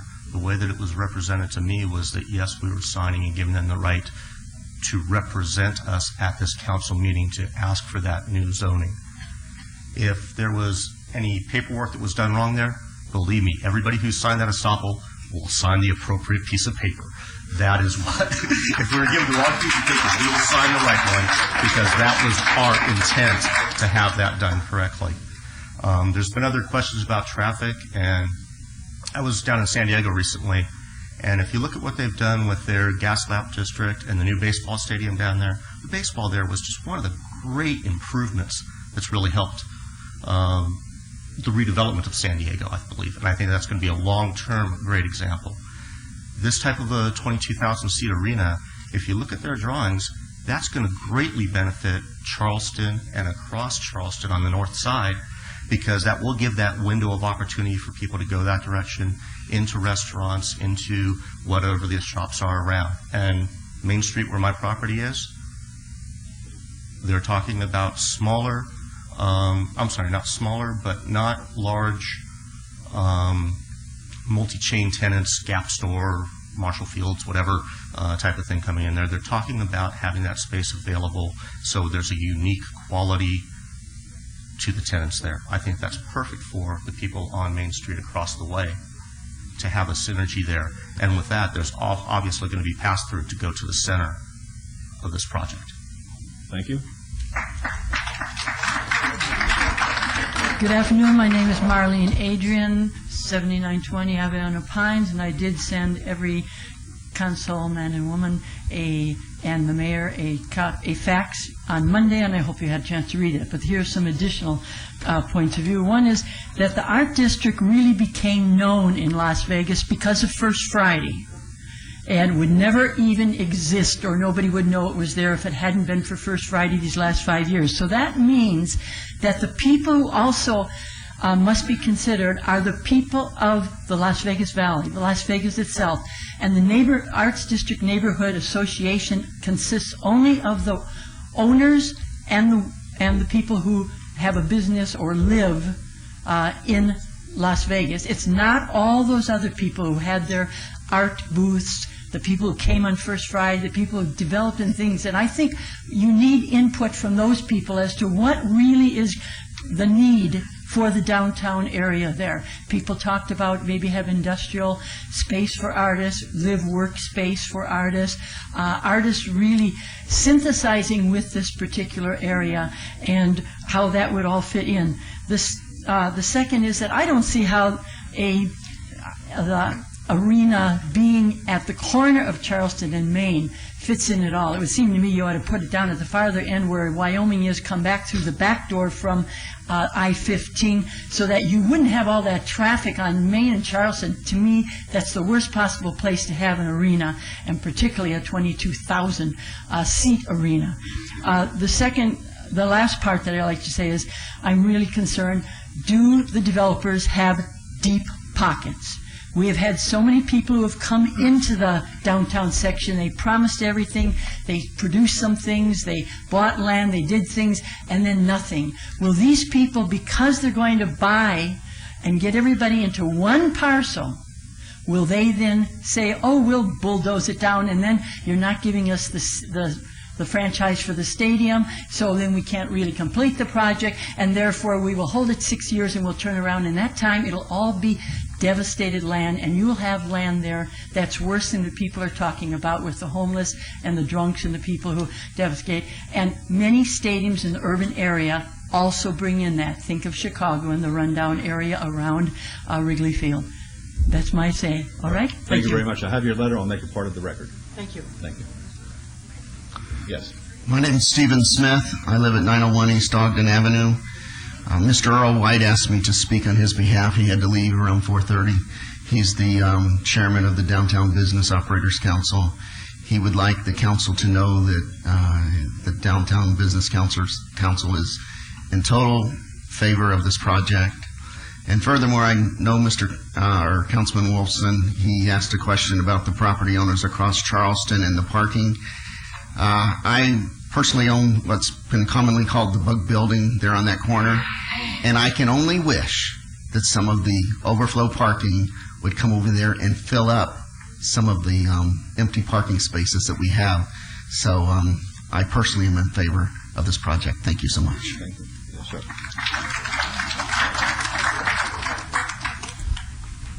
How you doing? I'm Donald Hickey, 4425 El Parquet. Born and raised in Ward 1. I'd like to say hi to Councilman Barlow. I haven't seen him in over a decade. Old classmate of mine. Congratulations. I'm a friend of the arts community, I guess. I'm a pilot by trade, but I live in Ward 1. And bigger than even the arts community is that you have a lot of people who are for this because of a financial windfall, which I agree would happen, and that would be fine.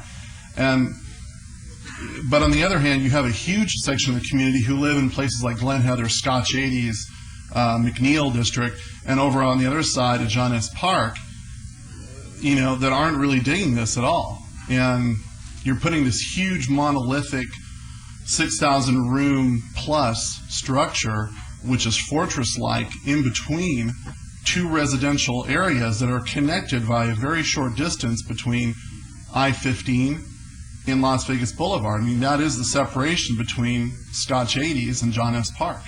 You know, you can walk, it's just several hundred yards down Oakey Boulevard. And traffic concerns and just aesthetic concerns are a little disturbing, but through representative government, you have such a huge section of the community separated on this issue. I would recommend the council slow down a second and maybe take a look at this, or try and get people on board through some negotiations about what this project ought to be. You know, I agree it'll be good as far as getting jobs and everything, but I don't personally think that it necessarily is going to be that successful. I mean, we have Neonopolis that's kind of been a blunder that this kind of reminds me of. I see Gap stores and Olive Gardens and Starbucks moving in there, which are going to create jobs. But on the other hand, there's nothing for the local businesses downtown, whether it be art galleries or Italian restaurants or coffee shops or whatever, to be a part of this and synthesize with this as well. So I think there's a lot of problems on a lot of levels. But the big thing is you have a huge section of the community that's directly impacted by this, not in favor right now, but could be, you know, maybe a few months from now with some negotiations. Thank you, Mr. Hickey. I live over in the Scotch 80 area, and I haven't heard any opposition to it, to be quite frank with you. My neighbors are pretty vocal folks, and the way I look at it, and I look at it the way you look at it, from our own eyes and our own perspective, that area there is no bargain. I mean, what these people are about to take over and what they're buying up, with all due respect to the property owners, is no bargain. I drive by there every day in order to get down to work, and I don't see anything that, you know, I do a jig about over there, and I look forward to having a vibrancy that does not exist in the city as a result of this project. They got a long way to go. There's going to be plenty, believe me when I tell you, there will be plenty of community discussion over this. Nothing is being rushed through here. They have to keep on coming back to us and back to us and back to us. This is just an overall approval in concept, basically, and if they don't perform according to our directive, they don't perform. But I'm talking to you the way you spoke to me. Right. I mean, I'm just sharing my thoughts. But I mean, how do you feel about having that giant structure right in your backyard? If I was young and beautiful and swimming nude in my pool, I probably would object to it. Okay. Look what happens. I thought my colleagues liked me. Look at this. They're shaking their head. But thank you. You got it. Yes, sir. My name is Don DeHart, Clark County resident. Since you're so emphatic for the stadium, I think we should call it Goodman Stadium. That may be one of the conditions. You have to buy the name. Oh, jeez. It's Arcadian Stadium. Yeah. Anyhow, I am strongly in favor of an event stadium, but I just happen to be personally against sports as a part of the mix. And the reason why, if you have an event stadium, you could rent it out almost every day. It would be like at the convention center. Whereas the sports locks you into those days. That Thomas and Mack has had the same problem. If somebody wants to come in there, they can't get in there because the sports got it locked up for the season. So that's just something to think about, that the economics would be an event center. And you could fill it up. People would come from all over the world. As you know, it's the greatest city in the world. So, but I just happen to be opposed to the sports angle. But I would also like to say is that this book here is the analysis of a Las Vegas event center that they spent. The Las Vegas City spent $100,000 and Clark County spent $100,000.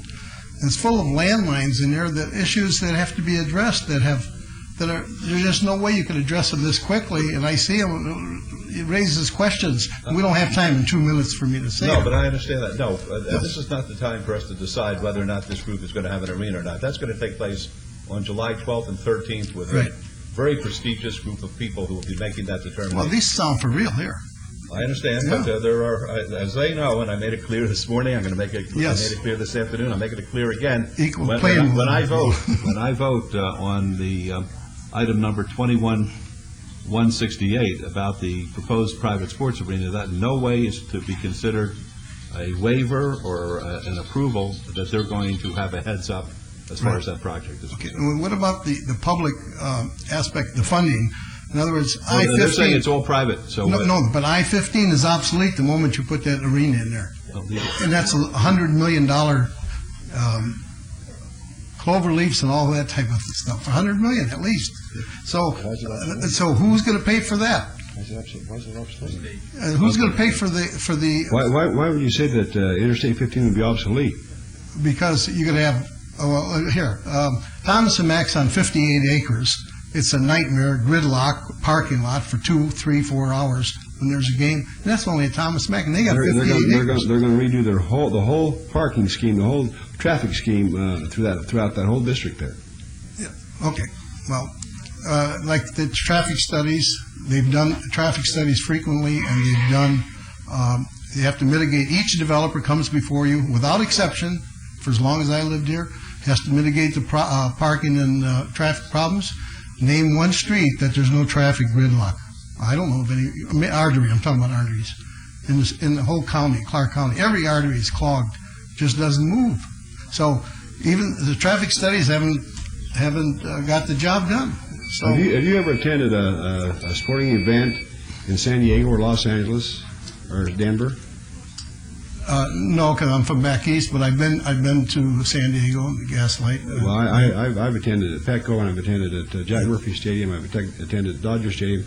I've been to Angel Stadium, and I will grant you, they have good access going in. But when you leave there, everybody leaves. I mean, when you're going in, everybody's going in to tailgate or whatever. So you've got traffic going in for 4 or 5 hours or 6 hours before. Right. When it's over, you've got 90% of them coming out all at the same time. And absolutely, I don't care what kind of roads you have, you're going to have some kind of traffic. But there's no doubt we need an event center so bad here. I can't believe they didn't build one 20 years ago. Something like you're talking about here. Thank you. Thank you. Yes, ma'am. Hello, my name is Amanda Farrar. I'm a resident of Councilman Barlow's ward, the area near Alta and Rancho, so also close to where you live, Mr. Mayor, and Councilwoman Tarkanian's district. I'm very concerned about an adverse impact on my quality of life in my neighborhood. I own one house there, that's my residence, and another that I rent out to tenants. And if this single parcel, if everything is combined into one giant parcel in this huge structure, no matter how it's split up, no matter how it's designed, but this huge structure is placed there, it's going to have an amazingly adverse impact on us, because any small businesses that are around there, small restaurants, small galleries, things that attracted me to move a few years ago to where I live now, I don't believe that they're going to be able to survive. I fear that this area is going to become highly corporate in the restaurant activities, gaming, that everything is going to be driving out the mom and pop business factor, which I think is something that the city should do more to support and to keep in that area. And I would like to encourage you, even though I do agree that Las Vegas would benefit from a stadium, to be very careful where it's placed and what sort of restrictions and requirements are put onto that stadium to encourage local business people. I like the idea that at some point in the near future, I personally could have a business in the downtown area. And whenever I see another mega casino or another huge property, I'm very happy about the jobs that are created for us. But it makes me think that I will personally never be able to afford to have my dream in this neighborhood, in this area. And that scares me, not just for myself, of course, but for many other people that I know in my neighborhood and in our city. Thank you. Thank you. Are you going to stick around through the Miss? You going to stick around through the end of the meeting? Hopefully I can. Okay, because I want to talk to you. I'm going to try to find out what restaurants you go to in the neighborhood. All right. I can tell you now. Do I have a minute? Well, we got Casa Don Juan. Yes, Casa Don Juan, downtown, the kebab place near the entertainment district. No, which those I really will all like. be there. They're not disappearing, but the only one that I could think of is Denny's may be in jeopardy. Okay. Well, thank you. Yes. My name is Mabel Murray, and I own a business at 203 Colorado. It's called Trudy Furs and Vintage. I've been around. It's a family-owned business since 1955. I am the mom and pop business of Las Vegas, and I survived for many, many years on Stewart Street. Walk-by traffic was actually not what you wanted to come into your store on Stewart Street. And I stayed there for many years. I'm now on Colorado Street in the Arts District. I love it.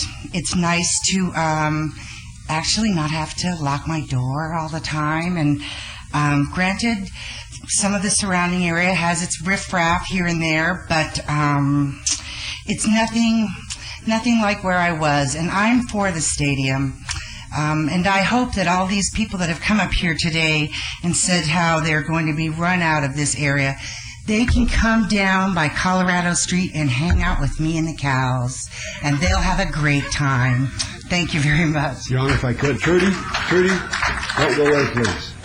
I'm going to embarrass her, okay? You couldn't embarrass me. Trudy and I had some huge disagreement. I'm glad to see that we're kind of on the same side of the fence on this one. But the council has been told repeatedly over the years about Campage Place. And Trudy had a business in the vicinity there.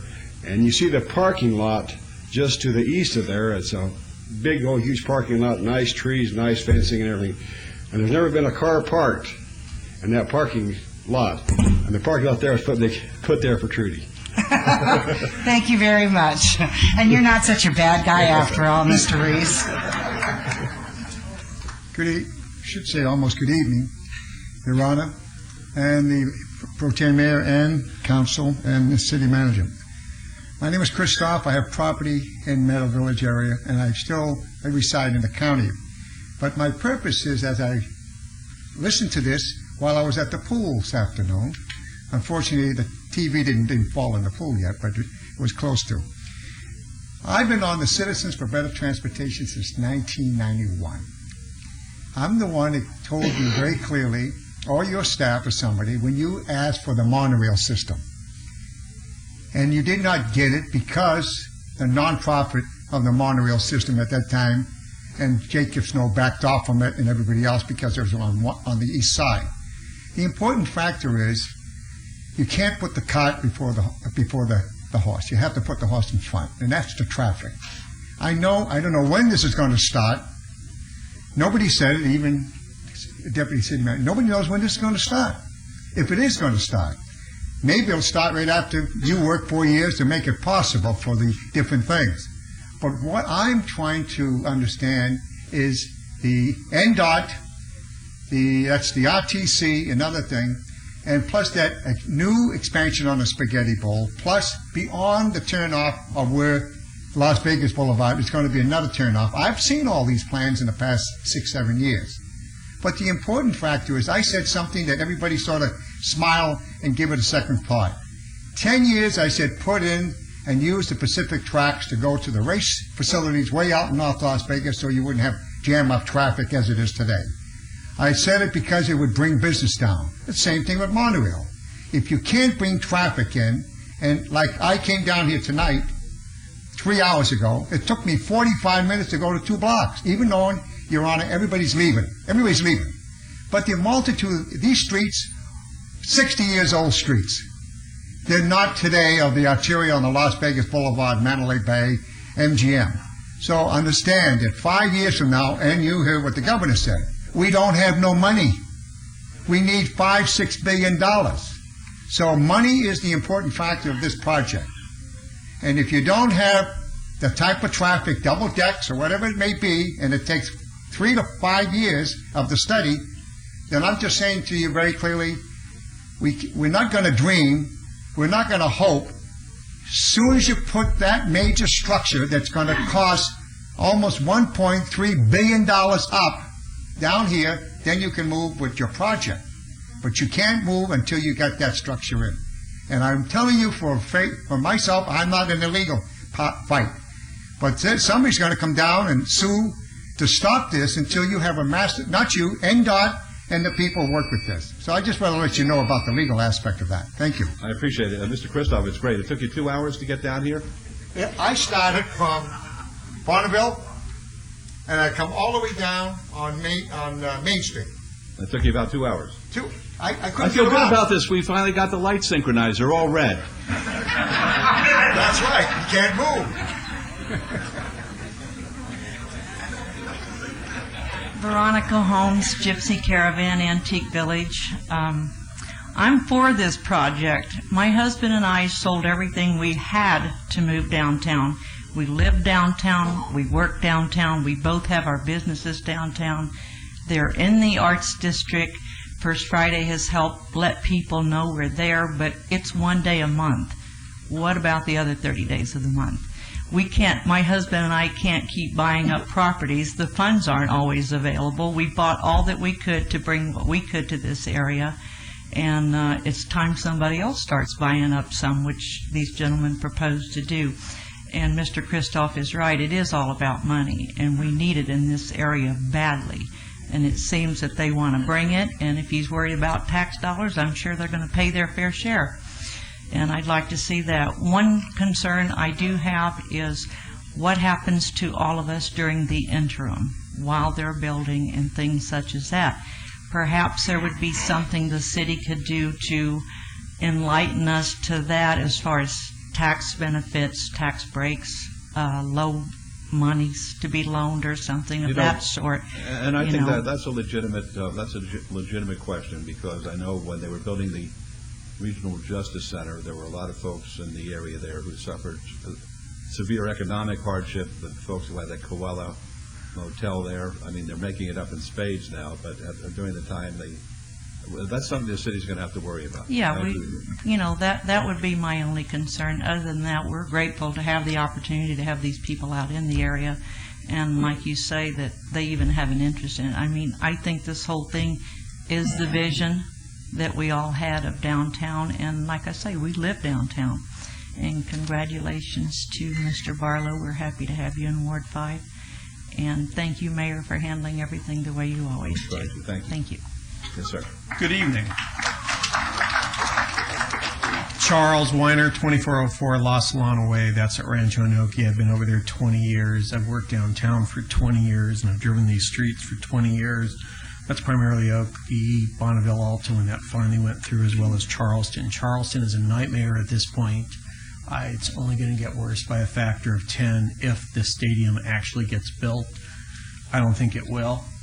I don't think the casinos are going to get on. I don't think the neighborhood needs it. I don't think the city of Las Vegas or any residents therein say, we really do have a shortage of casinos and casino rooms. One thing that truly, and I might take up a little bit extra time because I feel like I'm cleaning back up here. I didn't see any downtown casino owners either say yes or no to this, and I don't know if there's anything in your package, but I'm amazed that so many people have been silent, that so many people do not know about this from the get-go. Our neighborhood associations, whether it's Scotch 80s or Rancho Bonita, we don't have associations per se. I don't have neighbors. I have neighbors that do not know about this. And it's kind of hard to go out and get people's real feelings as to how they feel about being stuck in a traffic jam for the next 10 years while this is getting built. Call me a skeptic. I'm a big fan of the Arts District. I'm a big fan of the downtown. I live there purposely. I like the ease of access to everything, including the Strip. I have great access.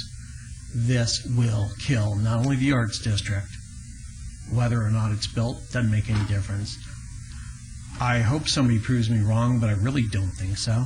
I don't care. Bear with me here as I look at my list. Traffic density, ingress, egress. I don't see any letters from Union Pacific saying that they can build either over the tracks on Charleston or at any point in between Charleston and Oakey. I think we truly need 6 lanes going across the railroad tracks on Oakey. I have no idea how people are going to get to the hospital. There are triple shifts being run down there, either at the hospitals or the casinos. That's all going to be a cost that the rest of us are going to pay if this stuff gets up and running. I don't see it. A lot of other things that, bear with me here. The owner participation agreement approved for this project earlier today have been entered into an entity that is not an owner of any property in that area.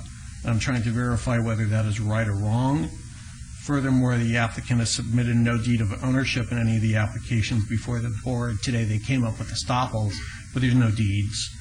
Probably one of my last comments will be that I didn't hear anything during their case in chief and or perhaps rebuttal where a casino operator has been identified, because that's what they have to get on the expansion of the gaming overlay district. So I truly believe that this is just a large exercise in futility. I'm glad that all of you are excited about the project and that some of the people that are selling out are excited about the project, but truly count me as a skeptic because I don't believe it's going to work. I don't believe it's going to get financing. I don't believe it's going to happen. I do believe we'll be back here getting more entitlements in place or switching them to different owners. And I'll come back here and I'll tell you the same thing, which is neighborhood is too dense, this project is too dense, and we're all going to pay a very heavy price if they succeed. My motto on this with regard to the Arts District is whether this project fails or the project succeeds, the Arts District is going to disappear as we know it. Thank you. Next, please. Mr. Mayor, could I just mention to him, please, you say you live on Rancho and Okie? Correct. Do you live in Rancho Bonito? Correct. You know, you have a loosely formed organization with Lynn Hanson, the person in charge. There's neighborhood organizations in McNeil and Glen Heather near there. But if you're interested in starting one to make sure that you get notified, just call my office and we'll try and help you. In the past, we have always seen Mike Cherry, Don Mosley, and Bob Apple, and there's been a little bit more vocalization. These folks, the REI folks, have done everything so surreptitiously, including, the estoppel certificates today, that nobody really had a chance to get over here and hear about this. Today's article in the RJ, for those that don't read the weekly, that was it.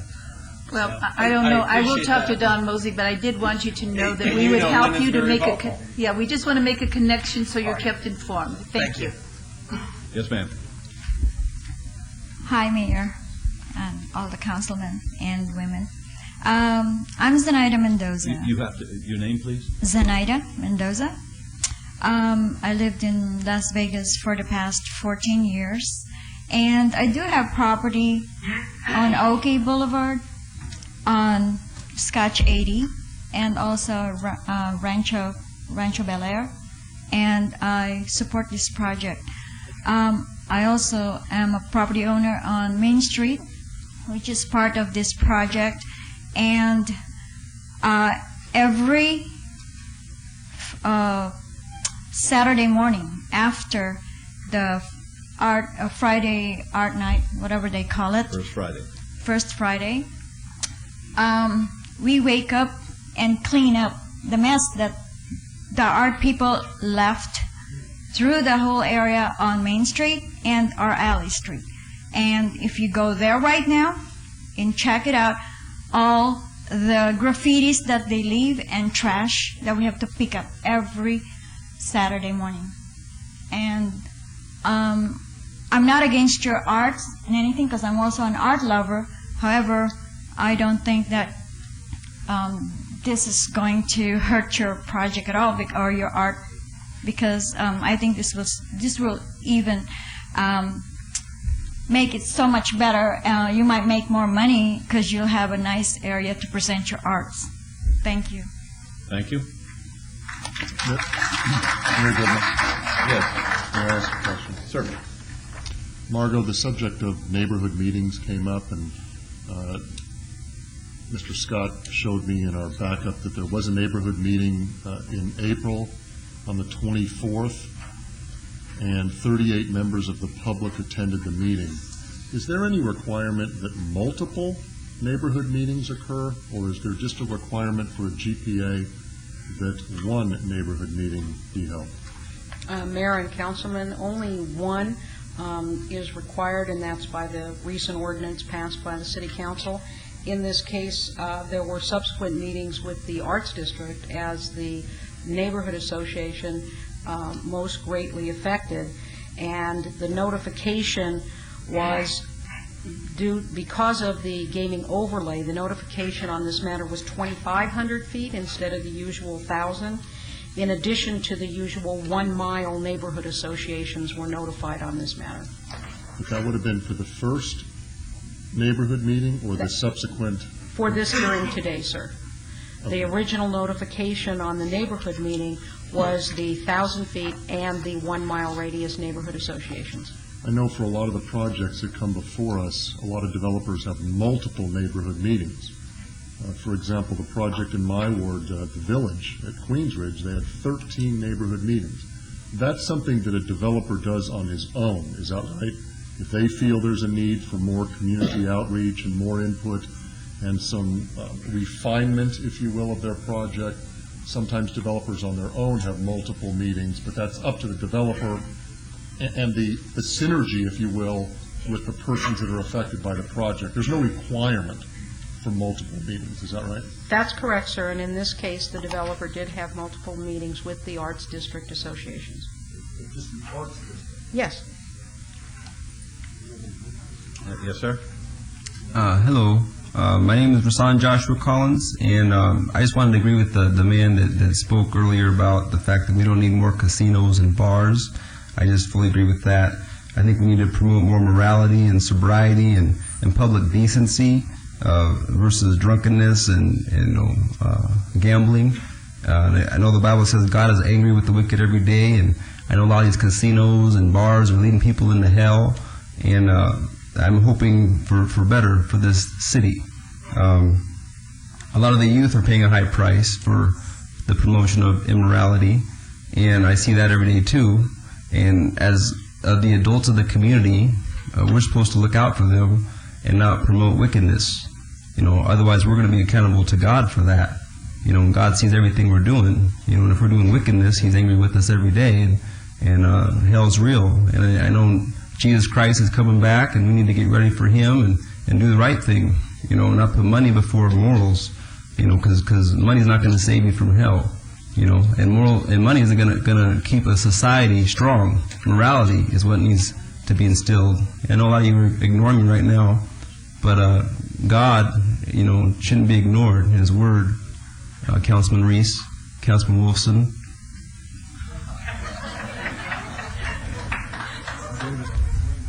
I believe in God, sir. Why aren't you listening? Yeah. Well, wait a second. Come on. Okay. Your message. Yeah, and that's my main message, and then this kind of stuff, the people aren't being heard, and that's very sad because a lot of people have something important to say. And I've been doing a lot of study on the laws and seeing that the councilmen don't know the laws, the police don't know the laws. I quizzed them last couple weeks ago about the NRS codes. They don't know them, and how are they going to govern anybody if they don't know the laws? And we need to study the laws and the Constitution. I've been studying it also about some of the issues regarding the First Amendment. Well, I was arrested for witnessing in Dula Gym as a member. Okay, in Dula Gym, I had a Jesus sign in the Dula Gym. I got arrested for that. But they're saying that homosexuals are free to promote their homosexuality, First Amendment protection, and all the lewdness and obscenity. Well, I find that actually the Constitution says the First Amendment, okay, you are allowed to exercise your religion, but you are not allowed to exercise obscenity. Okay, that's constitutional law. So that's called prior restraint. If you look at prior restraint under the First Amendment, that restrains obscenity. Okay, so I think you've gone a little beyond our open meeting law here. Okay, well, thank you very much. Thank you very much. Yes, sir. What do we see? Last but not least, are we up? Or we're not up? Yes, okay, here we are. Johnny Ventura, 601 Raintree Lane, Northwest Las Vegas. I'm approving the project of what I've heard so far. Because right now I feel everything is going to a big funnel. And from the bottom of the funnel comes out the word progress.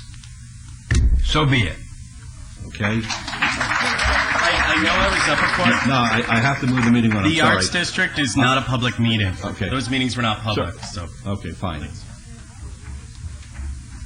All right. Does anybody else wish to be heard at this time? All right, we'll close the public hearing. I have a couple questions to ask Mr. Borgel. How much money do your clients have into the project at this time? Hard cash. I have a number I've been told, but I suspect it's gone up since I was told. So I will check, and we will be. Mayor, I have a question in the process of Mr. Borgel going to get that information.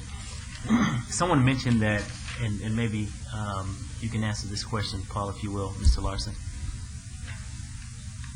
The Gaming Overlay District having to have a hotel in place prior to receiving the the gaming overlay district. Is that accurate? No, the statute talks in terms of proposed gaming establishment.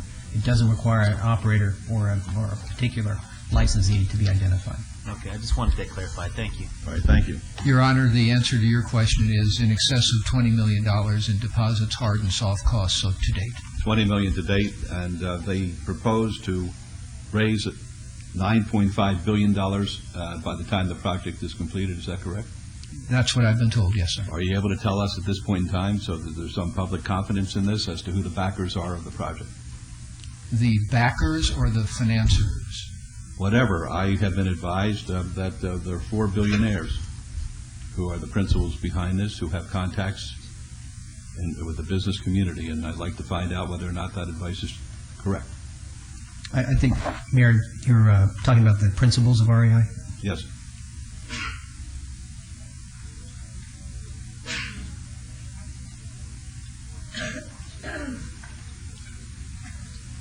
Well, Ms. Borgell is talking to one of them, sitting there. May I take the liberty of asking another question? Certainly. May I take the liberty of asking another quick question? Certainly.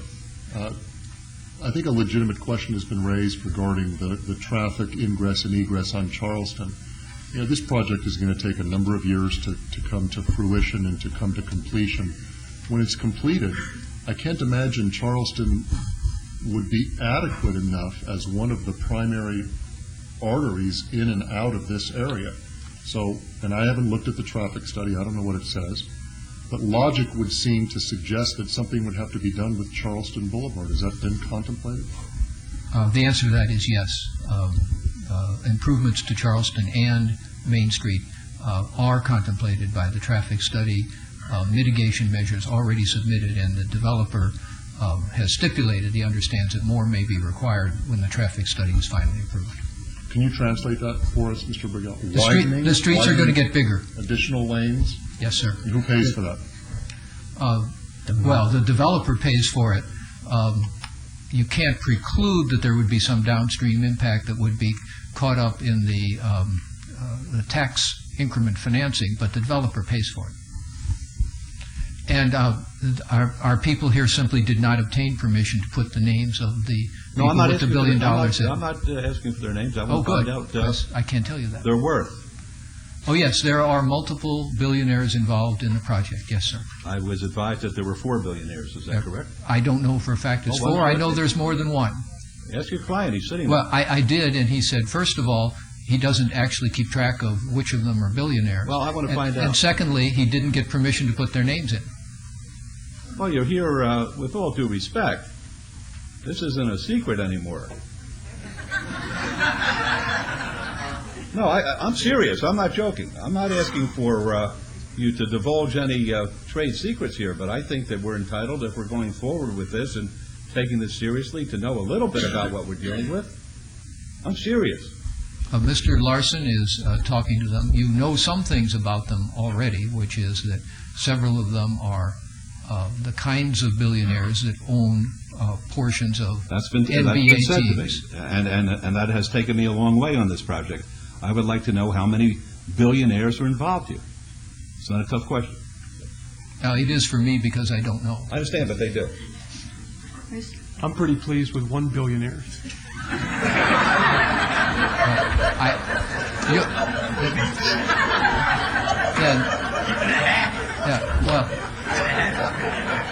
That was very nice.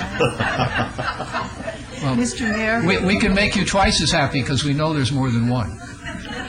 Mr. Mayor? Yes. I just wanted to ask if perhaps Councilman Barlow and myself could receive that section either from planning or from you pertaining to traffic on Charleston.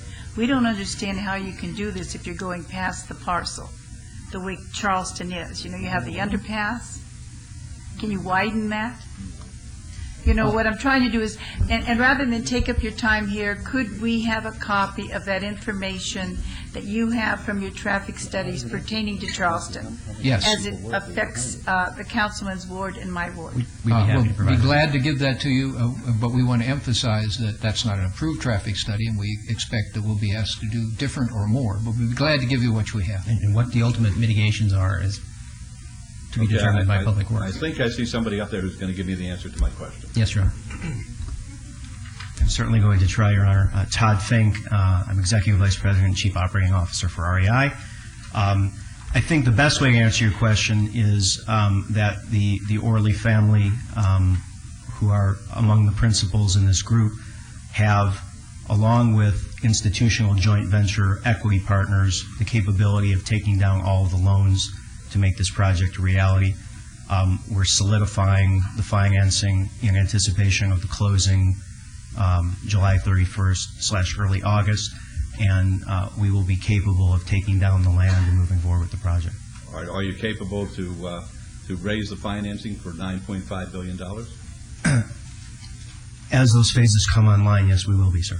All right, I'm taking it at your word.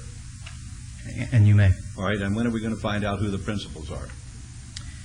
Certainly, in advance of the closing, we'll have all of those arrangements solidified, and we'll be able to disclose that to you. All right, well, I'll tell you this. We're putting our faith in changing the landscape of our city, and I'm giving you my word that if you don't disclose to me and my council who the principals are within a reasonable period of time, and I'll let you know what that is. It may be 30 days, to be quite frank with you. Then I'm going to move to rescind whatever I'm going to be doing today. I just want you to know that. I'm not going on a wing and a prayer on this one. That's understood. Mr. Mayor, would you mind if I ask a question? Can he come back? And I'll just ask this quickly. Since you're representing the billionaires, could you tell me if one of them or somebody connected with your project is currently trying to buy up all the homes between Campbell, Shetland, Alta, and Pinto? Not to my knowledge, ma'am. Okay. Would you ask them and then get back to me? I'd sure like to know. I will make inquiry, but I think I can represent to you that that's not our group. Okay. Thank you. All right. I think we're ready for the Mayor Pro Tem. Did you want to wind up? Or are you through? Well, I think I had one point to make, which we indicated at the Planning Commission, and I've been asked to reiterate here. The debate has been framed as mixed-use project or arts district, and the truth is we can have both. That this mixed-use project can invigorate and support the arts district, and it will bring people into town. It'll bring people to downtown, our own people, and it will bring people into town who aren't here now, who are patrons of the arts. I'm advised that the visitors to town spend extraordinary amounts of money on art. As it happens right now, they spend it on the Strip at galleries in the Fashion Show Mall and elsewise. This kind of product will bring that kind of person to the center of town, and they'll be patrons of the arts. They will help the arts district. So it's not arts or this mixed-use project. It is, in fact, both. And that was my only contribution, I believe. And to follow up on Mr. Borgel's point, my understanding is the study that was cited by the woman who represented, she was a sculptor, indicated that out-of-town visitors outspend locals 2 to 1 on the arts when they're visiting. So we would anticipate, to the extent we're bringing in out-of-town folks to this area to stay at the hotels and the casinos that we're talking about, we would actually be generating a market for the arts district that is currently not there, because currently it's predominantly locals. Okay. I want to ask Dr. Selby a question. Dr. Selby, when are the proposals for the arena due? Is that June 28th? Yes, sir. I believe it's the 28th of June. And if I recall the request for proposal, the owners or the principals have to be disclosed when they're making that application, correct? As part of the proposals, yes. All right. Well, I'm going to expect to know who the principals are by June the 29th. That's my deadline. Thank you. And the only other point I had, Your Honor, was the gentleman, I believe it's Mr. Larson, no relation, indicated that he's currently had problems with break-ins, with transients, that sort of thing downtown. As Mr. Forbes had indicated through his conversations with Sheriff Gillespie and with Chief Washington, he would expect that development of the type we're proposing would eliminate that kind of problem, those kinds of social ills that manifest themselves in emergency calls, emergency services, and police calls. So, and I think you heard a lot of testimony to that effect. So, unless you have any more questions for us, we would submit it and. All right, thank you ask for very approval. much. Thank you very much for the presentation. Thank you, everybody from the public who gave us their input here, whether you were pro or con. It's great that you take the time. It's 25 at 7 to sit through these proceedings. I think this is what democracy in America is all about. So I want to thank you for your patience. And at this time, I'll turn to the Mayor Pro Tem. Thank you, Your Honor. It has been long. I would like to ask 4 people just to step forward. I've been working with them. I see Mr. Larson, Mr. Borgell here. I see Mr. Borgell one time. I haven't seen Mr. Larson at all, so I haven't been working with Mr. Larson, okay? But I would ask Gio Ferrara and John Weaver to please come up, as well as Robert Rio and Tom Prado. These are the people that my staff and I have been working with on a number of occasions. I see some other people out there, Patrick Smith, people that I know, that I've worked with before, that I trust. I know that this is, to me, a process that is sometimes taxing, and I've said before that we've had many, many projects come before this city council that we've been sold on, that we've approved, and they've gone away. Maybe some of these projects that have went away because of this will be resurrected, I hope. Robert Rial and Tom Prado are the 2 real estate people that's been working on this project for 6 or 7 years that put this together. And I think they've done a fantastic job. John Weaver is one of those people from Detroit, and Jill is the project manager. And these are the people that I look to, that I call if I have questions. I don't call Paul, or I don't call Mr. Borgell. They're hired here because they're planning type people, and they're the consultants that come before us. But I just wanted these other people to be recognized because I think they played a great part in getting us this far. Hopefully, they'll help us get all the way. Thank you very much. Thank you.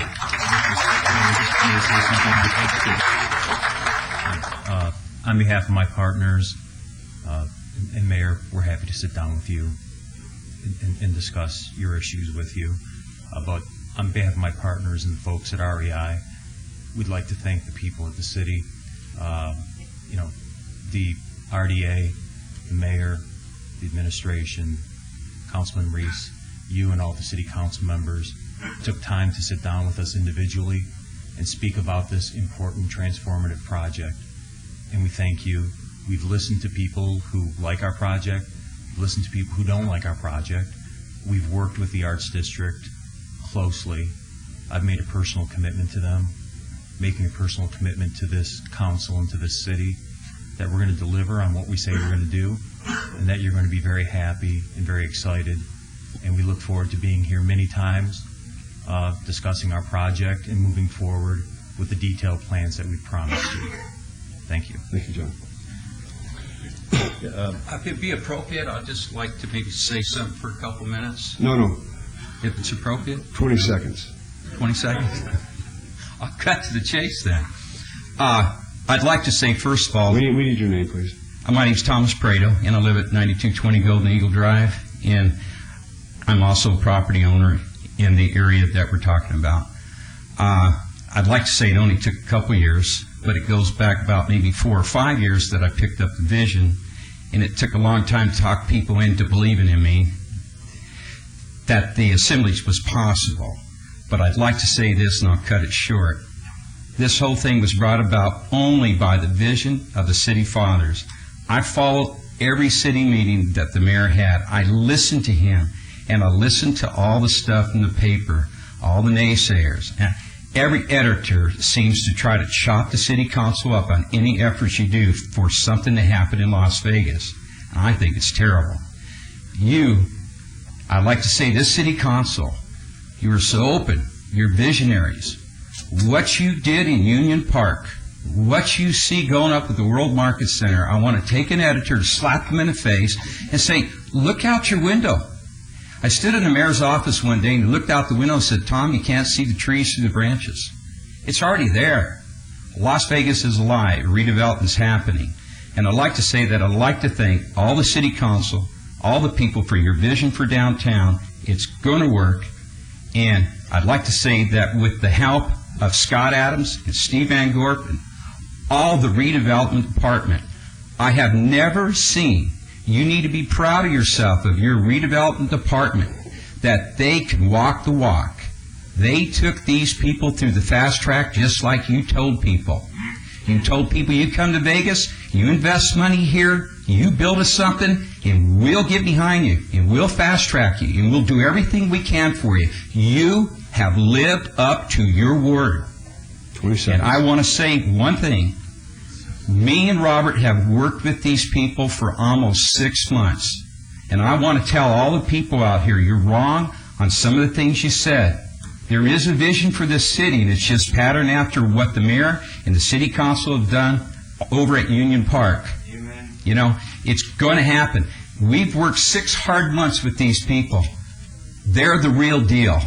They're going to put the money in. They're visionaries. John Weaver is a visionary. He's just like you. He sees it. He told me one time he drank of the Kool-Aid. I had to find out what that meant. I'm done. I'm done. Give him 2 more minutes. Yeah, I can talk now. No, that's fine.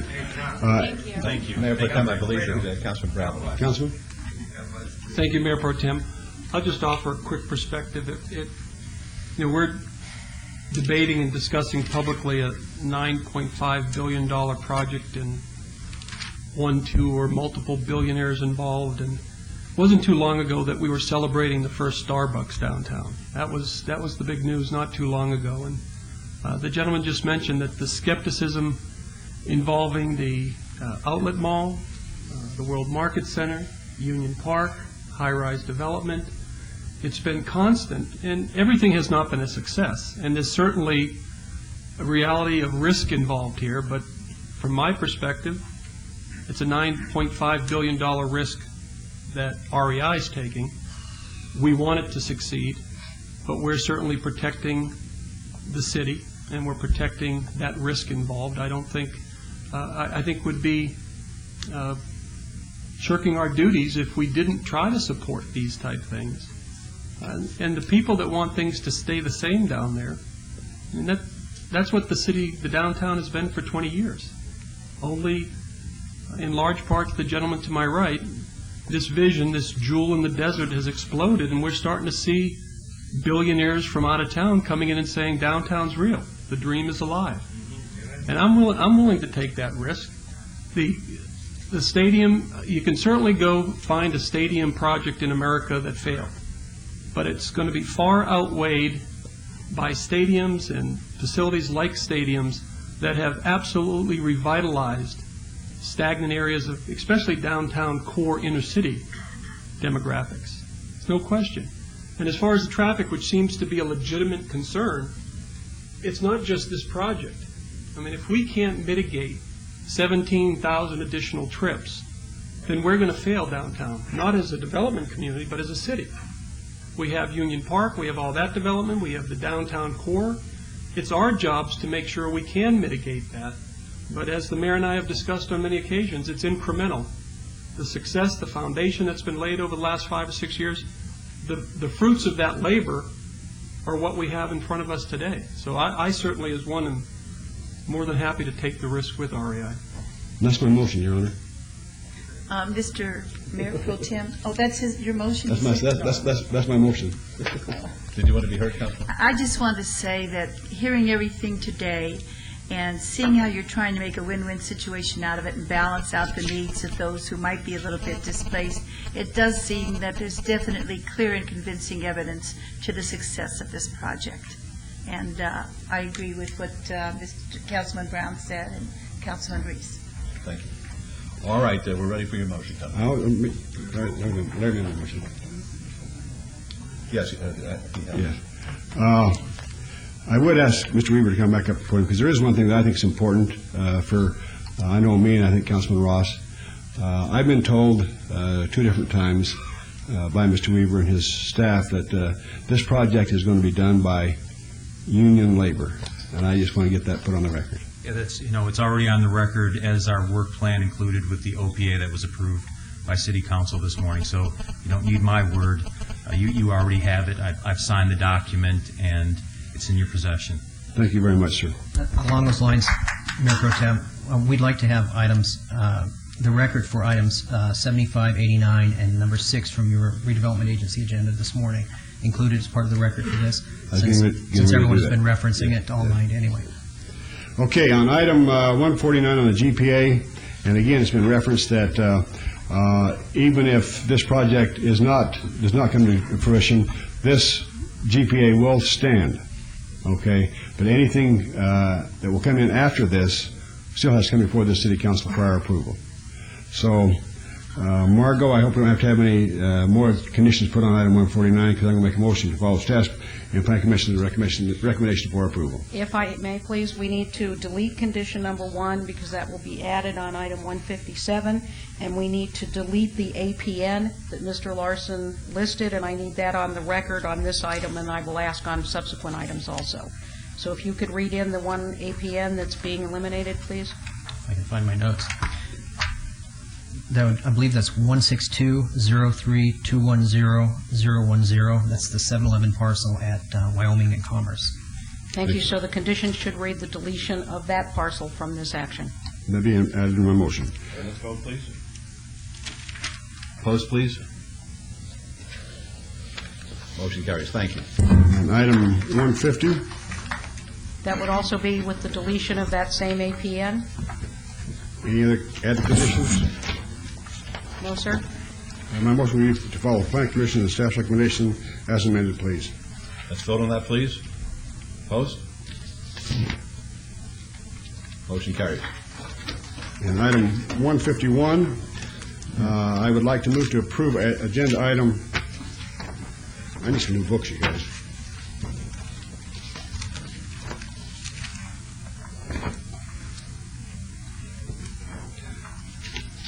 I would move to approve agenda item 151, which is application rezoning 21-166 made by REI Neon LLC for rezoning related to GPA 20,227 and rezoning 21165 to expand the gaming enterprise district for a proposed mixed-use development and establish a GO gaming overlay district for a portion of 44.49 acres at the southwest corner of Charleston Boulevard and Main Street.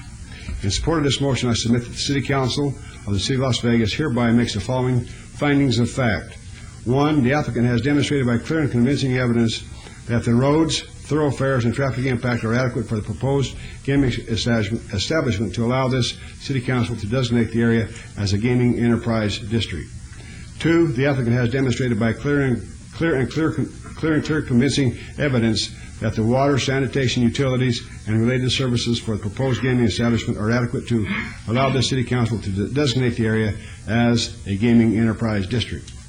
3, the applicant has demonstrated by clear and convincing evidence that the proposed gaming establishment will not unduly impact public services such as fire, police, and emergency protection, the consumption of natural resources, and the quality of life enjoyed by residents and businesses in the surrounding neighborhoods to allow this City Council to designate the area as a gaming enterprise district. 4, the applicant has demonstrated by clear and convincing evidence that the proposed gaming establishment will enhance, expand, and stabilize employment and the local economy to allow the City Council to designate this area as a gaming enterprise district. 5, the applicant has demonstrated by clear and convincing evidence and by nature of the other current planning applications on file by this applicant that the proposed gaming establishment will be located in an area planned for or zoned for purposes of non-restricted gaming to allow this City Council to designate the area as a gaming enterprise district. 6, the applicant has demonstrated by clear and convincing evidence that the proposed gaming establishment will not be detrimental to the health, safety, or general welfare of the community or be incompatible with the surrounding area to allow the City Council to designate the area as a gaming enterprise district. The applicant has demonstrated by item 7, the applicant has demonstrated by clear and convincing evidence that at the time that this application was filed with the City of Las Vegas, the proposed gaming establishment was not less than 500 feet from the property line of a developed residential district and not less than 1,500 feet from the property line of a school or a church to allow the City Council to designate the area as a gaming enterprise district. And finally, number 8, the applicant has demonstrated by clear and convincing evidence that any developed residential district, school, or church with a property line within 2,500 feet from the property line of the proposed gaming establishment will not be adversely affected by the proposed gaming establishment to allow this city council to designate the area as a gaming enterprise district. With that in the record, I would also make a motion to follow Planning Commission and staff recommendation for approval with all other conditions. And would you add that this is not a waiver as to the arena selection process? Absolutely, sir. All right, thank you. Let's vote on that, please. Opposed? Motion carries. And item 152, the special use permit related to the GPA for a proposed private sports arena.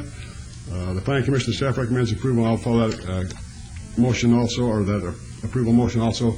Any other things we need to add? On this one, Mayor Pro Tem and Mayor, we need to delete that same APN referenced by Mr. Larson. Thank you. All right, let's vote. Opposed? Motion carries. And on this, item 153, a special use permit for a proposed mixed-use development. Would like to follow staff's recommendation as well as Planning Commission and staff's recommendation for approval of this item. Again, please delete the APN referenced by Mr. Larson. All right, let's vote. Opposed? Motion carries. And item 154, special use permit for a proposed high-rise mixed-use development in the Airport Overlay District. I move to follow Planning Commission and staff's recommendation with all conditions. Again, Mayor and Mayor Pro Tem, please delete the APN referenced by Mr. Larson. Please vote. Opposed? Motion carries. And item 155, special use permit for a proposed gaming establishment, non-restricted.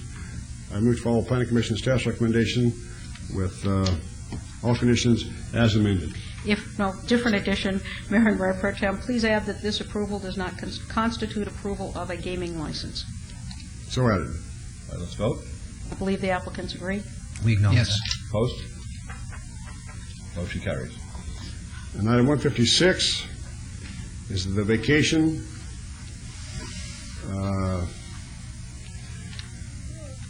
Bart, Mr. Anderson, is there anything we have to add to this as far as conditions? If you would incorporate the amended conditions numbers 2, 4, and 5 as read into the record by Bart Anderson. And we agree to those. Are those only three you read in? Yes, sir. Oh, okay. It seemed like a lot longer. With those added, I would make a motion to follow Planning Commission and staff's recommendation for approval. Very good. Let's vote. Opposed? Motion carries. And finally, on the site development review, before I make my motion, I would like to thank those people from the Arts District that we've been able to work with. I do want to mention that I heard a lot of comment today about attainable housing, affordable space for the artists. We do have a development that has been approved that will start construction here shortly at 4th and Charleston. It's going to be attainable housing. They are going to have some retail space in there. They are looking to have 20,000 square feet that my staff and some other people they put together they're going to be setting that up so that some of the artists will be able to use that. I think that through some of the requests that was made by the Arts District people that we are going to be able to fulfill. I think that the Arts District to me is going to become a lot bigger and a lot better. And again, I want to thank those that I've worked with to get this project this far.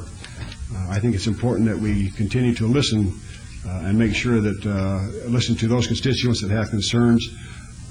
We are, to me now, just starting in that portion of this application that's going to be very instrumental in making sure that we do those things that are going to be necessary to make sure that this project is a success. And again, the mayor says if this is successful, it's going to be a miracle. And I've always said that one man makes a miracle. In this case here, there's going to be many, many people make this a miracle if it does succeed, which I'm a firm believer that it is going to succeed. And I won't stake my life on it, but I'm pretty sure that it's going to be a success. So with that, Your Honor, I make a motion for approval of item 157, the site development review, following Planning Commission and staff's recommendation with added conditions. If I may, again, to delete the APN as referenced by Mr. Larson and to add the condition that the owner and any subsequent owners shall participate fully in any future SID if one is created adjacent to this property. Agreed?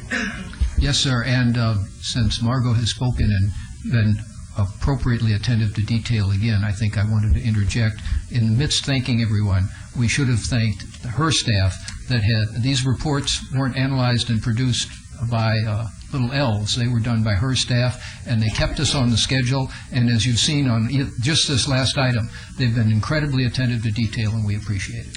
Thank you. And Mayor Pro Tem, I'd like to add to that the city attorney's office. We have haunted their staff more than once because of the complexity of the issue associated with the Gaming Enterprise District. I'd like to thank Brad and Brian and Mr. Lewis. They all did a very, very good job. Thank you. So my motion for approval and review with all those revised conditions and with all those things. Thank you. Let's vote, please. Opposed? Motion carries, and good luck to you. Thank you. Thank you for the extra time you devoted here. All right, folks, I just want to advise everybody that the fire, I'm advised, has been contained, that nevertheless they will have waters flowing on it all night long, but the fire, as I understand it, has been contained, which is great, without any of our firefighters being injured. That's the main thing. Very good. Thank you. All right, how are you doing, Ms. Bridges and your staff? Let's take Are you okay? Recess. No, we'll go. We'll keep on going. Council, you want to keep on going? Good. All right, 158, 159, 160, and 161. 158 is GPA 20474. This is Fairfield Residential LLC. The owner is PN Roman numeral 2 Inc. Request to amend a portion of the Centennial Hall Sector Plan of the General Plan from PCD, Planned Commercial Development, to H High Density Residential on 15.54 acres on the south side of Centennial Parkway, approximately 350 feet east of Pulley Road. Folks, we're still in session, please. Please. The staff recommends denial. The Planning Commission recommends approval. 159 is ZON 20479. Same applicant, same owner. Request for rezoning from PD Planned Development to R4 High Density Residential on 15.54 acres on the south side of Centennial Parkway, approximately 350 feet east of Pulley Road. This is in Ward 6. The staff recommends denial. The Planning Commission recommends approval, subject to conditions. 160 is VAR 20472. Same applicant, same owner. Request for variance to allow building heights of 4 stories and 50 feet where 2 stories and 35 feet is the maximum height allowed on 15.54 acres on the south side of Centennial Parkway, approximately 350 feet east of Pulley Road. The staff recommends denial. The Planning Commission recommends approval, subject to conditions. 161 is SDR 20480. Same applicant, same owner. Request for a site development plan review for a 464-unit multifamily residential development and a waiver of the perimeter landscape buffer standard to allow a 5-foot wide landscape buffer on the south property line where a 6-foot wide landscape buffer is required on 15.54 acres on the south side of Centennial Parkway, approximately 350 feet east of Pulley Road. The staff recommends denial. The Planning Commission recommends approval, subject to conditions.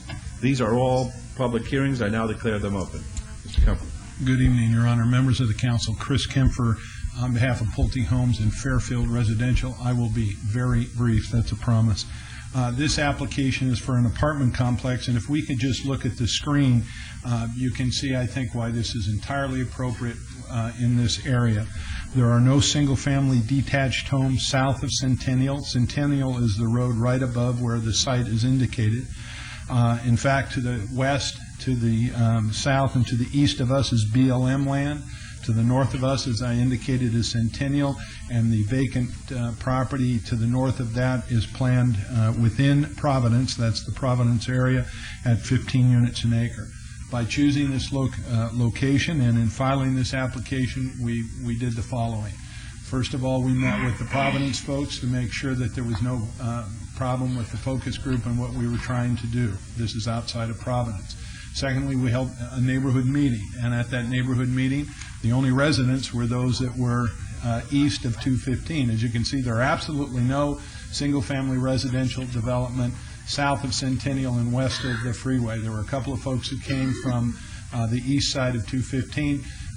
At that point in time, we had an application that showed a couple of 4-story buildings. All buildings were reduced to 3 stories in height. With that change, those neighbors were in complete support of our application. We had the Planning Commission hearing. Not a single residential neighbor spoke in opposition to that, to our project at that hearing, and the Planning Commission unanimously approved all aspects of the application from the general plan amendment to the site development review. There's no question that apartments are critically needed in the city and in the county. If you remember, it was a year ago, people were taking apartments and converting them to condos. Those people wish they had the condos, their apartments back right now. So apartments are needed. The only question is, where can they go? Where should they go? This is a perfect location as submitted because it has no impact on any single-family detached residential development. It basically meets all the criteria that you'd want for this type of development. We'd respectfully request your approval following the recommendation of the Planning Commission. Thank you. Thank you. Any questions of Mr. Kemper? Folks, it's a public hearing. Would anyone like to be heard on this?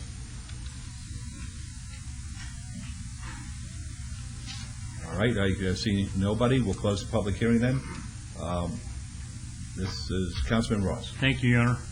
Thank you, Mr. Kemper. You neglected to mention to the south of that project will be the proposed Snow Mountain Beltway interchange and a multi-purpose, multi-use yard for not only the city of Las Vegas, but possibly the school district as well as the public services. So this fits in the area, Mr. Kemper, and I think you made that clear. So I would move to follow Planning Commission's recommendation, Your Honor, on agenda item 158. Move for approval. Thanks. Please vote. Opposed?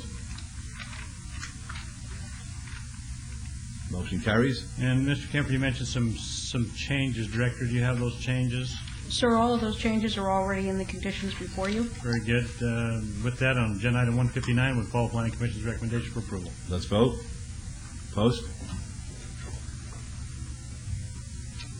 Motion carries. And likewise, on agenda item 160, Your Honor, move for approval subject to conditions. Please vote. Opposed?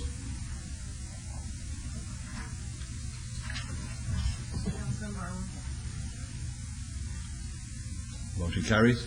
And on 161, Your Honor, this is going to be a nice project right there. So I move for approval subject to all conditions. If I may, Mayor and Councilman, just one addition. Recordation of a reversionary parcel map or administrative consolidation of the parcels is required prior to the issuance of any building or grading permits. All right. Is that agreeable? That is agreeable, Your Honor, yes. All right. Please vote. Opposed? Motion carries. Thank you. Thank you, Your Honor, very much. You're welcome. Councilman Barlow, nice to have you aboard. Sorry your first meeting had to be such a long one. No, it's fine. Councilman Ross, thank you for everything as always, sir. You're welcome, Mr. Kemper. Thank you. All right. We're up to 172, 173. 172 is No, I think 171, that was a mistake. They should have, yes. The Mayor Pro Tem included 171. No problem. 172, 173. 172 is ZON 20813. It's going to be a public hearing. The applicant owner is Victory Outreach Las Vegas. Request for rezoning from RE Residence Estates to CV Civic on 2.69 acres adjacent to the northeast corner of 28th Street and Cedar Avenue. Planning Commission staff recommend denial. The staff recommends approval, subject to conditions. 173 is SDR 20810. The applicant owner, Victory Outreach Las Vegas, request for site development plan review for a one-story, 22,531 square foot church on 1.7 acres adjacent to the northeast corner of 28th Street and Cedar Avenue. The Planning Commission and staff both recommend denial. These are in Ward 3. The public hearings are now declared open. Your Honor, if I could? Yes. I met with the applicants. They came in and was telling me that the Planning Commission denied it, but they showed me this wonderful picture of you and Benny with the shovel between you. And so I guess you're supporting this project. I got to be honest with you, Mayor Pro Tem. I went to the groundbreaking, and I had more people come up to me who are really true believers that Victory Outreach has saved their lives. These are folks really who have seen the other side. Many young ladies who professed to me that they were prostitutes, who turned over a new leaf, and because of the support they had from the church. And many gentlemen came up to me and said that they had been drug dealers and drug users and people who did not pay attention to taking care of their families and doing the right thing in the community. And as a result of Victory Outreach, they felt that their lives were turned around. So I don't know what better testament, and that's probably the appropriate word, what better testament there is for a project of this nature. And I am supportive, but Your Honor, it's in your ward. The only reason I mentioned that is because I knew you would put something like that on the record. And I think it's important that when we have our planning commissioners who, to me, do a fantastic job, sometimes they don't see the whole picture. And this is an area where I've been for 43 years, and I've seen the needs. So I'll allow them to go forth with their presentation. But I feel like this is a much-needed use down there. It's on 28th Street, and we've had a gang down there for years called the 28th Street Gang. We've had a lot of good things happen in this area. The only thing we don't have is a church like this, and I think it's going to be nothing but help bless the area, and I welcome them. They have been down there with a halfway house. We finally got Benny to get a license to operate the halfway house. It took us a couple of years, but we finally caught him and made him do that. But he will work with us. He's agreed to certain conditions and stuff, so I will let them make their presentation, but they can cut it short if they'd like. Yeah, please. You're winning right now. I'll make it very quick. Michael Livingston, architect. I believe, too, that this is a project that fell through the cracks in the last meeting. It was late. It was 10:30. Mel Green was presenting it. He was doing a good job, but I think the Planning Commission probably had a long day. It came with staff approval in a sense, in that there was a concern about parking. We're providing 76 spaces, so only 58 is required. In terms of everything else, it does meet all the requirements of the code. There was a concern, I think, that this was going to be a soup kitchen or a sleeping shelter. That is not what it's going to be. It's going to be a house of worship, it's going to be a Sunday school, a daycare center, and fellowship. And I believe those are all harmonious and compatible with the neighborhood. They've been around for 17 years, and I think the project speaks for itself. And on behalf of the church and on behalf of God, I request unanimous approval to allow the Center of Spiritual Worship to proceed. Thank you very much. All right, it's public comment. We'll close the public comment then.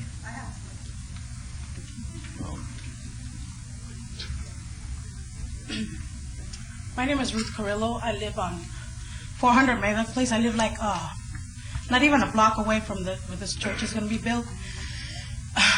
Sorry, I just want to put money in the meter, so. And I have 4 kids, 2 of them are teenagers, and I approve this project. I think it's the best thing that could happen to the community, like you all said, and I just wanted to let it be known that even the Spanish community welcomes it because they have English-speaking kids, and it's good for us. Thank you. Thank you. All right, Thank you very much for coming down. Thank you. All right, I'm ready to accept the motion, please. Yes, Your Honor, on the rezoning 2813, I'll make a motion to follow staff's recommendation for approval, and I can understand probably why the Planning Commission denied it, but I don't think that that's necessarily a recommendation we need to follow today, so I'm going to make a motion for approval. Very good. Let's vote, please. Opposed? Motion carries.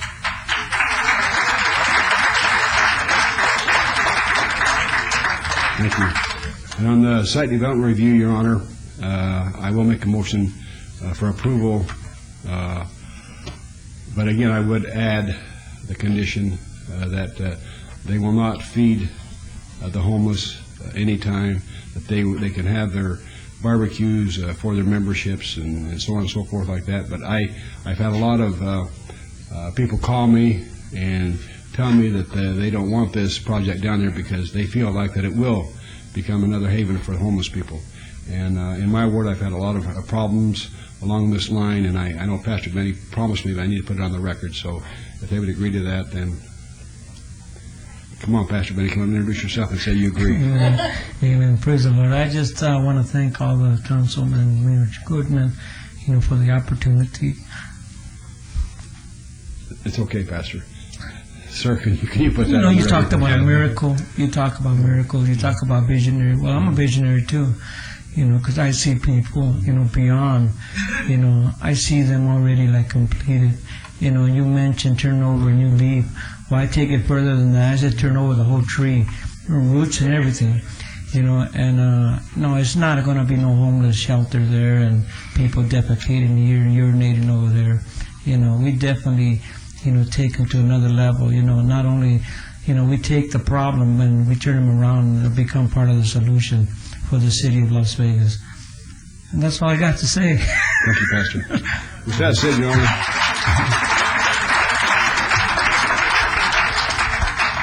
I make a motion for approval of item 173 with all conditions, please. All right, let's vote, please. Opposed? As amended. Motion carries.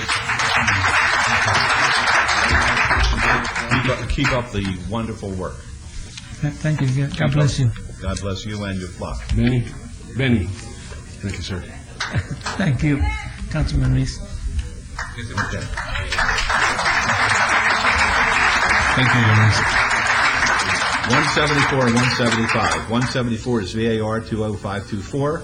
The applicant owner is KB Home Nevada. Request for variance to allow a 5-foot yard setback where 10 feet is the minimum setback required for 188 lots residential subdivision on 40.84 acres adjacent to the north side of Durrell Lane between Pooley Road and Schaumburg Road.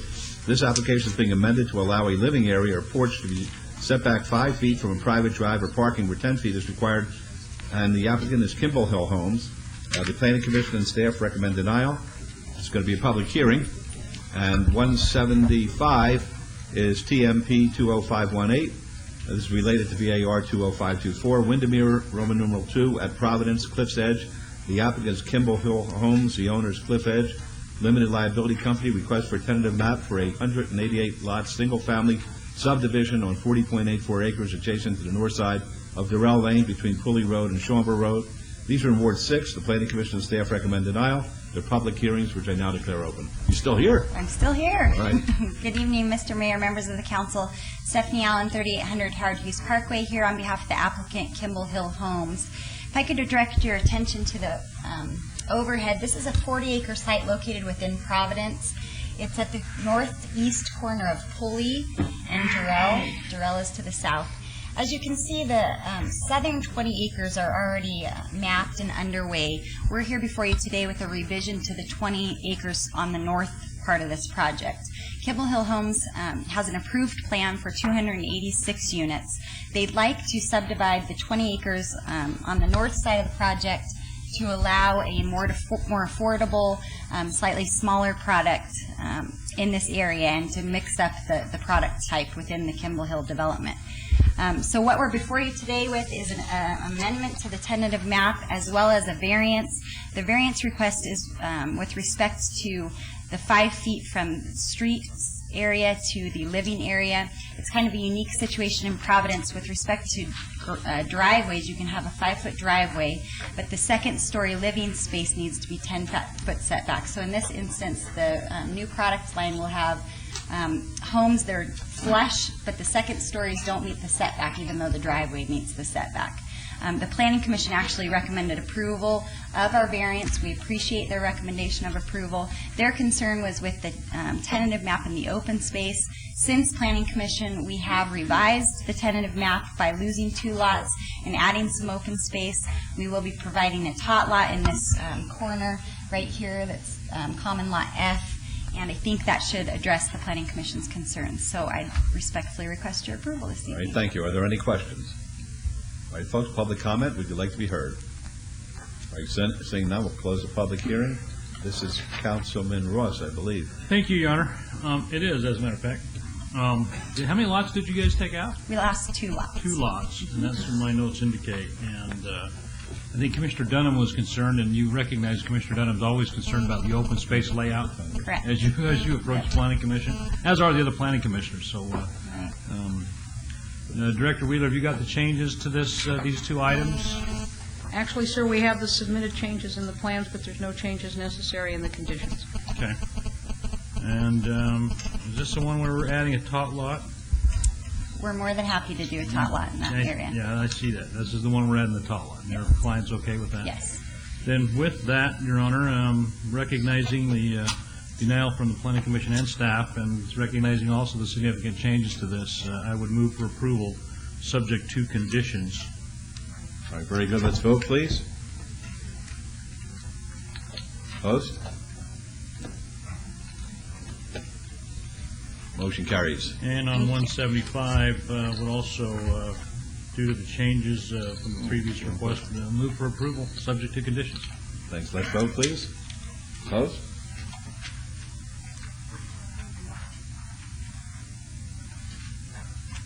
Motion carries. Good luck to Thank you very much. Thank you, Councilman. Okay. All right. 181, 182, and 183.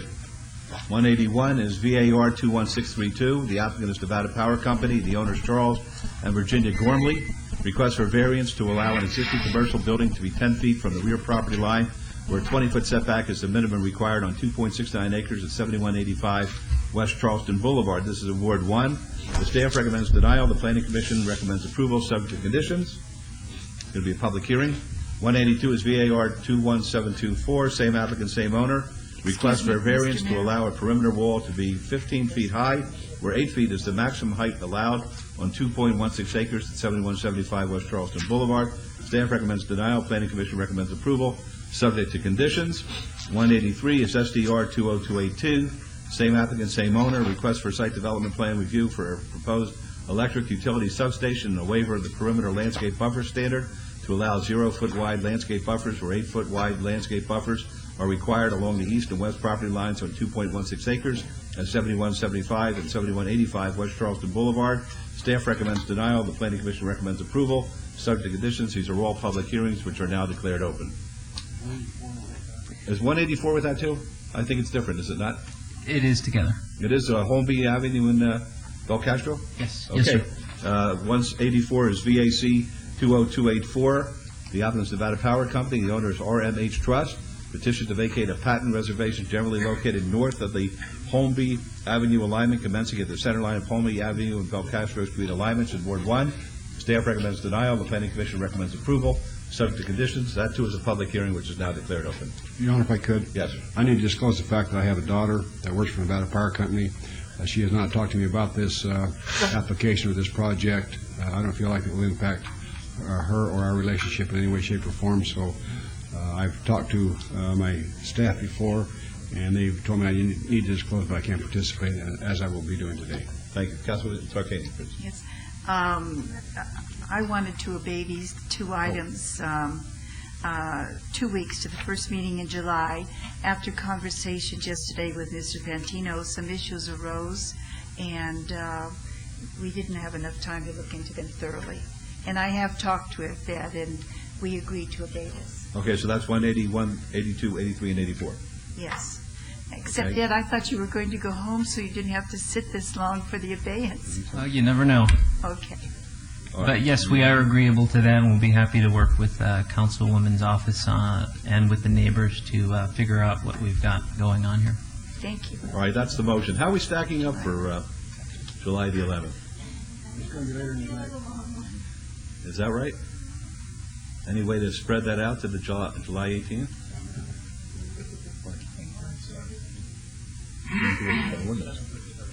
Can't do it. No, I asked about that, about starting earlier, but it's by ordinance, so Dr. Selby's going to be briefing us on it and seeing whether or not we're interested in changing our schedule here. I understand, but there's a process. Believe it or not, and Ms. Fretwell just fell asleep for the fourth time. We have to move this along. Let's move it. All right, there's a motion to obey this until the 11th of July, okay? That's great. All right, let's vote on that, please. Opposed? Motion carries. Thank you. Okay, Thank you. 185 and 186. We're seeing the light at the end. 185 is SUP 20501. The applicant owner is Greater Carver Missionary Baptist Church. Request for a special use permit for an addition to an existing church house of worship at 1221 J Street in Ward 5. Planning Commission staff recommend approval. 186 is SDR 20506. Same applicant owner. Request for a site development plan review for a 4,154 square foot addition to an existing 7,681 square foot church on 0.96 acres at 1221 J Street. I'm going to turn it over to you, Mayor Pro Tem. Hello. The applicant's present. We'll open the public hearing. Yes, sir. Hello. My name is Jose Coca. I represent the Mel Green Architect. Staff approval and Planning Commission approved this addition also, so we are respectfully requesting approval from the council today. Thank you very much. Any questions, the applicants? This is a public hearing. Seeing no one, will close the public hearing. Councilman Barlow, please. Yes, just to disclose that this church, the Greater Carver Missionary Baptist Church, is a church in which I was baptized and also attended church, but I haven't attended there within the last 15, 20 years. I do believe that I'll be okay to vote on this item. Council? That is correct, Council. Okay. With that being said, I believe that this is going to be a great addition to the church facility, and they continue to do a great job in the community. I'm looking forward to great things continue to come out of the church and their outreach. And for that, I would like to move for approval, subject to all staff conditions at this time. The questions on the motion? Hearing none, cast your vote, please.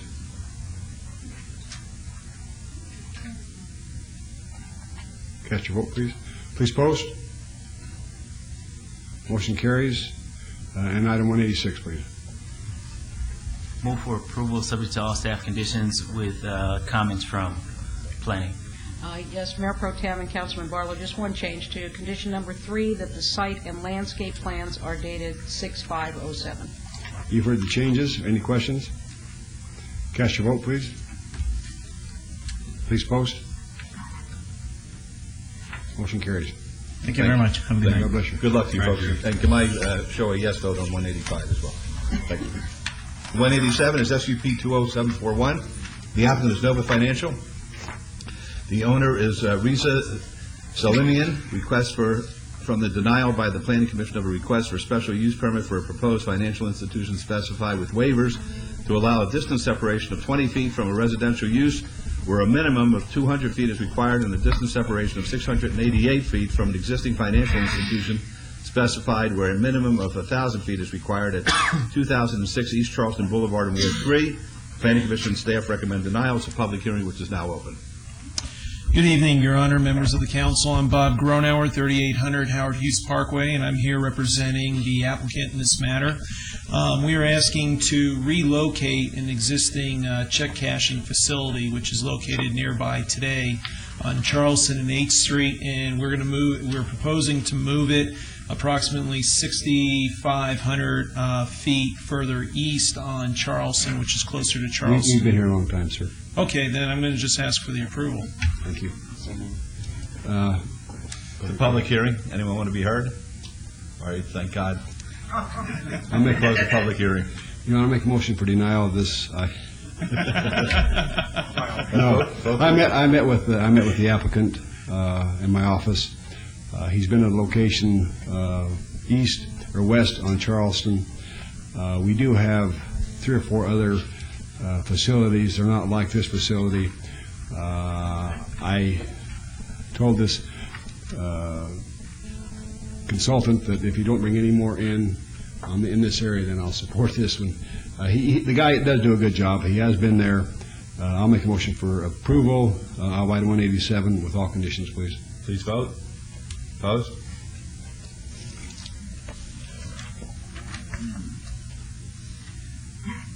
Motion carries. Good luck to you. Thank you very much, and have a good night. Thank you. 189 is ROC 21680. The applicant owner is North Canyon Estates Owners Association, Inc.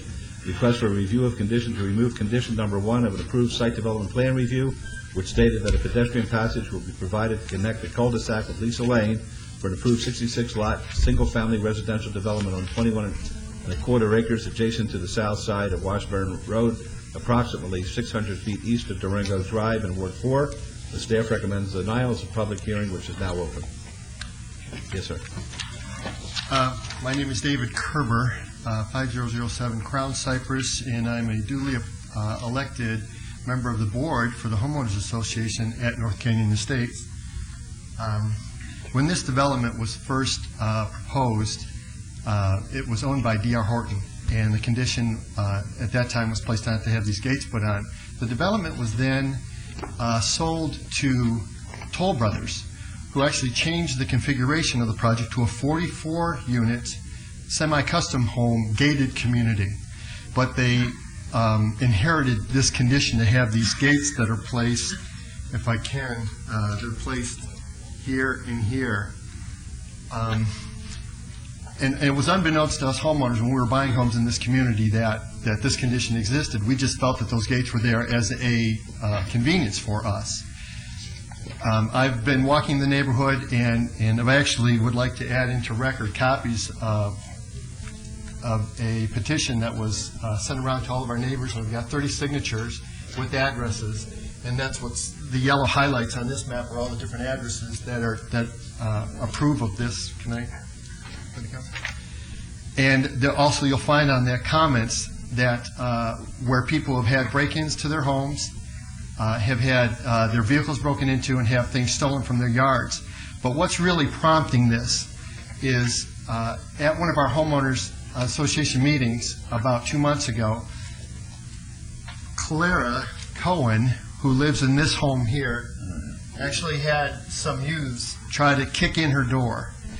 And they were spotted by a cross-the-street neighbor, and the youths ran from her house, dropped their gloves, ran out this gate to a vehicle that was waiting there for them to pick them up. Now, at that meeting, she asked me as a member of the board to do whatever I could to help secure our gated community. In essence, the people who are opposing this live on Lisa Lane. When this project was first brought up to them, there was a development that was intersecting their lane, and they were asking for some way to just keep the flow of traffic moving between the homes. And at the time, it was a development that was just 66 homes, and it was going to be open to the public. It's not that. It's 44 homes where people bought into a gated community. We paid a premium for that gated community. Yet we have to allow access to outside people to come into our gated community. We have no way to secure access to our community. These gates are often left ajar. There even rocks are left or used to prop it open or hold it open. So there's no way to really police this. So I'm asking for your approval on this item. It's a gated community. We paid for this amenity to be gated. It's almost like our neighbors have access to our backyards. The residents inside of our gated community walk the streets of our gated community with the understanding that they have security. And with these gates left open and ajar like that, we're simply asking, can we have that thing that we paid for when we bought these homes in this area? I think it's reasonable, and I can tell you, though, Councilman Brown, we made several attempts to reach your office to sit down and meet with you, and because of your busy schedule, you just weren't able to meet with us, and that was regrettable. But I'm going to ask, my final parting words are, in the event that somebody does have a home that's broken into and somebody's either raped or murdered, at least, as a member of the board, I know that I'm doing everything I can to try and maintain or upgrade the security for our neighborhood. So I would ask that you would consider this and grant us approval of this motion. Thank you very much. Any questions of the gentleman? Public hearing, folks?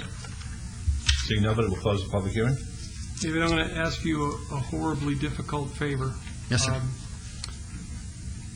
going to hold this because we're going back to the original condition. I know some of your neighbors very well. I was out of town from Thursday to Tuesday, and that's part of the reason. But the original condition from the Lisa Lane people were safety issues as far as their kids accessing Washburn for a bus stop. And the protests that were sent in as part of the application, they were all dealt with that pedestrian access. So I need to meet with you, and I certainly will. Even before you leave tonight, we'll set up a time.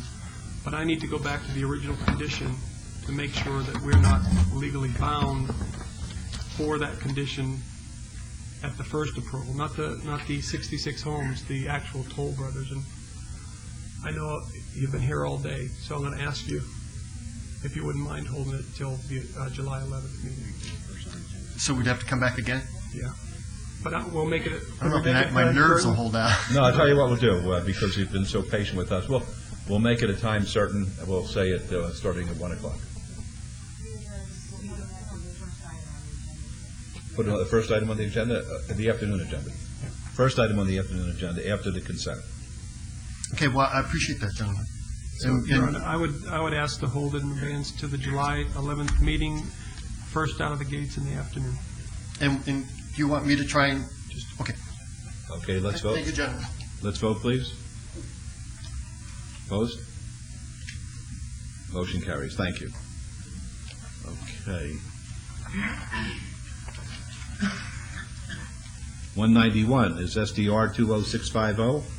The applicant owner is David Charles and Penny R. Family Trust. Request for site development plan review for a 2,160 square foot commercial building with a waiver to allow a 10-foot wide landscape buffer along the north property line where a 15-foot wide landscape buffer is required on .30 acres located in 3030 Builders Avenue in Ward 3. The Planning Commission and staff both recommend approval subject to conditions. It's a public hearing which is now open. Yes, sir. Good evening, Charles David, 545 Fog. Do you agree with the conditions? Oh, yes. Is that it? We are asking for a waiver from 15 feet down to 10 feet. Will you put in an extra tree for me? Sure. Okay. Okay, public hearing, folks. Anyone want to be heard on this? Seeing none, we'll close the public hearing. I would move to follow staff's recommendation and Planning Commission recommendation for approval of this item with a new condition adding one more tree. Okay, let's vote, please. Opposed? Motion carries. Thank you for your patience. Thank you, sir.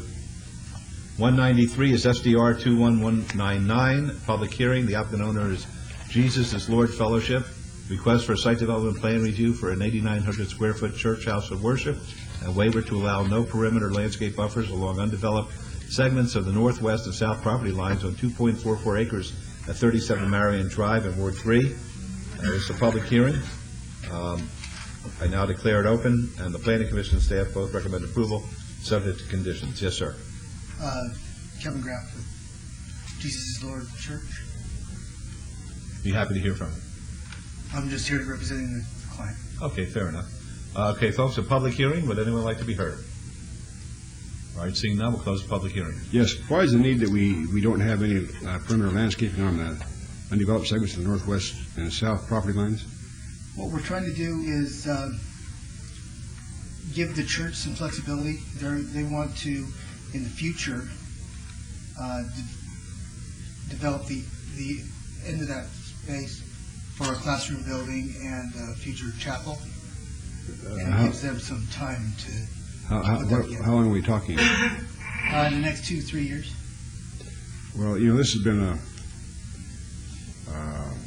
trash gatherer for years. Yeah. I go by down there a long time, many times, and I hate to just allow you to have this waiver or this. We need to make sure that it stays clean. And can I put a condition on here, Margot, that if something's not done within 2 years, they got to come back? I said, can I make a condition on here that if they don't do something, if they haven't come in with some type of an application, that we can rehear this to see if they can't put some landscaping along there or something? If I may, Mayor and Mayor Pro Tem, we might suggest a condition of an administrative review within 1 year. What we'll do is that'll be a trigger for us to go out there and make sure the property is being properly maintained, and if there's any problem, we would certainly bring it back to you at any time. That'd be all right? Yeah, that would be fine. So that would be the addition of an administrative review within 1 year. That'd be fine. You want to make a motion for approval of the site development review 21199 with all staff conditions as amended. Let's vote, please. Opposed?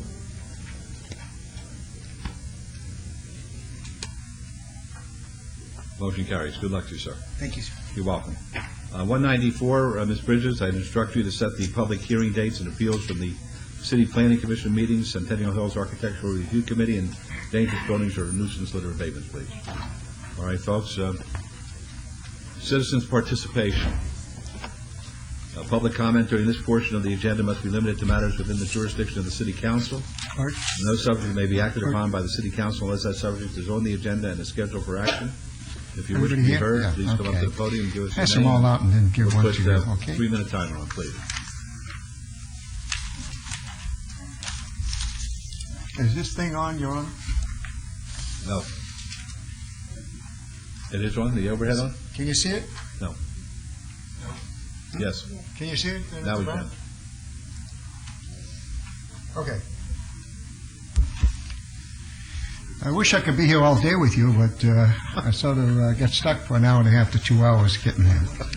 My name is Christoph. I reside in the county, but have property in the city. I want to come in over the weeks and months from last year to this year of what the mayor and the pro tem mayor and the staff who worked diligently, knowing that my impatient moods and everything else, that I, sometimes want things done within 6 months and sometimes it takes 3 years. This is something that has been waiting for 65 years as I spoke to the mayor and the pro tem mayor and their staff. We're not enhancing the whole park. We're enhancing 1/3 of it towards the front. And as I explained that to the county commissioner yesterday, of what the wonderful thing that the city's doing, and asked their support and concern on this, some of them, including Lawrence Weekly now, gave a salute. This is something that's just as big as that big thing that we're talking about all day, something that's great for the community, that never had a Veterans Memorial Park, for the heroes from World War II up to now. All of them are heroes. All of them are entitled to recognition. I do not want to see this way out by Red Rock or some 25 miles. I want to see it here, and the people who their sons have died, some of them are still here, would like to travel close and see this, as well as the multitude of thousands of people that travel Maryland Parkway north as well as south.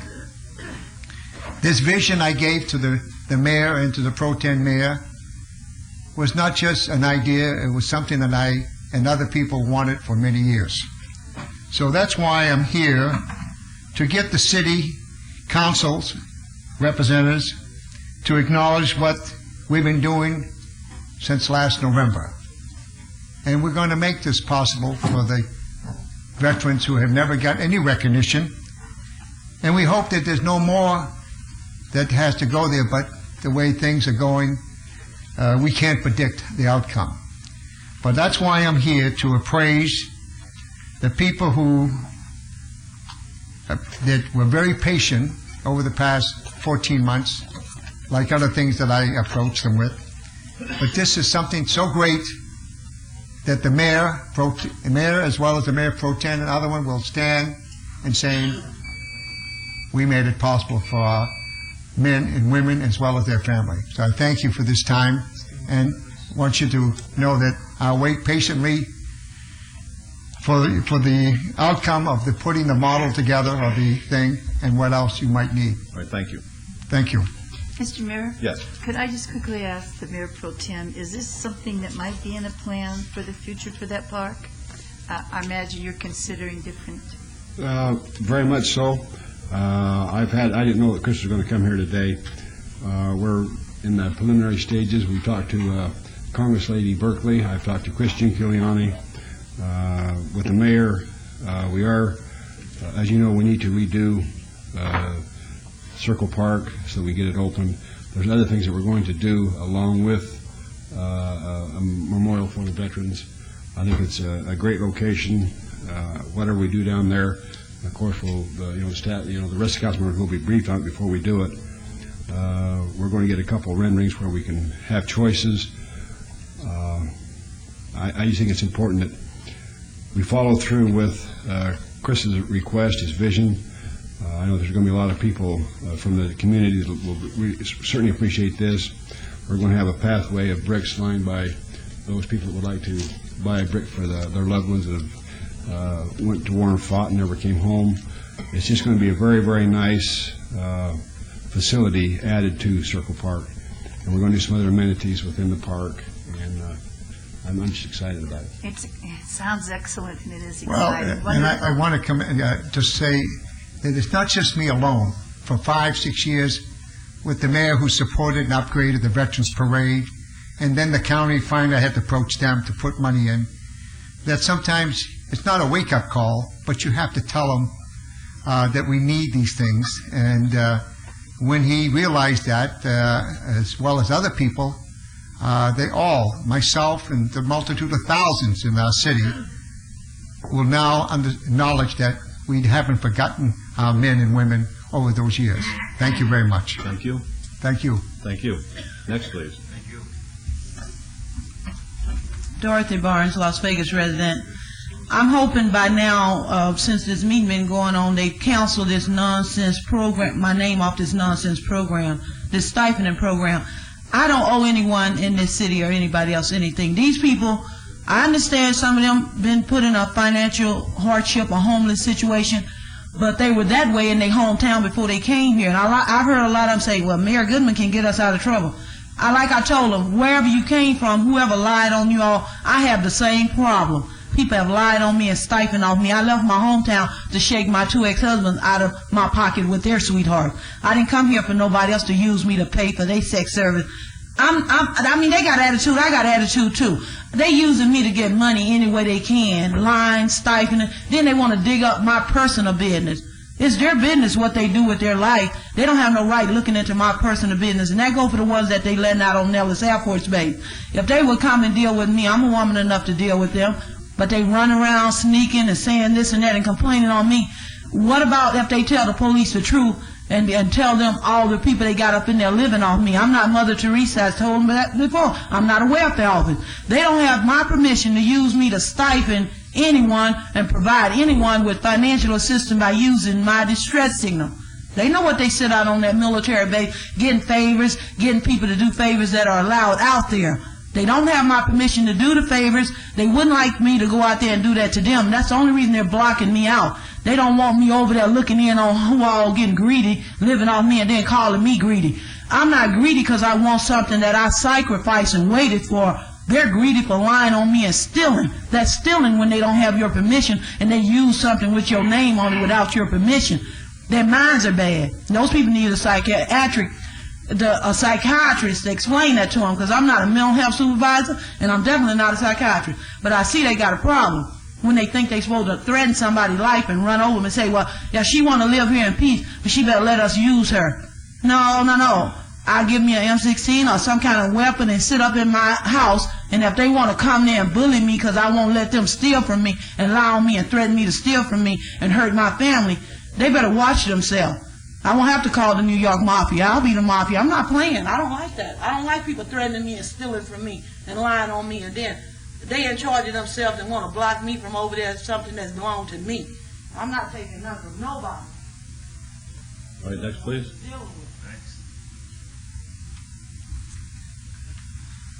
Good afternoon. My name is Rasan Joshua Collins. I'm a concerned activist, I guess you could say, for Christian principles. But I just wanted to say, first of all, I am concerned knowing that a lot of people governing right now don't know the laws of the state.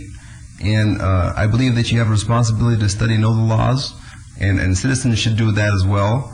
And otherwise, you're going to have people like me coming in here that actually will study the laws, and they're going to show that you guys aren't doing your job right. And that's embarrassing to you, and why have to go through that? You know what I mean? Recently I had a meeting with Oscar Goodman with my friend Daniel, Brother Daniel, and we were discussing the issue of treason, okay? Treason in NRS 196 discusses, basically it says, when persons arise in insurrection with intent to prevent in general by force and intimidation the execution of a statute of this state or to force its repeal, they shall be guilty of levying war. Okay, that's under treason. Now, do you guys recall what NRS code that's under that I talked about last 2 weeks ago? You had 2 weeks to study it. Okay, yeah, that was NRS 196. So if you look under that, it's under there. Okay, that's my concern. Now the mayor, when I talked with him about this, basically said, well, treason in my state or my city, kind of jokingly, like he knew what was going on. Okay. And I asked him, I said, well, basically then you're saying that you want to uphold laws of the state. And he said, well, I may be saying that. Okay. So that concerns me then. Well, we have a government going on here that there's no rule. Okay, now they're enforcing things like trespassing. That's 207 and 200 NRS. But what about all the other NRS codes that aren't being enforced? Whether they be against lewdness, obscenity, homosexuality. You know, I just talked to a police officer that said he actually arrested people that were engaged in homosexual activity, okay, in public. So, what's going on with that? I don't understand this. Now, the First Amendment, Oscar Goodman, I'm not trying to attack you, but I'm just explaining what happened. You said that obscenity was protected by the First Amendment, but I did my research on the First Amendment, and basically it says Congress shall make no law prohibiting the free execution of religion, but prior restraint under the First Amendment proves obscenity is not a protected form of expression. Okay, so we don't have the right to do that. You don't have the right to be obscene. You know, that's not protected under the First Amendment. And you can look at the court case, Kingsley Books versus Brown, on that, page 1033 of the Constitution of the USA reference book there in the library. So,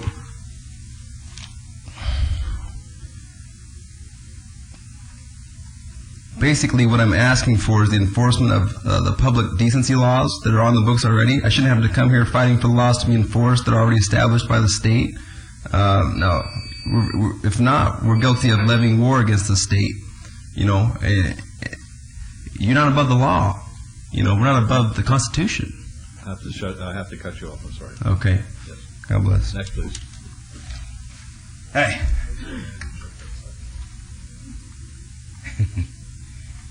Johnny Ventura, 601 Raintree Lane in the city of Las Vegas. Very nice to live here. Beautiful Las Vegas. Love it. Back again, gentlemen and ladies, with evidence. I'm armed. These are the resolutions that they passed a long time ago. It's 3744 regarding naming of streets, assignment of addresses, numbers, sizes. It says number 8. They got to be 12 inches high. Let me read shortly. 12 inches in height and shall not be less than 12 inches in height. Conspicuously placed and attached to the building, municipal, commercial, or otherwise.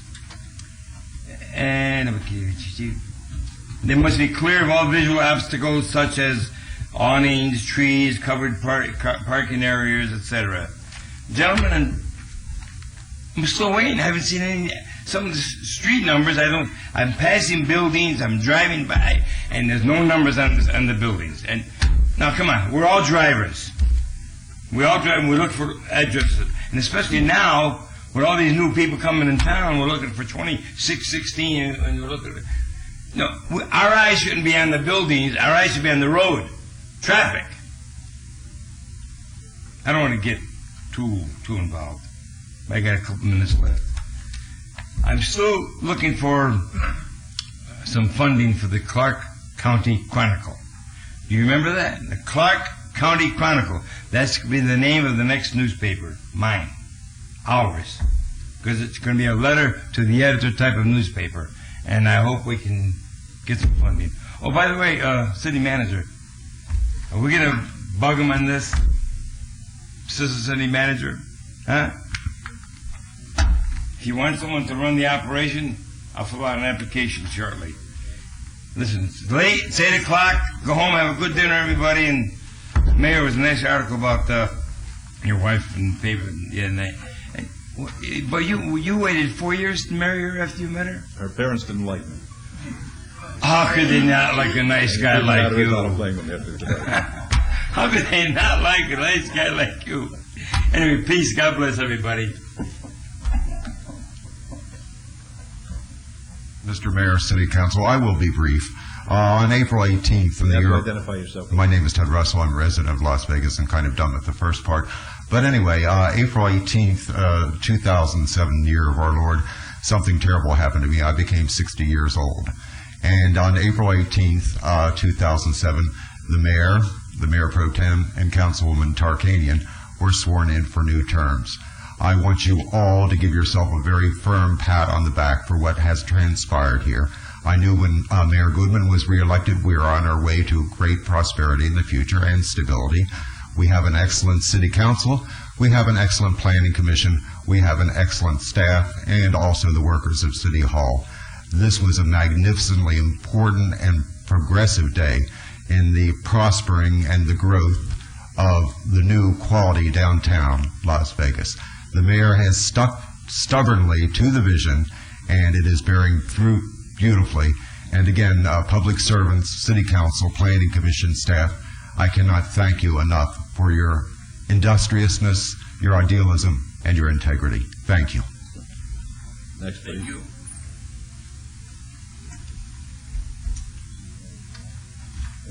Good evening, everybody.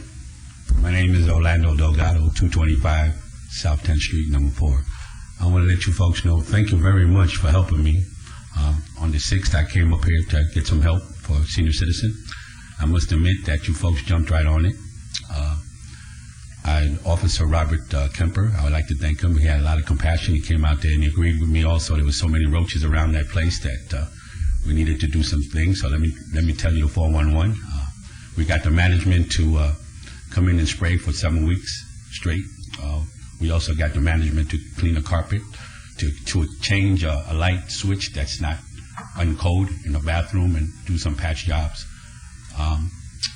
I was just thinking that since we teamed up so well, Robert and I, maybe I'm not sure if it's in your jurisdiction to do this, that I could probably be the first line of defense.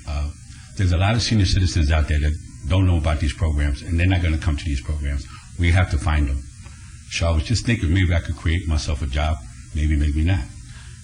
That I could be the first line of defense. I'd take a list of senior citizens in the poor area of town, and I would go there and make sure that they don't have any roaches, rats, or anything of that sort, to make sure that they're in health. Mr. Tartanian, if anybody could help me with this situation, that'd be nice.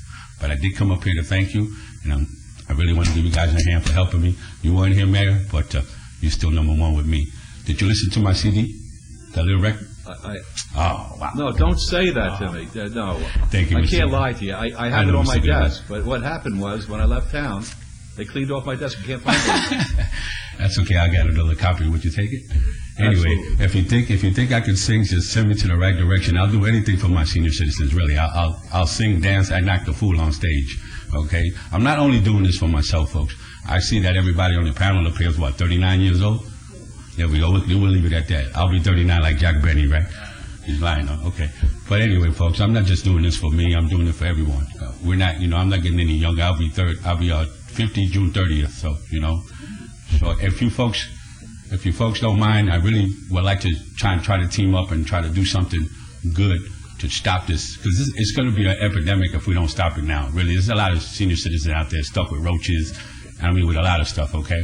Thank you. So please, thank you. And there's anyone that can help me with this situation, once again, it's 225 South 10th Street, number 4, Orlando Delgado, and it's called Godsend Senior Helper. Okay. Thank you, Mr. Delgado. Thank you. Thank you. Good night. All right. Anybody else? Seeing none, meeting's adjourned.